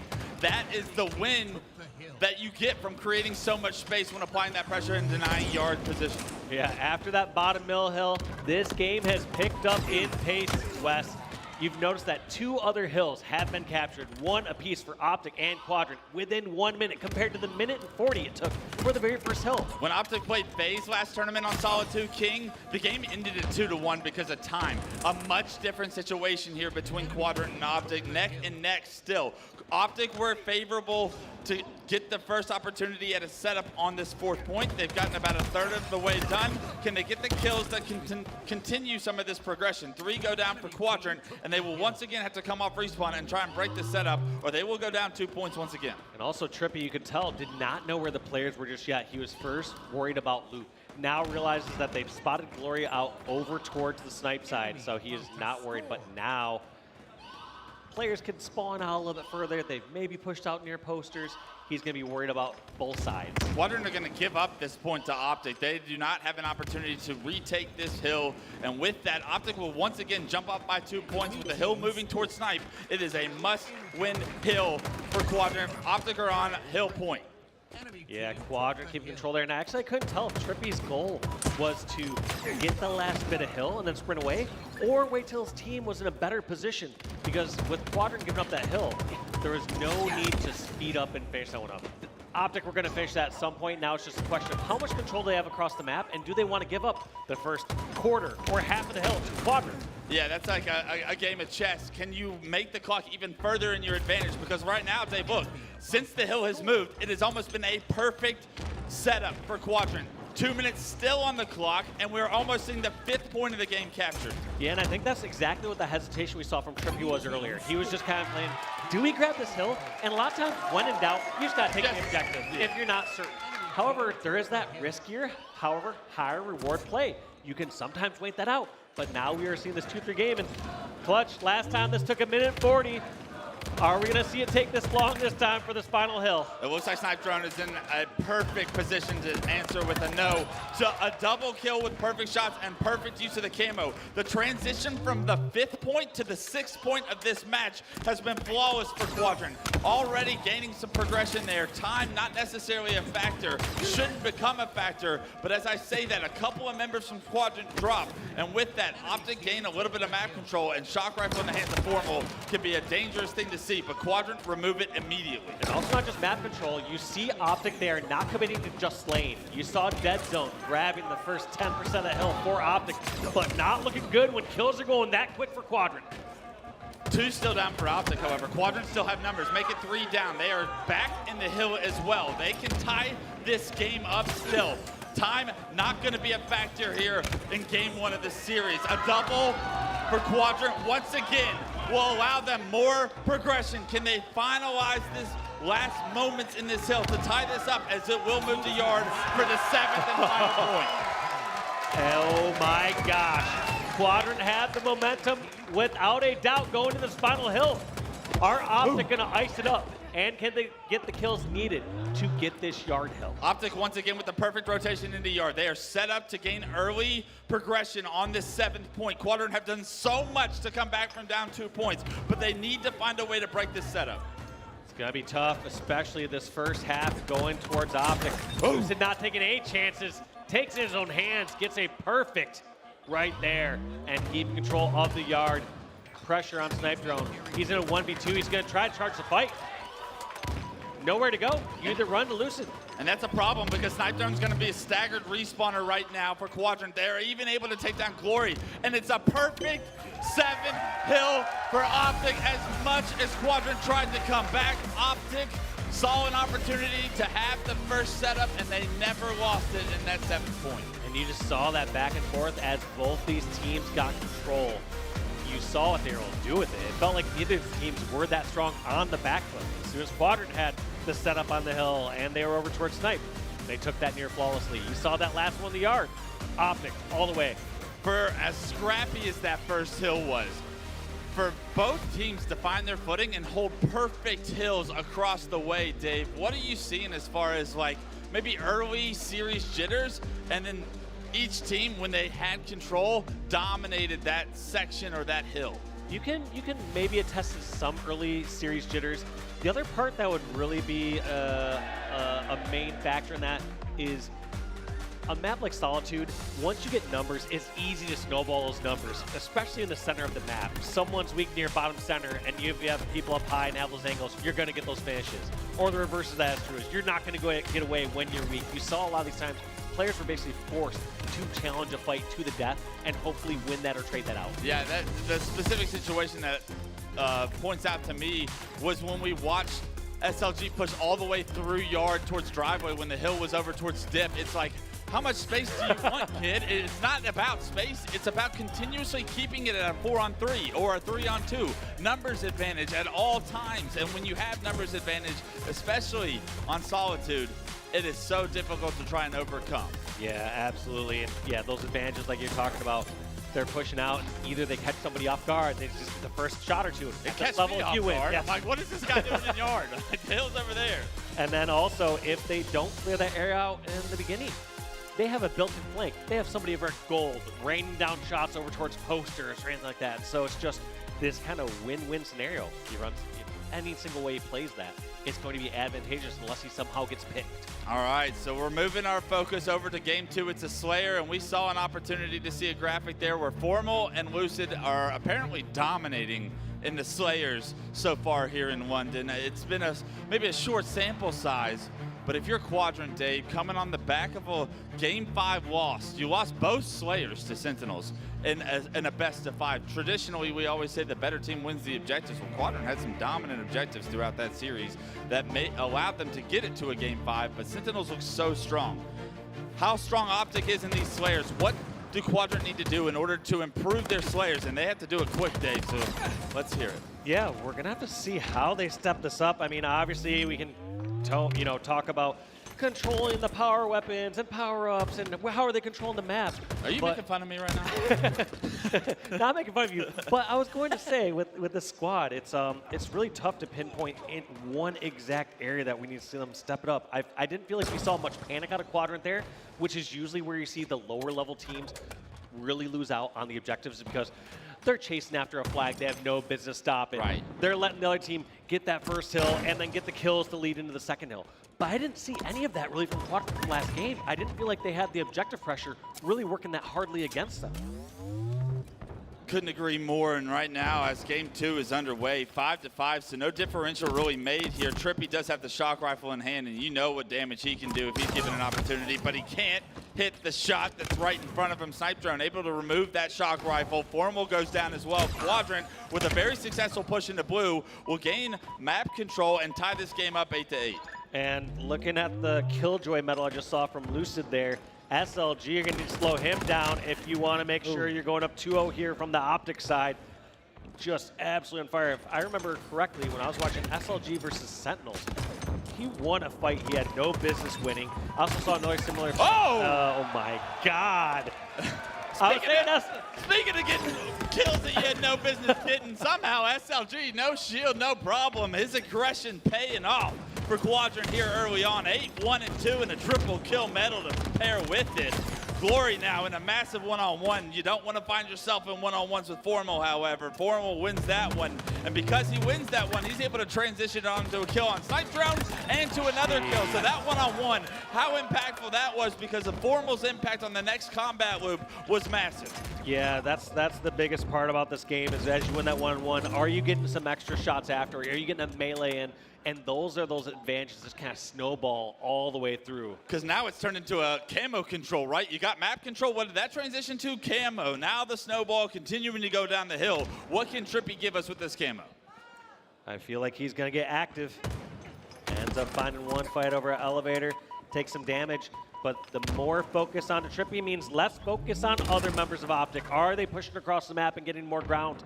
Looks like the camo's out, so not as much as you'd like to see from that camo. In fact, Optic are now behind by 1 kill. Not as much, but they didn't find themselves in a terrible position either. They gained some map control and relieved a little bit of the pressure because Quadrant a little bit slower to or more reluctant, I should say, to push because they know Trippy is somewhere with that camo. Camo has run out. Quadrant still do have a lead. It's 20-19 as this game slows down into a snail's pace, and information is the name of the game here. Yeah, just finding where teams, players are at. If they see a mismatch at some spot on the map, they're just going to press that. Looks like the spot is C-flat. First pick by Formal. Do they continue to push over towards Hydro? They know at least one more member's over there. A bit of an overextension from Glory is going to open up blue for the likes of Optic Gaming. Looking to push now into white, starting to rotate together. Look how in sync Optic appear to be right now. Yeah, Optic all on the same page, pushing towards C and Hydro, but there are the reinforcements. Snipe Drone takes out Lucid, takes out Formal, and we still got a 1-kill lead here for Quadrant. Snipe Drone does get traded out eventually in the back of blue, and Trippy's found himself another shock rifle. In the meantime, though, SLG is 11-3-3. For this game to be in Optic's favor with those stats, have to worry you as a Quadrant fan, Dave. 11-3-4 now. If SLG slows down at all, you have to think Optic are going to continue to build what is now a 3-kill lead. Yeah, the reason why you want to see your team just dominating in a moment like that is because you can't expect someone like SLG or any of these superstars to have those sprees consistently. And so when you get those sprees, you want those to turn into leads rather than staying tied or behind against your opposing. Yeah, are they making an actual difference in the score, or what is going on in the game that is not allowing it to? Right now, Optic do find themselves under a lot of pressure. A couple players down and being stuck top white, not a place Lucid wants to be, but a shock rifle in hand can change everything. He is able to trade with Snipe Drone there. He's able to relieve that pressure. It's going to stop the push, but those plasma nades can be oh so tricky and Formal. I feel your pain there. That happens to me all the time. A beautiful job by Quadrant to bait those plasma nades and take down Formal to once again extend the lead now in their favor, 33-30. Also, just one step ahead there. Ooh. You saw Formal was actually trying to slide into those plasmas just to scoop those up before going over towards Mangler Pit. As this game continues to go on, SLG continuing to keep up the pace though, 13-4-5, and he is chowing anything and everything. When you're on fire in a match like this, Dave, and your stats are 13-4-5, Dave, I know you've been there a ton. Are you trying to just get into any combat loop because you feel like you're in a flow state right now? And you just got to be SLG active. is? Yes, 100%. You're not trying to be the person that's sitting back. You're saying, get me into any fight. This is my Put me game. in, coach. Yeah. Let me, you know, I will go win that 1v1, and now I'll get a shot or two. Would you guys just relax for a second? I'm dominating. I think Demon D used just to tell let me fight. Just Yeah. let me fight. And, you know, some people are like, it's not a marathon, it's a sprint. Or, you know, it's not a sprint, it's a marathon. Either way it goes, those expert runners are better than you. Yeah. Those marathon runners can run faster than I can the whole time. So what are we talking about here? Absolutely. The chaos ensuing over towards Elevators going to give Quadrant now a 2-kill lead. We're crossing the 40-kill mark. This is where things get interesting, especially when their two are separated by just 2 kills. The push out of pipes is the bravest thing I've seen today. Dead Zone opens the door for some space for Optic Gaming. Lucid gets a double himself. All 4 down for Quadrant, and Optic take a 1-kill lead. And do they have them all trapped in one spot? No. Somebody over at Pipes, SLG at Pipes, split spawns over at Elevator, and that is huge for Quadrant because they got all stuck in one location. That could spell bad news, but SLG, the hero of this game thus far, let's see what fight he takes. Wow. Goes against 2022 MVP Lucid and does some damage that can't be returned. And Lucid's 16-5-11 himself, so he's trying to keep up with SLG, but doing that right now seems like an impossible task. A 3-kill lead, 46-43 for Quadrant. Just do not go away from this POV because you know this player wants the game in their hands, trying to find where anyone is at. Like we said, when you're in these stalemates, it's where the mismatch is at. What information are you gathering? Sometimes even no information is good information, saying we don't see somebody over at, you know, Needler or Pipes or wherever. But right now, both teams just trying to peek out, get a little bit, and then they're going to commit as soon as they feel they have a number advantage or a damage advantage. Optic are traditionally so good in these moments. When the game slows down and they get the information, they traditionally make the right play every single time, it seems. What are Quadrant thinking? Do you try to force a play with this 3-kill lead and just trade it out towards the 50 mark? Or are you going to make a mistake that you regret for the rest of your tournament? Well, I think you have to assess, are you winning in this trading of time? Is your team going to have the advantage again, the camo or the power-up? And Lucid knows where 2 people are at long haul. Says, challenge me, bro. I will go for this trade right here. You come up, we're both dead. Yeah, Lucid so confident in this position. Doesn't hit the plastic pistol shot. Gets knocked down to no shield. Pays for it with his life. A kill is traded out, but Camo now in the hands of Quadrant as you're seeing that player jump up Turbine. It does get traded out. Optic Formal rips the Camo player's head off with Shock. This is a big one, and SLG gives you the big one the Quadrant need to make it 49-47. 49-47. Formal has a shock rifle, but they are scared of trading out anything. As soon as one person is too close from Optic, expect the charge to happen.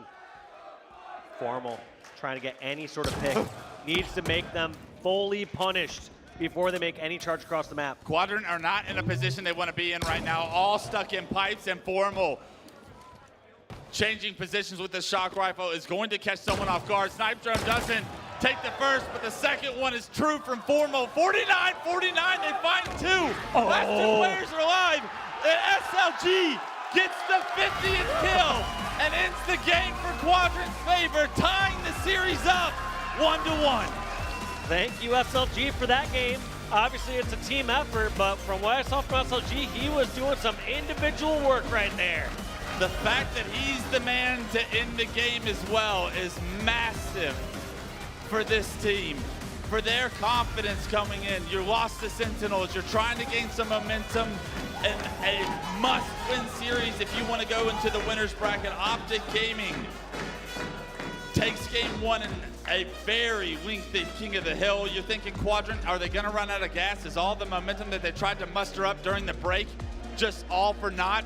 But what a response out of this team to tie this series up going into game three, and what a response from SLG. Yeah, and you're right too. You're like, all right, is SLG gonna slow down? You know, he went 8-3 or so at the beginning, and nope, kept that pace up the entire game, kept that KD up the entire game, and with it, keeps your team in this series. Optic is a squad that you do not want to go down 0-2 against. Now as we shift our focus to game three, Empyrean CTF is gonna be the name of the game here.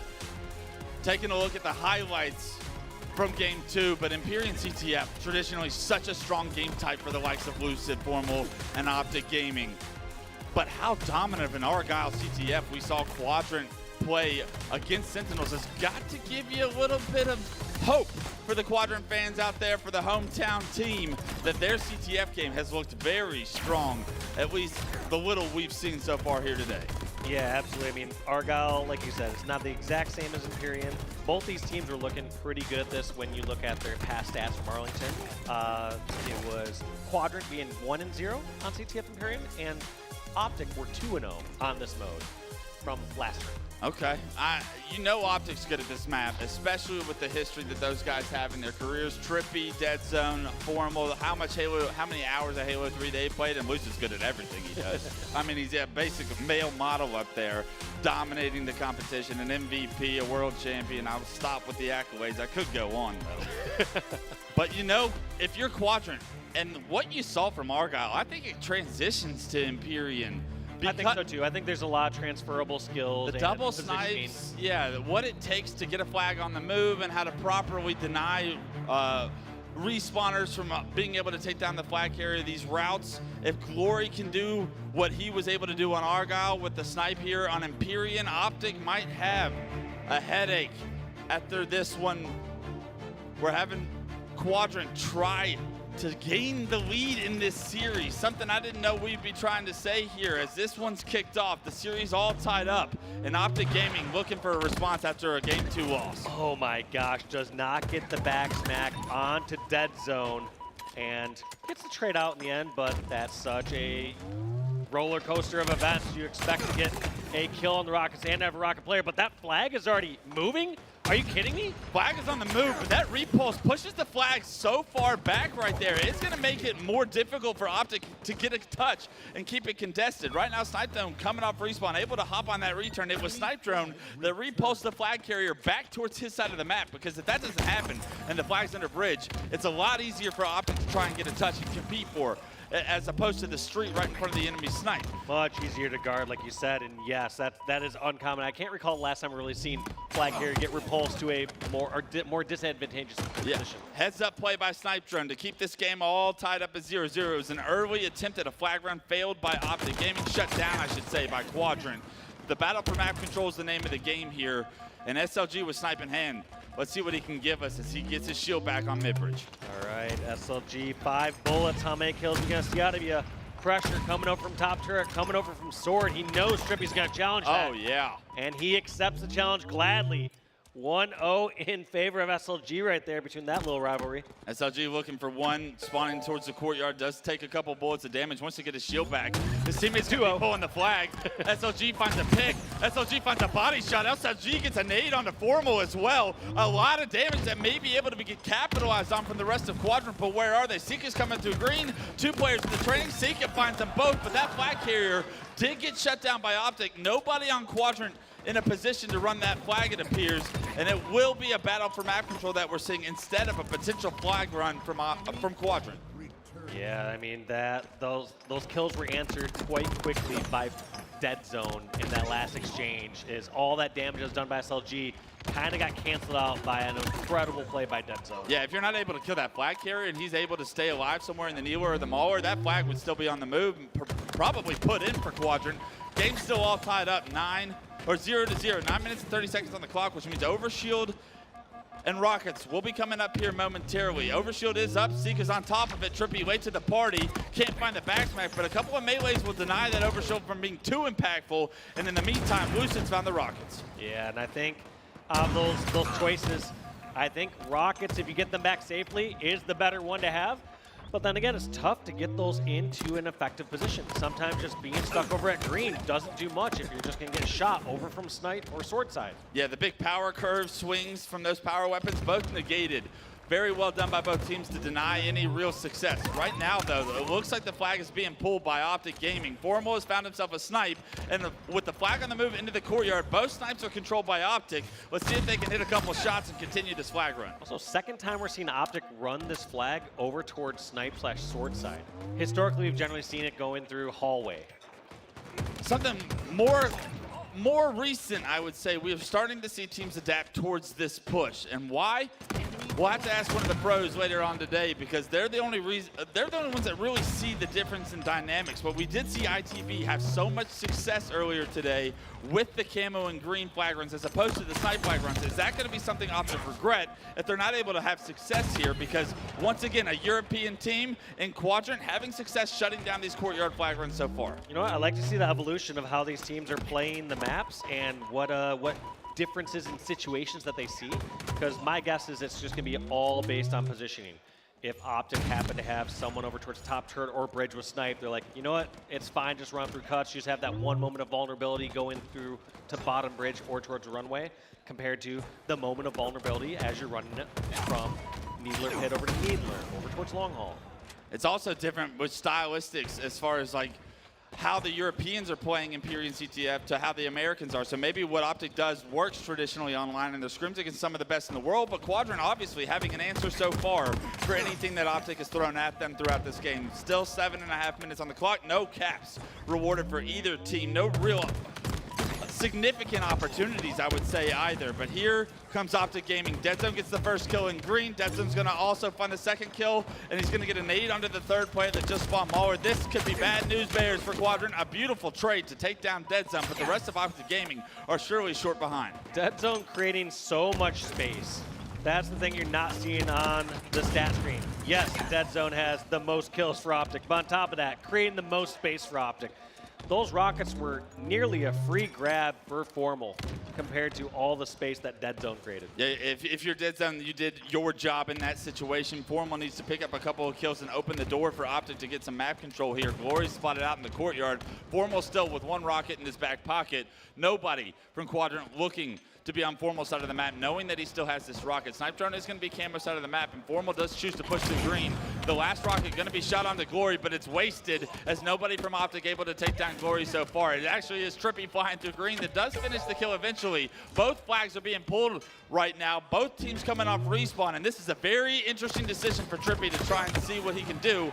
A beautiful kill from Seeka is going to open this opportunity up for Quadrant to get a flag pull. Multiple members of Optic are going to be here to try and hop this return, and let's see if Seeka can get the kill about a potential touch The answer is no on the touch. It's going to be a reset, but Snipe Drone will be in Optic space to get another pull. Yeah, Snipe Drone behind enemy lines, going to get this next pull, and how fast does he take it? Decides to run over towards Needle Pick, gets on in towards Needle, and this one's going through long hole. I don't know if Optic will be able to stop this.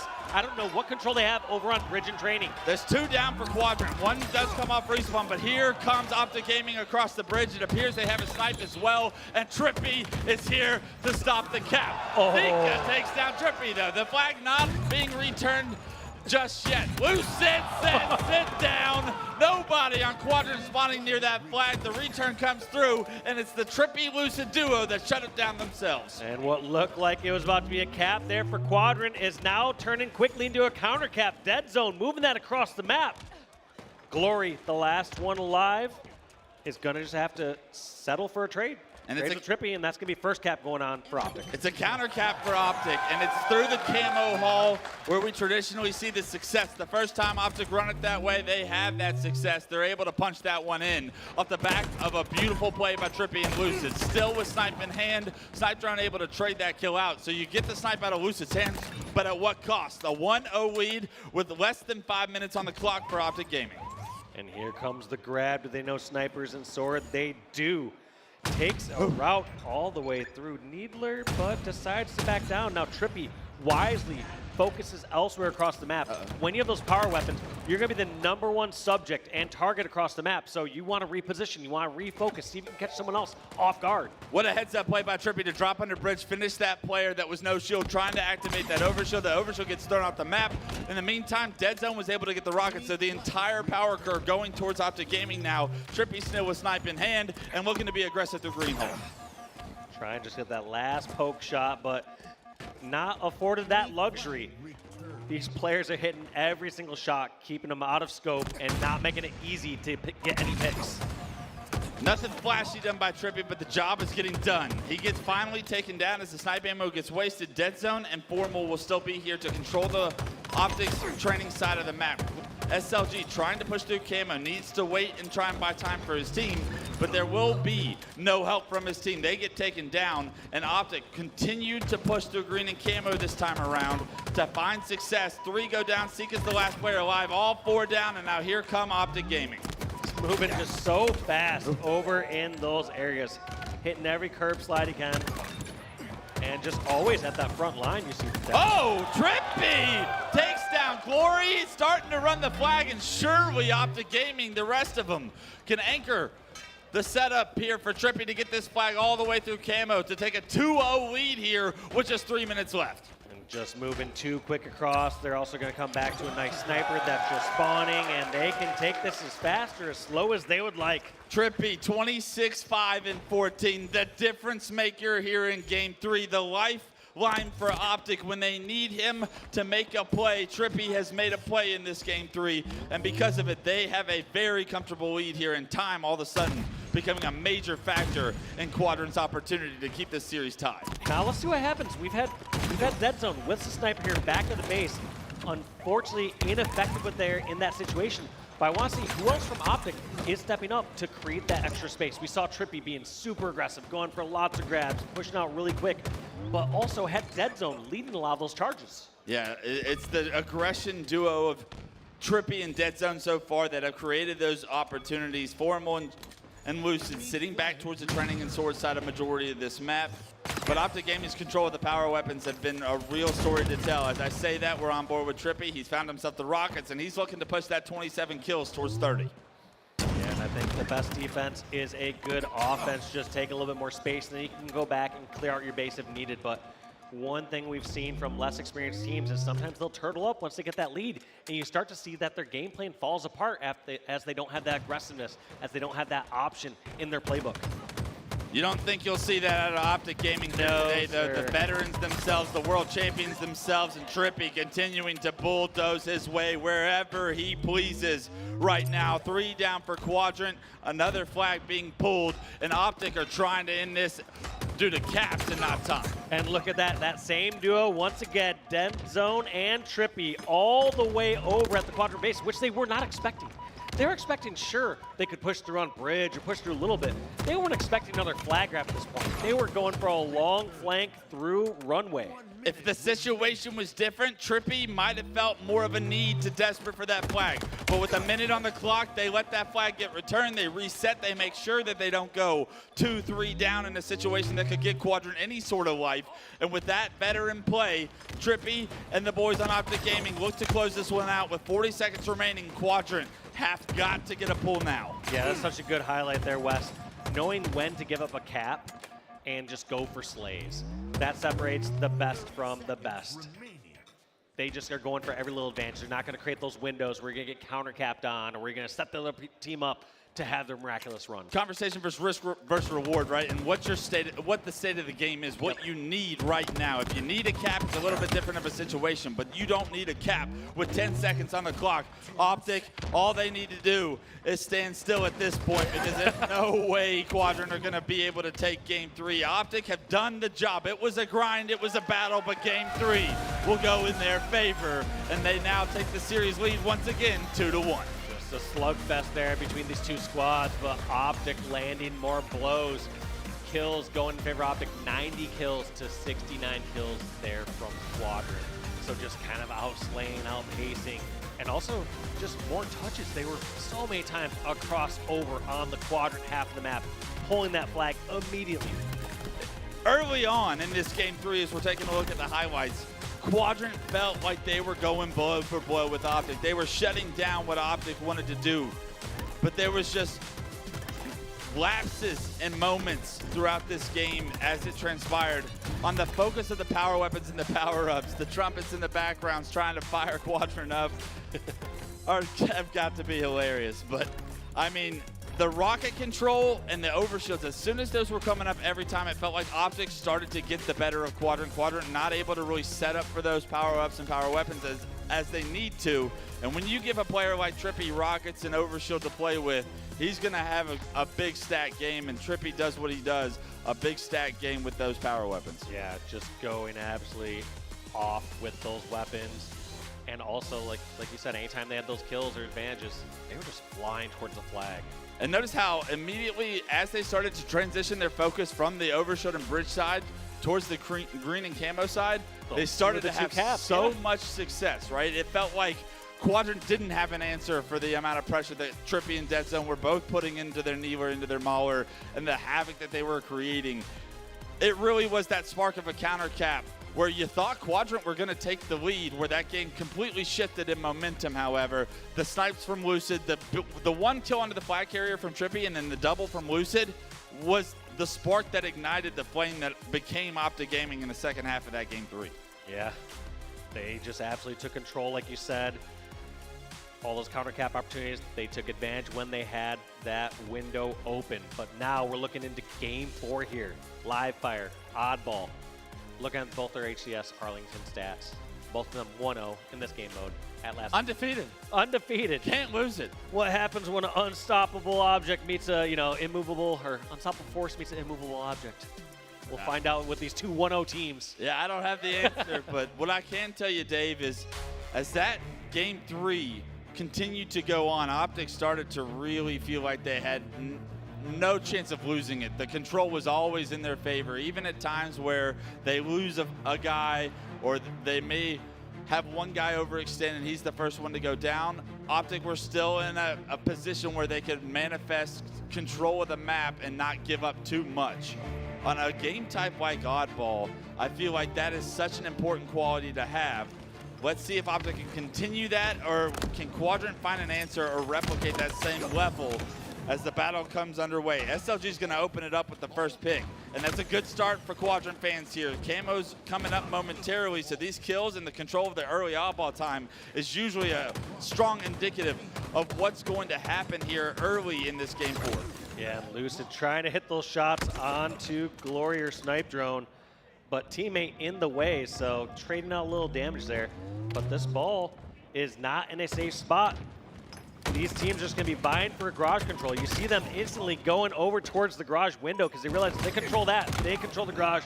They control the ball. Yeah, Optic aren't able to get that ball into a real secure position, and as they go all 4 down, that camo pops up. The ball is going to be picked up by Quadrant, and with Snipe Drone and Camo in hand, the ball setup is going to be a perfect house setup for the side of Quadrant. House, I don't know how Snipe Drone's getting shot right now, but somebody has some eagle eyes over on Optic Gaming. They're able to knock him down to no shield, trade the Camo player out, and that is a massive kill on the side of Optic Gaming. I would say massive kill for Optic Gaming, but also just a bit of a miss from Quadrant. You have all 4 down. If there's one person shooting your Camo player, you should be able to be in a little bit better of a spot to punish that, or at least cut off somebody from just charging right into Garage. Yeah, Optic's so quick to break what was a very strong setup for Quadrant. That could be a big problem as this game 4 transpires right now. 27-10, Optic taking the lead, and Lucid doing things that should not be done. The double kill as he repulses top mid was awesome. The ball gets rotated towards green as well, so Optic not only going to gain a significant lead here, but should be in a good position to play once their setup is finally broken. Look at this, Trippy just buying some time there, trying to halt these members from top center so that they know Nest is clear, but it's been broken. Here comes the charge. You know they're coming from Garage, you know they're coming from Nest. But Deadzon's going to be able to drop that ball. He's going to be able to play that ball. It's perfect shots from Sika that will force the play ball. Formal's still going to be over here.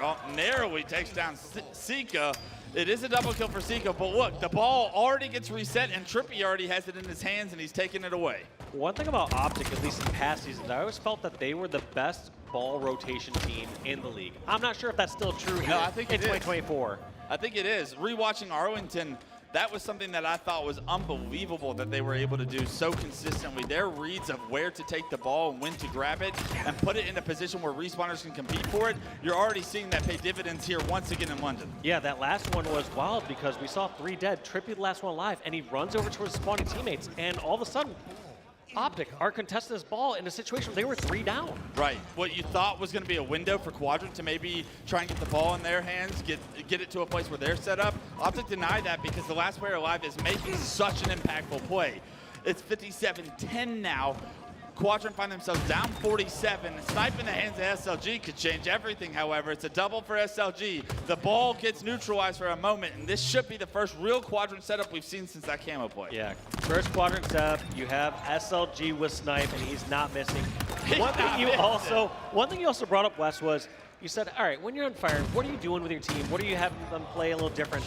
When it comes to OBJ, you need to have your teammates just grab that. It doesn't matter if you have Snipe or not. You say, take this ball, I'm destroying right now, let me go do some work. There's something about having a teammate that is so objective, eccentric, that he is always near the ball, no matter what the play is. Trippy seems to be that player here for Optic Gaming, as Deadzone as well, a duo continuing to impact these objectives. Deadzone with 53 seconds, Trippy with the other 4, you got Lucid with 1, but a 58-24 lead right now for Optic Gaming. Quadrant, maybe not getting outslayed necessarily, but the objective efficiency continuing to be in Optic's favor as Trippy once again, last guy alive, runs away with the ball. Yeah, and that's so frustrating. You feel like you come out ahead in those slays or engagements, and all of a sudden you're like, wait, when did they get out there? What's going on here?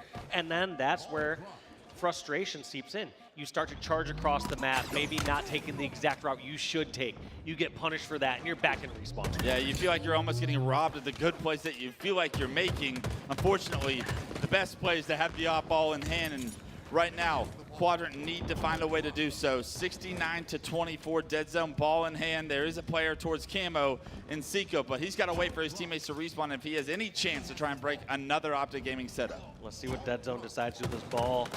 Trippy ends up getting taken out. He doesn't have a teammate right with him, but looks like the fight for Camo is the play. Actually scrapping up the last couple seconds. Eventually gets taken out by Glory. Now ball in the hands of Quadrant. Do they decide to keep it Garage, or do they decide to rotate it over towards green? They're going to be forced to try and compete for this Camo right now, and that's going to make this situation so difficult for Quadrant. It's actually Formal that sneaks away with that Camo. He says you can have the ball for just a moment. This camouflage seems to be the more important factor for Optic Gaming, and now somehow the setup gets broken. Formal finds himself with Camo ball. He's going to throw that to a teammate, and this round is starting to get ugly on the side of Quadrant. Yeah, prior to that ball getting thrown out, it was Optic getting the kills, Optic getting the Camo, Optic getting the ball, but Snipe Drone at least equalized those numbers out. Lucid, the last player alive for Optic Gaming, they're able to get a kill onto SLG. That's going to ruin any chance of a setup that Quadrant has. They try to rotate the ball towards cuts, but the rest of Optic Gaming are going to be here so quickly that that ball gets shut down. The Slays continuing to go in their favor, and Lucid in a one-on-one is able to trade, keep that ball neutralized, and neutralization of the ball right now is good things for Optic. Yeah, and what can Sika and Quadrant do here to get the kills they need and get a setup that works for a while? You don't need just 15 points at this time. You need to get a setup that you can hold for 30, 50, 70 points. Right now, they haven't proved that they could do it, at least against the likes of Optic. Such a strong off-ball team, such a difficult team to try and find any efficiency or hold a setup against. And Optic are showing you why. They are so quick.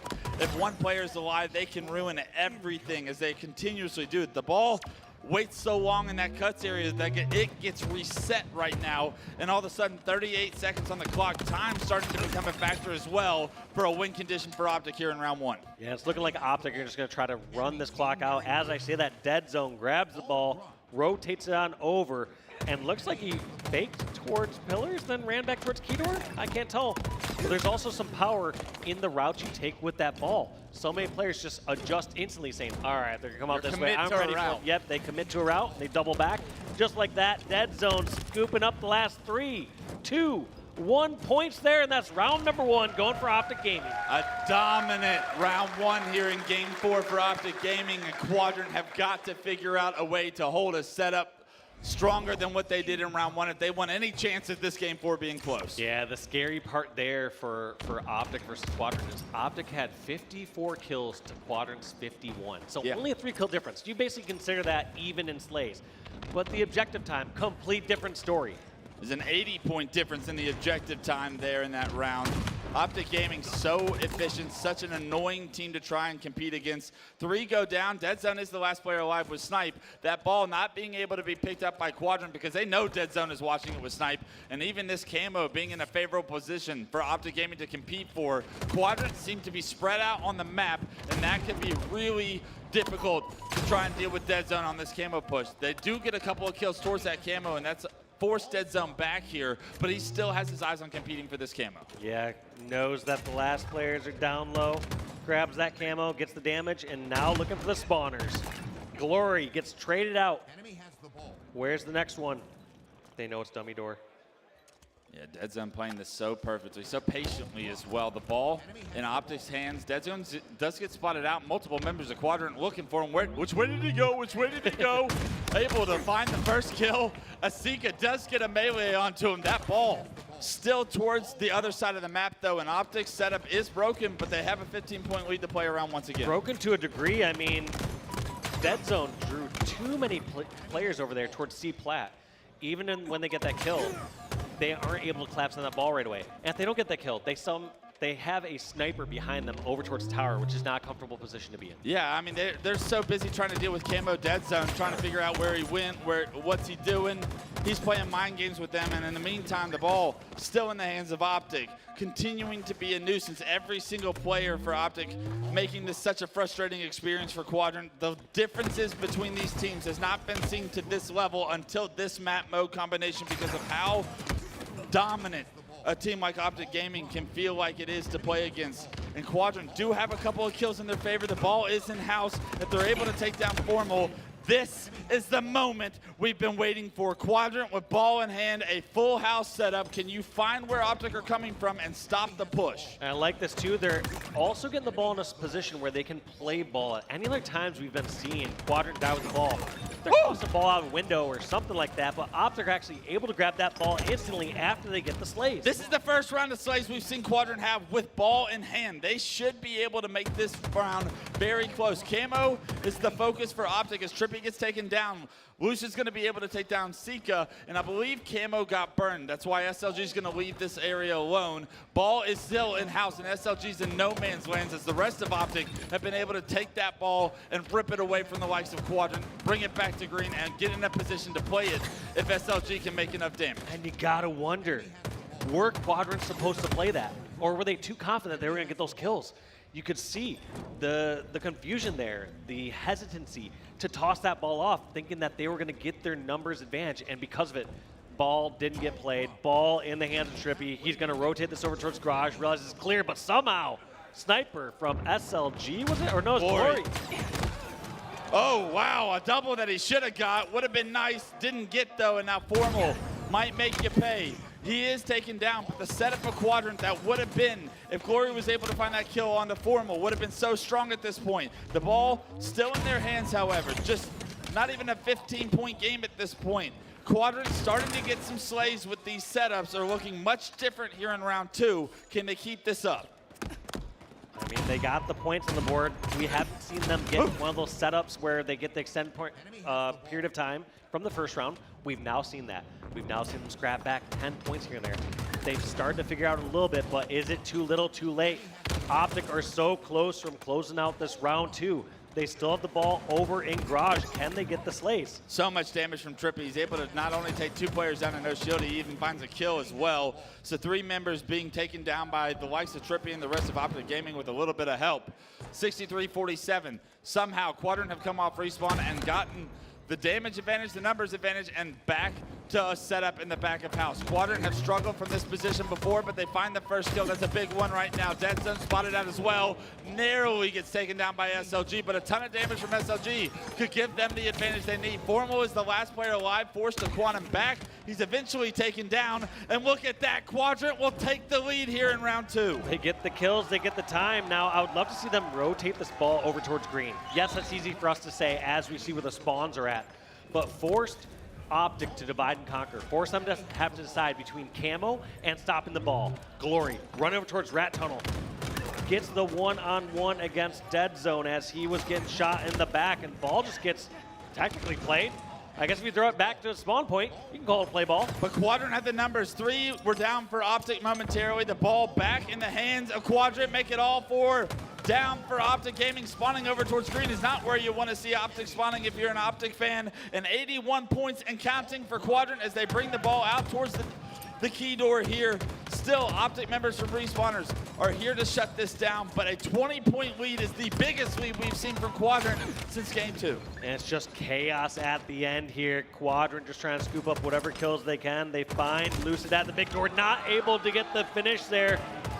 Lucid taken out too quick, and that's 3 down. What can Dead Zone do? Dead Zone spawning over at green. He's in no position. They need to get this ball in hand and force Optic's hand. 83 points. You can get this narrowly to close to 100, if not 95, and force the hand of Optic to push in places they'd have no business pushing. A couple of kills go in their favor. The ball, I believe, is neutralized here as Glory going to make his way towards it. He knows Optic Gaming are trying to bait this ball. There's 2 members in that key door on both sides. Glory's going to have to play this one slow and hit a shot. Oh, Glory gets the opening right there, gets that kill, and does not get that follow-up damage onto Dead Zone, but damage has been done, and time's been bought. Optic Gaming are totally fine and comfortable right here. They're not too worried with the clock having a minute 15 left on it. They are happy to slow this down, slay out, and then rotate ball. It felt like Quadrant had numbers advantage so many different times throughout that process, but no time was awarded towards them. 86 is where they have stalled out, and Optic are bringing this ball to tower. Dead Zone in a position where he can play this ball if too much pressure comes his way, but he is going to try and get this game as close to tied up as he can. He's taken down very quickly. A great kill from Quadrant will reset this ball. Glory with snipe in hand. If he hits a shot, they can take this to a round 3. And SLG putting the pressure on right away with this ball reset. I like this play from Quadrant. Do not let Optic get comfortable. Don't let them spawn to full force and push back. Glory grabbed the last 2 points there, and that's going to be a tie game we got here. Let's go, Quadrant. We get a round 3 here in game 4, and what a different story that round 2 was from round 1. Quadrant started to figure out how to hold a setup. Not even just figure out how to hold a setup. Outslayed Optic by 16 kills in that last round 2. I mean, when you have the other team half dead the entire game, you can do whatever you want. If you don't want to pick up the ball right away, I guess it still just works out. It was a one-on-one between SLG and Formal to kick this round off. Formal 5s, SLG picks up the snipe, the ball. He says, take the ball, I've got to pop off. Jumps up top tower with snipe now in hands. Can he find the first? It's an easy shot on the SLG. Formal in a position to get his team a significant lead here in round 3. And instantly play balls it, decides to keep this top control. I like this bait. Don't need to overcommit in direction. But it's just the curse of competitive gaming timing. You look away, that's when they're going to pop out. And Glory, what can he do with this camo? He sees the threat. Does the threat see him? Glory needs to kill Formal here. The sniper is the bigger threat. Trippy not the bigger threat here, but Formal doesn't spot him even though he shoots. But Formal hits the no-scope and the body. You gotta regret that decision, and Glory with the camo fails to make the play to remove Snipe from the hands of Formal, and Formal will make Quadrant pay. Getting that killing spree, keeping this tower control. You just saw, like you said, that hesitancy from Glory. Not sure if to commit towards the sniper, get the finish towards cut.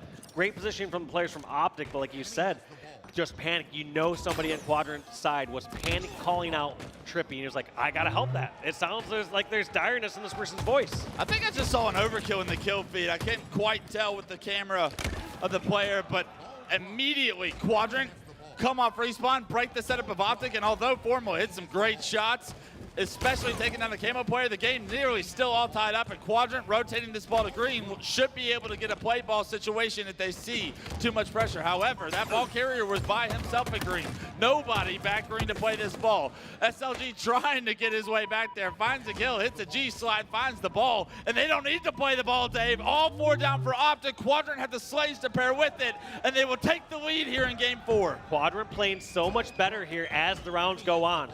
They are committing to grabbing that ball faster. They're rotating. They're dictating where the ball goes.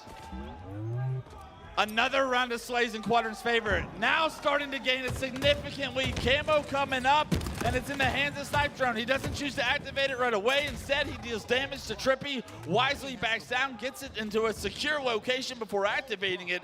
And now Quadrant with the house set up, camo in hands of Snipe Drone, have an opportunity to blow this round 3 wide open. Barely misses that third shot before the melee, but that player gets finished off at bags. Lucid, the last one alive, but does not see the rotation opportunity. Yes, he does. Somehow gets the ball all the way towards dummy door and gonna try to buy some desperate time here for the Optic members to spawn. SLG and Quadrant opt to just go for the slays. So that play was effective there from Lucid. What should have been more time for Quadrant is now a dead ball. Another individual play of rotation of the oddball made by Optic Gaming to make this more frustrating for Quadrant to deal with. They are in the lead, however, up 24 at this point. Glory going to repulse top tower with Snipe. A lot of Optic members have their focus on him, but nobody's facing him at the moment. He's able to take down Lucid. He's traded out eventually. The ball gets neutralized back to bottom middle, and it's this time around, it's Sika that's going to be the annoying oddball player as he grabs it immediately, and Trippy now trying to play catch-up to try and deny a setup for Quadrant. Yeah, Trippy wants to be active in the fight, but doesn't want to commit too fast and get caught out in no man's land, just like that with the sniper. So Sniper in the hands of Snipe Drone. No damage with that bullet, but kills just being traded back and forth. Can Formal and crew stay alive here? Sika, the only one alive. Looks like we're going to see an Optic Gaming setup over in the garage. Optic have a full setup, trying to get this game back to a tied situation. 46 kills for Snipe Drone, leading the lobby right now. I don't know when that happened, but Snipe Drone is popping off right now. Snipe Drone's taking the no shield. Formal going to shut him down before he makes it a 47th kill under his name, and Formal extends the setup for Optic Gaming. Formal still trying to stay alive over in house. 2 members down for Optic now. Make that 3. Lucid, you're the last one alive. Can you make a play here on the ball? You're spotted out and likely to be finished up. Lucid and Trippy both down for a moment in time. And when you have the ball, in many cases, you're okay to trade slays like that. If you're trading slays and rotating the ball in the correct direction, you will win that trade in theory. Look at how annoying Quadrant are being with this oddball. Optic are getting kills, but every single time this ball is getting picked up by no-shield players and moved just a little bit further. Finally, Quadrant go all 4 down for the side of Optic Gaming. They're able to stop that ball from rotating across the map. They're able to get a setup of their own.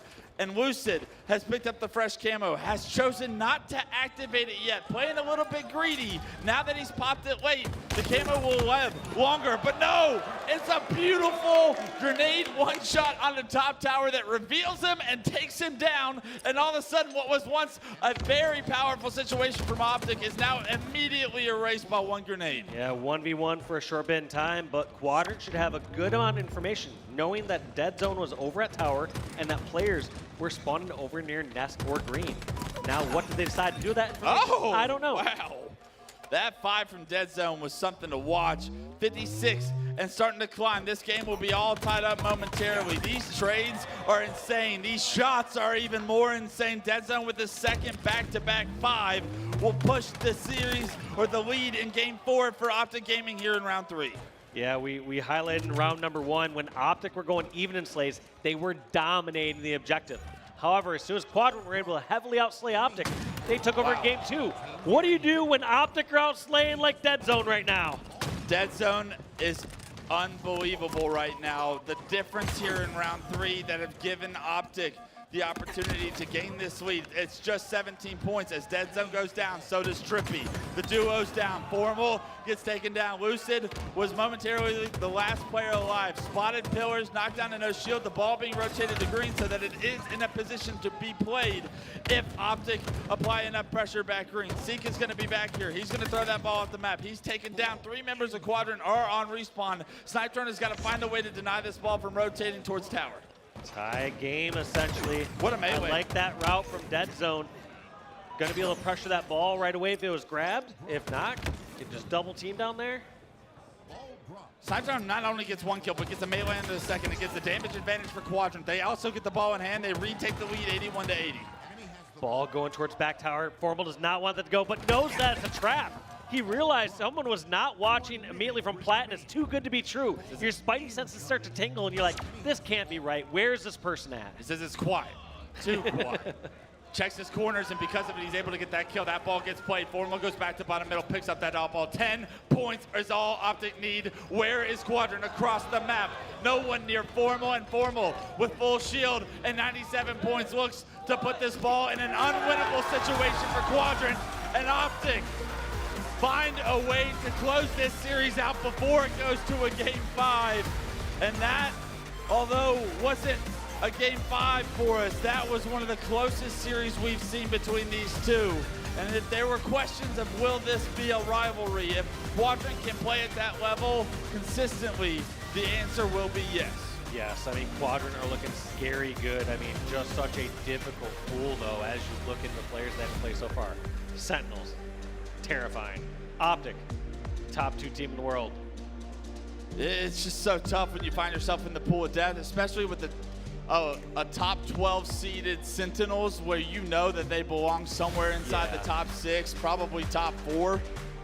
The fact that Quadrant had the deck stacked against them coming into this Friday, nothing to hang their hats on, but it doesn't remove the fact that they will start tomorrow in the elimination bracket, most likely, and what that means for the rest of their tournament as far as needing to play flawless from here on out if they want to show the home crowd what they're capable of here this weekend. Yeah, you're right, because you can't sleep on anyone coming out of that open bracket regardless. If they come in flat on that one series, their tournament run is over. Yeah, I don't see them losing. I don't foresee that happening. An open bracket team.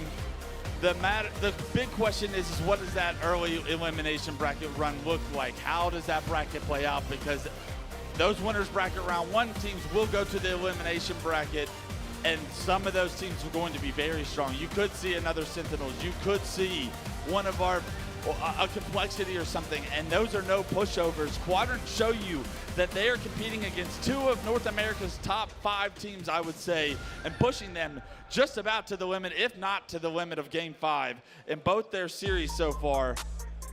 But still, that's not going to get the job done. You're going to have to find ways to win series, and you're going to play against great teams here at this London Major. The big question for me is, how does it all play out, and can Quadrant muster up the strength to push themselves across a very long Saturday and Sunday bracket? Well, yeah, we've got lots of questions with Quadrant, but I also got a lot of questions here for Optic. Blaze, take it away with Trippy. Thank you so much, Walshy and Wes. London, give some love to Optic Gaming as they continue on in this tournament. Now, Trippy, as you know, the house was against you. What was it like playing in this environment and being in a tough pool of death throughout this entire day? I think it's been great for the team. I think being in a tougher pool, a Quadrant and Sen, great practice leading into Saturday. So I know we love it. It's a great start to the tournament. And the fans, I mean, it's been crazy. Like, even Quadrant, other series, it seems like people were loving it, so it's been awesome.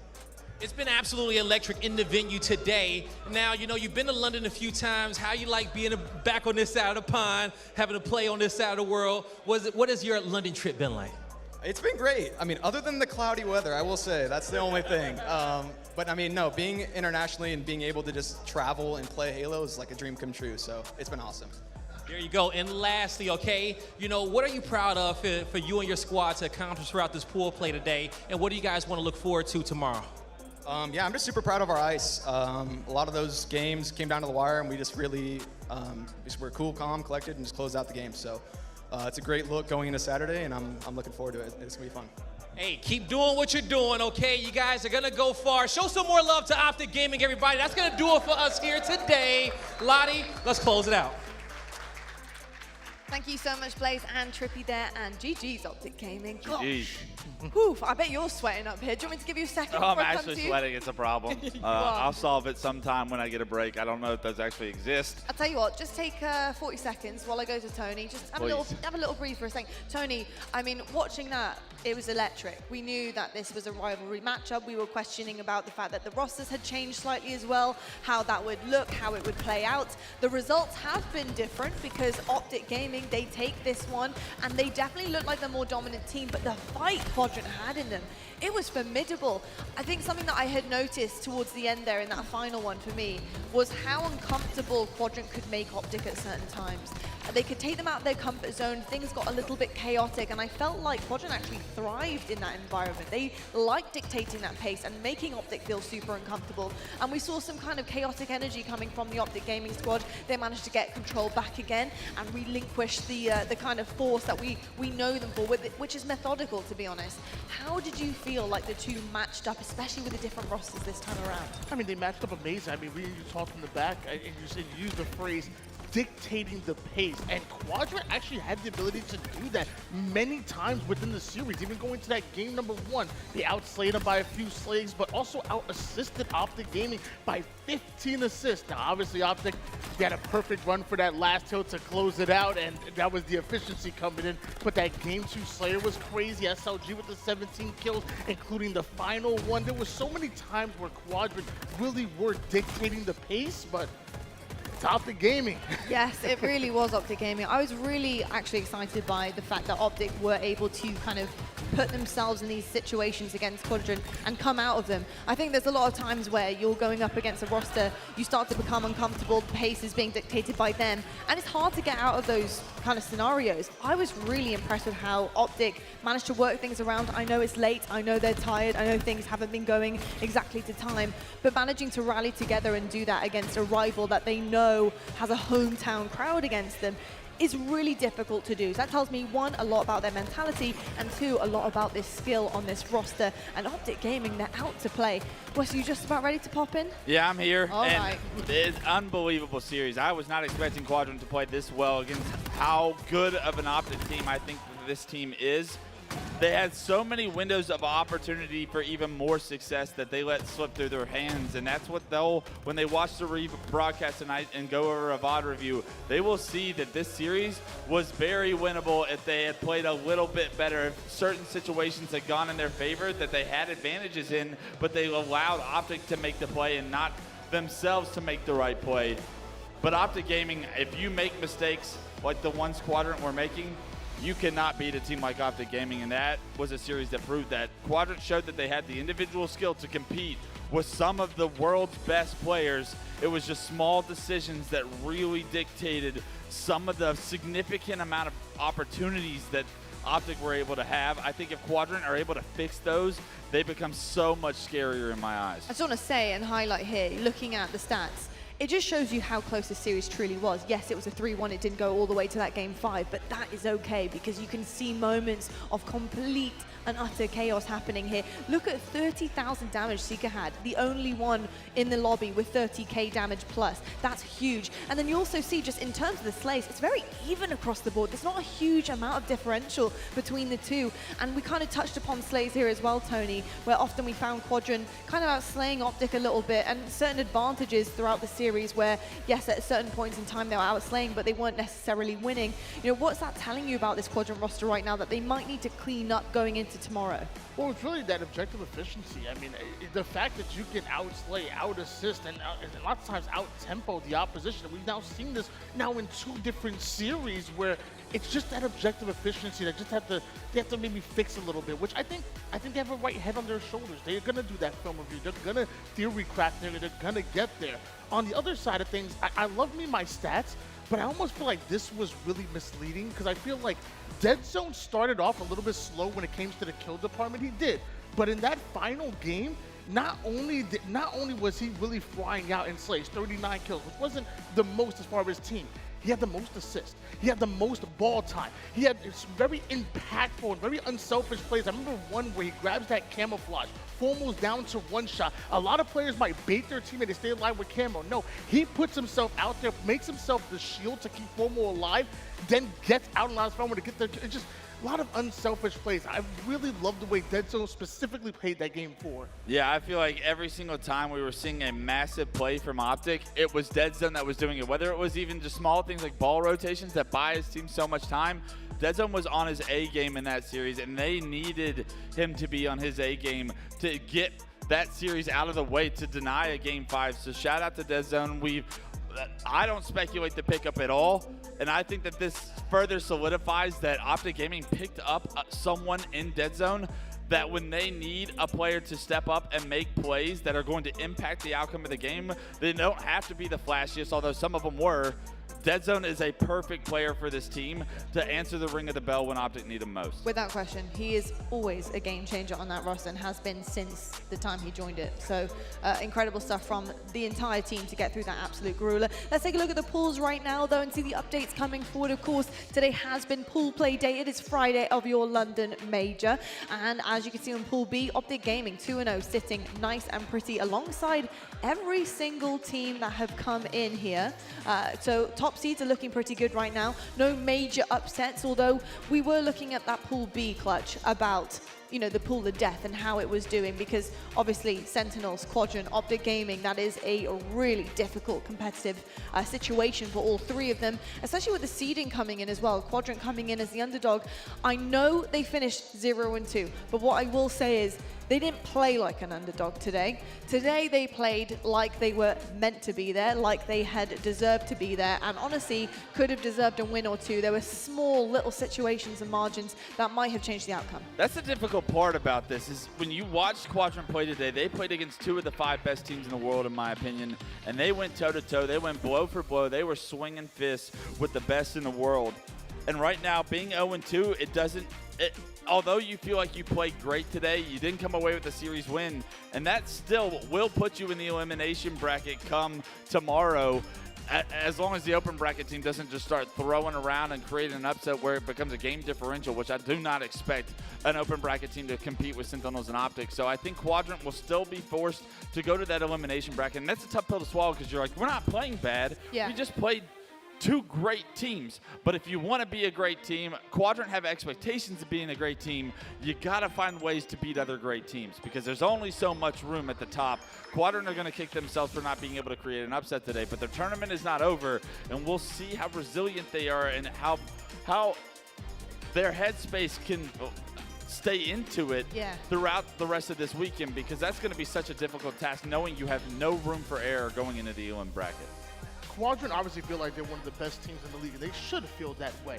But coming out of this pool play, obviously all of death, I think no matter who comes out of open, I think they win it. And I think even though they're going to start off in the elimination bracket, the way they play today, they're going to be the best 3rd place team as far as that's in pool play. That's no question. Going to that elimination bracket. So, I mean, it's going to be tough. But you're going to play someone maybe that's lesser skilled when you one that you can win as long as you beat that open bracket team and you can just build momentum, make a run from there. So Quadrant, your tournament is not over yet. In fact, I would say maybe it could be like a new beginning right now for them because you got Sentinels, you got Optic out of the way. It's smooth sailing from here, baby. Indeed. Look, it's a rebirth, right? Coming into the championship bracket for Quadrant, but it was phenomenal. A few people also with momentum on their side is our KD leaderboard, of course. Here's our top 5 coming out of day number 1. Stella on the top of that pile. Cycle, Suppressed. They remain here from Shopify Rebellion. They were there in Arlington. They have bumped down 1. Legend is in 4th spot and Tarlik is in 5th. I gotta say, some phenomenal slayers on this leaderboard here. I'm not really surprised that SS Jesus is on the top of that because usually he finds himself on this throughout the entire weekend. And a 1.57, that's a very handsome KD coming out of day 1. Part of the benefit of being the 1 seed is you have the easiest pull, but part of being the 1 seed also means you're probably the best team in the world and you have the best player in the world. Stellar has been doing this for a long time and there's an argument to be made for him and the likes of Legend from what we saw from Arlington. So 2 of the best players in the world separated by a couple of Shopify Rebellion players gives you some hope for maybe what's to come here and when this goes to the winners bracket because Shopify have been a team that we have called out to watch. They're surely playing well with stats like that. They certainly will be indeed. Well, I'll tell you what, I've had an absolute blast today. I know we're a bit tired. We've been doing a lot of games, covering a lot of things, red zoning, but it has been so much fun. And we've seen some banger of a series already. So I don't know what tomorrow's going to bring. I do know Championship Bracket is going to be that next level up, which I'm really excited for Quadrant because I feel like if this is how they're performing on day 1 against some Titans, surely day 2 they're just going to be up a gear, right? I just worry about what the bracket turns into because all of a sudden, they're going to have to play one of those 2 seeds eventually for like top 8 or for top 6. And which 2 seed is it? Because there will be your Sentinels. There will be very difficult teams to try and take down your ITBs, for example. And that's going to be such a difficult task. That's a must-win series. You have to win one of these series if you believe you truly are a top 6 team. They're playing great, but there's no room for error. There's no more room for mistakes. There's no excuses that are coming out. There's no more VOD review nights after the next series. So you got to get the job done. Now, if you're Quadrant, you got to refocus. You have tonight to go over things, but no more room for error. Tell you what, though, you could argue that this Pool of Death has been a very good platform for them to prepare for some of those Titans coming into tomorrow because they know exactly how it feels to be up there on the main stage against some of the best in the world. Folks, tomorrow, Saturday, brings our championship bracket, but things kick off at 10:30 a.m. for you guys at home. If you do want to tune in across all 4 of our streams, we'll be having the open bracket. It will be continuing on. We'll find out who is coming in to those pools and who will be sitting where, any upsets that could be occurring. It's going to be amazing, so please do join us for day 2 of London tomorrow. We're going to get some rest. I hope you guys have enjoyed pool play. It has been phenomenal. We'll find out all the scores on the board tomorrow. Folks, get some rest. We'll see you tomorrow for more HCS London Major.